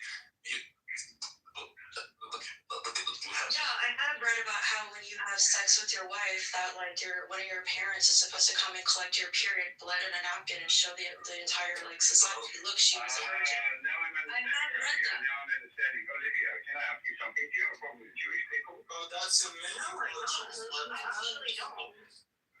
You just I actually like Jewish people. probably annoys me. You don't like Ruben? But when it comes to this specific topic, like, you're being delusional. But I do like Jewish people in general, like in their personalities. Says she likes Jewish people. She hates Palestinians. She likes Jewish people. She doesn't like Palestinians. But what the Israeli government is doing is wrong, period. That's it. Yeah, I think you should get on social media. And I don't know how you guys don't see that. I really don't. Look, Olivia, we're not racist, okay? It's just that the Palestinians need to be moved out because they don't accept Israel. I mean, you're a little racist against black people, even though you're black. And what does that matter? That has Well, nothing. then stop using like the fact that I'm quote unquote racist as like an argument when you yourself are racist against black people. It's just a fact. Like you said it like a few times. Yeah, I know, but it's a fact. Like, you established that you don't like Palestinians. So Olivia, Rowdy and I disagree. There's an argument against me when you're fucking racist yourself. Olivia, let's change this. Rowdy and I disagree on certain things, okay? He thinks that 99.9% of Palestinians are terrorists. I 100% disagree with that, but I will go as far as saying a very high percentage of Palestinians have been indoctrinated. And I feel bad for them. If you're a kid growing up in Russia, even through war, and you're taught that Jews are your enemy, and they should be killed, I feel kind of bad for them in a way. You're saying you agree with that, Olivia? And would you agree with that statement that they're being indoctrinated? No, sure. Okay, so on the Israeli side, on the Jewish side, they're not being indoctrinated to hate their neighbors. So what you hear from the pro-Palestinian groups through the school system, it's the complete opposite. It's about, even through music, if you go look at Israeli music, the Israeli music scene, it's all That's why they're all okay with Palestinians West Bank. Like they don't. you might think that once a tunnel. I swear, watching they're not subjected to racism at all.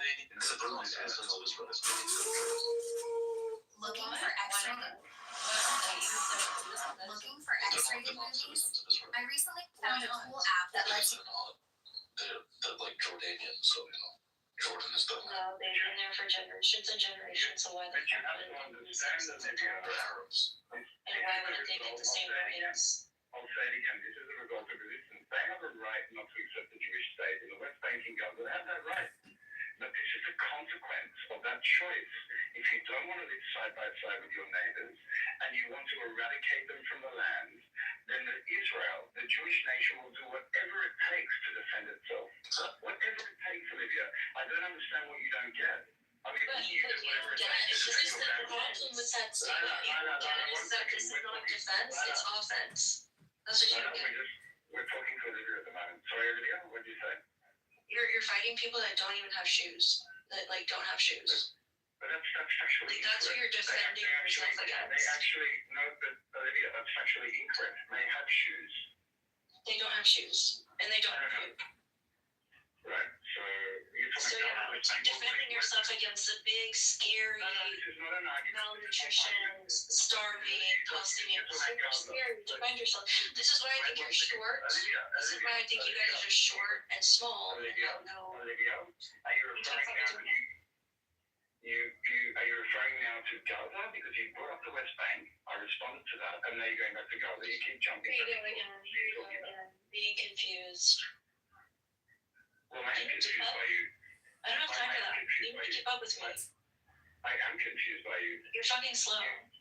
You brought up the West Bank. I responded to that, then you jump back to Gaza. Which one do you want to talk about first?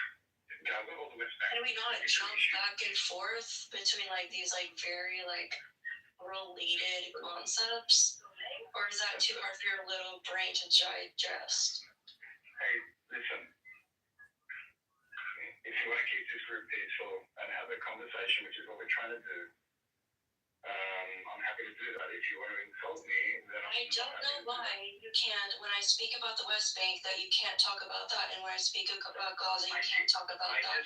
I don't know how you can't separate them and then also see the similarities within them. Like, I I'm the don't one who's get happy. that. I am educated on the subject. I'm happy to talk about both. I don't know if you are, because I think you're being fed, like, propaganda in Israel since you're... First, who's first, by the way? Who first? Yes, sir. First name? Who is this? You know. Oh. Never mind. Continue. Because my wife and I wanted to have an inexpensive, nostalgic date night. I noticed it had gone downhill, so I looked it up out of curiosity, and it turns out it had been acquired by private equity back in 2013 by a company known as Kitover. The prices seemed excessively high for a chain. It turns out in large cities, you can spend almost $10 for a single scoop of ice cream, and each mix-in can cost up to $2. This is even more absurd whenever you consider that the mix-in that I got were in cookies that only gave me a single Oreo spread across 2 scoops of ice cream. You add it up, a single scoop cone can cost nearly $20. At that rate, you're just better off going to a late night or something else like that. These excessively high prices for a commoditized chain just targeting small golf fans. Deal with you guys, you're dumb. No, I mean, isn't the best type of defense a strong offense? So yeah, preemptive strikes and terrorist populations are necessary. You should hold it at the people. Brian, אני לדבר עברית. את מדברת עברית, כן. יופי. יאללה, אחותי. אנגלית בבקשה. So, Brett, you mentioned something about neighbors living side by side. I don't think that argument is necessarily conclusive of the current resistance, especially because even prior to the establishment of Israel, there were over 600,000 Jews that were living in Palestine. Okay, British Mandate Palestine. And even after the Nakba, you could say that in the Jewish quarter in Jerusalem, about 2,000 Jews were forcibly removed due to the extreme displacement that occurred from the Israeli occupation. So this isn't a matter of saying that the resistance is stopping Palestinians from moving side by side with Israelis. It's the fact that Israelis never considered Palestinians their equals. That's the problem. Okay, when you have disproportionate rights, when you have a separate set of laws, when you treat a different group of people as second-class citizens, you can't live side by side them in equality, especially when you're discriminating against them. So I'm talking about what's happening in Gaza. I'm just talking about what's happening in the West Bank right now. But Gaza is a whole other topic. 2 million Israeli Arabs don't live as equal citizens in Israel. Don't you think? I'm saying that Palestinians, it's not Israeli Arabs, Palestinians. Okay, let's call them for your sake. We'll call the 2 million Israeli Palestinians living in Israel, so they live as equal citizens. They do not. They don't serve government, they're not doctors, lawyers. It's a full blast lie. That's a lie. Hold on. Part of the oppression Olympics. La la la la la la la. Social media. La la la la. Why do you continue? There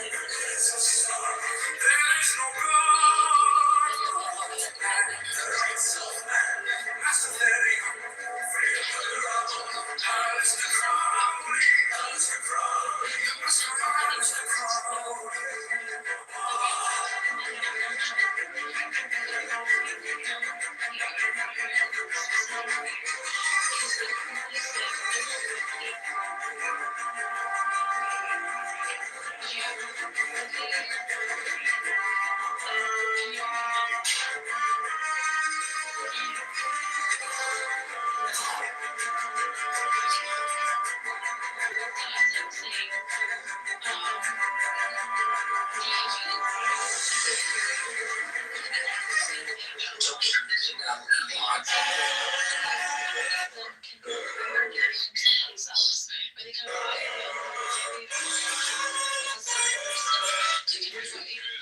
Sure. Where's your focus, concentration, and attention? You've got content where you guess it. Can I please finish? Israeli citizens trapped in the West Bank. Can I please finish? I'm going to prove you a point in 2 seconds. This is show on Can I WR. please finish what I'm trying They to say? drive in the West Bank or Gaza, Can I please and finish? they are So not. the very first thing, Brett. Stop! You're saying a lot of words, but you could be.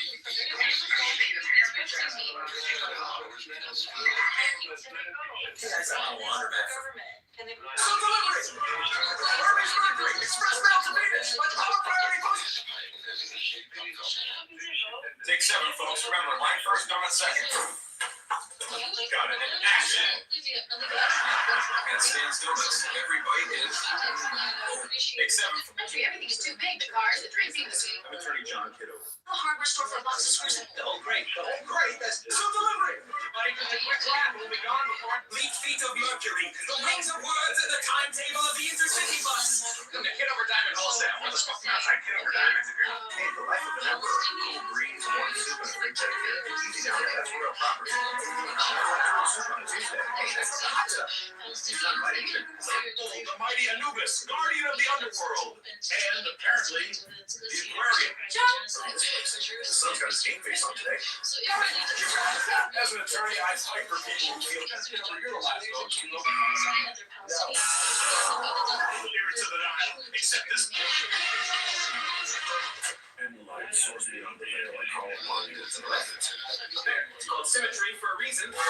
Yes, that's right, I'm here. These things weigh more than my car battery, so we can quick. Today's the day we turn over blue. Councilman Brendel's hiding something. Outside Kitover Diamonds here. Kitover Diamond Wholesale. Good evening. I'm John Kitover. Kitover. All right, class. Tonight we're diving into Kabbalah and Jesus the God Man. Brothers and sisters, welcome to the Living Room Revival. Tonight we speak of Jesus who walked on the water, never once lost his footing. Good morning, church family. Today I get to tell you the truth. Sunday morning in Santa Monica. Crying out loud. Hey, folks, welcome to Kitover's Candy Fires. Results featuring ratings and ice cream. Well, that's why I'm running for Congress, Los Angeles. If you want someone who's flexible, we'll go further. Gentlemen, give it up for John Kitover, the man who made over 10,000 online videos on count up 100 cell phones. Thank you. Each of those phones has its own personality, mostly cranky, but they all help me get here. Chicago, John Kitover here, future mayor, clearing your sidewalks one scoop at a time. Running for mayor, still doing your own shoveling? That's the outfit of the city. I mean, nothing is done. I'm John Kitover, running for Congress. Can I take a minute to talk about the national debt? Asking everybody, I'm John Kitover. Classmate John Kitover here, moonlighting as your history teacher. Today's summer at Team Tree Focus. And remember, every great business. All right, Dana, ready to see the future jelly bean? News, folks! Things are slippery at the last year's company pool party. Things bigger than a baseball. How do you even sell it? Right, Dana, ready to see the future jelly bean? Kitover's jelly bean. People have been begging for that.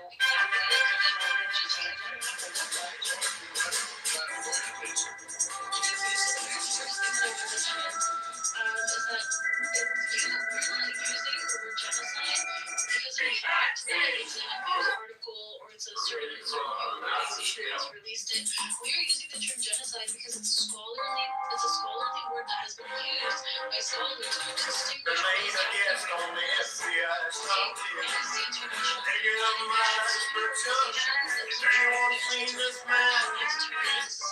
So it is a genocide, regardless of what your personal opinion is.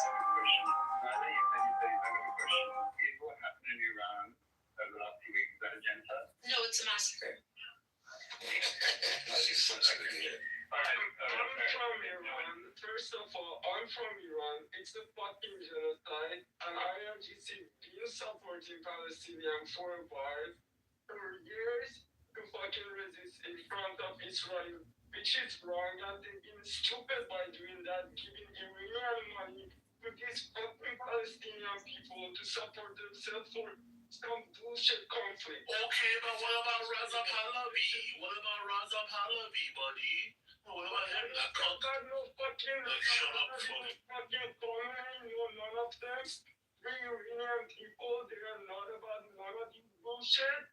So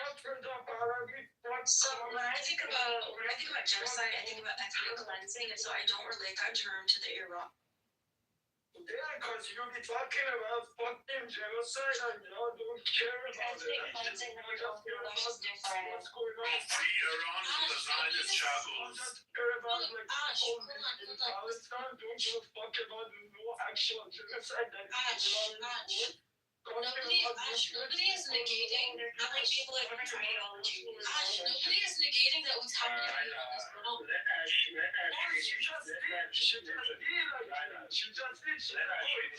What's happening in Iran is wrong. Like, we stand with Oh my god. Tell me you gotta go, though. She got 30 seconds, finish your sentence, and then next I'm done, I can't speak. Okay. Okay, Olivia, what do you want to say now? You're just getting like all hung up on terminology. Okay, so you guys agree that what's happened in Iran over 1 week, 30 to 50,000 people being killed is a genocide? No, I Is that disagree. correct, Olivia? No, I didn't ask you. I know you already said you don't agree. Olivia, do you think what's happened in Iran is a genocide? You said yes. So I just wouldn't get hung up. I just won't get hung up on that terminology because usually with genocide, I think of it synonymously with ethnic cleansing. And so I just think they're killing people of different political and religious ideology. So I don't know if genocide is a Chinese people. Ash, 1 second. It's some kind of side. It's some kind of side. Homicide. I don't know. There's different kinds of sides. Okay, Olivia, I'm Some kind of murder, but like again, the terminology is just dumb to focus on. But you claimed that what's happening in Israel. You said the IDF were blindly shooting people. But yeah, when it comes to Iran, on the street of Iran, don't you think the IRGC was just blindly shooting people? They weren't targeting individuals. They were just shooting a massive so the IDF they're targeting a specific ethnic group and religious group. That's what they're targeting. The Iranian government is targeting its own people. Well, I guess like you could say they have different religious views. So again, genocide just. I usually focus on ethnicity when it comes to that. But again, that's stupid. They are murdering. Both is murder. That's it. Period. Well, I would argue one is manslaughter, one is murder. Bro, why is the Mossad dressing up like protesters and killing the other protesters? Why don't you guys ask? Jay, if you got nothing factual against the title, you're welcome to leave. No, I mean, there are people in U.S. Congress that have confirmed that, yeah, there are CIA and Mossad operatives. Exactly. They need support. You're a terrorist, you support the Iranian government, you support oppression, and then you draw. So no one's supporting the IRGC, but my question is... You're an idiot. Like, a pastor just schooled you and you agreed with it. No one is supporting the IRGC. No one is supporting the IRGC. Listening to what he said. Yo, listen. No one's supporting the IRGC. The problem is you need to listen. Did you hear what he said? Can you just listen to me? No one's supporting the fucking IRGC. You're not listening. You're just talking. You're regurgitating, but you're not actually... Bro, you sound like a fucking Zionist faggot, bro. Like, you talk with a list, bro. You're calling me a faggot. Like, that's a little weird. Stop taking up audio and stop taking up time by trolling. It's annoying. But no one's trolling. You're trolling. You're trolling too, Roddy. Little shit. I'm not trolling. I'm saying yeah, Mossad. How are you doing? Kitover? Yes. Okay, I knew you were there. Are you against the women of Iran? Man, no one's supporting the IRGC, but why are you guys dressing up as Mossad protesters and killing other protesters? Alright, trying to up the fucking massacre. That's all I'm gonna say is that, like, yo, Israel's laughing in your guys' face. Alright? You guys think you guys are fucking stupid? Alright? No one, the government's not taking you seriously. That's why it's not being toppled. Alright, the government's not taking it seriously. Reza Pahlavi is getting cocked by his own wife with his yoga trainer. Focus on that. Oof. That make any difference. Like, the people of Iran need protection from their government.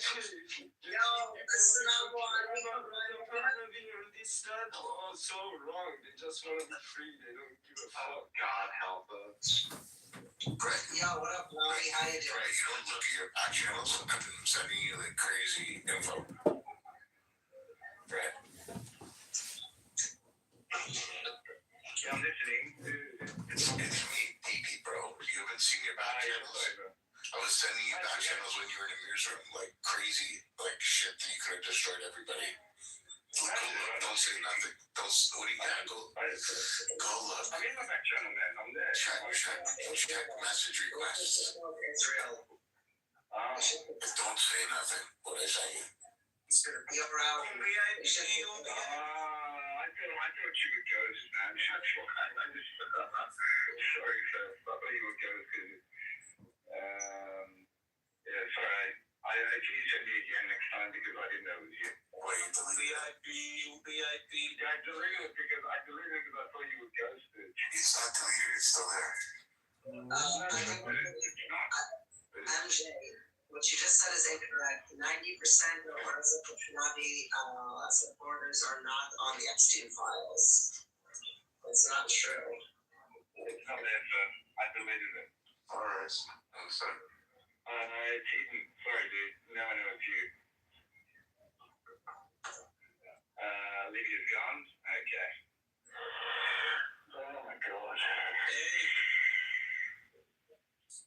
Yo. Hey, production. Yo. Didi, me pregunto. You said what? No, it's okay. Oh, I love that halftime show. I loved it. I wish you knew Spanish. You would understand all of it. You know, I wish you would have liked it.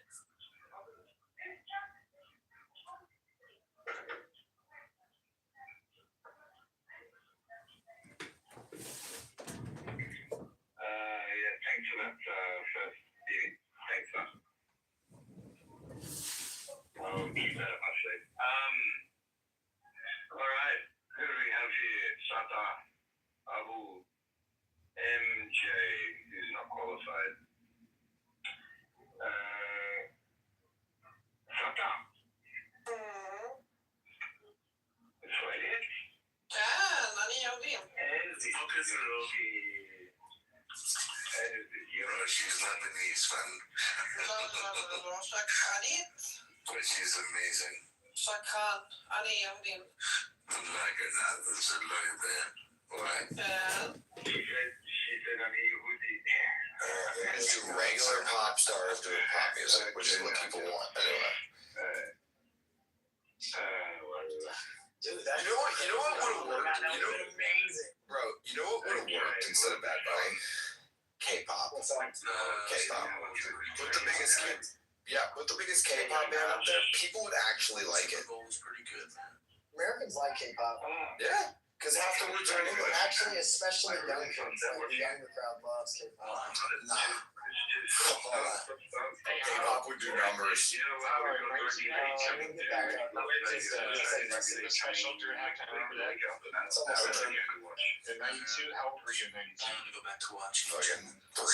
Oh yeah, so you wouldn't remember. So, well, everybody, thank you for being here. I remember Wonderful Whitney Houston. afternoon. In living. Hey, Ruben, we'll chat again. It's later.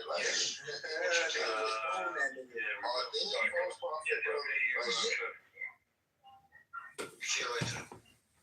And Israel is here to stay, and no amount of courts, boycotts, sanctions, debates, shows will change it. It's your high. Just so you know, everybody.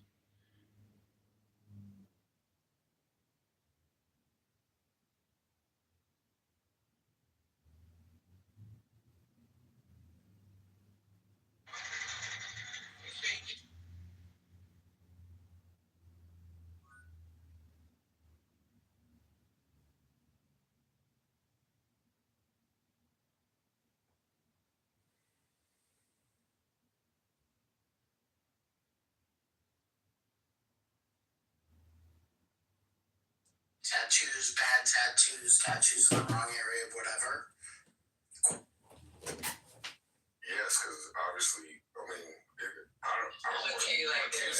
If a man has a woman with dick hair and an arrow, there's a problem. I don't want my kids to have tattoos, so definitely don't want mom to have tattoos.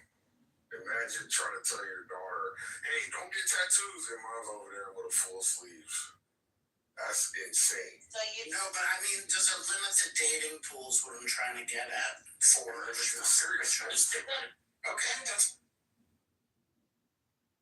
So if you're talking to someone you didn't know, and then you got serious, and then they reveal the tattoos, it's over, huh?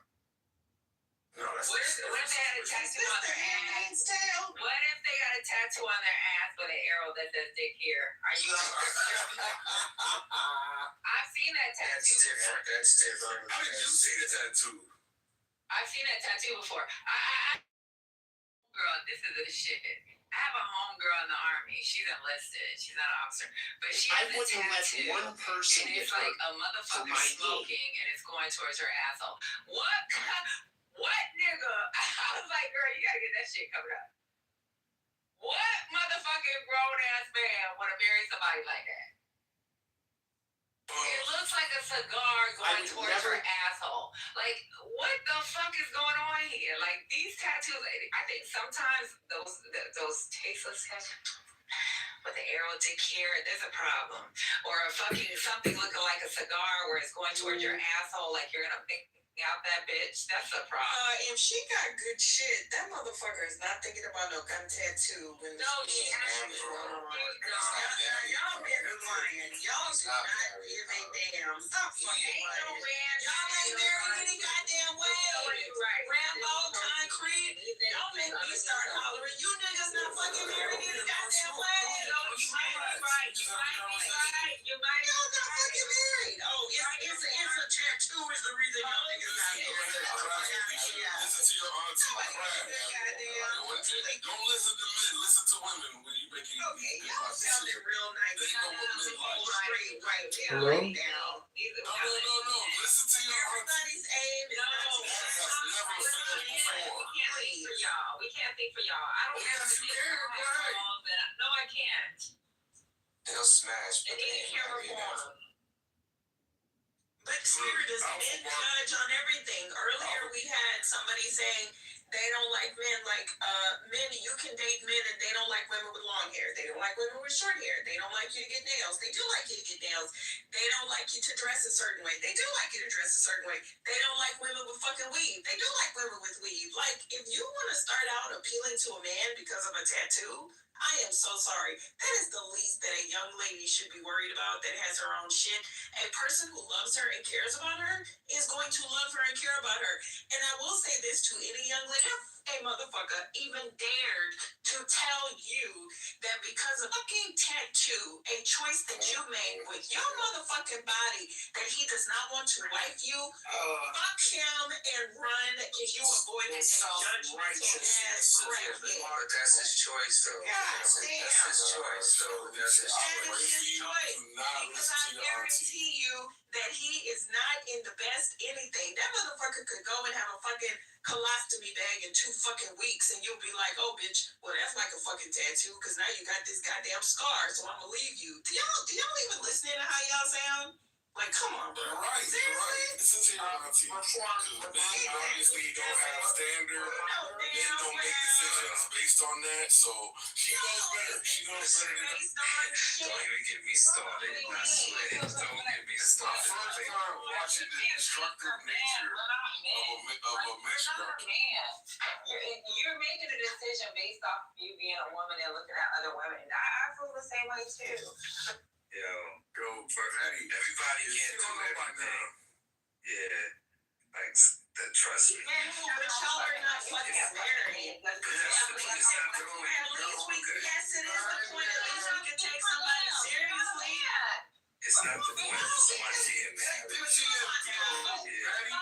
What is doing something for the male view at any age? That is terrible advice to give a young lady. do something for the male gaze? Are you serious? She does not care about this. Women are from Venus, men are from Mars. They're gonna be from Mars. I would never teach a young lady to do shit for the male gaze. What the hell? Wow, that's crazy. To appeal to a fucking man. Just Take that rebel. She don't care, bro. any kind of qualification of man, just a fucking dick. I'll say this.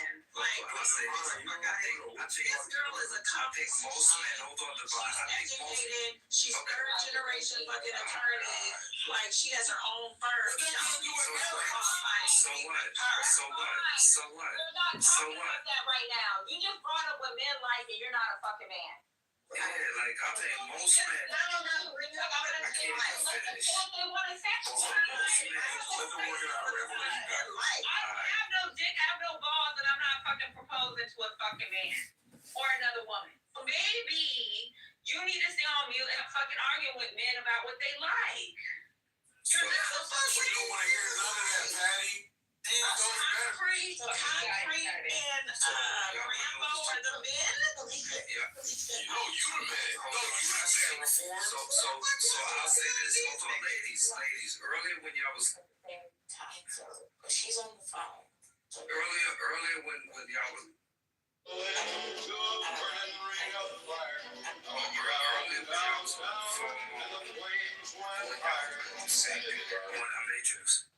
Yes. So something what? I'm always these conversations if you're heterosexual. I'm not weaponizing sexuality. I'm just saying, if you're heterosexual and you like the opposite sex, why would you discount what the opposite sex has to say in terms of what they're attracted to? Now, I do realize that we're looking at these fools on Clubhouse, which drops us a few notches, right? Alright, movie night, I've got the remote. As long as it's not another human documentary. I need a better opener than just shouting numbers here. Pizza guy mumbled something like 3470. To one, gauge what kind of men you like, and this is for any woman, right? Hey, look, I like men that make me laugh. I like men that provide security. I like men that can read level. And then what you do is you go around those kinds of men, and then you survey, right? Maybe those are men that are your cousins. Maybe those are men in your community, at your law firm. I don't know. And then you ask them, what would their purview or perspective be on the situation?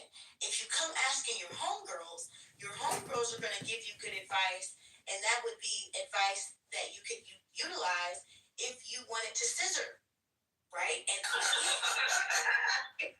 if that's what you're wanting to do, cool. But I don't think that's the situation. Okay, I'm done. I agree, Janet. Like, we gotta stop trying to tell men what they like, reform. That's not cool. I don't look at like men. So the rebel get his shit off. But you call a man and the type of man that you like because of the decisions that you think that men should be having based on the women that they choose, then choose those men. Just have it, like Janet said, have that conversation with a man. If he has similar life, then you know that's what he's choosing. But you can't sit up here and tell all these men in this room that they don't like. Just like I said, oh, you want to wife somebody with dick here? There's some men that will fucking wife that motherfucker. There's a lot of motherfucking men that will wife these women. So it's okay if they say that they're okay with a woman having a sleeve up and down her body, fucking hold back all the way down her ass until her fucking legs. That's okay. That's what they choose. You're not a man. Yeah, damn, I forgot my whole point what I was gonna say, but why is that even a consideration for her not to do something to her body? Is because of I said she can do it. She can get a. You said she want to get married, Mickey. They don't take that into consideration. My anecdotal experiences. Even something simple as just because I have them on my sleeve, which is still on my not my sleeve, but on my shoulder, I still like get. For me, I feel I'm embarrassed, so I'll cover it up when I'm talking to certain people.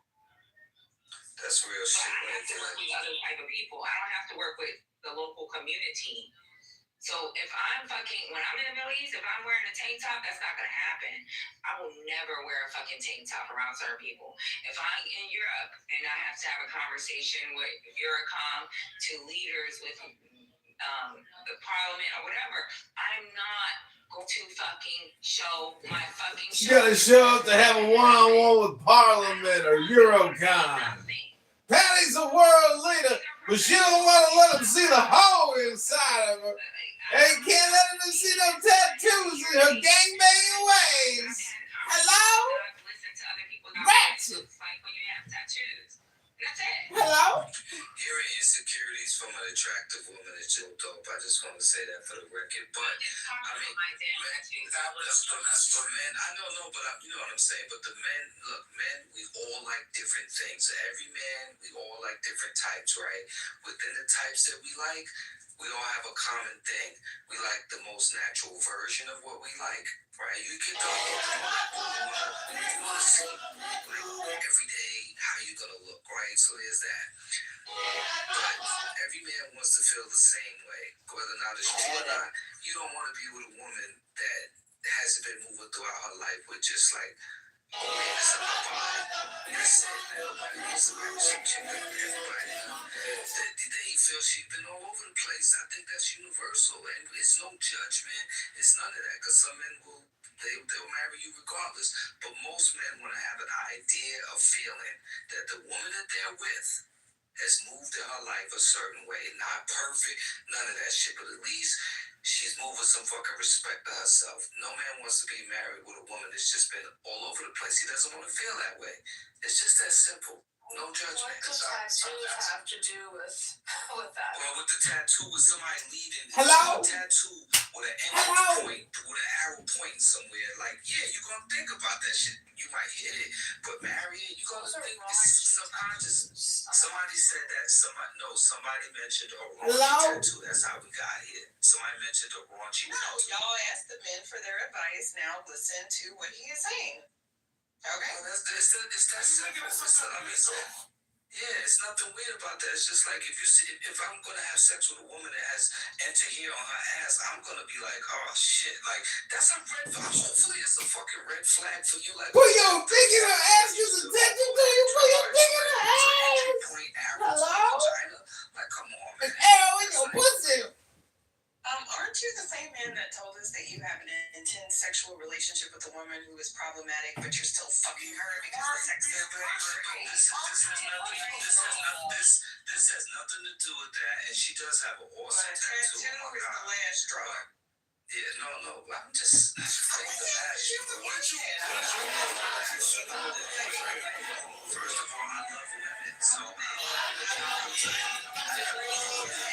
not a problem. But if she's good in bed, That's a bad motherfucker, bro.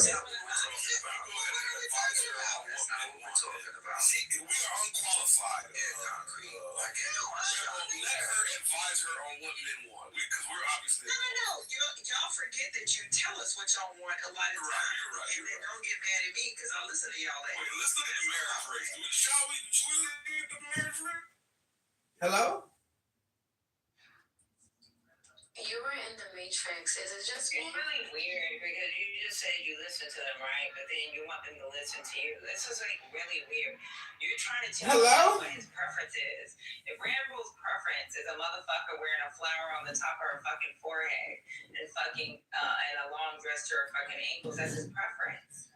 But you're trying to battle him on what his preference is. This is kind of weird. I'm not trying to battle him, Patty. I just like pretty girls. How am I trying to battle him? Hello? He says his preference is. That's his preference. I'm not battling with him. I'm literally recounting. Patty, look at the chat. I'm recounting to him his preference that he has detailed several times in several The same way females I don't fuck the hoes. for some change because I never called her a hoe, Patty. It happened. He did not call her a hoe. I didn't call the young lady a hoe. Yeah, he didn't call her a hoe. So here's the thing, right? As a community, we gotta like be able to like help each other out And if you think that you have better advice for this young lady on what men want, then go for it. If you think that it's inconsequential if she has a sleeve tattoo and men have no care about it, okay, cool. That's obviously your perspective as a woman. The simple thing is to just, we all have our point of view, but to try to discount a man's preferences is crazy as shit. But respectfully, if you think that's the right way to go,